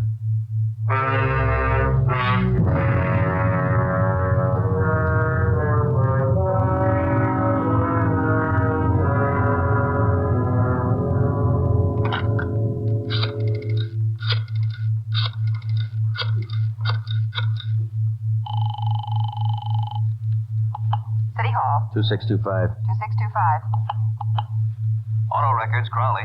Joe Friday, Vince. What about a make on that car used in the Bemis shooting this morning? Yeah, Joe, been trying to get a hold of you. Where are you now? Georgia Street, 2nd floor. What about the make? Car was reported stolen yesterday afternoon. Registered to Harold Simpers, 716 Everett Street. Report said the car was taken from a parking lot at Grand and Wabash. Okay, Vince, thanks. What about the guns they found in the car? Lee Jones still has them over at the crime lab. He's running them through. No word yet? No. You make out the impound report on the car, Joe? Yeah, recovery report, too. They're still dusting for prints. MT slip ready, Doc? Yeah, right here, Ben. Medical card, history, MT slip. You ready, Vickers? Yeah. All right, put out your wrist. Put the cuffs on him, Ben. Watch his hands. You saving me for the highlights? All right, let's go. I'm not going to jail. You're in jail now. Looks like a hospital. Bars on the windows aren't. All right, come on. Give me a smoke. Here. Okay. Light. What do I get if I open up? No deal. Might talk, make it attractive. Who was the other guy in the car? Hitchhike. I always give rides. Then why'd he run when we chased you? Maybe he was scared. You're part of a gang. Maybe. Who was the other guy? What's it worth? Oh, come on, Vickers. You're wasting our time. Where are we going? All right. My hand hurts. I want to call my own doctor. You hear me? Yeah. That cop pulled his gun first. I can prove it. Yeah, down the stairs. Easy, huh? Where are we going? I said, where are we going? All right, what's it worth if I talk? I could tell you all about it. Let's make a deal. You'll tell us anyhow. Think so? All right, you out the door. Wait a minute, huh? Cigarettes out. All right, Ben, light it. Yeah. Nice of you guys. Thanks. Get up, Ben. Vickers, stop! He's crossing the street. Fire over his head. Watch the crowd. Vickers! Joe, he's running for that car. All right, let's hold it, Vickers. All right, stop it, Ben. He's stopped. Come on, Joe. All right, come on, get back, please. Let us through here. Let us through. a doctor, Joe? No, he wouldn't be interested. The guy's dead. James Vickers, murder suspect, address unknown, died almost instantly at 1:13 p.m. November 16th while attempting to escape. His body was taken to the county morgue where it was posted. All the personal effects found on the body were listed by the coroner and a receipt for them given to our office.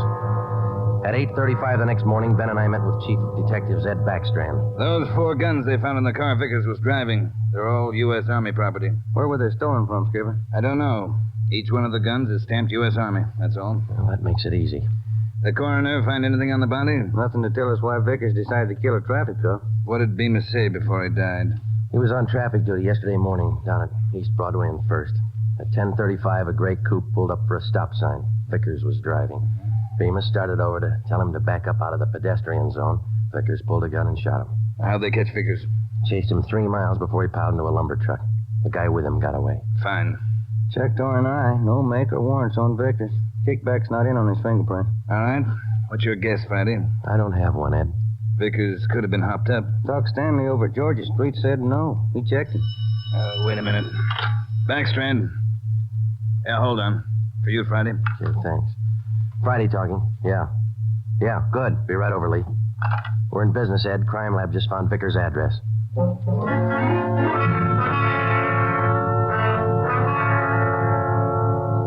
There it is, Joe. Thanks, Lee. Let's see, huh? Silver Dollar Hotel. Received a Mr. James Vickers, $6.50, room 345. Where'd you find it, Lee? Under the front seat, in with the tools. Anything else? Not a thing. How about prints? 2. Kind of smudged. Hope we can run a make with them. No prints on those 4 guns, Lee? Smeared. Not enough to classify.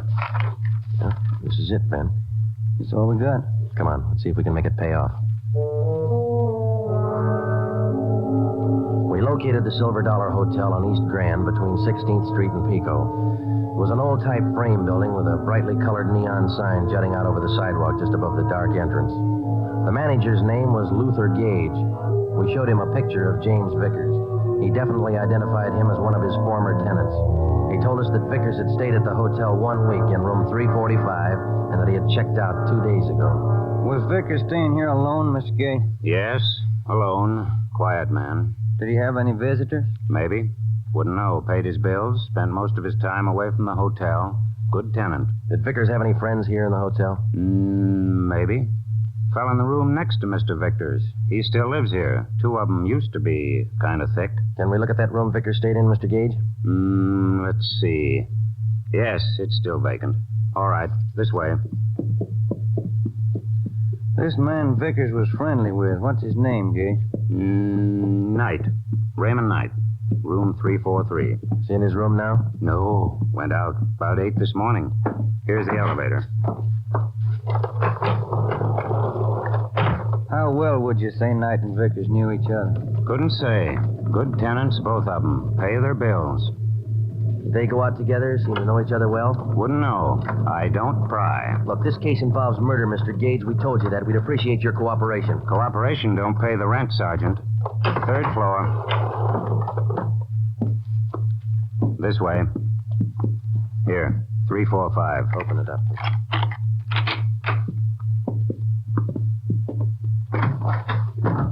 Nothing. Yeah, no, here. Looks pretty clean, Joe. All my rooms are clean. You didn't mean it that way, Mr. Gage. I wonder if you'd show us Knight's room now. That's next door, isn't it?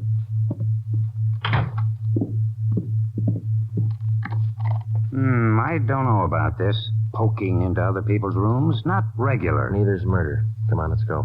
Does Mr. Knight have this room to himself? Sure ask questions, don't you? No, Knight has a friend staying with him. About 2 weeks now. Not in much. Is he in now? Don't think so. Ben, watch it! Oh, drop that, you! Bad shot, Mr. Gage. Look out!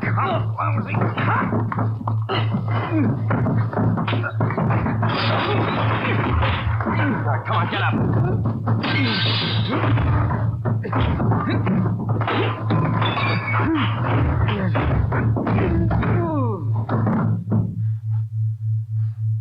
Ben? He's out cold. Look what you've done to the room. I thought you said Knight wasn't in. He isn't. This is his friend. Great friends. .45 automatic in his hand. 38 snub nose in the bureau, another .45. Look in his bag. I don't pry. He pays his bills. Good tenant. Yeah. Can I get outside on this phone? Yes. All outside calls are 10 cents.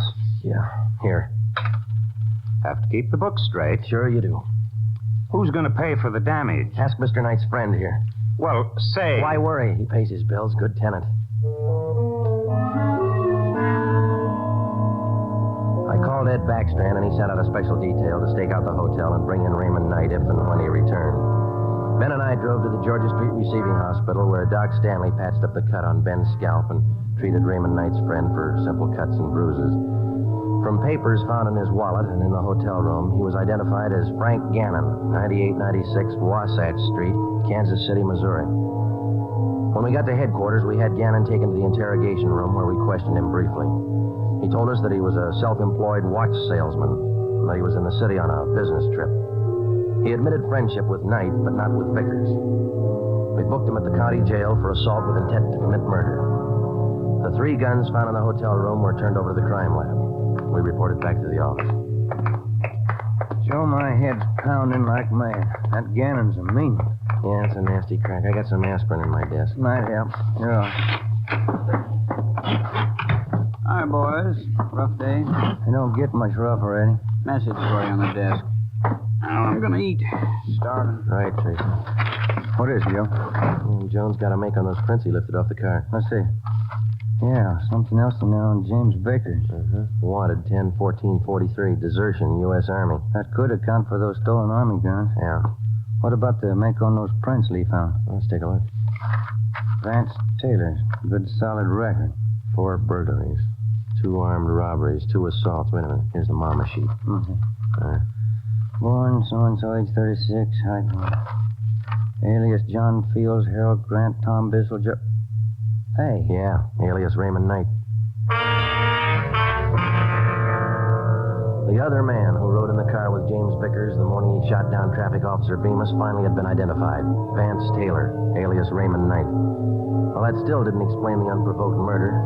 It didn't explain the 4 guns found in the car or the 3 guns found in the hotel room. An assortment of arms like that could mean something big, but we didn't know what. Gannon's sudden willingness to shoot it out in the hotel room meant something, too. We didn't know what. We had Gannon brought back to the interrogation room. Hi, Gannon. Have a seat. Everything all right? I'll bet you're worried. No, we're not worried, Gannon. You ought to be. Don't make me laugh. You're tied in with Raymond Knight. That's enough for us. You send me up for it. We're going to try. Big talk. How long did you know Vickers? I didn't. Funny. His prints are all over one of those guns we found in your room. I'm not worrying. Then you better start, Gannon. Vickers and Knight killed a man. If you run with him, your hands are dirty, too. I room with Knight, that's all. Knight didn't come back to the hotel. Where's he? We're not that close. You share your guns and your friends. That's close enough for us. I don't know Vickers. You mean you didn't know him? I said I don't know him. We got Vickers, Gannon. He's dead. Good story. Okay. Come on, Gannon. Let's go down to the morgue.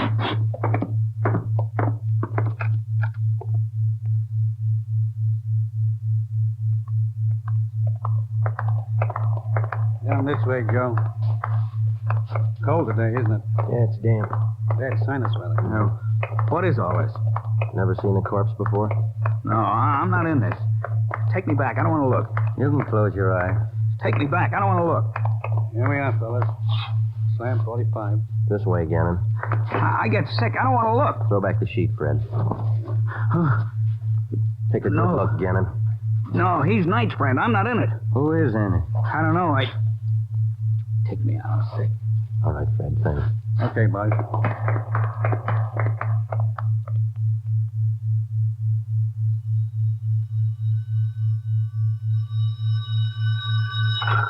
Interrogation room, Friday. Joe, on stakeout at the Silver Dollar Hotel. No sign of Raymond Knight. Keep you posted. Okay, Dave, thanks. How long does this go on? I can call a lawyer, you know. And you better call one right away, Gannon. They just picked up Knight at the hotel. He's incriminated you. You're a liar. Sure. Like we were about Vickers. We'll prove it to you, Gannon. The officers are on their way in now. They're going to put Knight in the next room. You can listen to him. Look, I came here to sell watches. I ain't in this. Gannon, you and Vickers and Knight were planning a job, a big one. We know that. If you want to wait till you get on the witness stand to tell your story, it's all right with us. Well, didn't take too long to break this one. Smoke, Joe? Yeah. Thanks. Gannon? Smoke? What are you going to do? Nothing. Just kill a little time. They bring in night. You haven't got night. I haven't unwrapped them yet, Joe. Want to check me out? Okay, open them up. Give them a good shuffle, huh? You're going to have some time on your hands, Gannon. Want to learn a new card game? Nah. Suit yourself. Good game for 2. Better with 3. Showing a lot of cards. Yeah. You got 2 decks there. Well, first off, this game is quite a bit like gin rummy. Yeah? There are 8 of every suit. 4 jokers. Jokers count 50 points. Mm-hmm. Red 3s count 100 points each. If you get a black 3, you can freeze the deck. Oh, I see. I shouldn't say deck. In this game, they call it the pack. Pack? What's a pack? Well, it's the discard pile, same as in gin. You get a red 3, you can freeze it. No, it's a black 3. Well, what happens when you freeze it? Nobody can pick it up. Oh, I see. All right. Let's deal out a dummy hand here. Fine game, Gannon. Sure you won't change your mind? You don't want to play, Joe. All right, now in 2-handed, you deal out 15 cards, see? How many can play? As many as 6, I think. I've only played up to 4. You play partners with 4? Yeah, that's right. Okay, count your cards. I think that's 15. 13, 14, 15, right. Now what do I do? Well, I guess you better lay your hand open. That'll be the easiest way to show you. Okay. Spread them all out over there. Well, you don't have a great hand there. You got a couple of black 3s. You can use those. Yeah, that's fine. They count 100 apiece. No. Those are red 3s. Black 3s don't count anything. Oh, red 3. That's right. Do you remember what black 3s are for? You can use them to freeze the pile. Pack. That's right. The pack. Well, you know what I mean. All right, now, look, you see, I got a joker here. Jokers are wild. Do you remember how much they count? They're wild. 100 points. No, red 3s are worth 100. Jokers count 50. You don't explain it very good. I don't understand. Well, how simple can it be? Gannon's not even playing. You get it, don't you, Gannon? Okay, red 3s count 100. Jokers count 50. Black 3s, you can freeze the pack. Yeah, good. Now, hold on to that, will you? Now, black 3s freeze the pack, but that's not the only card that can do it. No? No. Deuces can do the same thing. Well, you see, the only difference is if you use a deuce, which is also wild, you have to have a natural pair in order to pick up the pack. Now, with a black 3, it's only good until... I knew it wouldn't work. It was sour right from the start. Vickers killed the cop. Ben, I'm not in it. stenographer. I'm copping out. I'm taking no raps. Johnny, the stenographer. Right, Ben. All right, Gannon. Too late. You haven't got time. 20 after 1, they're going to do it. Do what? Payroll. Brazier Company. Messenger leaves at 1:20. He's got the payroll. 30 grand. They're going to get him. Where does the messenger leave? 1:20. You're too late. I'm not in it. Where does he leave? 1:20 leaves the bank, I think. No, maybe the company. Where's the company? 3rd and Spring. They're going to get him. Where's the bank the messenger goes to? Up the block, 2nd National, 3rd and Hill. Where are they going to get the messenger? By the alley, Clay Street. I'm not in it. Ben, check it. Get out of communications. Have him put out a call to block off the area. Give him the details. All right. Johnny. Yeah, Joe. Stay with this guy. Okay. Davis. Let's go. Brazier. Manufacturing. Olympia.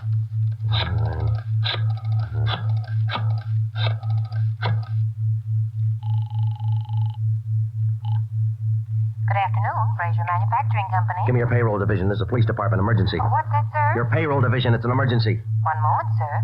Come on, hurry up. Payroll, Hopkins. Mr. Hopkins, this is Sergeant Friday, Police Department. We've had a tip your payroll messenger is going to be held up today. Has he left your building yet? The messenger? Yeah. Oh, my, he left early today. Went out the door about 10 minutes ago. Thanks. Second National. Second National. What's your order? Friday, what's all the excitement? You break that guy? Explain in a minute, Ed. No time. Good afternoon, Second National. Give me the manager on duty, please. Emergency. One moment, please. One moment. Come on. I'm sorry, sir. The line is busy. Would you care to wait? Give me the chief teller. Thank you. Chief Teller, Waters. This is Sergeant Friday, Police Department. Emergency call. Has the payroll messenger from the Brazier Company left the bank yet? Well, I wouldn't know, Sergeant. Just a moment. I'll have your call switched. Yeah. Operator. Beatrice, would you give this call to Miss Chalmers? It's important. Thank you, Mr. Waters. Miss Chalmers, good afternoon. Miss Chalmers. What's the matter, Friday? You sick? Yeah, I'm sick. Miss Chalmers, good afternoon. Miss Chalmers, this is Sergeant Friday, Police Department. Has the payroll messenger from the Brazier Company left the bank yet? From Brazier's? Why, yes, not more than 2 or 3 minutes ago. And he had the payroll with him? Of course. Thanks. Got a tip on a payroll sticker. Ben, you coming? Yeah, let's go. Ben, down this way. Coming. Let's hustle it down the stairs. Communications, get the story? Got it on the air now. Where's this Brazier Company? 3rd and Spring, about 5 blocks from here. Come on, here's the garage.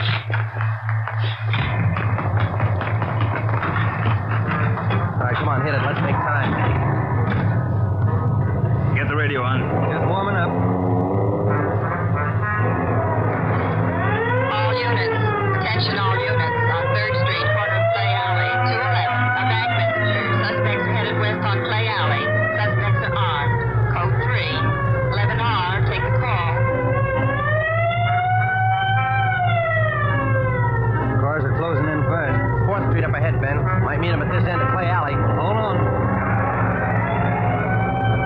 No, looks pretty quiet at this end. Not much you can do without... Hey, look. Coming out of the alley now. Guy with the police. Brown coat. The guy with him. Pull up, Ben. Let's go. All right, you two, hold it. They're running for it. Come on. Ben, watch this bus. Let's go. Come on, they're losing it. I see him up ahead. They're turning onto Hill Street. Romero, come on. Will you, Skipper? You see him, Joe? Heading for the subway terminal. Yeah, they're going into the crowd. Don't lose them. All right, I'll take the ramp to the left. Then go with him. I'll take the one to the right. You see him, Joe? No, I lost. Now, wait a minute. There they are, over the turnstile. Come on. Joe, they're off the platform. They're crossing the track. Ed's got one of them. Come on, over the turnstile. Come on, Ben. Joe, the other guy. He's down into the tunnel. He's crazy. Come on, after him. Hug the side. He's trapped, Ben. There's a train coming through. You, come back. You're trapped. Ben, get out. Hug the side.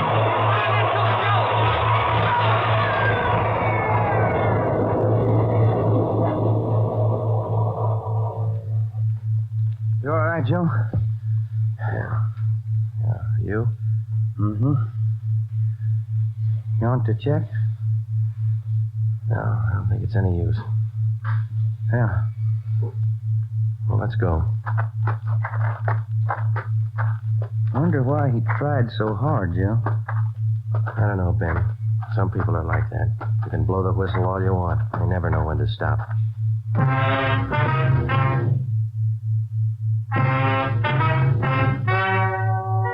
The story you have just heard is true. Only the names were changed to protect the innocent. Frank Gannon, the only surviving member of the hold-up gang, was tried and convicted of the crime of assault with intent to commit murder. He is now serving out his sentence at the state penitentiary.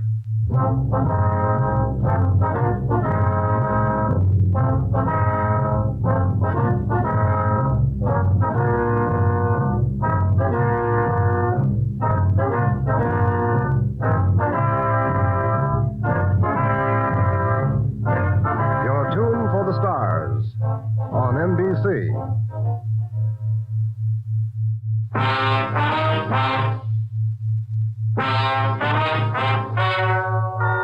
Ladies and gentlemen, the story you are about to hear is true.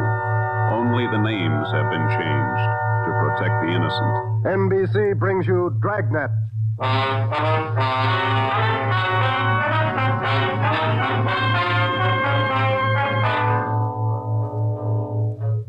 You're a detective sergeant. You're assigned to homicide. A mad killer is loose in the city.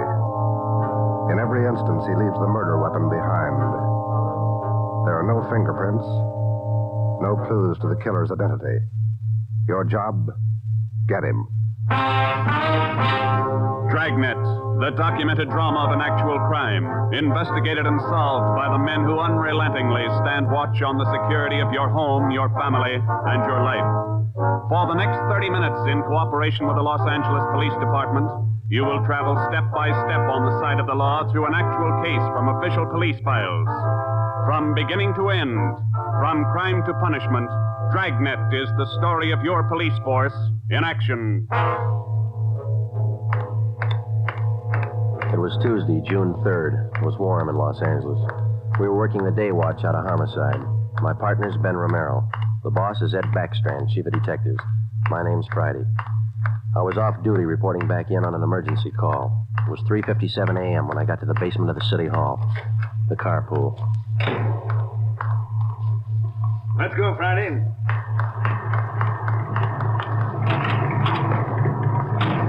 Sorry to call you back in. Couldn't be helped. All right, Ben. Okay, Skipper.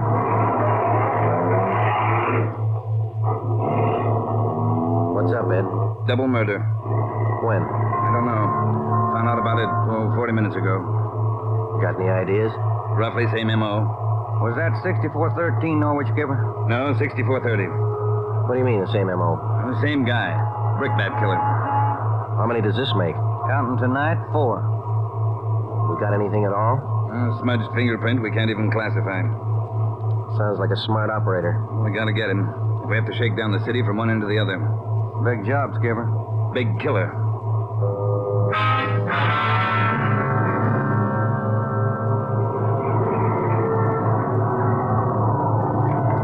At 4:26 a.m., we pulled up in front of 6430 Norwich Drive, a small group of bungalow apartments facing on an oval-shaped garden court.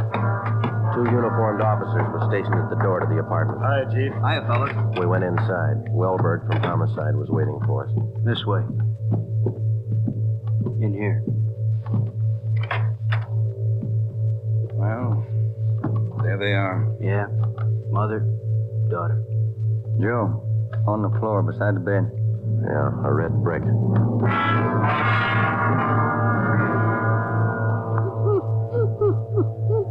Miss Hafters, we know how you must feel about all this, but would you please try to answer a few more questions for us? Yes. All right. Oh, Margaret. Miss Hafters, how long had you known Mrs. Diaz and her daughter? 9 years. This November they moved next door. I remember it so well. We got along right from the start. And as far as you know, the only close friends the mother and daughter had live right here in the apartment court? Yes. Margaret was a pretty girl, but she was no chaser, no boyfriends. Very close to her mother. The 2 of them very close. Did they keep any amount of valuables in the apartment? Money, jewelry, things like that? Oh, no. Mrs. Diaz and Margaret didn't have much, you know. Very modest income. They both worked. And you can think of no good reason. Oh, no. Oh, poor Margaret. Poor Mrs. Diaz. Lying in there. Shock. It's a terrible shock. Wellberg. Yes, Sergeant. Would you show Miss Hafters back to her apartment? Sure, Sergeant. Thank you, Miss Hafters. We appreciate it. Yes, thank you. Poor Margaret. Poor Miss Diaz. Well, Joe? Let's check with Ed. He's back in the bedroom.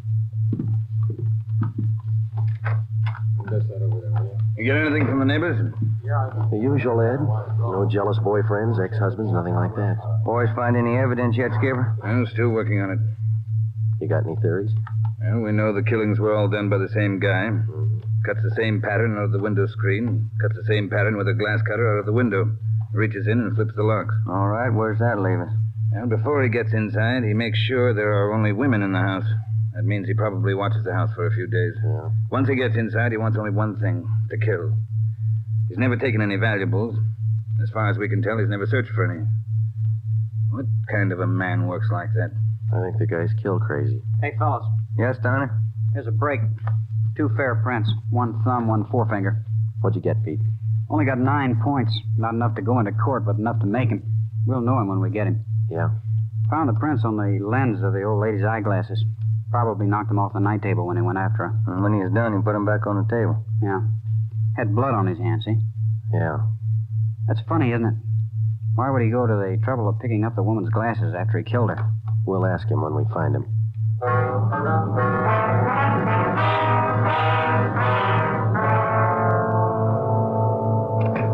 Hi, Ben. Joe. Might have something for you. We can use it, Lee. Hold it just a minute. Yeah. Crime Lab, Jones. Yeah. Yeah, all right. I'll tell him. Right, Ed. Backstrand. If you're through checking the victim's clothes by 8 o'clock, you can knock off for sleep until noon. What if we're not through? Take it up with the chaplain. Here's what I wanted to show you. Over here. A couple of casts. Bare footprint. That's right. Those from the Diaz place? Found them outside the dining room window in the flower bed. Take a look. Mm-hmm. Good cast. Size 9. 10.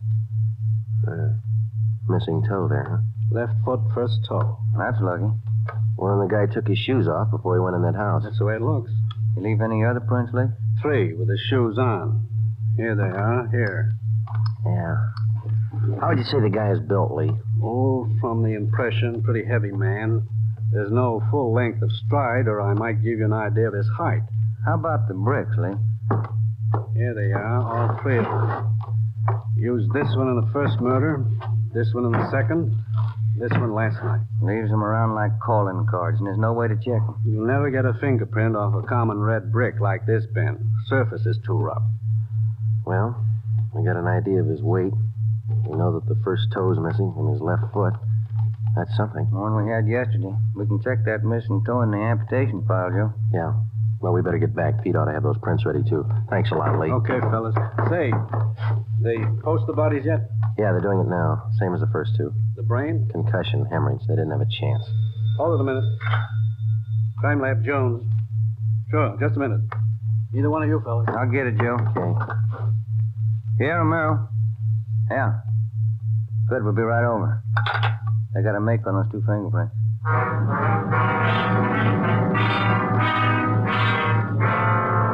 Okay, Joe. Single print file. Made him on the index finger. Let me see, Pete. Take a look, Ben. Yeah. Doesn't look like a killer, does he, Joe? Kind of nice looking. That's right, Pete. They said the same thing about John Dillinger.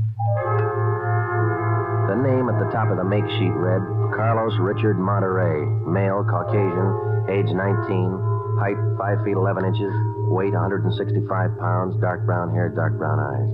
Last known address, 1663 Naples Street, Los Angeles. Previous arrests, 1, auto theft, February 8th, 1936. That was all. Ben and I had been expecting more. The information on the mama sheet for Monterey was 13 years old. So was the picture. So was the description. So was the address. In 13 years, a man can change in 1,000 ways. So can his habits, his appearance, his address. In 13 years, everything can change except 2 things. A man's fingerprints and a physical deformity.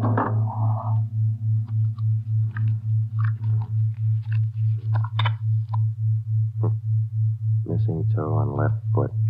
Carlos Richard Monterey.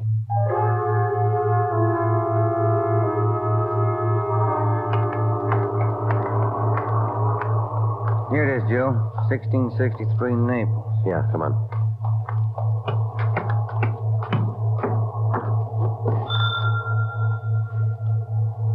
Somebody's coming. Yes? What is it? We're police officers. We'd like to ask you a few questions. Oh, yes. Would you like to come in? Thank you, ma'am. Yes?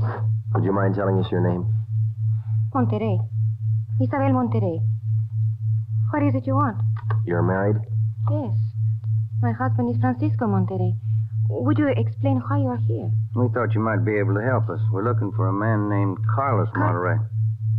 I don't understand you. We're looking for a man. We'd like to talk to him. Do you know where he is? Yes. Carlos is dead 7 years ago. He's dead, my husband told me.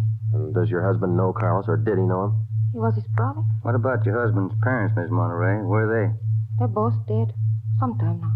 Have you ever met Carlos? No, never. I have only heard of him. What have you heard of him, Miss Monterey? Do not ask me. This is important, very important. Francisco would not like it if I told you. It's important, Miss Monterey, believe us. Carlos, he's sick. His mind. For 8 years, Francisco has not seen him, not heard from him. He thinks he's dead. But he only thinks so, Miss Monterey. No one's told him his brother's dead. He just thinks so. What else is there to think? Where's your husband now? At his work, the store, Rivera Street near Main, grocery, Monterey Cartwright grocery.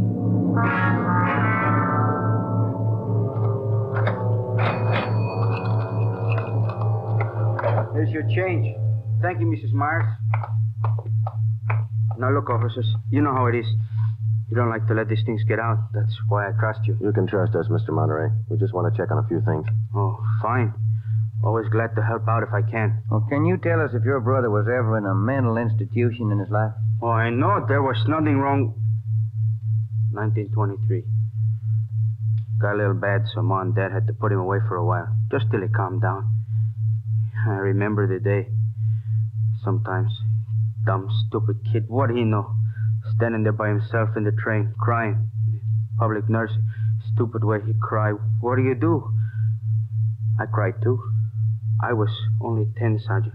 I saw him go. He was alone. Later on, Mr. Monterey, your brother was released from the state institution. Yeah, he was 16. And then he started running around, playing tough, carried a gun, lived by himself. He never came around. He dropped from sight about 1938. You haven't heard from him since then? Nothing. Never seen him. Do you know of anybody who might have seen him? Ooh, there was a girl he had. Anita something. On Soteo Street. Anita Martin, yeah, that's it. Soteo Street. Maybe she's seen him. Ask her. Maybe she's seen him. Carlos Monterey? Not in a year. Last March he was in. When I was working at the Peacock, down on South Main. He came in, we talked for a while. That was all. And you haven't seen Carlos for the past 2 months or so? I tell you, no. Has he written to you? Has he phoned you? Once, 3 weeks ago, he phoned. Here. He left a message with my girlfriend. But he didn't call back again. Now, that's it. That's all I know. Thank you, Miss Martin. Here's our card. If he does call, well, you'll let us know. Yeah, I'll let you know. You liked Carlos, is that it, Anita? Like him? No, I didn't like him. He was funny. But he was nice. You know, I pitied him. Why did you pity him, Miss Martin? Well, he was a good fellow who was strange. He could smile, you know. He had a nice smile, but you could tell he was never laughing. There was something in his mind. Something... Oh, I don't know.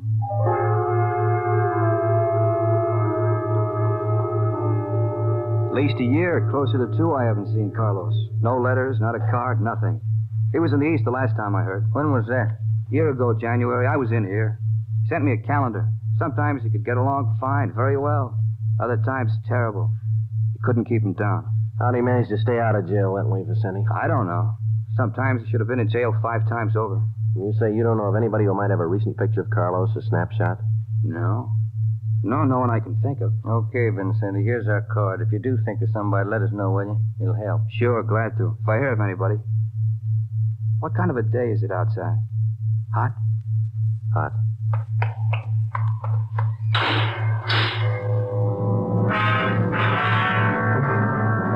By 5 o'clock that afternoon, Ben and I were certain of one thing. Carlos Monterey was in the city of Los Angeles, somewhere. We drove back to the office and told Ed Backstrand about our interviews with Monterey's relatives and his friends. Inquiries and requests for further identification and information on him were immediately relayed to the state mental institutions. The 13-year-old picture of Monterey taken from the files was copied and distributed with a note of caution as to the age of the photograph. An APB was sent out. Stakeouts were placed at the home of Monterey's brother, at the brother's store, and at the apartment of Anita Martin.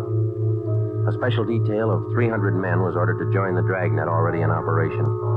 The details at the airport and the bus terminals were alerted, as well as the details at the Union Depot and the main post office. By 6 o'clock that night, almost 1,000 men were actively working at the job of tracking down Carlos Monterey. At 6:30 p.m., Ben and I drew a 4-hour relief period. We drove out to Ben's place, and his wife fixed us some dinner.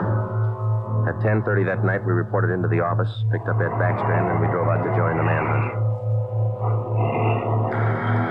Unit 32R on the corner of South Flower and Loomis, the 390W, AM 8367. Unit 12A, code 1. 66A at 864 Wall Street.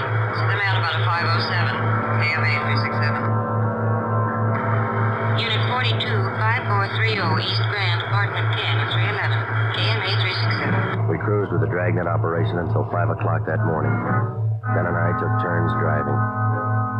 Actually, the tremendous job of scouring 500 square miles of city for one man was only beginning. Unless there was an unexpected break, the search for Carlos Monterey could wear on for weeks. It did. Night after night, the manhunt went on, and day after day. There was no break. 16 days later, on a Sunday night, I went to bed early. I read a while, and then I turned off the lamp and went to sleep.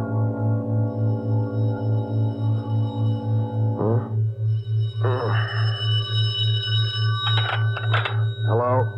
Friday talking. Sorry, Joe. Get in here as fast as you can. What's the matter? That girl Monterey knew, the one you talked to? Yeah? She left her apartment, went to her girlfriend's. Yeah? She's dead.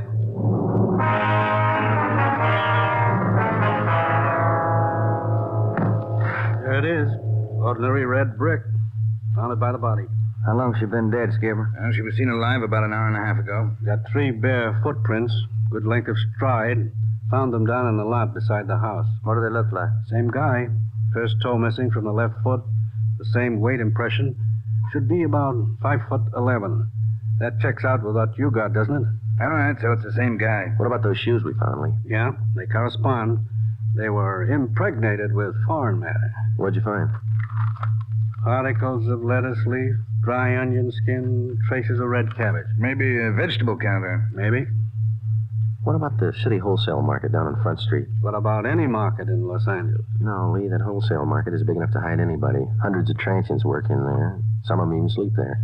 For a guy like Monterey, it'd be perfect. That's a fair guess. Check it when it opens. They open at 2 a.m. 2:30 now. All right, get back to the office and pick up as many extra men as you need. Get down there right away. Okay, Ed. Now, you know he's a rough one, so watch it.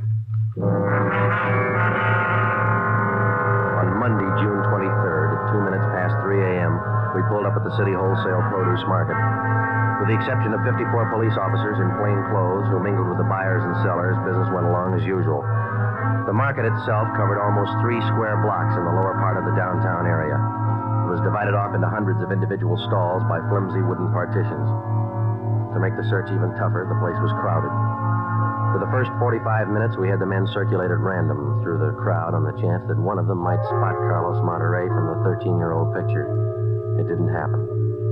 After that, we started a systematic canvass. We talked to the customers, we talked to the managers of the different booths, we gave them Monterey's description, we showed them his picture. Nobody recognized him. We checked the employment records one by one. Not a sign. Sorry, Sergeant. I'd like to help. I've never seen the guy. Okay, Mr. Snyder, thank you. We sure pick the sweet jobs, don't we? Oh, yeah, we could spend a year at this. Oh, Sergeant Friday. Yeah, Kamansky. Did you find something? Guy at the booth over there against the far wall. Thinks he might have hired Monterey a couple of days ago. Come on, Ben. Where? Over there, Sergeant. You showing Monterey's picture? Yeah, he thinks it might be him.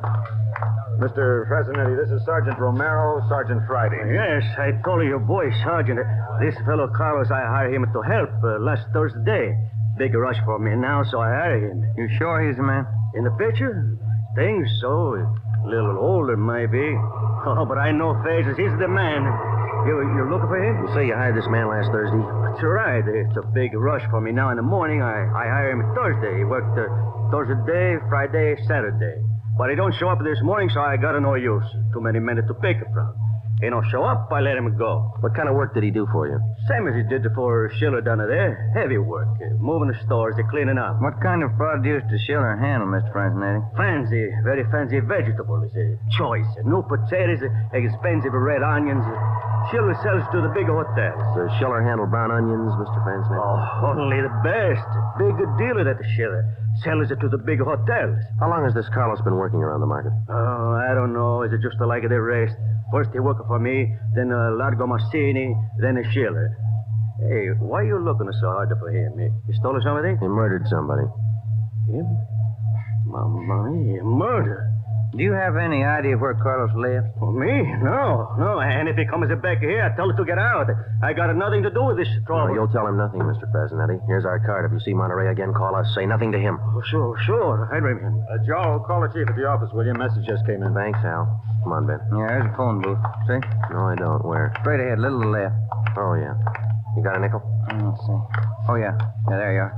Thanks. I'll see what Ed wants.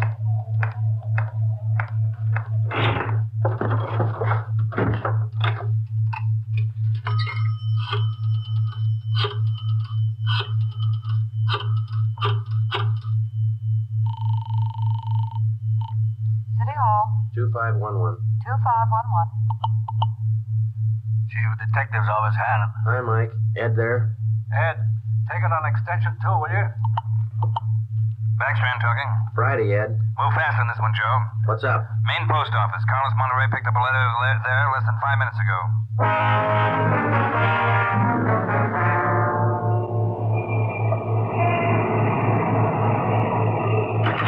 Ben. There's Ed over there with Wellberg. Yeah. Traffic short jammed up around here.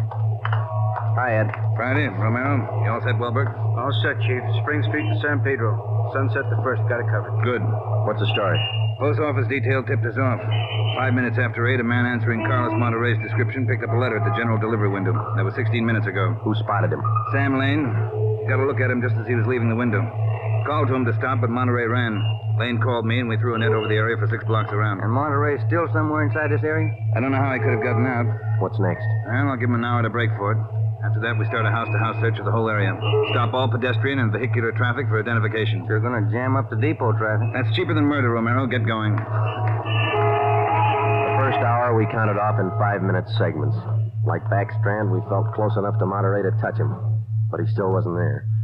The north and south ends of the blockade started to move in, slowly, searching every store, every house, every conceivable place where a man might hide out. In the meantime, Ben and I worked the Spring Street side of the blockade, watching the faces of the pedestrians as they came through, one by one, examining all vehicles and their drivers. The morning wore on, the sun came out, and it started to get warm. By 11 o'clock that morning, Monterey still had not been found. The temperature was 93 in Los Angeles. It was still climbing. The search went on. At 10 minutes past 2 p.m., Backstrand made the rounds. How's it look, Skipper? Not good. Going slow. How much longer you figure? I don't know. It'll go to after dark, that's sure. District down here is like a rat's nest. Yeah. Nothing? Nothing. But he's someplace inside this blockade. He's gotta be. Any chance getting relief for the men in our squad? Some of them been working straight through since yesterday. I'll see. Check with me around 5 this afternoon. Thank you, Skipper. Keep a sharp lookout. One slip. That's all it takes. The search went on. At 3 o'clock that afternoon, the temperature was 95. We sweltered and we waited. At 3:45, Backstrand sent a squad of men into the Union Depot to search it from top to bottom. There was one false alarm when one of the men thought he saw Monterey slipping out a side door into a taxi. He turned out to be a train conductor. At 25 minutes past 4, Backstrand passed along the order to our detail to start moving in, house by house. It was a tedious job, and it went slow. The men were tired. At 5:30, the relief squad showed up. Ben and I stayed on. After another 2 hours of house-to-house searching, the trap was narrowed down to a 3-square-block area, a single block wide and 3 blocks long. It started to get dark. Backstrand ordered out batteries of floodlights. By 8 p.m., the cordon closed in around the last 2 square blocks. Lines are all set, Skipper. Ready to move. Good. What do you think? Well, we'll know pretty soon, one way or the other. Frank, keep that traffic moving. All right, you two, get going. See you later, Skipper. Joe, let's take a look in here. Okay. Sure is an old building. Yeah. Where'd Kamansky go? Oh, no, he's here a minute ago. Oh, wait, there's his flashlight. It's on the end of the corridor there. He's signaling. Yeah, come on. Kamansky? Yeah. Down below, Sergeant, in the basement. Come on. Monterey? He's been there, I think. Yeah, this way. Where? Over here. Now watch your step. The light's bad. Here he is. Says he's a janitor. Oh, my head. He's been slugged.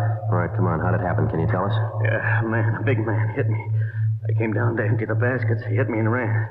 Ran over to the new building. The new building? Is that the one next door? Yeah, just a few minutes ago. Nobody's come out of this building for the past half hour. Every door in the place is guarded. No, not the doors. He went through the tunnel. I saw him. Over there's the tunnel. I'll take a look, Joe. Yeah, the tunnel connects the 2 basements. Same company, old building, new building. The tunnel connects the basements. Joe, come on. Yeah. Kamansky, get out the Backstrand. Tell him what's happened. Right, Sergeant. Call an ambulance. Right. All right, Ben. Through the tunnel. Watch where you're going. The light's bad. Yeah, it is. That a door up ahead there? Yeah, I think so.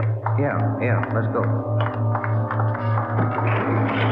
Good. There's a stairway. Come on.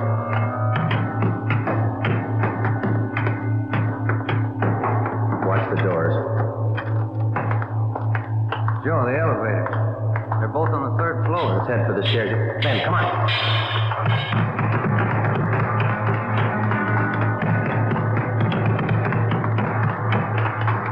One more floor. Yeah, right. Come on, hurry. Yeah. Look, top of the stairs. There he goes. All right, hold it, you. Stuck in the elevator, Joe. He's going down. Well, we'll never make it on the stairs. Joe, look. This other elevator. The control lever's bent. Let's try it anyway. All right, kick the control lever. Kick it, Ben.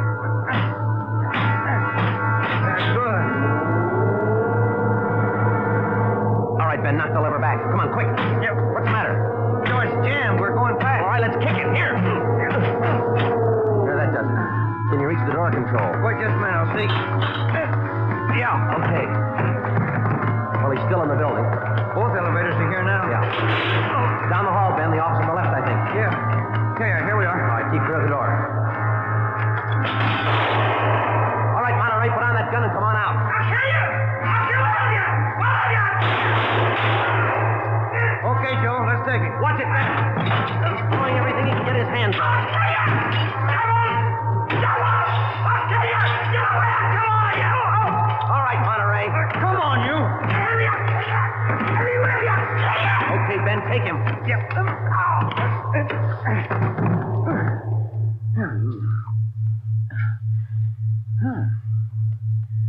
Nice looking guy.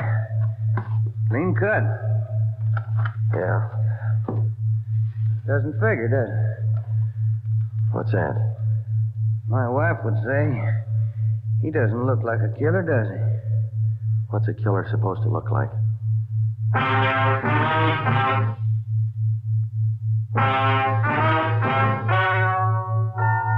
story you have just heard is true.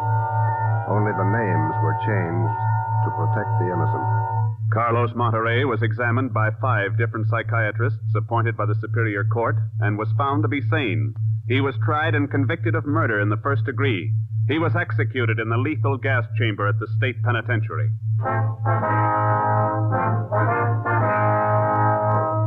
You have just heard the 17th in a new series of authentic cases from official files. Technical advice for Dragnet comes from the office of W.A. Wharton, Acting Chief of Police, Los Angeles Police Department. Tonight's program is dedicated to motorcycle patrolman John Kramer of the El Paso, Texas Sheriff's Department, who on the afternoon of April 26, 1940, gave his life so that yours might be more secure.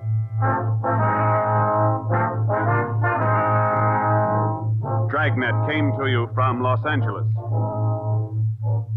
Your tune for the stars on NBC.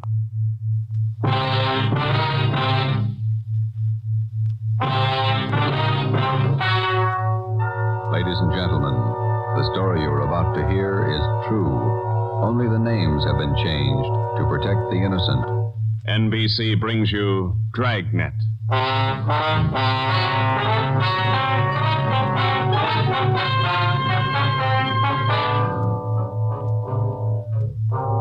You're a detective sergeant. You're assigned to burglary detail. A gang of hijackers has started to work in your city. Truckloads of valuable merchandise have vanished. The thieves are clever, seem to have a foolproof system. Your job, find them. Dragnet, the documented drama of an actual crime, investigated and solved by the men who unrelentingly stand watch on the security of your home, your family, and your life. For the next 30 minutes, in cooperation with the Los Angeles Police Department, you will travel step by step on the side of the law through an actual case from official police files. From beginning to end, from crime to punishment, Dragnet is the story of your police force in action. It was Thursday, March 6th. It was windy in Los Angeles. We were working the night watch out of burglary detail. My partner's Ben Romero. The boss is Ed Backstrand, chief of detectives. My name's Friday. I was on the way back from the record bureau, and it was 5:35 a.m. when I got to room 2A.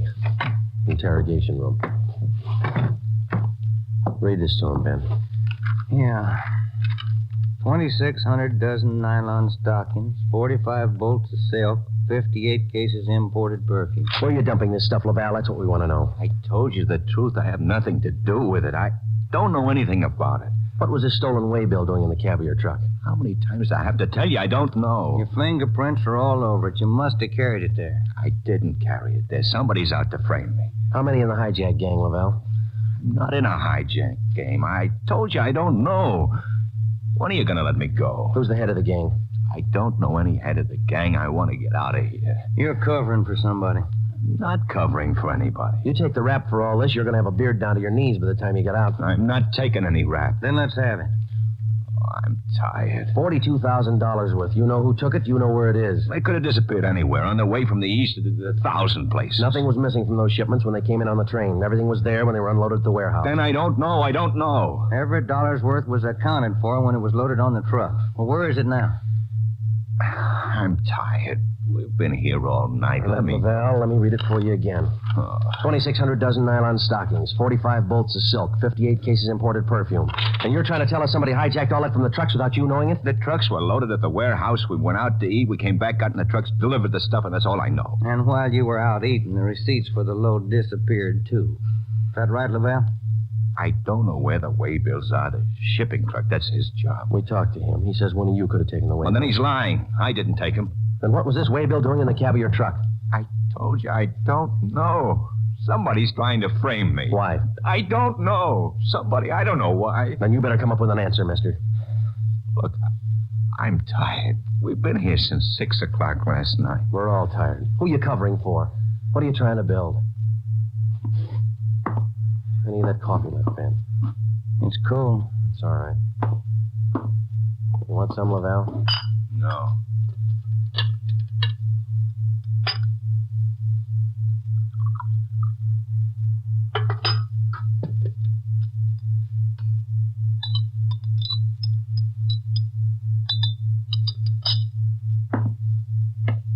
All right, now look, let's get one thing straight.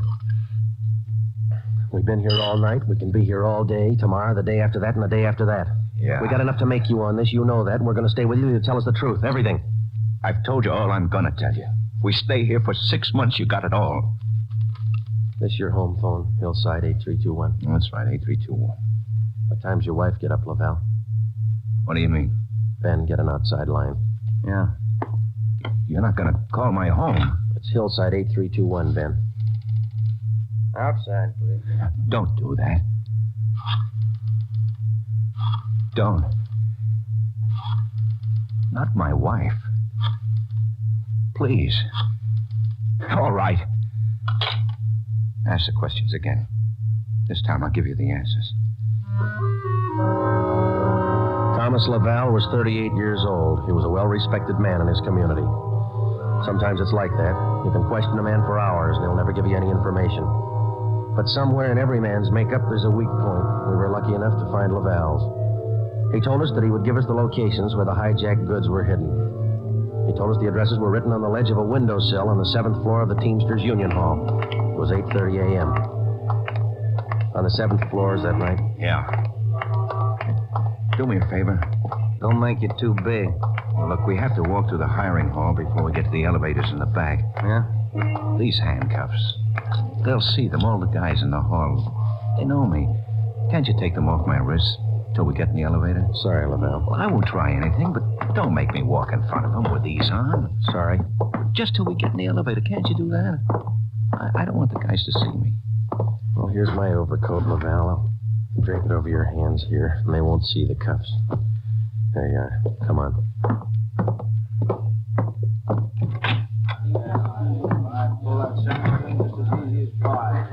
Hi, Tom. How are you? Hi. What's new, Tom? Not much.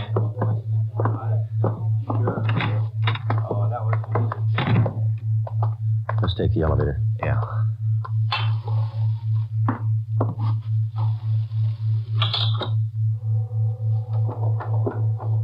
Cigarette? No, thanks. You? Yeah, okay. Thanks.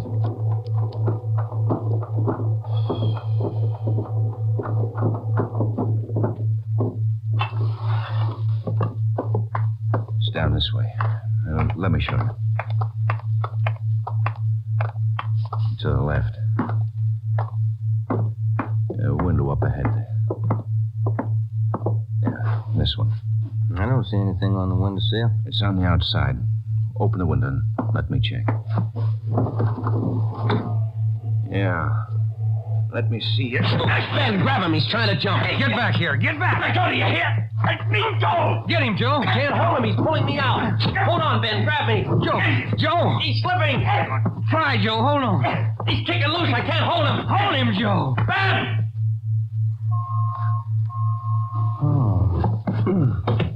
I couldn't hold him. went with him. Let's get downstairs. What happened? Call an ambulance. There's been an accident. Thomas Laval was 38 years old. He was a well-respected man in this community. He died with the same reputation. We had a prisoner who had met his death while in our custody. In cases like this, we had to have witnesses. By the time we got to the street, the usual accident crowd had gathered. Anybody here see the accident? What you want, witnesses? Yeah. Did you see it? Yeah, we saw it. Let's get their names, Ben. My name's Pete Garfield. This is Jack Morris. We'll be your witnesses. You'll probably be subpoenaed for the inquest tomorrow morning. Sure, we'll be there. We saw you push the guy out the window. We saw you kill him. The next morning at 10 a.m. in the basement of the Hall of Justice, Harold J. Lane, Deputy Coroner, City and County of Los Angeles, read the report of the findings of the autopsy on the body of the deceased, Thomas Laval. As is customary at a coroner's inquest, the identification witness was called to testify first. Elizabeth Laval, please. Raise your right hand. Do you solemnly swear that the testimony you're about to give to be the truth, the whole truth, and nothing but the truth, so help you God? Yes. Be seated. State your name. Elizabeth Laval, What is your address? 1216 East Camarillo Drive. What is your occupation? I'm a housewife. What is your relation to the deceased? His wife. Have you viewed the body of the deceased in this office? Yes. Who was the deceased? Husband. Thomas Laval. Is there anything further you wish to add? Thank you. Step down, please. Joseph Friday. Raise your right hand. Do you solemnly swear that the testimony you're about to give to be the truth, the whole truth, and nothing but the truth, so help you God? I do. Be seated. State your name. Joe Friday. What is your address? 4656 Collis Avenue. What is your occupation? I'm a police officer in and for the City of Los Angeles. Are you the investigating and arresting officer on this case? I am. Will you state briefly the facts relating to the death of the deceased? On the morning following the arrest by us of the deceased on suspicion of grand theft merchandise, he expressed a desire to assist us in the apprehension of suspects involved in these thefts and the recovery of property taken in them. Did he assist you? Well, he informed us that if we took him to the Teamsters Union Hall, that he'd be able to obtain addresses of the locations where the stolen property was cached. You then took him there? Yes, we did. What happened? When we arrived, he requested us to remove his handcuffs. We refused. The deceased then informed us that the addresses were written on a window ledge on the 7th floor.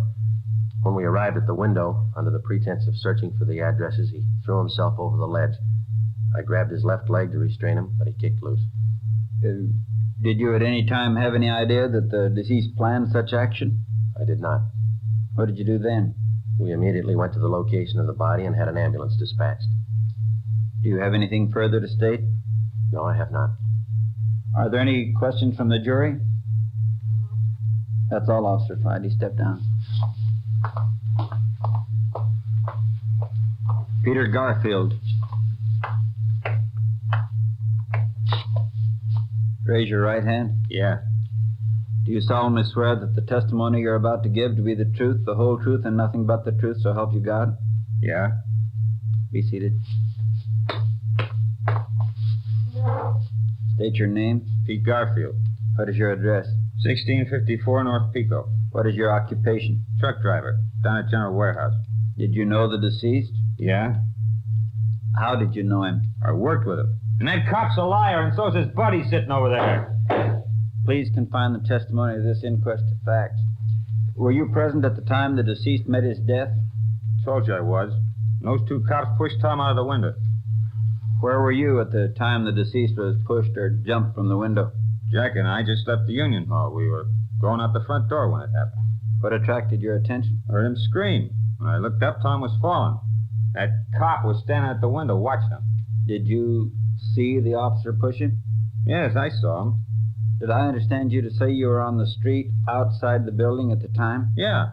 And you saw the officers push the deceased from the window on the 7th floor from your vantage point? Yeah. Isn't it true that that's a physical impossibility? What is? That you could have seen what you testified to from where you were standing. I know they pushed it. You know or you saw? I know, that's all. Tom wouldn't jump out of a window. Then it's true you didn't see the officers push the deceased out of the window. No, I didn't see him. Is there anything further you'd like to add? They must have pushed him. Any question from the jury? That's all, Garfield. Step down. Dorothy River. Raise your right hand. Yes. Do you solemnly swear that the testimony you're about to give to be the truth, the whole truth, and nothing but the truth, so help you God? I do. Be seated. State your name. Dorothy River. What is your address? 211 South Beverly Drive. And what is your occupation? I'm a stenographer at the Teamsters Union Hall. Were you present the morning the deceased met his death? I was. State where you were and what you were doing. I was in our office on the 7th floor doing some filing. Please state what you witnessed. The filing cabinet in our office is by the door. The office faces on the hallway, and the door happened to be open. I heard a commotion and looked out. I saw those two officers struggling with a man. Did you hear any conversation? Yes. I heard that officer there say, "Get back here, get back." The man outside the window yelled, "Let me go, let me go." This officer here, Officer Friday, said, "He's pulling me out. Hold on, Ben, grab me." How far from the window were you? I'd say about 15 feet. Do you have anything else to add? Yes. As the two policemen started downstairs, Officer Friday said to me, "Call an ambulance. There's been an accident." Thank you, Miss River. Those officers didn't push that man out the window. They were trying to hold him. After hearing additional witnesses, the coroner's jury retired at 11:57 a.m.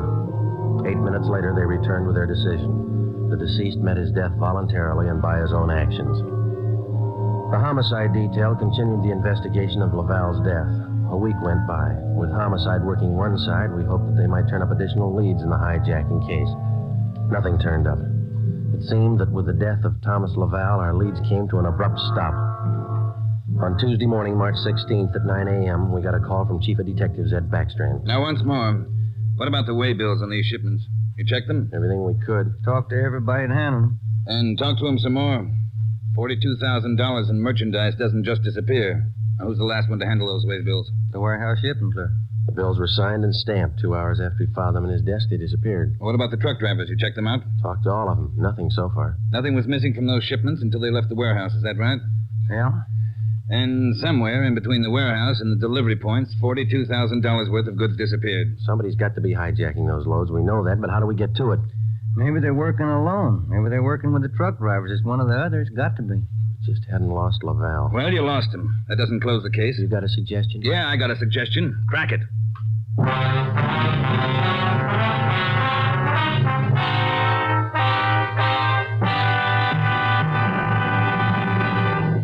You are listening to Dragnet, authentic stories from official police files.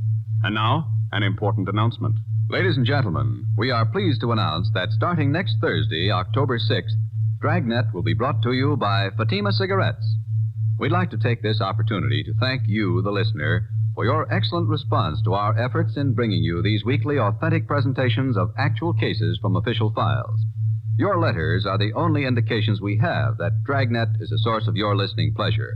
We'd like to hear from all of you. Starting next Thursday, October 6th, over most of these same NBC stations, Dragnet will be heard weekly at 10:30 p.m. Eastern Standard Time, immediately following the Supper Club.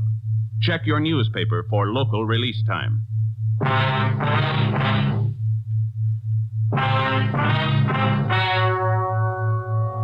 We stayed on the job.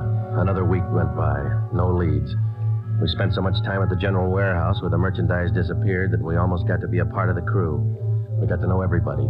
We made frequent visits to the Teamsters Union Hall, but got us nothing.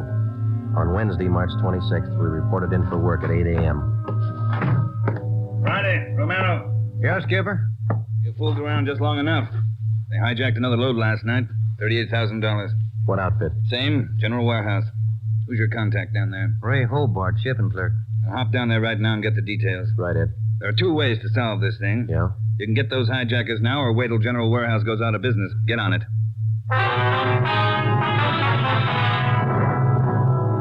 Hobart, who was the shipping clerk on duty last night? I was, working for Siggy, Siegelmeister. He's out of the cold. And you saw the stuff was loaded on the trucks and you checked the waybill. As usual. Everything as usual. Checked the trucks out at 2 a.m., went back to the office, filed the waybills. You work a pretty heavy schedule, Hobart. You started at 2 a.m. and you're still on duty? It took the last 4 hours of Siggy's shift, at 2 a.m. to 6 a.m. He had a cold. I was back here at 10 this morning to start my own shift. When did you find out the waybills were missing on that shipment last night? Just before I went off. Maybe 5:30, 5:45. Well, how about the truck drivers who handled that load, Hobart? You got them? Let's see. I got it right here. Okay.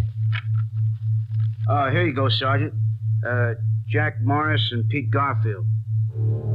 Jack Morris and Pete Garfield were brought in for questioning. We double-checked with Homicide and found that their reports on Morris and Garfield tallied with ours. No previous records. Both men had been tailed for a reasonable length of time since their testimony at the Laval inquest. Their actions failed to implicate them. 4 days after the second hijacking, we got a tip from one of our informants down in the warehouse district. He told us that a man in a gray suit had been hanging around the coffee shop next to the Teamsters Union Hall. He was peddling nylon stockings, cheap. There had been other reports like this, which we had followed up, but none of them had paid off. Usually such leads didn't pay off, but we couldn't be sure. They had to be checked.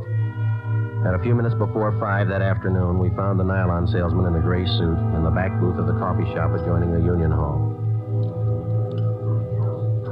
Look, man. Take a look. The finest.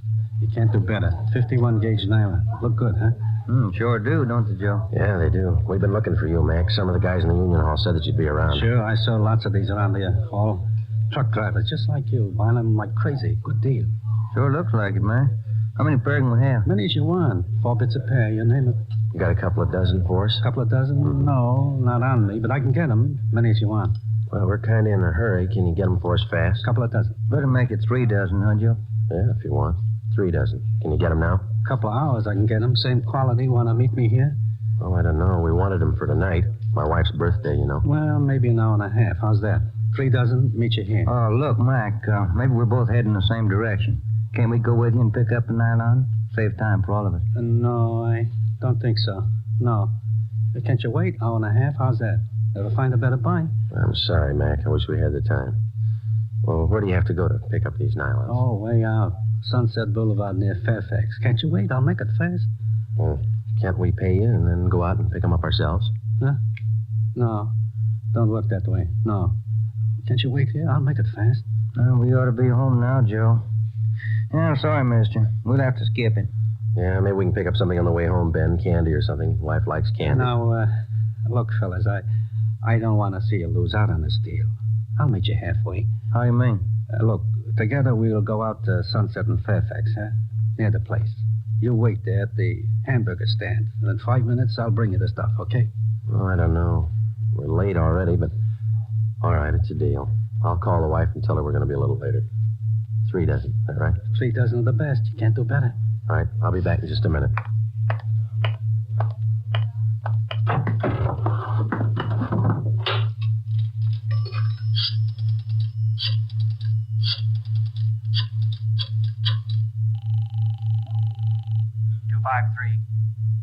2523. Chief of Detectives Office, Chandler. Mike, Joe Friday, Backstrand there? Out right now, Joe. Well, then do me a favor, Chandler. Make it fast. Get a couple of men out to Sunset and Fairfax as fast as you can. Tell them to watch for Ben and me. You got that? Yeah, what else? We'll drive up in our car with another man. Ben and I will get out of the car and go in the hamburger stand. The other man will walk off. Whoever you get, tell him to follow that man. You got it? Right. All right. Just tail him. See where he goes, see what he does. Okay, Joe, right away. All set, Joe? She got dinner ready? Yeah, just about. We better hustle. Sure. Best deal in the world. Let's go.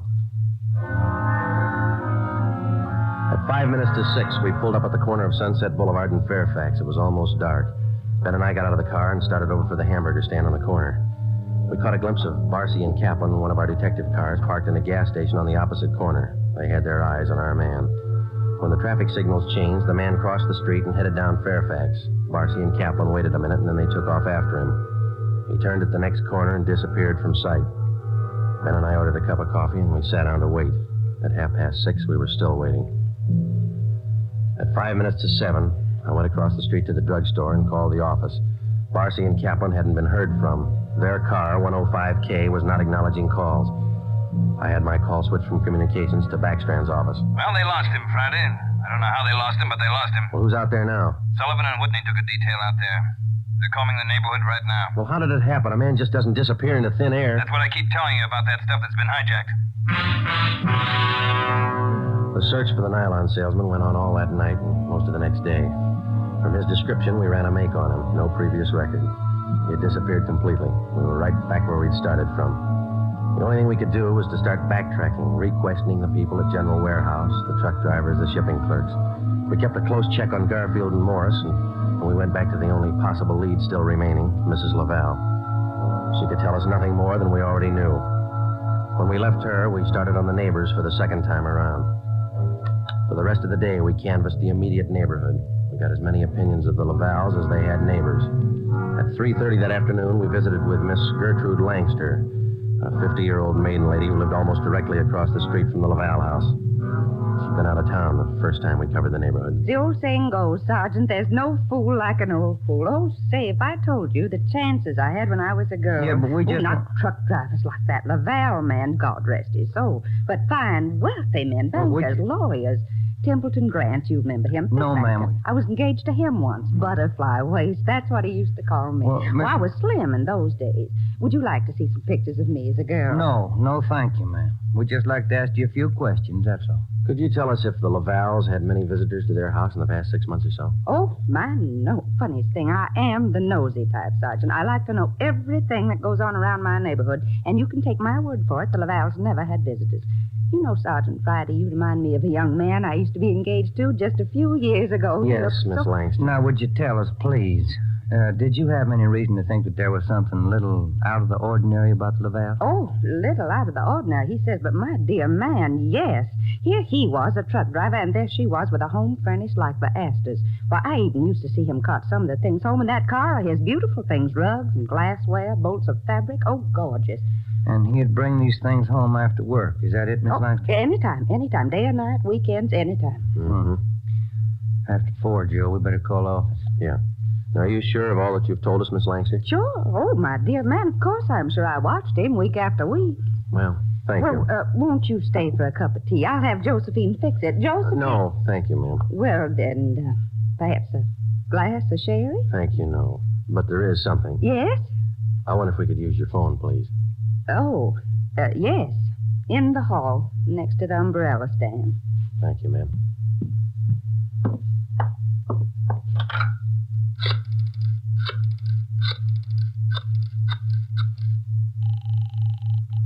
City Hall. 2523. 2523.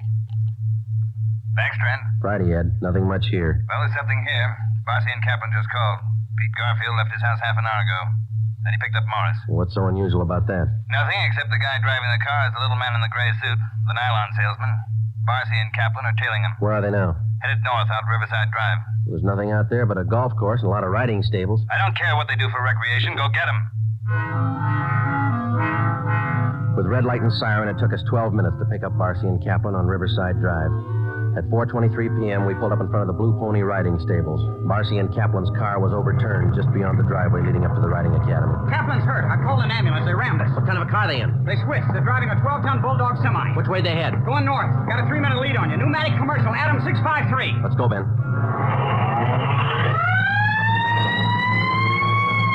Can you see him, Joe? No, not yet. Watch that crossing. Up ahead, Joe. That's a semi. Can you read it? Wait a minute. Adam 653. That's them. Took a right on Lancashire. Don't lose them. They're pushing that semi too hard. Look at that trailer sway. They'll have to stay on Lancashire. They're going too fast to turn now. Traffic's closing in up ahead of them. They better not turn. That's what they're doing. Look at that trailer whip. They're going over. Into that storefront.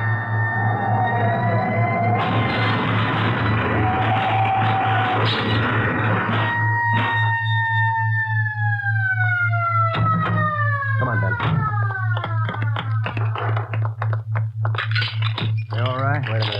see. Yeah, they're banged up, but they're alive.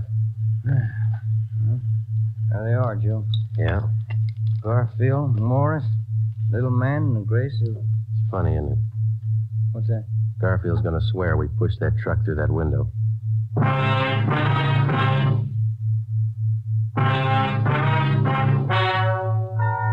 The story you have just heard is true. Only the names were changed to protect the innocent. Peter Garfield, Jack Morris, and John Dolfo, the stocking salesman, were hospitalized and later brought to trial. They were convicted on charges of grand theft and received sentences as prescribed by law. They are now serving their terms in the state penitentiary. You have just heard the 18th in a new series of authentic cases from official files. Technical advice for Dragnet comes from the Office of Acting Chief of Police W.A. Wharton, Los Angeles Police Department. Tonight's program is dedicated to motorcycle officer Elmer Forsman of the Fresno, California Police Department, who on the afternoon of October 6, 1946, gave his life so that yours might be more secure. Remember, starting next Thursday night, October 6th, Fatima Cigarettes invite you to listen to Dragnet immediately following the Supper Club. That's 10:30 p.m. Eastern Standard Time over most of these same NBC stations. Check your newspaper for local release time. Dragnet came to you from Los Angeles. Judy Canova joins the star lineup of Saturday shows tonight on NBC.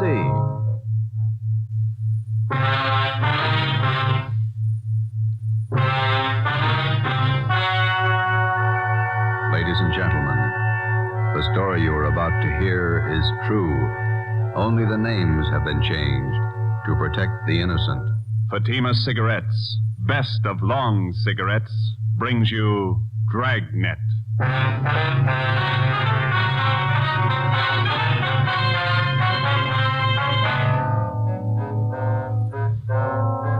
You're a detective sergeant. You're assigned to homicide detail. A vicious killer has taken the life of a 62-year-old woman. Suspicion points in only one direction. The murderer was heartless, cold-blooded. Your job, get him. If you want a long cigarette, smoke the best of long cigarettes. Smoke Fatima. It's the long cigarette that contains an essential ingredient of all the very popular cigarettes, Turkish tobacco. That's why you see the Turkish symbols on the attractive golden yellow Fatima package. That's why Fatima has a much different, much better flavor and aroma than any other long cigarette. That's why Fatima doubles and redoubles its smokers. Yes, if you want a long cigarette, smoke the best of long cigarettes. Smoke Fatima. Dragnet, the documented drama of an actual crime. For the next 30 minutes, in cooperation with the Los Angeles Police Department, you will travel step by step on the side of the law through an actual case from official police files. From beginning to end, from crime to punishment, Dragnet is the story of your police force in action. It was Saturday, November 5th. It was foggy in Los Angeles. We were working the day watch out of homicide. My partner's Ben Romero. The boss is Ed Backstrand, chief of detectives. My name's Friday. It was 3:35 p.m. when I got to room 42. Homicide.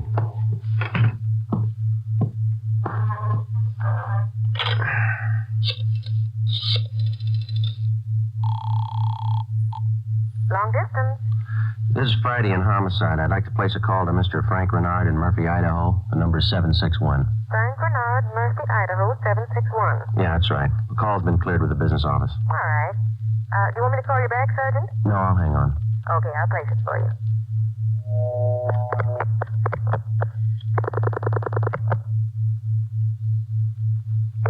Long distance? Long distance, Mr. Frank Rinard, Murphy, Idaho, Murphy, 761. Thank you. Your number, please? Charge the call to Madison, 7961. Thank you. The time and charges when the call's completed, operator. Read, operator? You ready to put them in, officer? Yes, Murphy, Idaho, routing and person rate.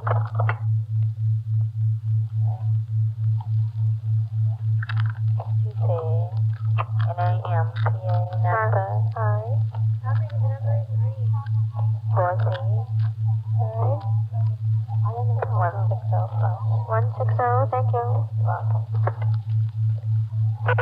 Through Boise.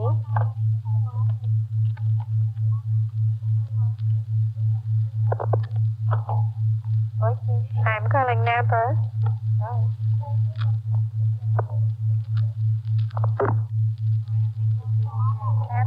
Murphy, 761. Thank you.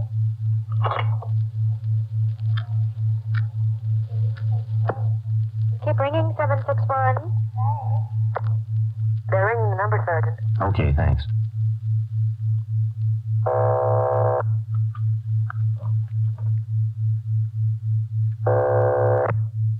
Hello?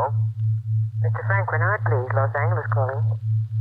Who do you want? Mr. Frank Rinard, please. Los Angeles calling. I'm Frank Renard. Go ahead, please. All right, Sergeant, go ahead. Hello? Hello? Hello, Frank Rinard? Yeah, who's this?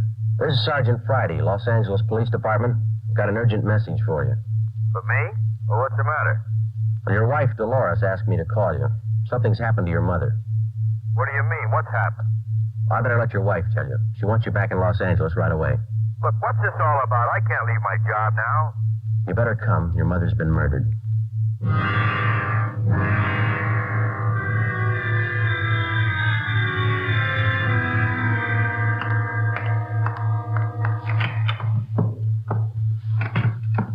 Talk to the skipper, Joe. He's on his way in. That's good. Did you call my husband? Did you? He's flying down from Idaho tonight. Be here in the morning. You tell him about me? The trouble I'm in? I told him his mother was murdered. That's all I told him, Mrs. Renard. What am I going to say to Frank? He always sided in with his mother. He'll never believe me. What can I tell him? Jury can give you more trouble than your husband can. What you going to tell them? Are you stupid or something? How many times do I have to say it? I didn't kill her. I didn't kill her. It's a small room, Ms. Renard. We can hear you.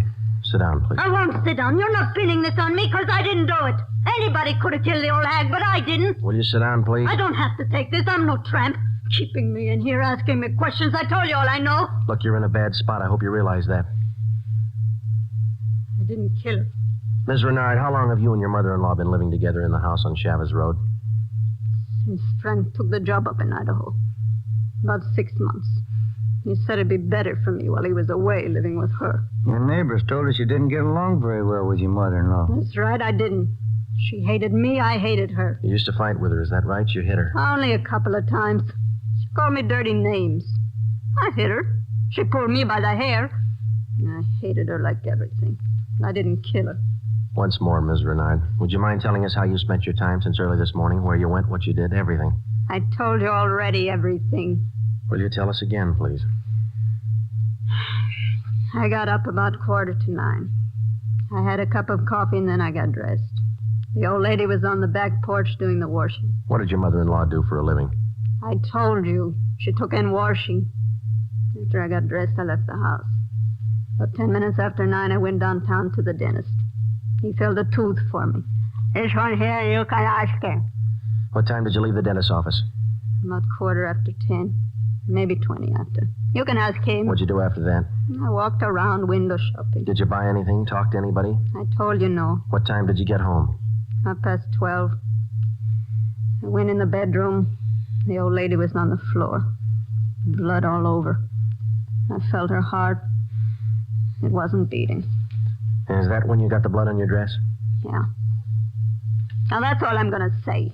3 times I told you the same story already. And you still can't account for your time between 10:20 this morning and the time you found the body and called the police at 12:30. I told you I left the dentist. I went window shopping, then I walked home. And during that time, you didn't talk to anyone and no one saw you. Lots of people saw me. People on the street downtown. I'm no tramp. I don't talk to everybody. None of your neighbors saw you come home, Ms. Renard? Of course they didn't see me. I cut across the back lot up from San Jose Avenue. I came in the back way. The lady who lives next door to you. She says she was in the backyard about noontime. She stayed there till after 1 o'clock. She didn't see you come in the back way. Then she's a liar. She's a dirty liar. You and your husband took out an insurance policy on your mother-in-law last year. Is that right, Ms. Renard? Sure it is. What of it? $5,000? Yeah, so what? You know a man by the name of George Martino? No. You better tell the truth, Ms. Renard. All right, so I do. He's a friend of mine. You've been running around with him since your husband's been away. None of your business. I do what I want. Your mother-in-law found out about Martino. That's what you fought about most of the time. Oh, she was crazy. He's a friend of mine, that's all. Are you telling the truth, Miss Rinard? Martino's a boyfriend of mine. I told you, that's all. Your mother-in-law found out you were running around with him. She warned you if you didn't shake Martino, she'd write your husband. You said you'd kill her if she did. That's a lie. That's what your mother-in-law told one of the neighbor ladies. And I said it just to scare her. One night I was drinking. We had a fight. She was yapping at me all night. I said it just to scare her. But she wrote the letter anyway. That's what she said.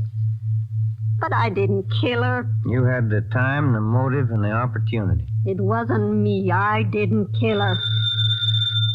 Interrogation room, Friday. This is Brennan, Joe. Yeah, Bill. Where are you? Santa Monica.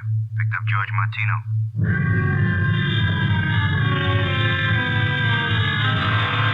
Ben and I drove Mrs. Rinard to Lincoln Heights Jail, 5th floor, and had her booked on suspicion of 187 PC. When we checked back in at the office, Brennan and Wiseman, the other two men on the case with Ben and I, were questioning George Martino in the interrogation room. Ben and I stood by. Martino admitted only two things. He had been running around with Mrs. Rinard since her husband left town, and he had heard Mrs. Rinard express a desire to do away with her mother-in-law. After the questioning of Martino, Sergeant Brennan, Ben and I met with Chief Ed Backstrand. It was 5:15 p.m. You got everything but the murder weapon, huh? That and Mrs. Renard's confession. She ought to come through, huh, Joe? I don't know. She's scared, but she's still got a smart mouth.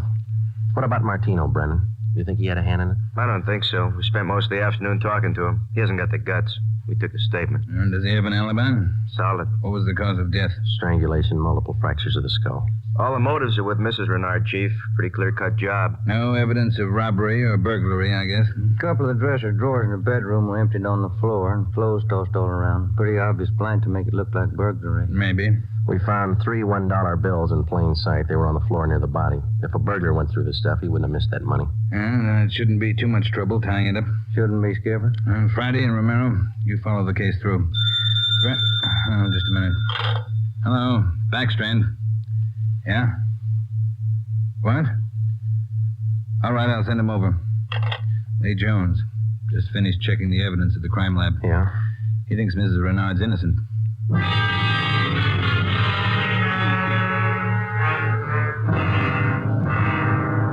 There they are, fellas. Facts don't lie. But she had every reason in the world to kill the old lady. In my book, she couldn't have killed her. All right, let's have it, Lee. How does the evidence add up? That's just it, Joe. It doesn't. Take a look. The dress Mrs. Renard was wearing when she found the body. That's it. Blood smears near the hem. 2 smears, that's all. Now, if she murdered her mother-in-law, there should be more blood on this dress. It shouldn't be smeared. How do you mean?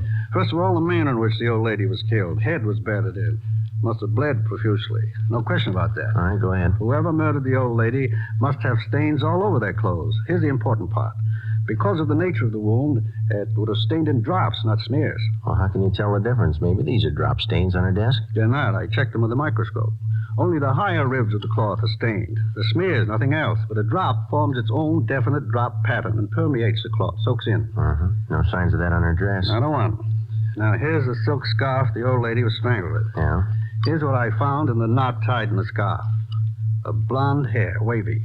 Old lady had dark hair. So does Miss Renard. So does her boyfriend. That's what I mean. This blonde hair is one of 2 things that didn't belong at that murder scene. What else you got? This here. What is it, Lee? Small piece of plastic. Well, a gun butt, I'd say. See here? Crisscross surface, then a little smooth area here. Yeah. The killer could have hit the old lady with the butt of a gun. And a piece of the stock could have chipped off like this, huh? Miss Renard doesn't own a gun. Neither did her mother-in-law. Well, where does that leave us? I don't know, Joe. There's the stuff. You can't disregard it. Maybe you can explain it. Yeah. How? Well, first prove this dress isn't the one Mrs. Rinard was wearing this morning. Then find the dress she did wear. We know she wore this when the dentist identified it, and so did 2 of the neighbors. That's what I mean. The dress is too clean. Doesn't belong. Yeah. This blonde hair, this piece of gun butt, they don't belong either. Well, then you think she's innocent? You're looking at the evidence. What do you think? 6 p.m. Saturday, November 5th. Ben and I went back to the office and met with Brennan, Wiseman, and Ed Backstrand. The open and shut case against Mrs. Rinard was up in the air, but we still weren't sure that she was innocent of the murder of her mother-in-law. Ben and I drove to the Lincoln Heights jail and interviewed the suspect again. She agreed to submit to a lie detector test. We drove back to the office, contacted Sergeant Berger, the department's polygraph man, and set up a special test for the following day. The next morning, we met with Berger and formulated a list of key questions, and then we picked up Mrs. Rinard and brought her to the 3rd floor of the old city jail building, the polygraph room. At 10:33 a.m., the test got underway. As usual, Sergeant Berger conducted the interview alone. Backstrand, Ben, and I waited outside. Well, how about Mrs. Renard's husband? Get in town yet? He's due in around noon, Skipper. Yeah. Got a smoke? Yeah. Here you are, Red.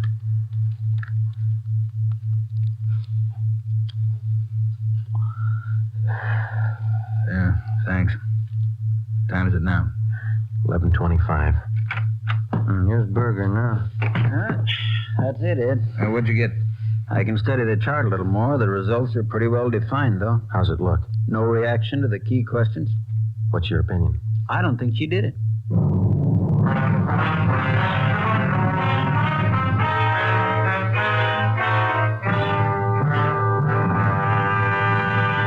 You are listening to Dragnet, authentic stories of your police force in action. And in leading magazines this week, you'll see this authentic story. Headline: Fatima's sensational growth sets a record for long cigarettes. Then you'll read the actual reasons smokers give for changing to Fatima. Fatima is different. It's mild and has a wonderful flavor.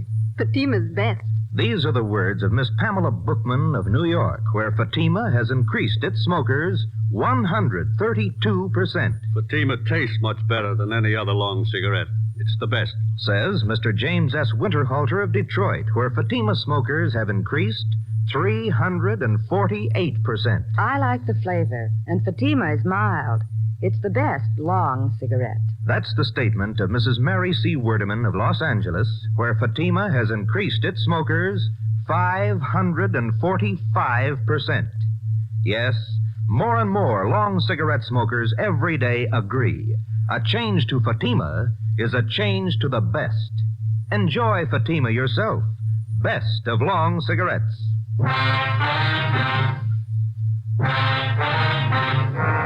8 a.m., Monday, November 7th. Mrs. Rinard was released from custody. We questioned her husband, Frank Rinard, briefly. He could tell us nothing more than we already knew. Brennan and Wiseman were called back on the case, and together the four of us started over again from the beginning. We had a dead body, 2 pieces of physical evidence to work with, no idea how to fit them together, and no suspects. We went back to the Chavez Road neighborhood where the murdered woman lived and started pushing doorbells. We canvassed the neighborhood for 3 days, and we uncovered one slim lead. He was selling magazines, officer. Went door to door, right up the street here. Young fellow. Could you describe the man for us, please? Nothing to talk about. Pasty face, pimply complexion, blonde hair. 5:30 p.m. Wednesday, November the 9th. Ben and I met with Brennan and Wiseman in Ed Backstrand's office to compare notes. Together, we had more than a dozen reports of the magazine salesman's presence in the neighborhood just prior to the murder of Mrs. Renard's mother-in-law. The various descriptions of the man which we obtained from the people in the neighborhood tallied closely. About 6 feet, 170 pounds, pimply complexion, blonde hair, fast talker. About 25 years old. As far as we know, Skipper, he was the only stranger in the neighborhood last Saturday morning. Only one that people remember, anyway. How close did you trace him to the Renard house? You got your list there, Brennan? Yeah. There you are. Thanks. Let's see. Well, he picked up his tracks down on Floresta Street, sold a couple of descriptions there, then he headed up Landers Avenue onto Chavez Road. Yeah. The Renards live at 2280 Chavez Road. That salesman talked to the woman at 2274 Chavez. That's 3 doors away from the Renards. When was he seen there? Now, let me see. Where is that, Brennan? Oh, on the 15-7 sheet, Joe. Didn't have enough room on the report. Oh, yeah. Here it is. Mrs. John Rico, 2274 Chavez. The guy was there about 11:45 Saturday morning. Well, that puts him in the running. First time he ever showed in that neighborhood? First time, Skipper. Fresh kid, not a very good salesman. Here's the name of the company he's working for, the Harrison News Distributors. You check with them? No, they're closed for the night. We'll call them the first thing tomorrow. Good. There's something else for you. I had a call from Frank Rinard this afternoon. What'd he have to say? Seems in the excitement just after the murder, Mrs. Rinard overlooked a couple of things. What's that? Well, they're missing a yellow table model radio. It's in the bedroom where the old lady was killed. Well, that ties in with a robbery motive, huh? Yeah, they're missing a ring, too. Belonged to Mrs. Renard. Topaz ring. Supposed to be worth a little money. But she didn't notice it was gone until today. That's right. You got the serial number on the radio? Yeah, right here. Yeah, let's see. Yeah, Brennan, here we are. It's an Emerson model 511, 180,000, 277-609. A lot of small radios in town. There's only one with that serial number on it. Track it down. A complete description of the topaz ring and the serial numbers and description of the yellow table model radio were sent to the pawn shop detail. The information was then placed on the stolen property list and relayed to every pawn shop operator in the city. The next morning, Ben and I interviewed the manager of the Harrison News Distributing Company. There, the suspect had given his name as Sam Bricker. We checked out his home address. Turned out to be a gas station in North Hollywood. We took the suspect's job application blank with a specimen of his handwriting, and then we drove back to the office. Sam Bricker. We were unable to get a make on the name from the record bureau. We checked the cards on every known criminal who was cataloged in the oddity file as having a pimply complexion. None of them matched. That night, we got out an APB and a radiogram. The suspect's trail led from one salesman's job to the next. On his last job, he gave his name as Albert Berry. His address is 1430 Palo Alto Drive. That was in the Echo Lake district. Ben and I drove out to check it. 1428, 1430. There it is, Joe. Yeah. At least it's not a gas station, huh? Come on.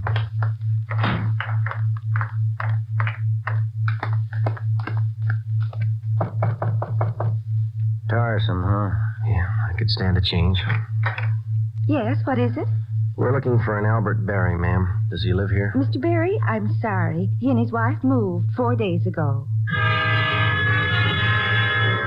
We identified ourselves as police officers and had the landlady, a Mrs. Catherine Hoffman, show us the apartment which Berry and his wife had occupied. It was still vacant. In one of the closets in the apartment, we found a cheap overnight bag. The lock on it was broken and one of the seams had ripped. I forgot about that old bag, and Mr. Berry told me I could throw it away. Take a look, huh, Ben? Yeah. How long has Berry been married? Do you know, Mrs. Hoffman? No, I don't. But the way they acted, lovey-dovey all the time, I don't think they've been together long. Hey, Joe. Look, some kind of an identification tag. Yeah, let me see.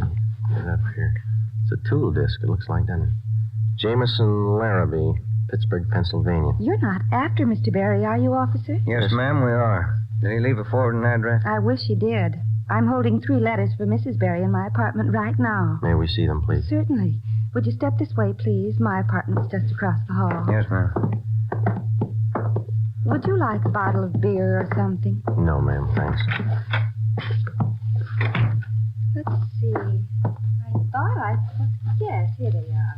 3 of them, Sergeant. From her folks, I think. Mrs. Berry's from Fresno. Oh, that's good. I want to copy down this return address, Ben. Yeah, go ahead. Okay. That's C.K. Ulrich, U-L-R-I-C-K. 525 North Lamona, Fresno. Yeah, I got it. There you are, Miss Hoffman. By the way, did the Berry say they'd call for their mail? Mrs. Berry did. That's why I'm holding on to it. All right. Just one more question. Do you remember if Mr. and Mrs. Berry had a radio? Yes, they did. A small one. Do you remember what brand it was? No, I don't. It had a yellow case. That's all I remember. Before we left, we called Ed Backstrand, and he had an immediate stakeout placed at the apartment house in case the Berrys returned to pick up their mail. Ben and I went back to the office and placed a call to the Pittsburgh Police Department. We gave them the description and the number of the tool disc which we'd found in Berry's old suitcase. They said they'd check with the Jameson Larrabee Company in the morning, and then they'd call us back. That night, Ben and I drove to Fresno and checked in at the police station up there. 2 officers were assigned to stake out the Ulrich home. We interviewed Mr. Ulrich, who identified himself as Albert Berry's father-in-law. He told us his daughter had married the murder suspect 8 months before, and he gave us pictures of Berry taken at the wedding. Ulrich told us that he'd catch a Santa Fe train out of Fresno the next morning. He wanted to be in Los Angeles to take his daughter home when Berry was apprehended. It was almost 2 a.m. when Ben and I left Fresno and started back for Los Angeles. We checked in at the office at 10 minutes past 8 the next morning. At 8:35, the call came through from the Pittsburgh Police Department. What did they say, Joe? It was a tool disc, all right. Jameson Larrabee Company, issued 18 months ago to one of their workers. They give a name? Albert Berry. 11 a.m. Monday, December the 5th. 1 month to the day since the 62-year-old woman had been beaten to death. The pictures of Berry and his wife, which had been taken at their wedding, were printed up in wholesale lots and distributed to all points. Mr. Ulrich, Berry's father-in-law, arrived in town and got himself a hotel room. We waited. There was no report from the stakeout at the apartment house. We checked back in at the office at 5 minutes to 1. I'll get it. Homicide, Friday. This is Mr. Ulrich, Sergeant. I just got a call from my wife in Fresno. I thought you'd want to know. What's that? The wife got a letter from Norma. They're living in South Pasadena, an apartment. You got the address there? Yes, sir. That's what the wife called about. It's 134 Norway Terrace. When was the letter mailed, do you know? Wife said it was postmarked December 3rd, day before yesterday. Get your coat on, Ulrich. We'll be right over. Ben and I picked up Mr. Ulrich at his hotel and drove to the South Pasadena address.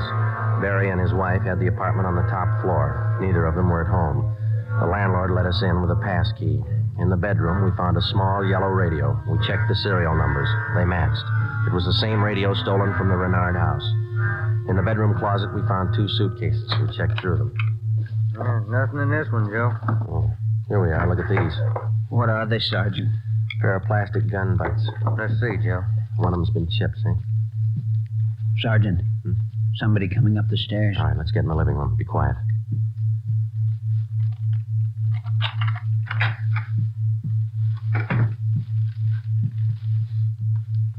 Dad, what are you doing here? Who are these men? Police, Norma. They want Albert. He killed a woman. Dad. It's all right, Norma. It'll be all right. Did you know your husband killed a woman, Miss Berry?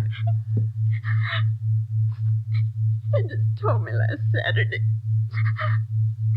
We've been running away for a month now. Moving all the time. I wanted to know why. So he told me.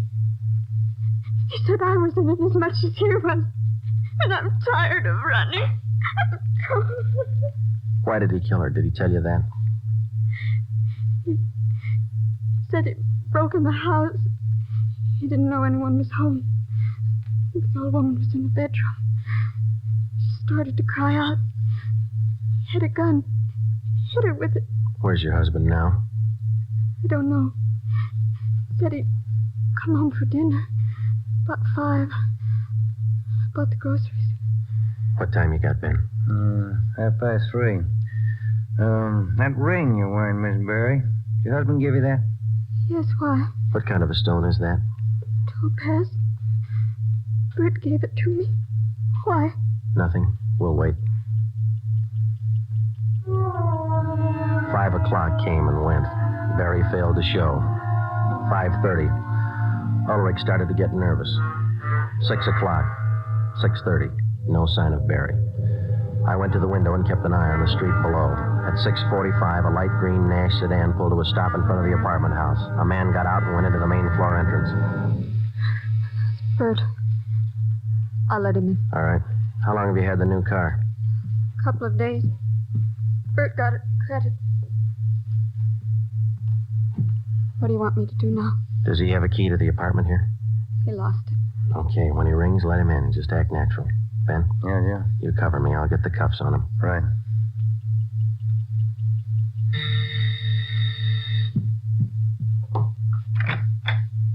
Hi, Bert. Look out, Joe! All right, drop it, Berry. Okay, Ben. Yeah. He's fast with a gun. Nice looking, isn't he, Sarge? You'd never think he'd kill anybody. Come on, let's take him in. I love him. I still love him. Huh. But you're a cop. You wouldn't understand. That's right. I wouldn't understand. I'm a cop.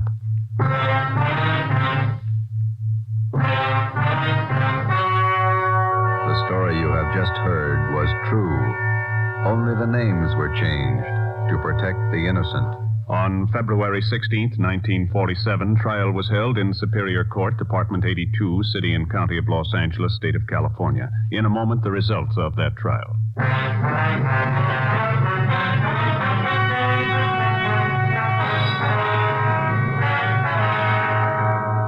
Albert Ralph Berry was tried and convicted of murder in the first degree. His wife, Norma Berry, was found innocent of the charge that she harbored a criminal. She was returned home with her father. Berry was executed in the lethal gas chamber at the state penitentiary. You have just heard Dragnet, a new series of authentic cases from official files. Technical advice for Dragnet comes from the Office of Acting Chief of Police W.A. Wharton, Los Angeles Police Department. Tonight's program is dedicated to Private Hubert W. Estes of the District of Columbia Metropolitan Police Department, who, on the night of May 16, 1947, gave his life so that yours might be more secure.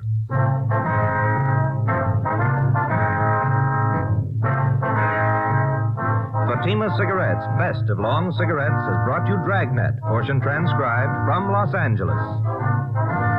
Be sure to hear songs by Morton Downey tonight on NBC.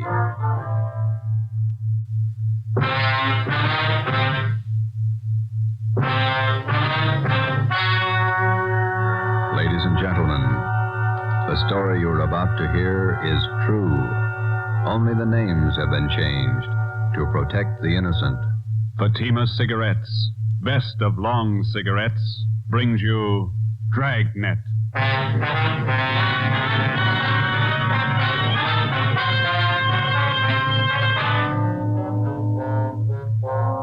You're a detective sergeant. You're assigned to Juvenile Bureau. A rash of crimes has broken out in your city. Suspicion points to an organized gang of juveniles. Your job, stop them.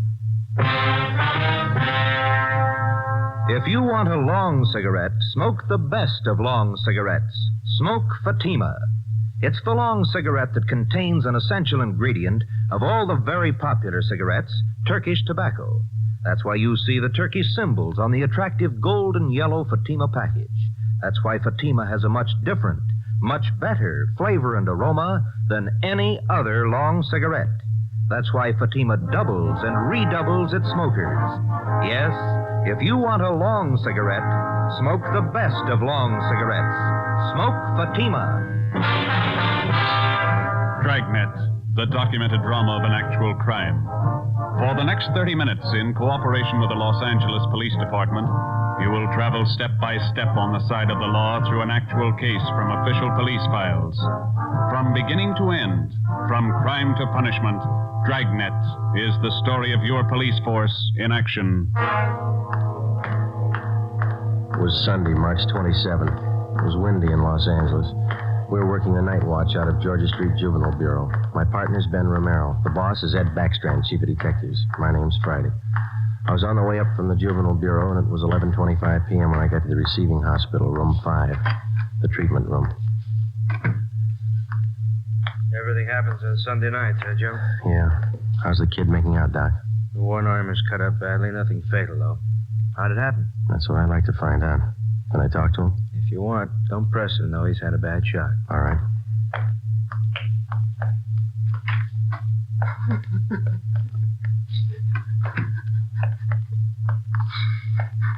Officer here to talk to you, son. I can't. Tell him I can't talk, please. Just a few routine questions, son. You're going to have to answer them sooner or later. Please. Can't you see what's happened already? I can't tell you anything. Jack Monroe, is that your real name? Yeah. How old are you? I'll be 60 next July. Where do you live? I can't tell you. You know that. Now, let me alone, will you? Let me alone. You've been running around with that gang of kids on Spring Street, haven't you? The big timers, isn't that what they call themselves? I don't know anything about it. Believe me, I can't talk. You tipped us off about the burglary they were going to pull tonight. Is that where they knifed you? Look, will you believe me? I can't tell you anything. Not anything, please. He's still shaky, Joe. All right, Doc. Well, Jack, we'll talk about it later when you feel better. You see what they've done to me already? They said next time they'd kill me.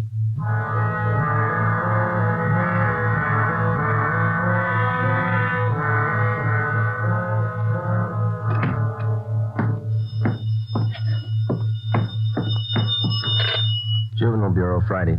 Yeah, okay, Fred. Goodbye. How'd you make out, Joe? Not very good, Ben. Captain Bowling come in yet? You checked in while you were gone. Wants to see us. Okay. The kid tell you who knifed him? No, I scared him good. He wouldn't tell me a thing.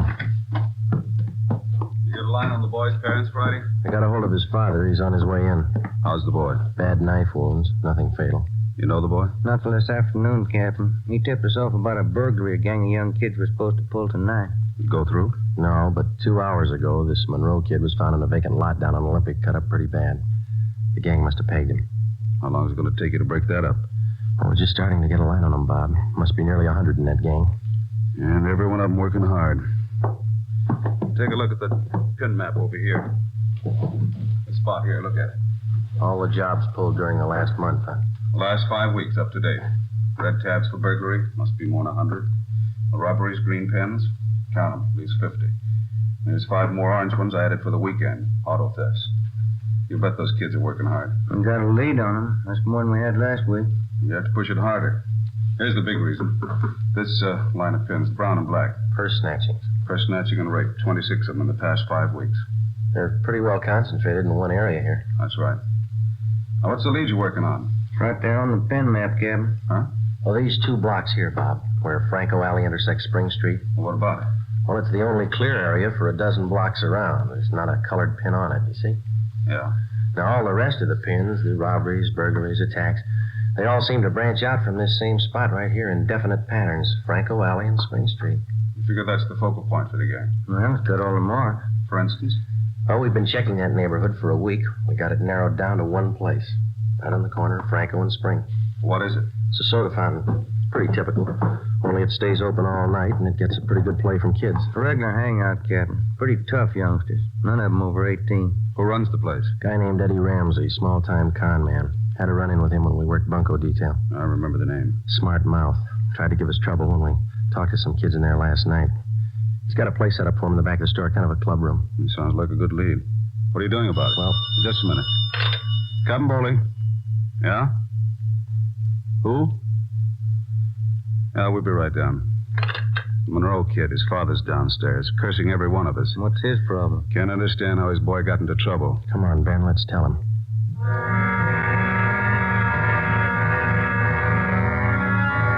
What kind of a city do we have when we can't allow our children out on the street without being stabbed or shot?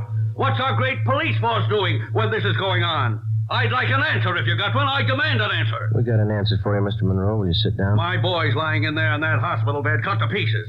What did you do to prevent it? Tell me. You tell us, Mr. Monroe. What'd you do to prevent it? I'm no cop. That's your job. I pay my taxes and I help pay your salary. We look out for your kids, but we don't raise them. That's What are you talking about? Just a minute, Mr. Monroe.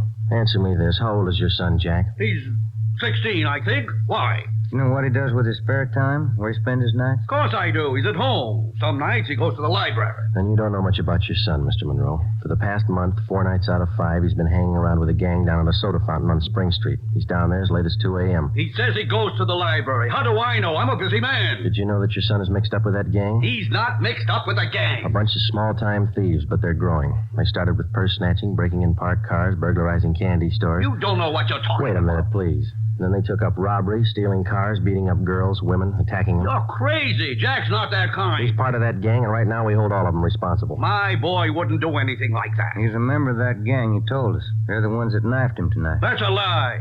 Jack's not mixed up with anything like that. You believe anything you want, Mr. Monroe. We're going to protect your boy as much as we can, but don't expect us to raise him for you. Now, you better take a free piece of advice. You keep your advice. Jack's not in this. You can't prove he is. We're not out to prove anything right now. But you catch up with that boy of yours. Keep him off the streets before it's too late. Are you threatening me? No, sir, advising you. Next time we might meet at the morgue. 1 a.m. Monday, March 28th. A detail of 50 officers from Juvenile Bureau and Metropolitan Division were deployed for 16 blocks along Figueroa Street. At 5 minutes past 1, they started to move south over an appointed area. In the space of half an hour, 18 young kids, none of them over 17 years old, were picked up off the streets and brought to the second floor at 1335 Georgia Street, the Juvenile Bureau. 4 of the youngsters were girls. At 1:45 a.m., Ben and I checked the soda fountain on the corner of Franco Alley and Spring Street.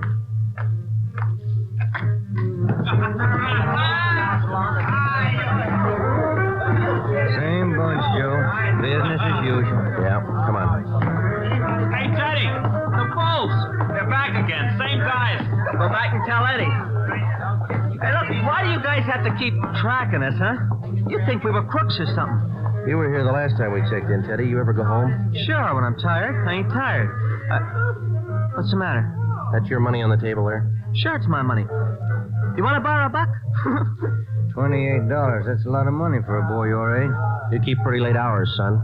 You have to go to school in the morning? Maybe. I can sit here, can't I? It's free country. I'm drinking coffee. You gonna make me on that? You've been drinking more than coffee. Where's your driver's license? Oh, every time the same thing. There. March 10th, 1933, 16 years old. They giving you trouble, Ted?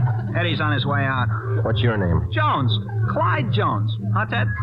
Sure. He's got money, too. Rich family.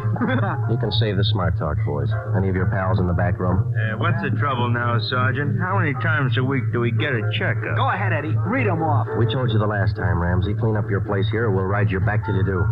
I told you the last time, Sergeant, there's nothing wrong with my place. It's almost 2 o'clock in the morning. You got a dozen underage kids hanging around here doing nothing. Some of them have been drinking. Schoolboys. Better to have them in here than hanging around outside in the street. I keep an eye on them. You're not the guardian, Ramsey. This time of night, they've got no business in here or on the street alone. That's your opinion, huh? That's the law, Ramsey. Now, either you shut down that back room and keep these kids out of here late at night, or we'll go after your license. You don't scare me, Sergeant. You can't prove a thing. A couple of these kids have juvenile records. They're on probation. We can tag you for contributing. You still don't scare me. Now, why don't you leave the kids alone? That's right, Eddie. Read them off. Ben, get Benson and Bell. Roger. If you won't clean up your place, Ramsey, we'll do it for you. Yeah? What are you going to do? We're pulling these boys in, all of them.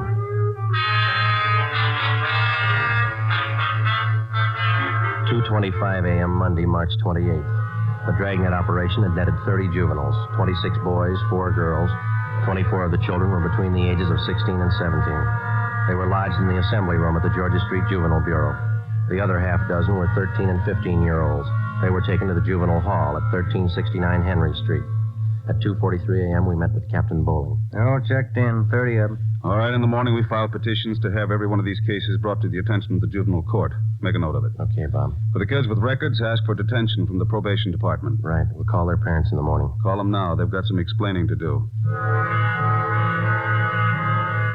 By 6 a.m., all but 3 of the children's parents had shown up.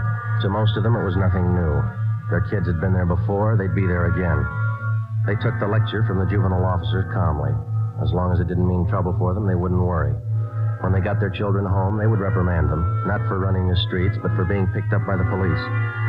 Ben and I had seen the cycle of the young criminals start before, 100 times over. It had a lot of different endings, most of them sour. During the next week that followed, we booked an average of a dozen juvenile delinquents every night. The clampdown continued, so did the crime wave. 10 burglaries, 4 robberies, 8 car thefts, 6 purse snatchings, 3 assaults on women. 1 week's work. Picked up a new angle on Ramsey today, Captain. He might be fencing for the gang. Who gave you the tip-off? One of our informants. Ramsey's brother lives out in the valley. He's supposed to be pushing the stuff. You check him out? Yeah, couldn't get a thing on him. Well, it might explain what attracts the kids to that soda fountain. It explains those $20 bills the kids are flashing. They steal and rob, and then they sell the loot to Ramsey for nothing. Another thing. Ramsey keeps his place open all night, and there's no reason to. He doesn't get that much trade. It's only from the young gang that hangs around there. You question the kids. How do they account for having all that money? Well, most of them say Ramsey lends it to them. They say they pay him back a little at a time. I think he's fencing for the kids. You tried to get his license? No luck, Captain. We can't prove a thing against him. Then we'll do it the hard way. Sweat it out. That night, we drove out to Ramsey's soda fountain and asked him again to clean up his place, to keep the young kids out after 10 o'clock at night, to stop lending them money. He refused. There was nothing we could do. His business was a public place. He could not be held responsible for any of his patrons. In the next 10 days that followed, Ben and I haunted the sidewalk outside the soda fountain. We questioned every youngster as they entered and left. We made more than a dozen arrests. Many of the kids had been drinking heavily. We found some of them under the influence of narcotics. But Ramsey was still in the clear. The crime wave continued sporadically. Ben and I waited for our chance. It was a long time coming. Thursday, April 14th. We had dinner at Johnny Cokin's place, and it was 10:35 p.m. when we checked back in at the office. Hotshot, grab it, Joe. Yeah. The terminal on Market Street, a 459 and shooting. The terminal on Market Street, a 459. Let's go.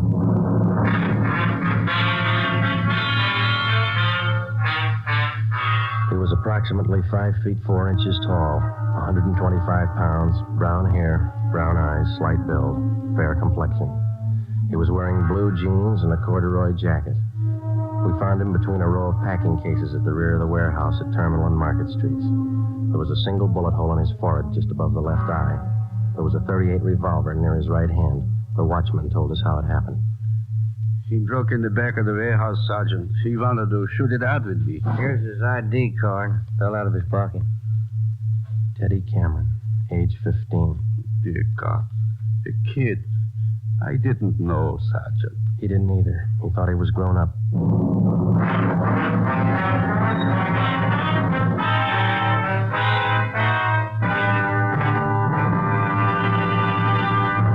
are listening to Dragnet for the solution to an actual case from official police files.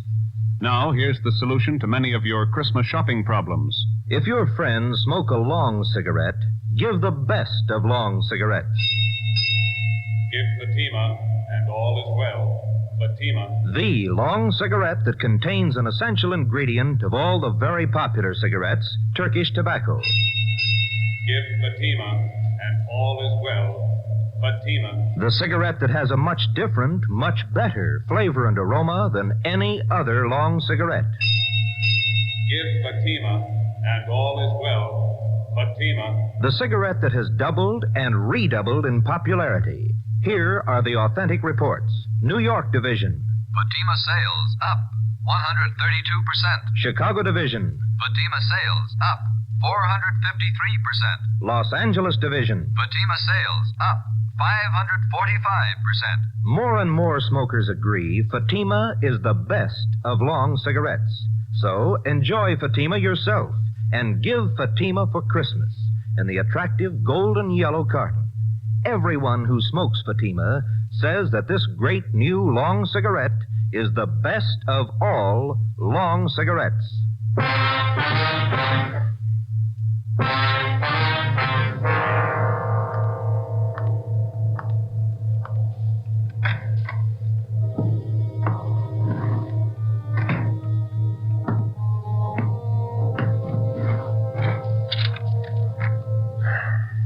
Los Angeles Police Department, Form 311, dead body report.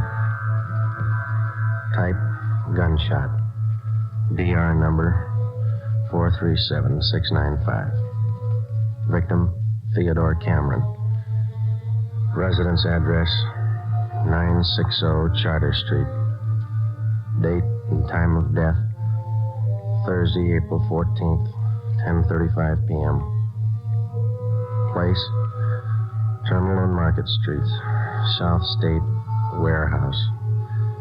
Cause of death, gunshot. Motive or reason, attempted burglary. Time discovered, 10:40 p.m. Removed to County Morgue. Discovered by Carl Hyben, night watchman. Identified by Barbara Cameron, sister. Description of victim, male, Caucasian, age 15, height, weight, so and so. Occupation, student, descent, English, and was a witness. Signed, Joe Friday, serial number 2288, age 15.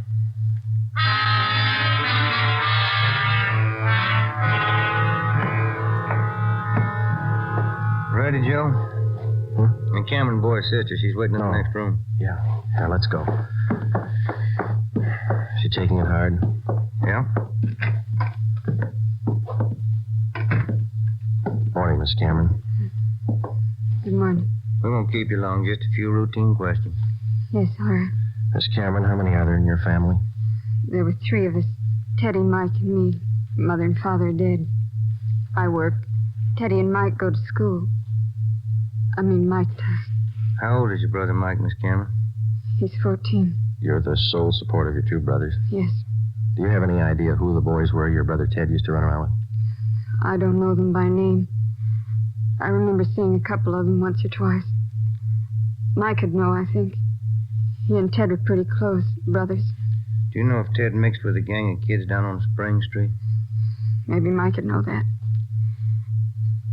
Sergeant Teddy wasn't a bad boy. He wasn't a bum. None of us are. I tried to raise the boys like Ma told me. It wasn't easy. We made out. Yes, I understand, Miss Cameron. Our salary didn't have too much, but we got by. Yeah. I figured on getting married. I'm 31. It'd be good for the boys, especially Teddy. He's dead, isn't he? Yeah. I couldn't be in two places at once. Hold a job and watch the kids. That's why I thought maybe your husband. I'm sorry to press, Miss Cameron. Do you think your brother Mike can tell us about that Spring Street gang? I'll mark it now. Where can we find him? Staying at a friend's house. I got the address in my bag. Here. That's 2514. I don't write numbers too well. Thank you, Miss Cameron. You've been very helpful. I'll get somebody to drive you home. Do I have to go? Would it be all right if I just sit here for a while? That's all right. I'm tired. Real tired. 2514 West Serrano Street. That was the address Barbara Cameron had given us. It was the home of Mr. and Mrs. Jean Brewer, high school friends of the dead boy's sister. We talked to Mike Cameron. He told us that his brother Teddy had been running around with a gang down on Spring Street. He identified Ramsey Soda Fountain as the hangout. It was 2:25 p.m. when we got back to Georgia Street Juvenile Bureau. I got it. Juvenile Bureau, Romero. Yeah, hold on, I'll call him. You, Joe. Thanks. Friday. Joe, this is Canfield in Burglary. Yeah, Homer. You're working that Cameron case, aren't you? Yeah? I just got a report on one you might be interested in, out of the same neighborhood. Distillery prowl. What do you got on it? Looks like a juvenile M.O. They got away with 7 cases of Scotch whiskey. Expensive stuff. Okay, we'll hop on it. Bubeck Warehouse, Crocker at 7th. Miss Elizabeth Rice was the auditor in charge at the Bubeck Warehouse. We located her on the mezzanine office row. It was her job to keep a running inventory on all incoming and outgoing liquor stock. She knew her job well. As you know, Sergeant Friday, each and every bottle of distilled spirits carries a United States Internal Revenue stamp. Yes, ma'am. Each stamp carries a serial number together with the name of the firm to whom the stamps are issued. Well, Miss Rice, in the stuff that's missing, the stamp on each bottle carries the case number. Is that right? That's right. Now, what did I tell you? Oh, yes, I have it right here. 7 cases of high-grade blended Scotch whiskey. Now, I have a bottle identical to those in the missing cases. Yes, I see. Now, if you'll just look here. Yes, ma'am. The number on this stamp here, 368-227-9956, followed by the firm name. Could you give us the numbers of the stolen cases? Now, I have them typed out for you right here. 7 cases, 12 bottles to the case, Canada Dry Incorporated, 4 of the red label and 3 of the black label, Johnny Walker. All right, thank you very much, Miss Rice. And you think that this might be a juvenile case, Sergeant? Yes, ma'am, we do. 7 cases, that's close to $600, isn't it? We've lost a great deal more than that, Sergeant. The insurance company makes up for the liquor loss. Yes, ma'am. Those youngsters, who makes up for them? Ben and I left the Bubeck Warehouse with a list of serial numbers of the 7 cases of stolen liquor. We headed back for the Juvenile Bureau. We figured that there was a strong possibility that the Spring Street gang was responsible for the warehouse liquor theft. How were they disposing of the stolen property? That was the key question we had to answer. Ben and I had a hunch and a tip from an informant that the young gang was operating under the guidance of a fence, a man or woman whose job it is to dispose of stolen property. The gang members were close to Ramsey at the soda fountain. Ramsey was the logical suspect. All right, now suppose they did steal the liquor. Suppose Ramsey's a fence. What's he done with the stuff? I don't think he's turned it this fast, if he's turned it at all. He wouldn't keep it at the soda fountain, no liquor license. And we've been around too much. He wouldn't keep it in his house. He lives in the rear of the fountain. It's too hot. Only leaves one other location that we know about. His brother's place in the valley. It was 5 minutes to 10 when we turned left off Ventura Boulevard onto Sepulveda. Ramsey's brother had a small farm about a mile and a half off the highway. It was a modest white frame house planted squarely in the center of an acre of ground. An unpaved driveway led off to the left of the house to the garage. Pull up here, huh? Yeah, okay. Yeah, it looks kind of quiet, no light. Let's go.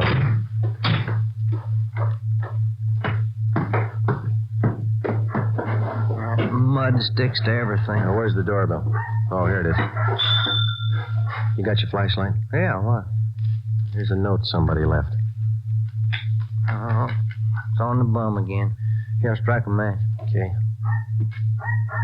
Can you hold it a little closer? Can you read it? Yeah. Harry, wife and I have gone to the drive-in theater. Before you put the truck away, get 3... Can you hold that match closer? Oh, now, wait a minute. Yeah. Get 3 cases out of the garage and take them into town. Ed is waiting. Please try to make it by 11:30 tonight. Let's see, it's signed George. The address is here. And there's a garage. Yeah, come on. 3 cases. Could be eggs, Joe. If it is, we wasted a trip.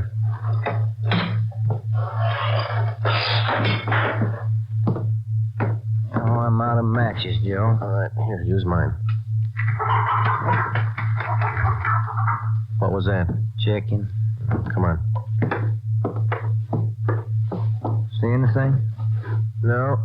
There goes the light. Just a minute. I'll strike another one. You can save your matches. We found it. We found 5 cases of Scotch whiskey on the floor of the garage. We checked the serial numbers against the warehouse list. They matched. We went back to the car and called communications.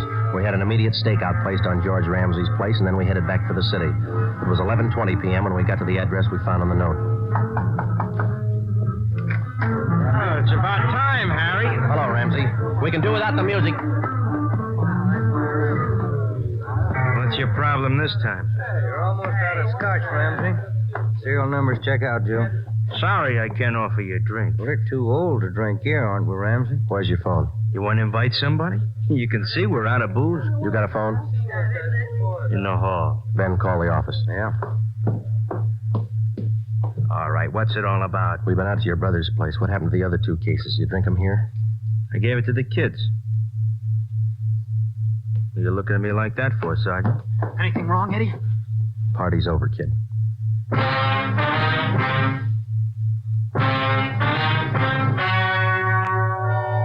The story you have just heard was true. Only the names were changed to protect the innocent. On June 5th, 1949, trial was held in Superior Court, Department 74, City and County of Los Angeles, State of California. In a moment, the results of that trial. Earlier tonight, you heard the reports of amazing increases in Fatima smokers from New York to Los Angeles. Yes, all over the country, Fatima is doubling and redoubling its sales. And here's reason 1. Fatima is the long cigarette that contains an essential ingredient of all the very popular cigarettes, Turkish tobacco. Reason 2. Fatima has a much different, much better flavor and aroma than any other long cigarette. Reason 3. To millions of smokers, the name Fatima has always stood for the best in cigarette quality. Smoke Fatima, the best of all long cigarettes.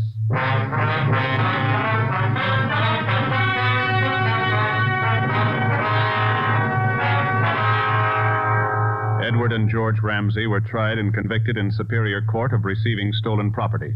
After serving their terms as prescribed by law in the state penitentiary, they will be returned to the county jail where they will serve a 1-year term for contributing to the delinquency of minors. You have just heard Dragnet, a new series of authentic cases from official files. Technical advice for Dragnet comes from the Office of Acting Chief of Police, W.A. Wharton, Los Angeles Police Department. Honoring the city of Greenwich, state of Connecticut, and the men who make up the Greenwich Police Department, another of America's great law enforcement agencies. One of these men, Chief John M. Gleason, FBI National Police Academy graduate, who dedicates his life to making yours more secure. Fatima Cigarettes, the best of long cigarettes, has brought you Dragnet from Los Angeles.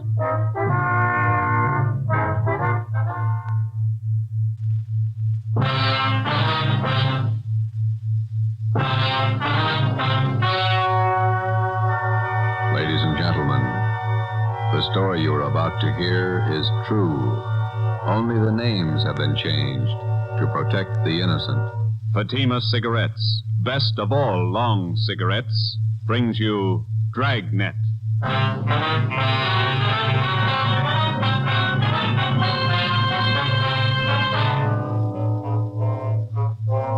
You're a detective sergeant. You're assigned to homicide detail. A young woman has been murdered. The body was discovered behind locked doors. The assassin is still at large. Your job, find him. If you want a long cigarette, smoke the best of long cigarettes. Smoke Fatima. Fatima is the long cigarette which contains the finest Turkish and domestic tobaccos superbly blended to make Fatima extra mild. And that's why Fatima has a much different, much better flavor and aroma than any other long cigarette. That's why Fatima is doubling and redoubling its smokers. So, if you want a long cigarette, smoke the best of all long cigarettes. Smoke Fatima. Dragnet, the documented drama of an actual crime. For the next 30 minutes, in cooperation with the Los Angeles Police Department, you will travel step by step on the side of the law through an actual case from official police files. From beginning to end, from crime to punishment, Dragnet is the story of your police force in action. It was Tuesday, January 9th. It was stormy in Los Angeles. We were working a day watch out of homicide detail. My partner's Ben Romero, and my name's Friday. I was on the way to work, and it was 6:45 a.m. when I got to the steps of the City Hall, the Main Street entrance. Hey, Joe, wait up. Morning, Ben. When did they call you? 5 a.m. Donahoe called you? Yeah. Miserable out, isn't it? Pretty wet. My feet are soaking wet. See the transfer list? Yeah. New chief of detective? Wait a minute, I want to get some gum. Pack of spearmint. Yeah, I heard about the new chief. Thad Brown. Good man. Piece of gum? Oh, thanks. I wish I'd make up some minds about our shift. Work days, they call you back nights. Work nights, they call you back days. Why don't you put in for a desk job? We never have to call you back. You're here all the time. No, you're just hard to please. Here we are.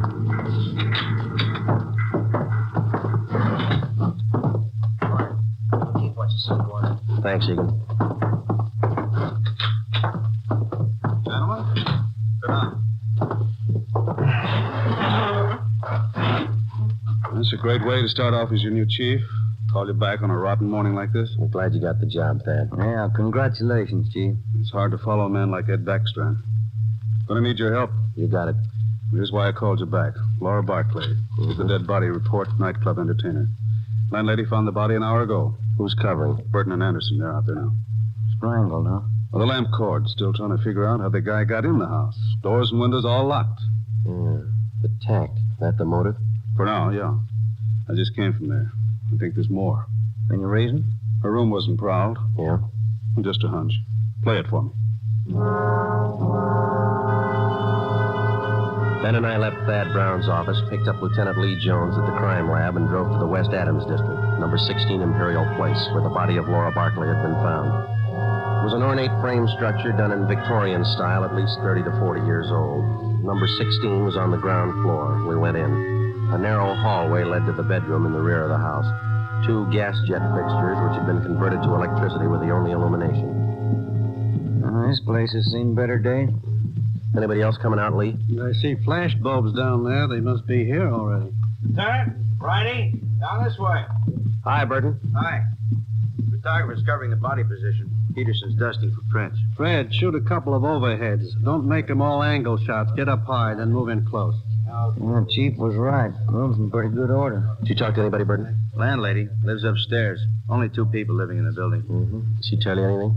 Said the Barkley girl paid her rent on time. Good tenant. Plays the organ at the Blue Fox. Cocktail lounge. Any idea how the murderer got in here? Not yet. Every door and window in the place is locked. Anything else? That's it so far. We'll give you 15.7 on what we got. Okay, Lloyd. You and Anderson have another detail? Yeah, working on that Westwood thing. 2 uniform men outside if you want anything. Right, thanks. Looks like a tough one, Joe. Whoever did it must have come in through the keyhole. I'll see you later. So long, Lloyd. Andy.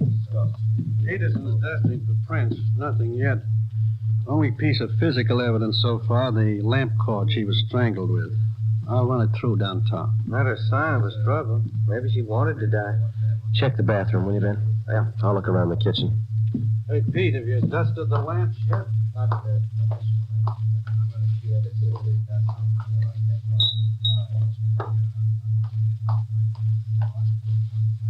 Ben, come here a minute, will you?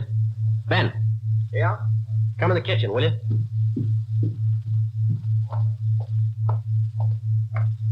You got a pencil? Oh, yeah. Yeah, here you are. Okay. Take a look at this garbage chute here. Let me see. About 8 feet to the ground. Yeah, big enough for a man to get through. Oh, yeah. Yeah, no problem. Lee. I'll be right there. That could be the answer, Joe. Well, he either got in this way or he was in the house when she came home. What do you got? Garbage chute here. What do you think? Could be. Let me grab a kit. Let's see. Aluminum powder. There it is.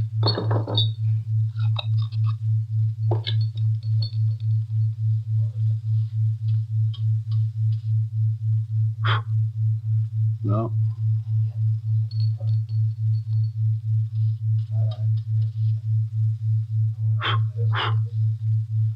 No, nothing on the outside of the lid. Looked pretty clean. Must have just been scrubbed. Abrasions here. Got a pencil? Here, I'll get it. Hold it up there, will you? Yeah.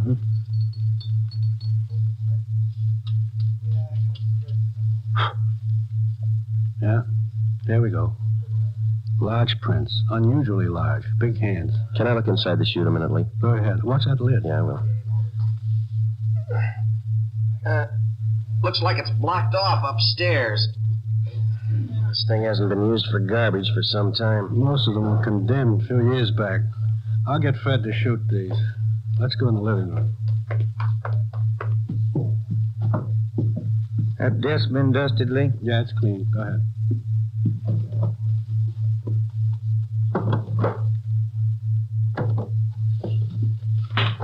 Take a look, Joe.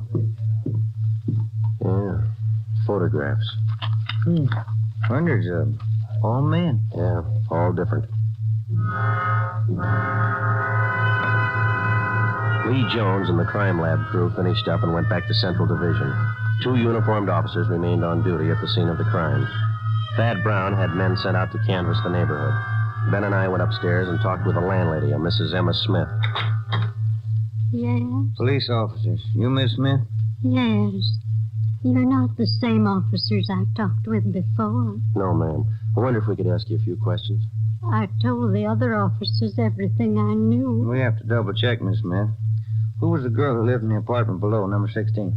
Laura Barkley. Is that the name she used? The mail she received, was it addressed that way? Yes, it was.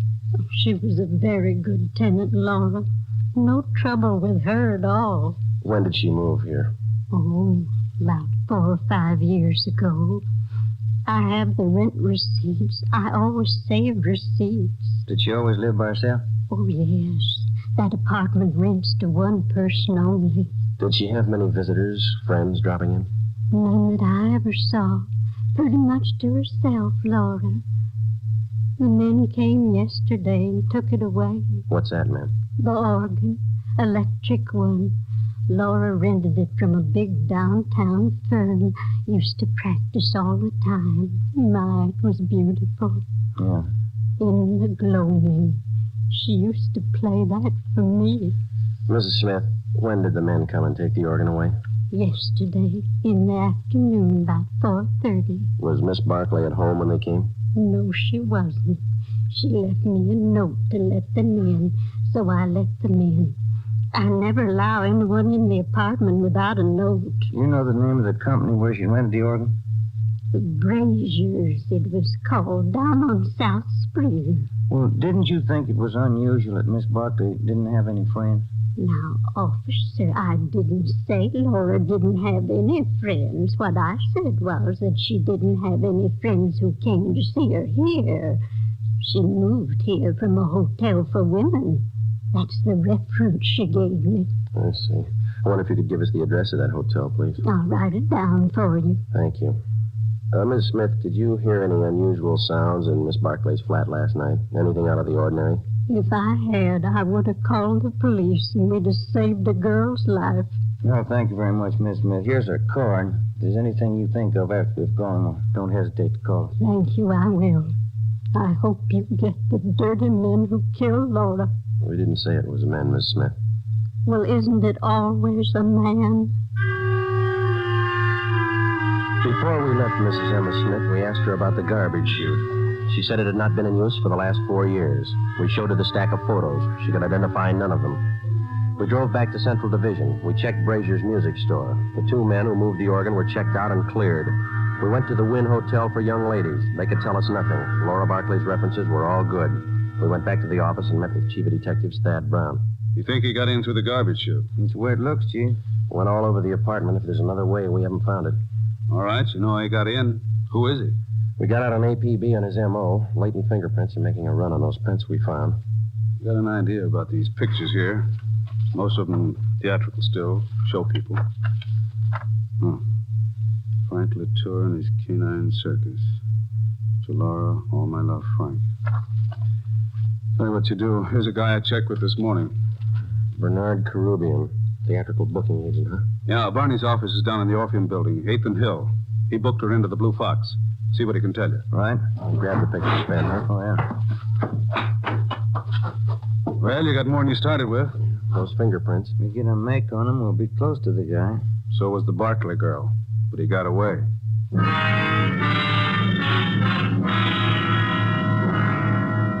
I wonder if we could see Mr. Carubian. Who's calling, please? Sergeant Romero and Sergeant Friday, police officers. One moment, please. Yeah, please. 2 police officers to see you, Mr. Carubian. Sergeant Friday and Sergeant Romero, is that right? Yes, ma'am. Send him in. Go right in. Thank you. Let's go.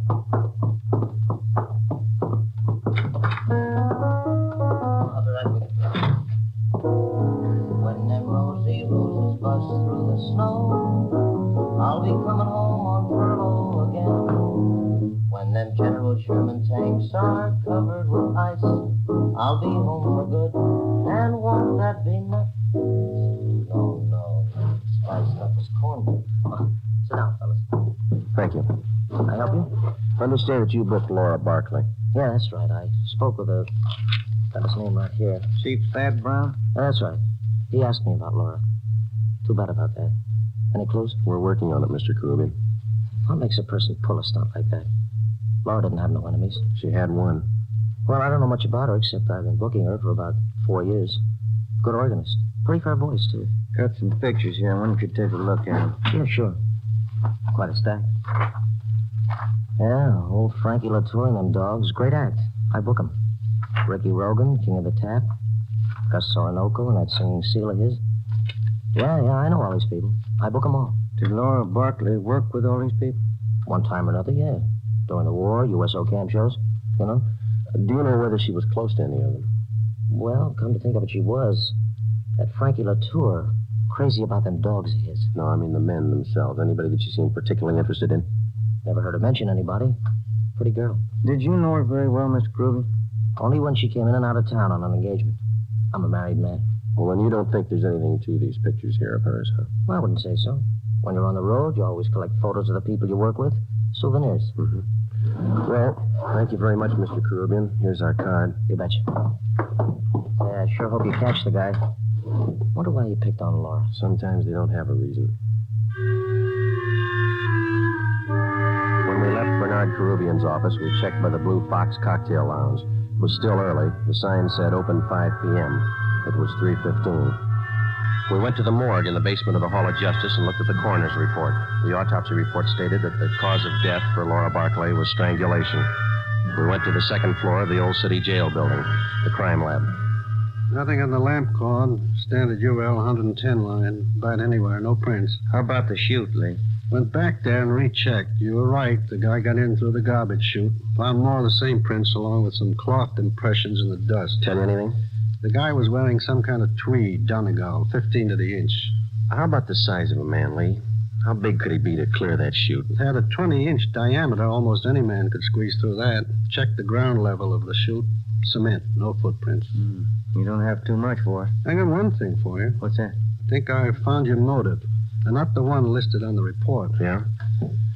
Here are the blow-ups of the body. This 36 by 54 here. Hold that in, will you, man? No, Al. Look through this magnifying glass here. The right hand. Yeah. See where I'm pointing? Ring finger, yeah. Look like ring marks. That's right. Pretty wide. Must have been good side rings. Well, they might still be in that room. I called Thad Brown. He had the room rechecked. No sign. And you think we got a burglary motive on our hands? That's my guess. Thad had the boys check with the landlady. She didn't know anything about any rings the Barkley girl might have had. That doesn't help. I think I got something else. Here. Oh, library book. There are cards in one of the pockets inside, checked out from the L.A. Public Library main branch. Mm-hmm. I think these might be your lead on the missing rings. A librarian sees a person's hands every time they check out a book. That makes sense, Lee. We'll play it that way. What department were the books checked out of? The music room. Well, that's it. I think you've got your motive now and a good set of prints. You're close. Thanks a lot, Lee. Well, let's go to the library, Ben. I'll get it. Crime lab. No, this is Friday. Oh. Thanks, Frank. Well, all we got's a motive. How do you mean? No make on those fingerprints. Nothing.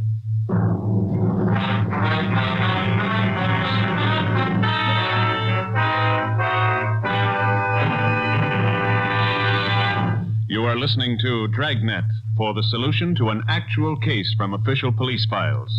Now, here is a real solution to many of your Christmas shopping problems.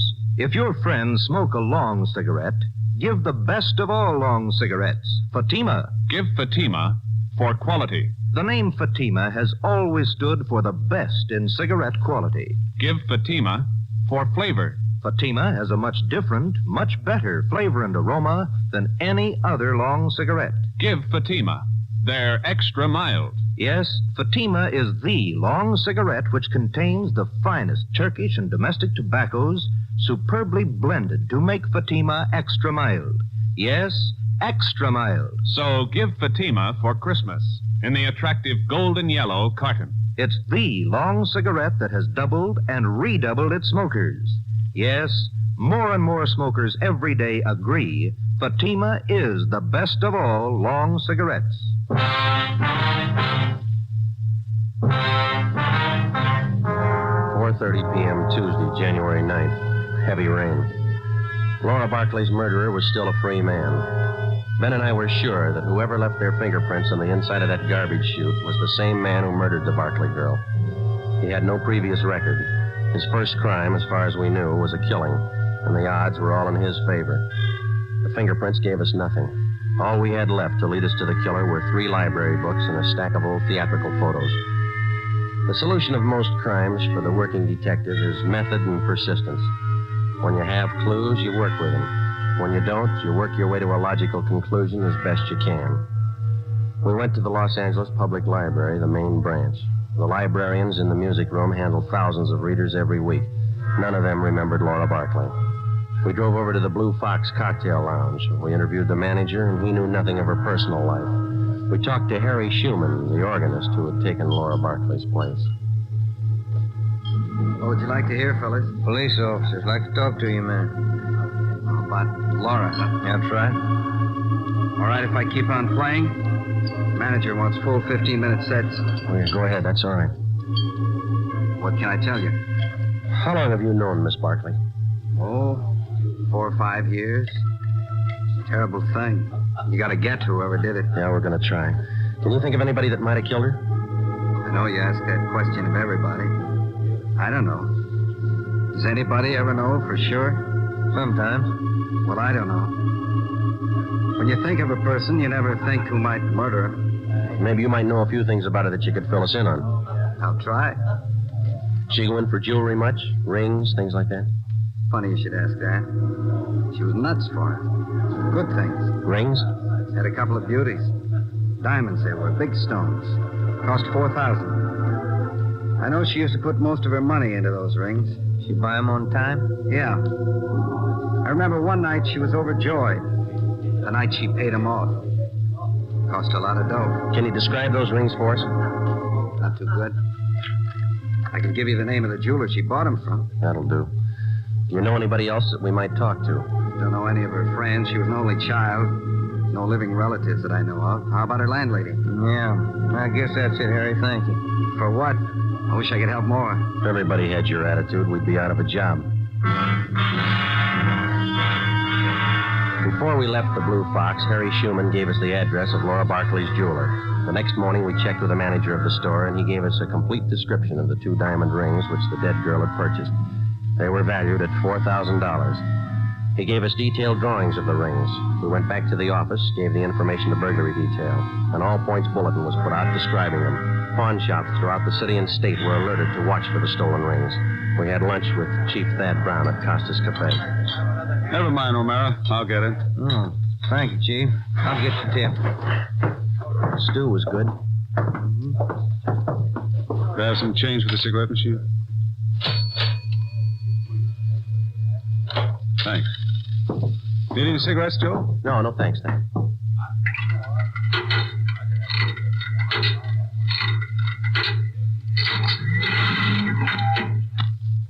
Let's go. What do you think, Thad? The description of the rings and the MO should help. They haven't turned up. Good chance he's holding on to them. Could be his first job. Probably scared. Anybody check back over the neighborhood there? Yesterday afternoon and this morning. A lot of door-to-door salesmen through that district. All been checked out. It's a dead end. Now where? If only those prints are checked out. Well, they didn't. Got a kickback from Brerett's in Sacramento on his MO. No make. We'll have to get him with what we've got. Here's the car. Sure you picked up all the loose ends? Oh, we've been back over the course 3 times. Go over it again. Keep going over it until something breaks. For the next 10 days, we retraced our steps from the room where the crime was committed throughout the neighborhood to the place where she worked, back to the same dead end. Ben and I checked and double-checked each other to make certain that neither of us had overlooked even the smallest detail of the investigation. We got no place. It was 8 a.m., January 19th. Homicide, Friday. This is Robles and Burglary, Joe. Yeah, Dick. Got something for you. Job pull last night. Couple of watches, strand of pearls. How do we figure in it? His M.O. Yeah? Guy got in through the garbage chute. Besides fingerprints and photographs, one other mark by which the unknown criminal is identified is by his method of operation, his M.O. Once a thief finds a successful means of operation, he seldom changes it. In our search for Laura Barkley's murderer, we had checked our files and found no criminals at large whose practice it was to gain entrance through a garbage chute. It was reasonably safe to assume that this was the same man. It was 2 p.m., January 23rd. I was on my way back from the record bureau. Just had a call, Joe. Elmer Radcliffe. Informant? Yeah. Says 2 days ago he heard about some guy who was making the rounds trying to peddle a couple of diamond rings. Same ones? He's not sure. Doesn't know what the guy looked like. Any idea where the guy is now? Hasn't been around since. Told Elmer to keep his eyes open. Oh, that's good. Come in here, you two. What do you got, Thad? This report just came down from Burglary. Pawn shop down on North Main took in a watch and strand of pearls last night. Yeah? Same stuff that Rubles called you about. Yeah, I remember. Where's it tying? Same guy tried to peddle a couple of diamond rings. 10 a.m., January 25th. Thad Brown arranged to have all pawn shop detail calls concerning the suspect put through to us on extension 2521, homicide. 5 days passed. No further word. Homicide, Friday. This is George Rose. I run the Harbor Pawn Shop, 2nd and Main. Yeah, what's the matter? Man in here, trying to turn those diamond rings. One's on the stolen property list. I can't talk now. Stall him, we'll be right down.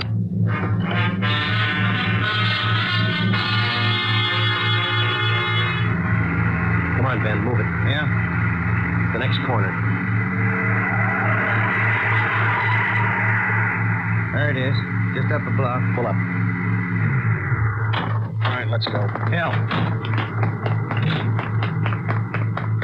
Here we are. Say, fellas, look out, Joe. He's got a gun. You all right, Joe? Yeah.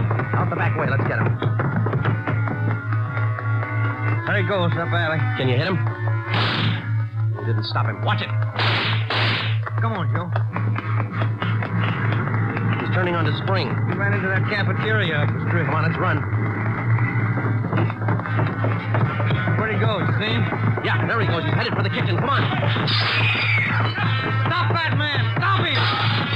Out the back door into the alley. There he goes. Duck, Ben. All right, Joe, stop. He's not stopping. Stay clear. He's down. All right, come on.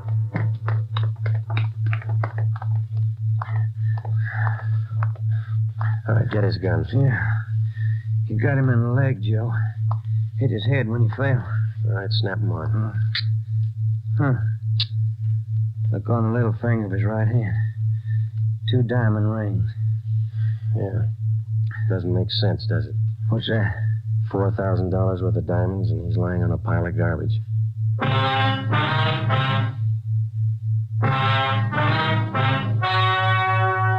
The story you have just heard was true.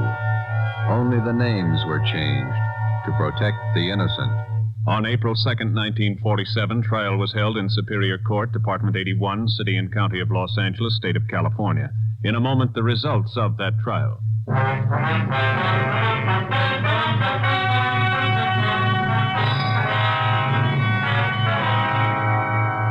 Laura Barkley's murderer was identified as Martin Eric Swanson.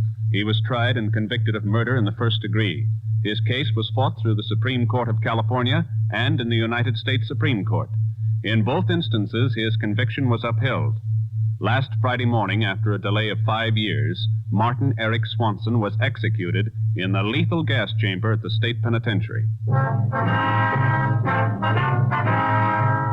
You have just heard Dragnet, a new series of authentic cases from official files. Technical advice for Dragnet comes from the Office of Acting Chief of Police W.A. Wharton, Los Angeles Police Department. Dragnet honors the city of Youngstown, state of Ohio, and the men who make up the Youngstown Police Department, another of America's great law enforcement agencies. One of these men, Chief of Police Edward J. Allen, honored as Policeman of the Year, who dedicates his life so that yours might be more secure. Fatima Cigarettes, best of all long cigarettes, has brought you Dragnet from Los Angeles.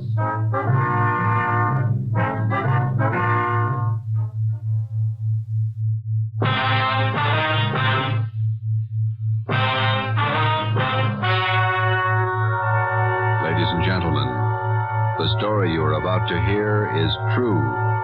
Only the names have been changed to protect the innocent. Fatima Cigarettes, best of all long cigarettes, brings you Dragnet.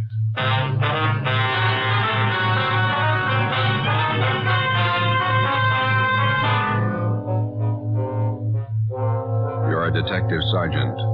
You're assigned to homicide detail. A small boy is reported missing from his home. His age, 9 years. Foul play is suspected. Your job, find him.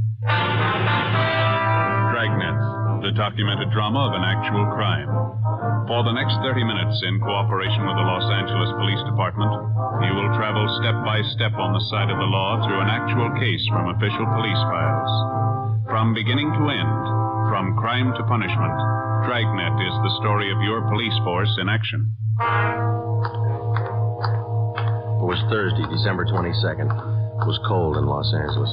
We were working the night watch out of homicide. My partner's Ben Romero. The boss is Thad Brown, chief of detectives. My name's Friday. I was on the way into work, and it was 3:55 p.m. when I got to room 42. Homicide. Hi, Joe. Ben, what's doing? Oh, pretty quiet. How's your mother? Well, that cold's still hanging on. Bad cough. Doc says nothing serious. My kid's got the same thing. Must be some kind of a virus going around. Yeah. Is that a new suit you got on? Oh, yeah. Ma figured I needed one. Let me see. Oh, yeah, that's a nice shade of blue. Where'd you get it? Quincy's down in South Fig. Look okay? Turn around. Oh, yeah, that's a good fit. Did you get all the reports on the Webster case yet? Yeah, all taken care of. Let me get it. Homicide, Friday. This is Levinson, Unit 113J. Got something for you. Yeah, Harry, what's doing? Doherty and I are out here on Collis Avenue, 4656. Trying to track down a 9-year-old boy. What's the story? The kid's missing. Suspicion of foul play. How long has he been gone? About 2 hours. Looks like a job for homicide. How do you figure? Kid was last seen playing in the backyard of his home. Yeah? We checked over the yard. Find anything? Blood stains, lots of them. They look new. Ben and I left a message for Chief of Detectives Thad Brown. Then we went over to the crime lab, picked up Lieutenant Lee Jones, and drove out the Arroyo Seco freeway to Collis Avenue. It was an average neighborhood. Number 4656 was a one-story green stucco residence situated on the corner of Collis Avenue and Harrison Drive. Beyond the backyard was a tract of undeveloped land covered with scrub oak. Harry Levinson from Highland Park Juvenile was waiting for us in front of the house. Back this way, fellas. I'm coming, Lee. Wait till I get my back. Okay. Who notified you that the boy was missing, Harry? The mother. Said she went out to do some Christmas shopping about 11 this morning, left the boy home. Came back about 2 this afternoon, he was gone. What's the name? Johnstone. Kid's name is Stanley, 9 years old. Mm-hmm. Was this gate open like this when you got here? Oh, yeah, I haven't touched a thing. Here are the stains over here, Lieutenant Jones, along the edge of the walk, see? Yeah. Let me see. Quite a few stains, huh? Looks like it might be blood. I'll try some benzodine on these spots here. There we are. See what happens? Where's the kid's mother now, Harry? In the house. Doherty's talking to her. Did you talk to any of the neighbors? People next door. One's on this side. They couldn't tell us anything. There it is, fellas. Yelly? These spots I covered with benzodine. They're turning blue. Blood stains, all right. Can't say definitely whether it's human or animal blood. Mm-hmm. You have to go back to the lab to run it through. Yeah, biological precipitin test. Hand me one of those glass vials from my bag, will you? Yeah. Okay, here you are. Thanks. Scrape some of these flakes off for a test. There we are. How soon can you tap the blood for us, Lee? Precipitin test won't run more than 20 minutes. It'll take 3 or 4 hours to run a blood grouping, though. That's it. Anything else you want to check? Levinson, anything else? Oh, right here, my handkerchief. Empty shell. That marker over there by the rose bush, that's where I found it. From a 22, huh? Yeah. Might tie in, might not. Mark it and dump it in this envelope, will you? Oh, yeah. There. Shell. There you go. Did you get out a missing broadcast on the boy here? Doherty did about half hour ago. Oh, here's a description here. Thanks, sir.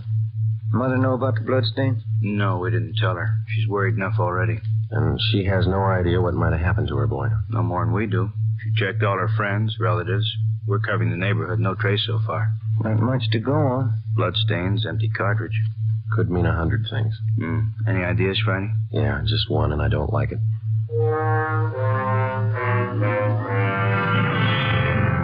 4:30 p.m., Thursday, December 22nd.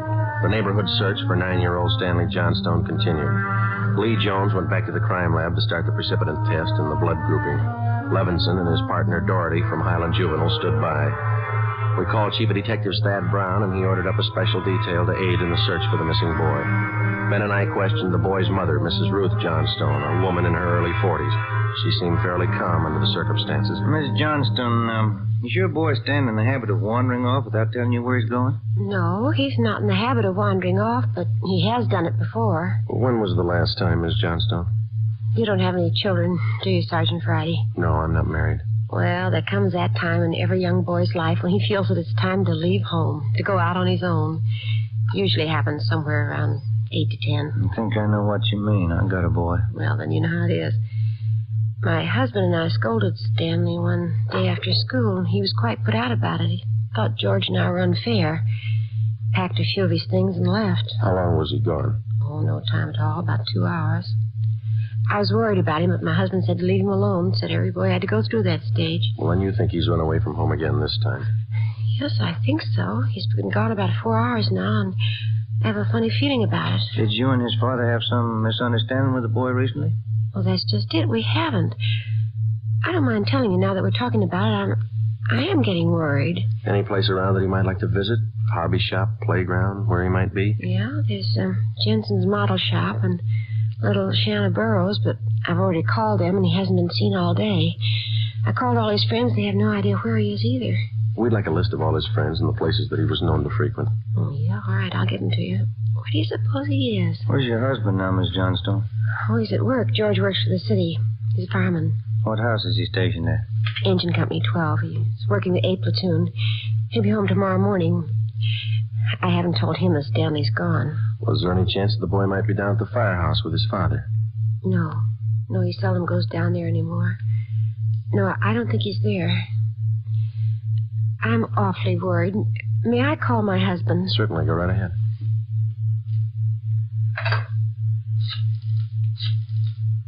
I know George will be worried. Stanley's been gone too long. Hello? May I speak with George Johnstone? This is Mrs. Johnstone. Thank you. I hate to call George at his work. Yes, ma'am. Does your husband own a gun? Yes, he does. What caliber, do you know? Well, it's a .45 automatic. He got it. George? This is Ruth. George, is Stanley down there with you by any chance? Oh. No, I can't find him anywhere. He hasn't been here when I came home from my shopping. There are 2 policemen here.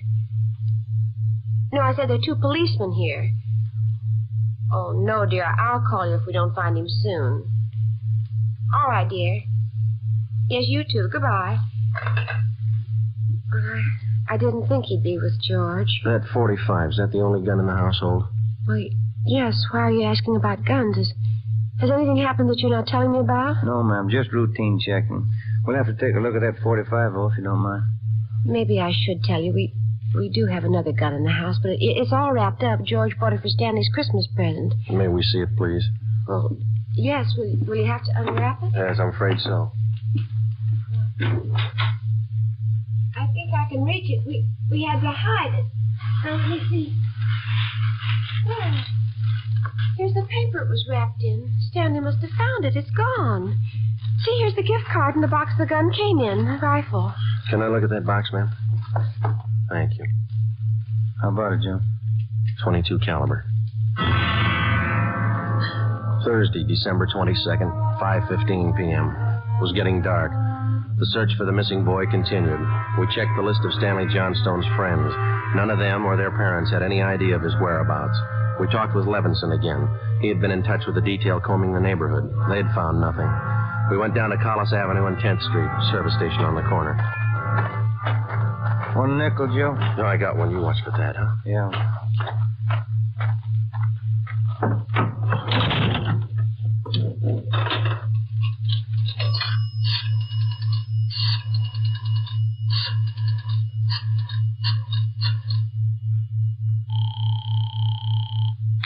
City Hall. 2667, please. 2667. Crime Lab, Jones. Hi, Lee. Joe Friday. Yeah, Joe. Any sign of the Johnson kid? No, not yet. How are you coming? Finished the precipitin test. It's human blood. Yeah? Working with the blood group now. Do you know what type the Johnson boy has? Well, we didn't want to upset his mother. Thought we'd wait till the last thing. We're still in the neighborhood. Check with the family physician. That way you won't disturb. Yeah, we figured on that. Oh, just a minute, Lee. Yeah, Ben. Boss just pulled up. Okay. Thad Brown's out here now. I'll check you later, Lee, huh? Yeah, right, Joe. All right, goodbye.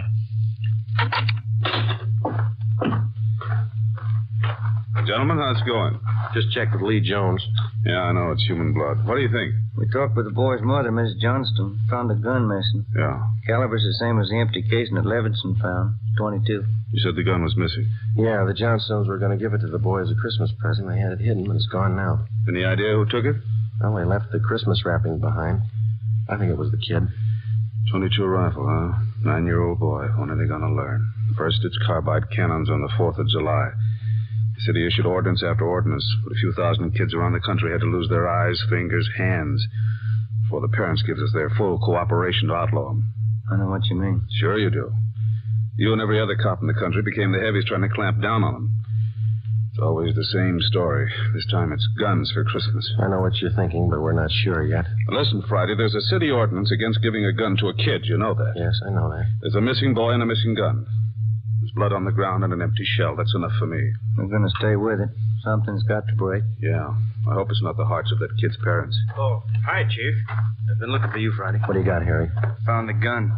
New .22 rifle. Strong smell of cordite. I'd say it's been recently fired. Where'd you find it, Levinson? Back up there in that scrub oak. Up behind the Johnston house. Mrs. Johnstone identified it. Buckley took it down to the crime lab. Thanks, Harry. Is Miss Johnson okay? Pretty sick now. Kilby came up with something else. What's that? There's another one missing. An 8-year-old boy.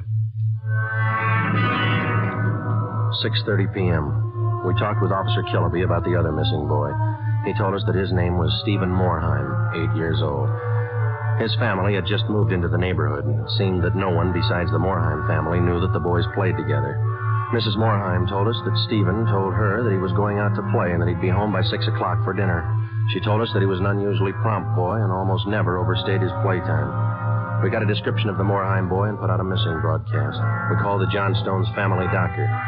He told us that Stanley's blood was type O. At 7 p.m., we talked again with Mrs. John Moorheim. Are you sure Mrs. Johnstone doesn't know where the boys are? She has no idea, Miss Moorheim. This is terrible. It's just awful. I feel there's more to this thing. Something you're not telling me. Well, there's no use to upset you until we know a few things for sure. Then you are holding back something. Now, please try not to worry, Miss Moorheim. There are certain questions we'll have to ask, routine questions in any kind of investigation. Is there anything else you want to know? Yes, ma'am. What is your boy's blood type? That's a funny question. Do you think anything's happened to him? Have you found him and you're not telling me? No, ma'am, we haven't found him. We don't think anything's happened to him. His blood type? Yes, ma'am. I think I have it written down in Stevie's baby book. Yes, here it is. Type O. Thank you. I wonder if I might use your phone, please. Yes, of course. It's in the hall. Be right back, then. Yeah, okay.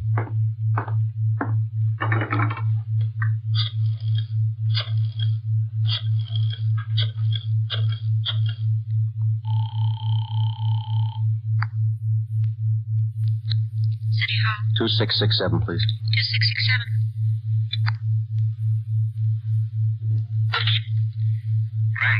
Hello, Ray. This is Friday. Lee there? Just a minute, Joe. Take 2, Lee.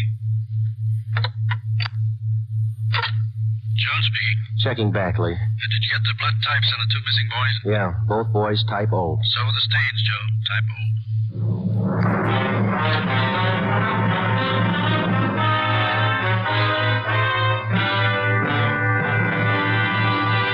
You are listening to Dragnet for the solution to an actual case from official police files.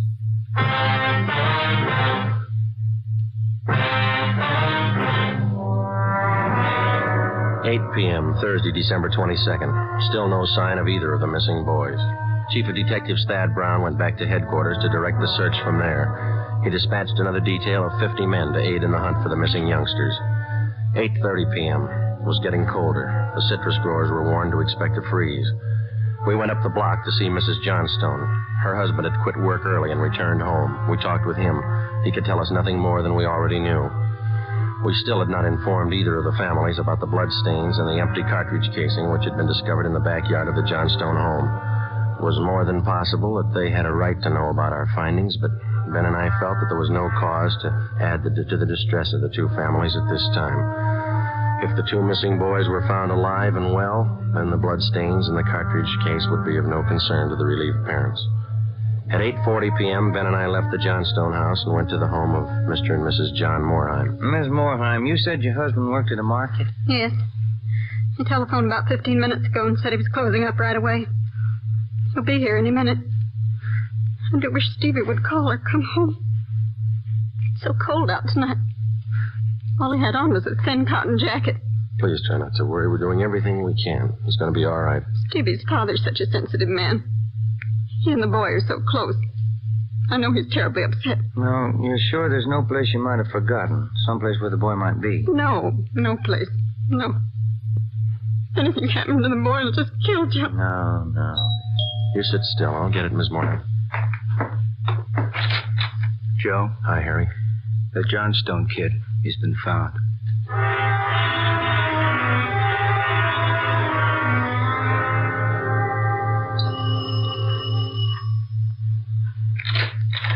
Oh, he's home, Sergeant. He's come home. Thank God he's all right.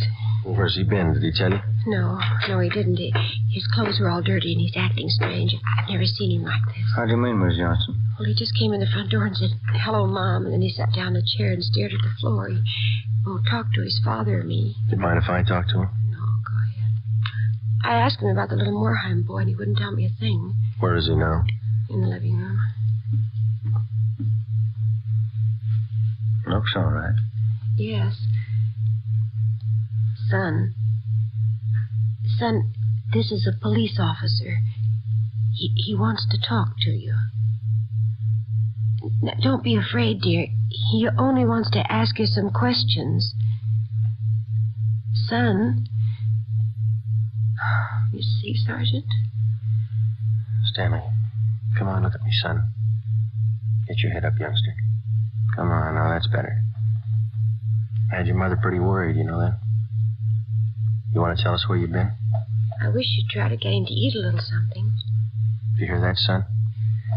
Want something to eat? Stanley, there's another little boy up the street who hasn't come home. Do you know where he is? His father and mother are worried about him, too, just like your folks were. You've got to help us find him, son. I killed him. I killed Steve with the .22. We were only playing. But I killed him. How do you know you killed him? Maybe he's only hurt. Now, isn't that it?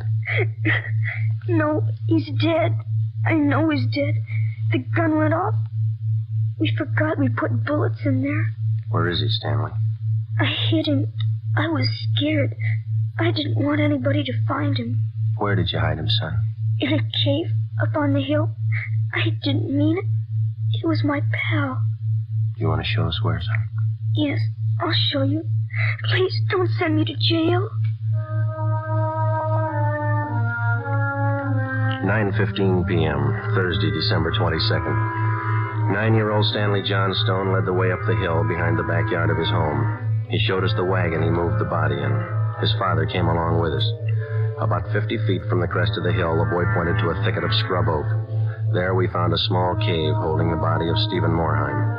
There was a single bullet wound in his chest just below his heart. He was dead. We covered the body. Stanley, how did it happen?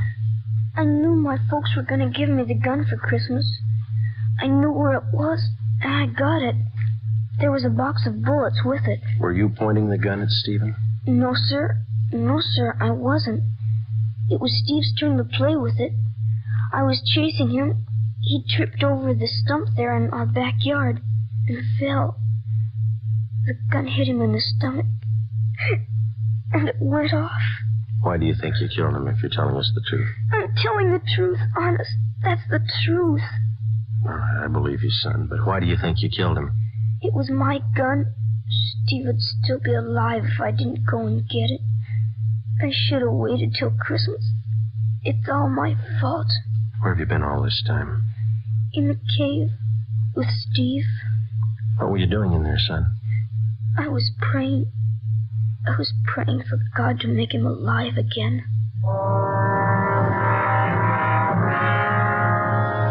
After a thorough investigation, Ben and I were convinced that the shooting of Stephen Morheim was accidental. Lieutenant Lee Jones' findings substantiated the Johnstone boy's story even to the smallest detail. We put in a call to the coroner's office and acquainted him with the facts. He designated a local mortuary to handle the body pending autopsy and granted us permission to remove the body to the Morheim home. Mrs. Morheim collapsed. The family doctor was called. Ben and I sat in the living room to wait for John Morheim, the dead boy's father. Edith! Edith! Mr. Morheim? Yes. You the police? Yes, sir. Where's Edith? Where's my wife? Has my boy come home? Have you found him? Yes, sir. Oh, where is he? Steve! Stevie! Where's Steve? He's hurt, isn't he? Yes, sir. Oh, where is he? I want to see him. He's hurt bad, Mr. Morheim. Oh, where is he? I want to see him. He's in his room. How bad? Pretty bad.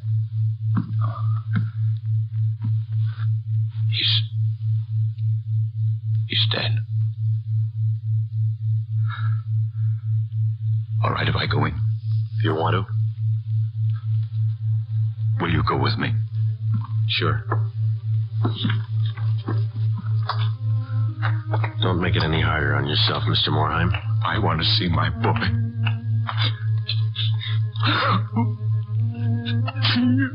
Mr. Morheim. Stevie. Listen to me, son. We've got you a lot of nice things for Christmas. Everything you wanted. I got you those 3 new cars for the train. The one with the searchlight is really works.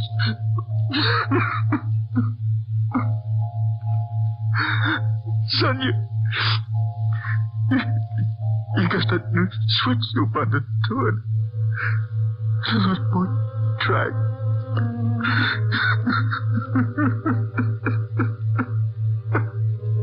Oh, Steve. No, you can have a big payout. You know that new baseball that you saw? Well, I got it for you. Steve. That cowboy outfit you wanted, I got you too. Mr. Moorheim. Come on, Joe.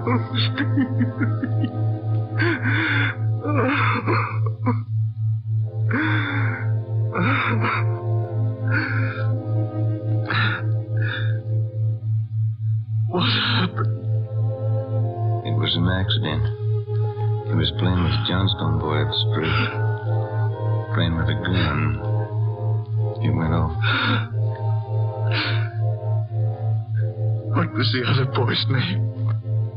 Stanley Johnston. It was an accident. Mr. Moorheim, where are you going? I want to see that boy.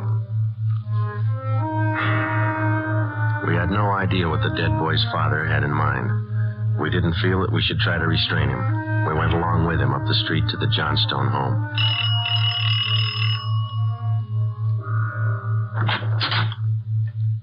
I'm Stevie's father. Where's your boy?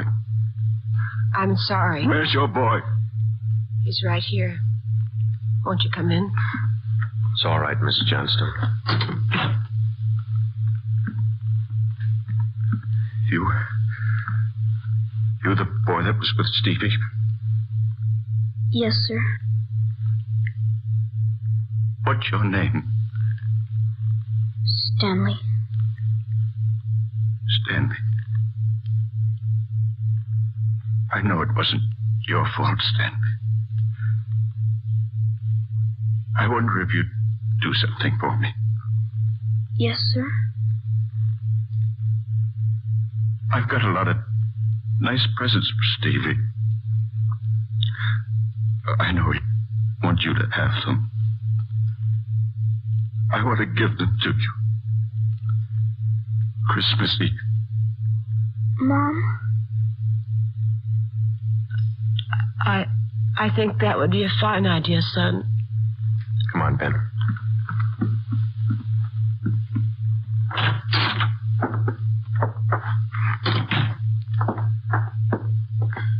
Well, what does it all prove, Joe? You don't give a kid a gun for Christmas.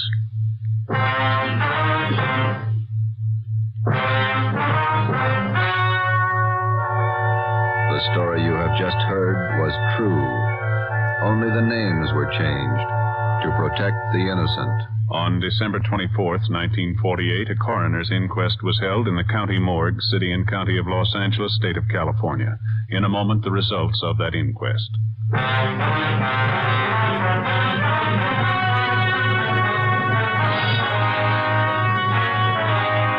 At the coroner's inquest, it was officially recorded that Stephen Moorheim's death was the result of an accident.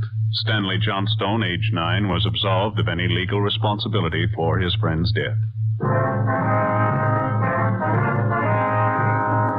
You have just heard Dragnet, a new series of authentic cases from official files. Technical advice for Dragnet comes from the Office of Acting Chief of Police W.A. Wharton, Los Angeles Police Department. Dragnet honors Hennepin County, Minneapolis, state of Minnesota, and the men of the Hennepin County Sheriff's Office, another of America's great law enforcement agencies.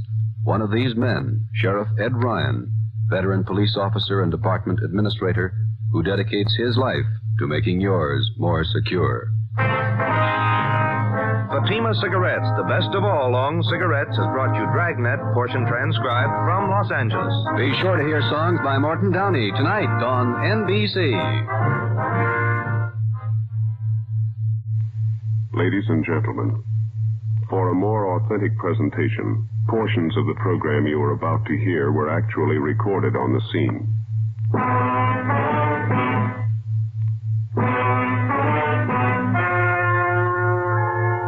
The story you are about to hear is true.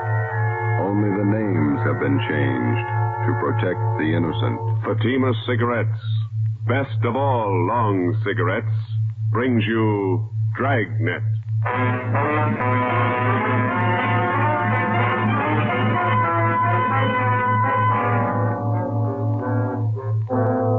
You're a detective sergeant. You're assigned to robbery detail. A gang of hold-up men have been running loose in your city. They've committed more than a dozen robberies. They're heavily armed, quick to shoot. Your job, stop them. If you want a long cigarette, smoke the best of all long cigarettes. Smoke Fatima. Fatima is the long cigarette which contains the finest Turkish and domestic tobaccos superbly blended to make Fatima extra mild. And that's why Fatima has a much different, much better flavor and aroma than any other long cigarette. That's why Fatima is doubling and redoubling its smokers. So, if you want a long cigarette, smoke the best of all long cigarettes. Smoke Fatima. Dragnet, the documented drama of an actual crime. For the next 30 minutes, in cooperation with the Los Angeles Police Department, you will travel step by step on the side of the law through an actual case from official police files. From beginning to end, from crime to punishment, Dragnet is the story of your police force in action. It was Saturday, July 21st. It was hot in Los Angeles. We were working the night watch out of robbery detail. My partner's Ben Romero. The boss is Thad Brown, chief of detectives. My name's Friday. I was on the way back from the record bureau, and it was 6:55 p.m. when I got to room 27A. Robbery detail. Hi, Joe, you ready? Let's go. Where'll I dump this top coat?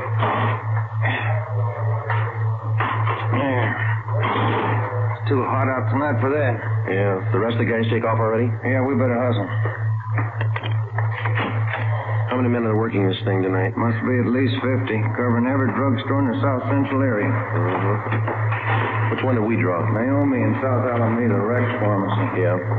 Parking lot across the street. We can cover the pharmacy from there.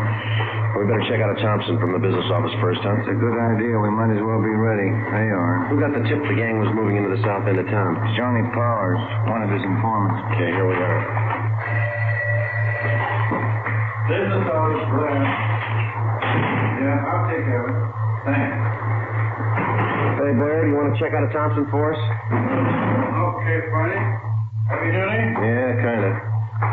There's a sign-out book. Thank you. Hey, you might as well give us a shotgun while you're at it, Blair. Okay. Check these out for an hour. Sounds like a busy night for you fellas. Maybe. Thompson's okay. So the shotgun. Want to sign up for the shotgun too, Joe? Yeah, okay. One Thompson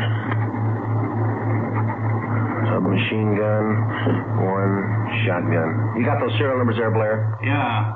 Thompson 67811. 67811. Yeah. Shotgun 655228. 5228. Okay.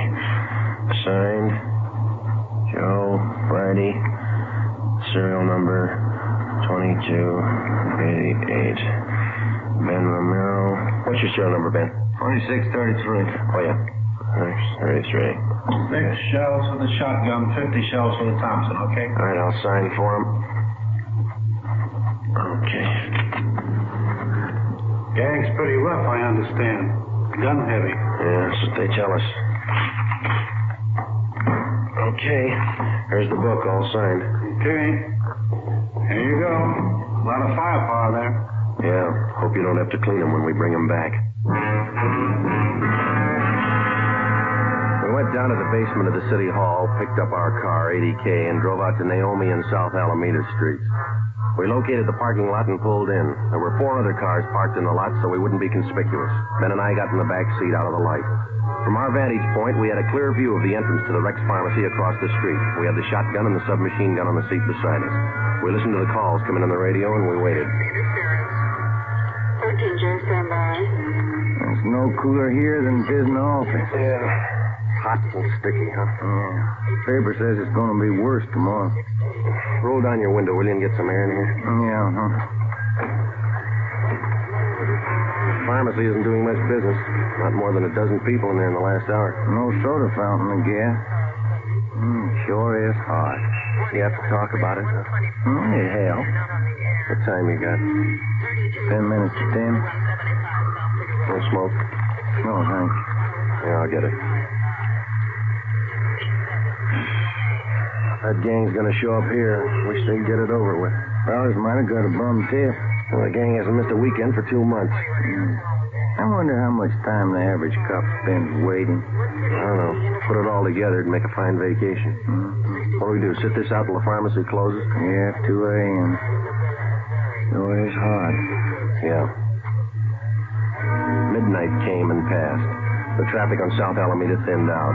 Only an occasional customer entered the pharmacy across the street. Ben kept complaining about the heat. We waited. Well, that's it, Joe. There go the lights. Drugstore's closing. Yeah, the guy's locking the doors. There he goes. We might as well shove off, too. Yeah, let's get in the front seat. There's not much call for this shotgun tonight. There's no use checking it in. Same duty to mine, eh? Attention all units. All units in the vicinity of 8th Hill, on the corner of Hill and Geneva Alley, the 211 shooting, code 3. Hit the light. Yeah, come on, let's roll.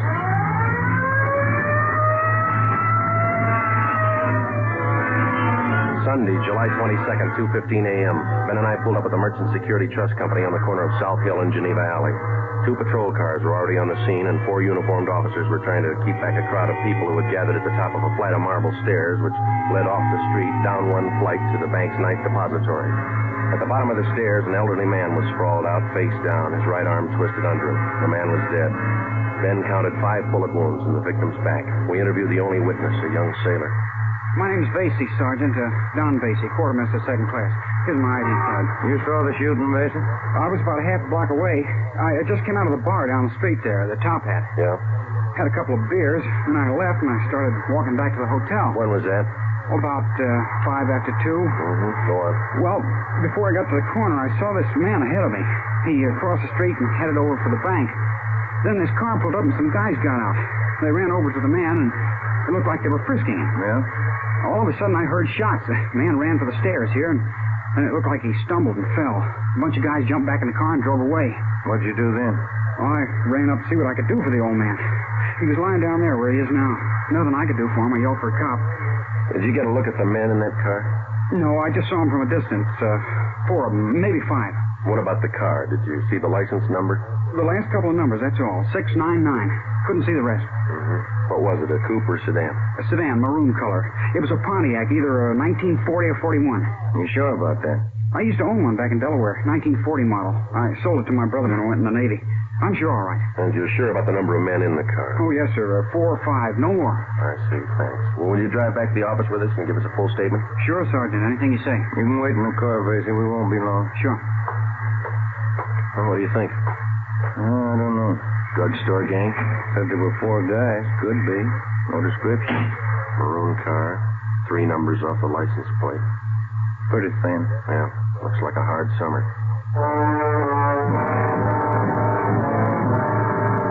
We completed our preliminary investigation. The coroner arrived, and the body was taken to the county morgue in the basement of the Hall of Justice. The victim was identified as Walter Conroy, the proprietor of the Flowerland Dance Hall on South Hill Street. Together with officers Fremont and Hurst from homicide, Ben and I spent most of Sunday tracking down employees of the dance hall and interviewing them. We sent a rush teletype to the Department of Motor Vehicles in Sacramento containing the partial license number, plus our scanned information on the car, which the suspects drove. Early Monday afternoon, Ben and I, along with Captain Ed Walker of Robbery Detail, met with Chief of Detectives Thad Brown. What kind of a motive are you working on? Robbery. Dance hall manager Conroy was on his way to the bank's night depository when this bunch caught up with him.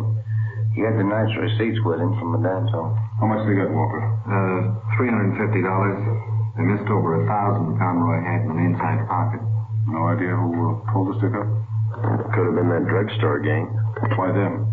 We haven't missed working a weekend night for 2 months. There's no sign of any other job that they might have pulled Saturday. Just a hunch, Chief. Nothing to go on. We'll have to guess our way for a while. Sacramento checking the description of the car, the numbers off the license plate? Yeah, ought to have an answer this afternoon. Any leads on the drugstore gang at all? Plenty. None of them good. Suspects are loaded down with guns. That's all we know. Excuse me. Brown speaking. Just a minute. Friday speaking. Okay, thanks. Reach over here. Friday. Yeah, Ralph. How many? Yeah. Okay, thank you. Oh, I got an answer from DMV, Sacramento, about the holdup car. What'd they say, Joe? Well, they looked up the possible combinations of 1940 or 41 Pontiac sedans with the number 699 in the license plate. Yeah? 123 possibles to check. Not much choice. No car of that description on the hot list. Killer might be the legal owners. 123. Well, even after we check them, we still might not have the right party. That's right. If we got a better lead, we'll work on it. Nope. Well, then ride this till it falls apart. For the next 13 days, Ben and I, Fremont and Hurst from homicide, plus a half a dozen other men, hacked away at the list of 123 car registrations, any one of which could have been issued to the holdup car. The color of the sedan didn't help us much to start with, since California vehicle registrations do not include the colors of the cars. After 14 days of gradual elimination of possibles, the field was narrowed to 6, then 4, and then 2. August 6th, Monday, 5:30 p.m. Ben and I were called to Thad Brown's office. Gentlemen, you checked out that last possible yet? About 20 minutes ago. It didn't pan out. What about Hurst and Fremont? They had one left. Right here. Could be the answer. Yeah. 1940 Pontiac sedan, license number 4XA699. Last registration, San Diego. Sounds good. We teletyped the San Diego police. They say the car's been sold to a woman out in Santa Monica. Anyone checked her? Well, that's what I want you two for. San Diego and Santa Monica. Well, it's in the right area. Can't afford to miss now. I hope it's the right one. Well, it's gotta be. Check it. Ben and I checked the woman in Santa Monica, Mrs. Fielding. She told us that she had sold the car 6 months before to a friend who lived in Bakersfield. We contacted her friend. He told us the car had been traded in by him to an auto dealer in Pasadena. We checked the dealer. He said the car had been sold off his used car lot 2 months before. The new buyer had given his name as Emil Thurston. 2 names were given as reference, Lloyd Newton and John Lacombe. We ran a routine check through the record bureau.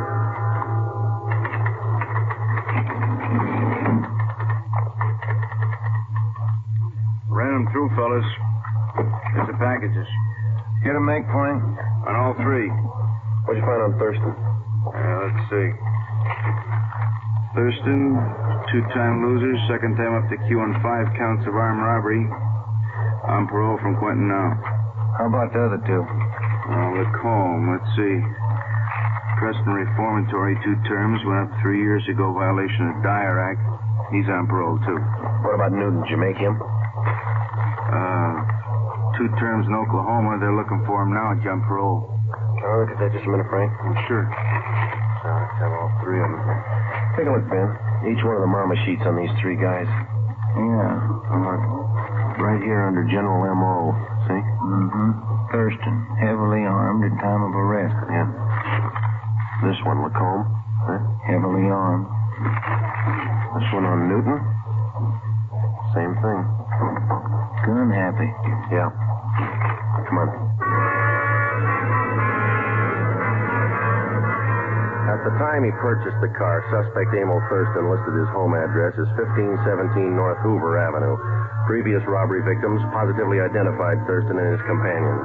At 1517 North Hoover, the landlady also identified Thurston and his companions as tenants. She told us they drove a red sedan and they parked the car at a Temple Street garage.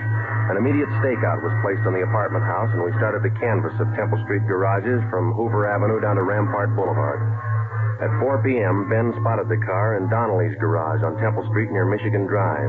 The garage attendant told us that the owner of the car had given his name as Emil Thurston. We showed him the mug shots. Yeah, used to park his car in here a while back. Then he came in yesterday morning with these two guys and said he wanted a paint job. Doesn't look like he needs a paint job to me. They offered me $20 extra if I do it in a hurry. He wants the car painted green. When's he going to call for the car? About 10 o'clock tonight. These jobs take time. He's not going to like it if the car's not finished. He won't like it if it is. Come on, Ben.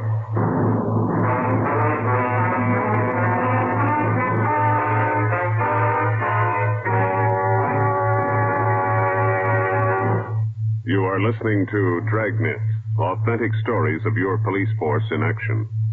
Now, here is an authentic report from Fatima Cigarettes. In 1949, Fatima doubled, tripled, and quadrupled its smokers. In 1950, enjoy Fatima yourself. You'll find Fatima extra mild. Because Fatima is the long cigarette which contains the finest Turkish and domestic tobacco superbly blended to make Fatima extra mild. You'll find Fatima tastes much better. Fatima's superb blend gives you a much different, much better flavor and aroma than any other long cigarette. You'll find Fatima tops in cigarette quality. Fatima has always stood for the best in cigarette quality. For a new year of greater smoking enjoyment, buy Fatima in the appealing golden yellow package. You'll agree, Fatima is the best of all long cigarettes.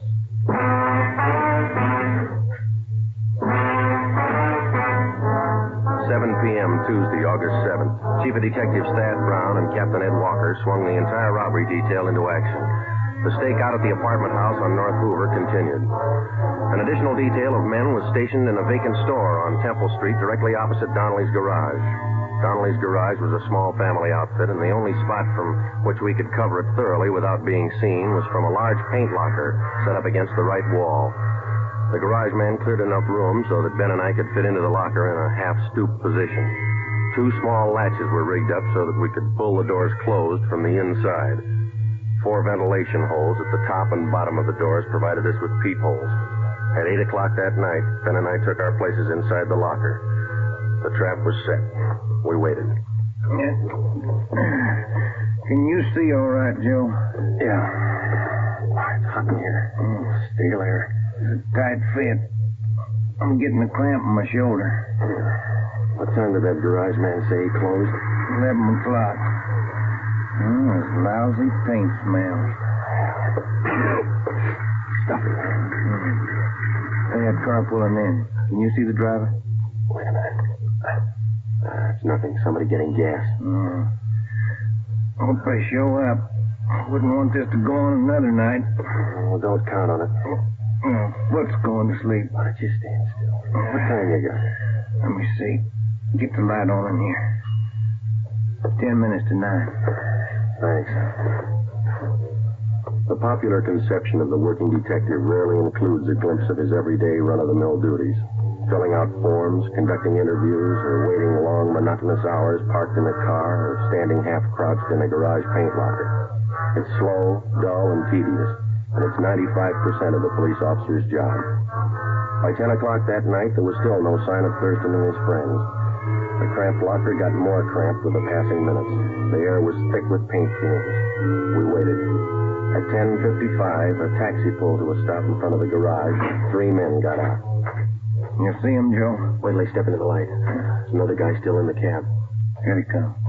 There's the first guy. Yeah, it's Thurston. Fourth guy's getting out of the cab. That looks like Newton. That's him. Yeah, it's Lacombe right behind. Fat guy. Here they come. Sure do look the part. All right. Unlatch your door, but don't open it. Yeah. Quiet, Ben. What's the matter? Latch is stuck. Wait a minute. You get it? No, it's really stuck. All right, tap it with your gun stock. Come on, easy. There it is. It's loose. Good. Can you see where they are now? Yeah. Talking to the garage man. Not looking this way. No, they just stay that way, huh? You ready? Okay. Don't tip him off till we're right on top of him. Let him get away from that garage man, huh? Right. All right, let's go. Approximately 25 or 30 yards separated us from the suspects. I glanced across Temple Street at the vacant store where Thad Brown and the other men were staked out. 25 yards is a long way to walk when you're approaching a murderer, and you know that he won't hesitate to kill you in order to escape. Ben flipped the safety off the machine gun. We were almost halfway across the garage, 15 yards away.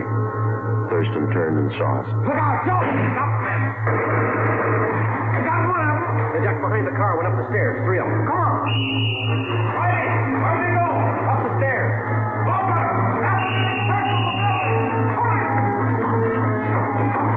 Up this way, Joe. Yeah, watch it, Ben. Get on. They're somewhere back in that corner up there. Your track. Throw down your gun. All right, Ben, give it over.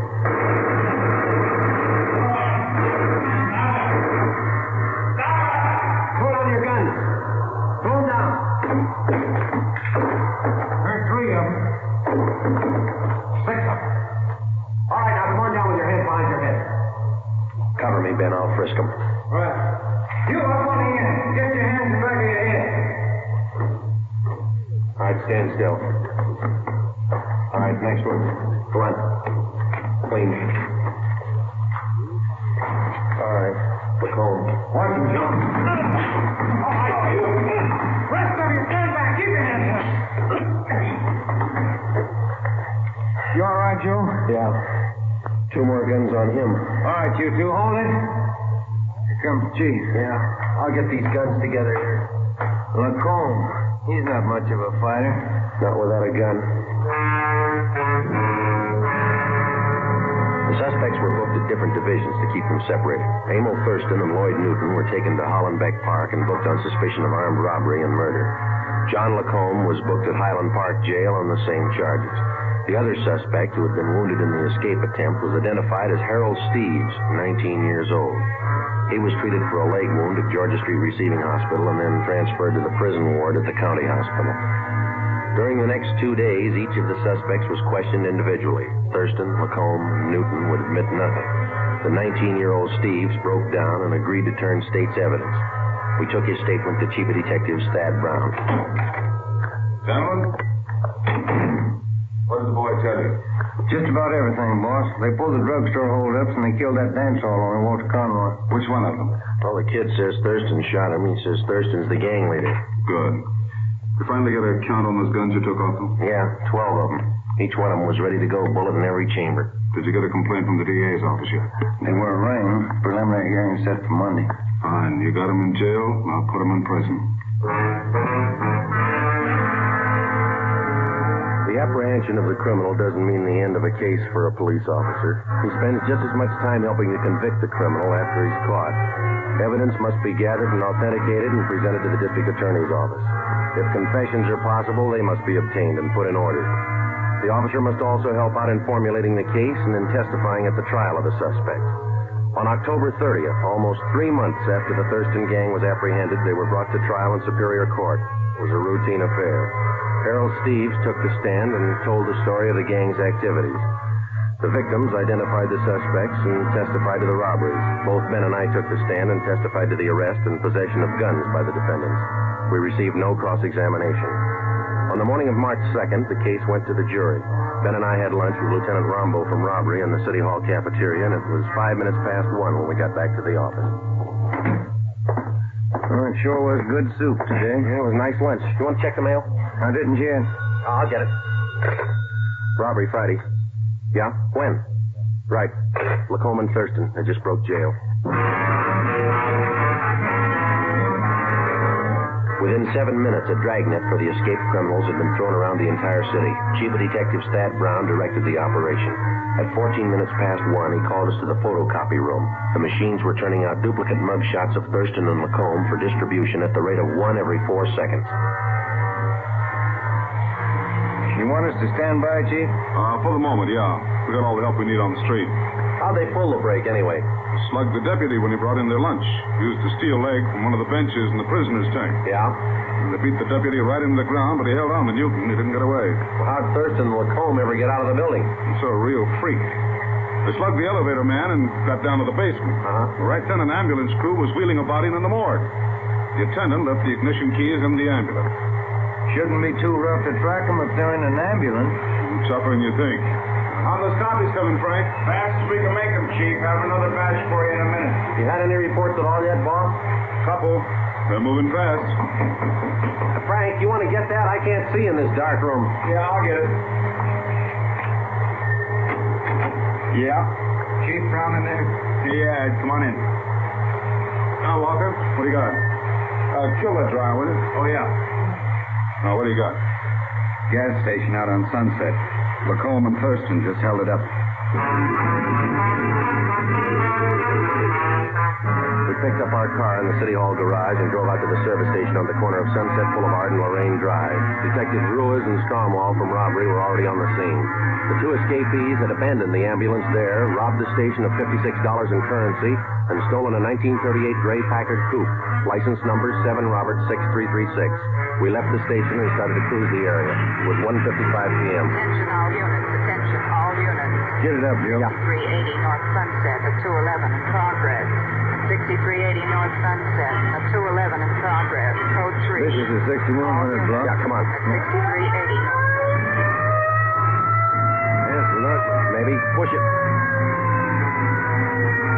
Hey, that car pulling out up ahead there. A gray coupe. Wait a minute. 7 Robert, that's them. Lights changing. They can't make it. They're going through. They're skidding. They hit the lamppost. Broke it off. All right, pull up. Come on. Right. All right, let's go. Lucky if they live through this one. Yeah. All right, come on. Help me with this door. Yeah, all right. Pull. Can you take him? Yeah. I'll get Lacombe. You look okay? Yeah. Get Thurston out of here. Right. Come on, you. Come on. All right, Lacombe, come on. Oh, sure you will. Come on. All right, don't try to walk. How's Thurston, Ben? Seems okay. Couple of scratches. All right, sit down over there. It's funny. They don't look very tough. They can't play their part. They haven't got their guns.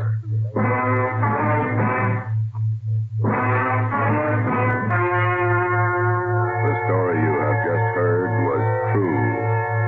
Only the names were changed to protect the innocent. On March 3rd, 1947, trial was held in Superior Court, Department 91, City and County of Los Angeles, State of California. In a moment, the results of that trial.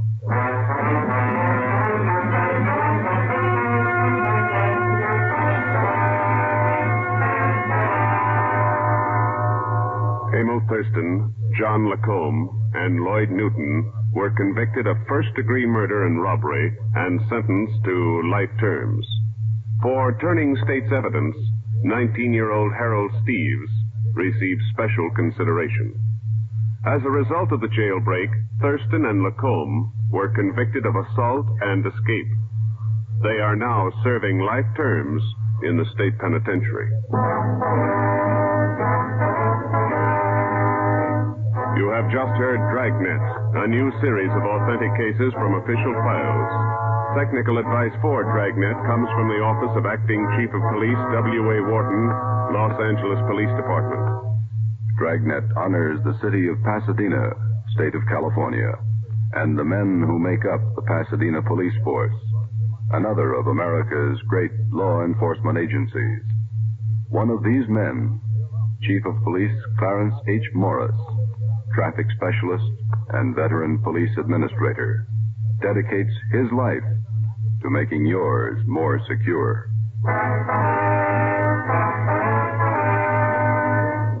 Fatima Cigarettes, the best of all long cigarettes, has brought you Dragnet, portion transcribed from Los Angeles.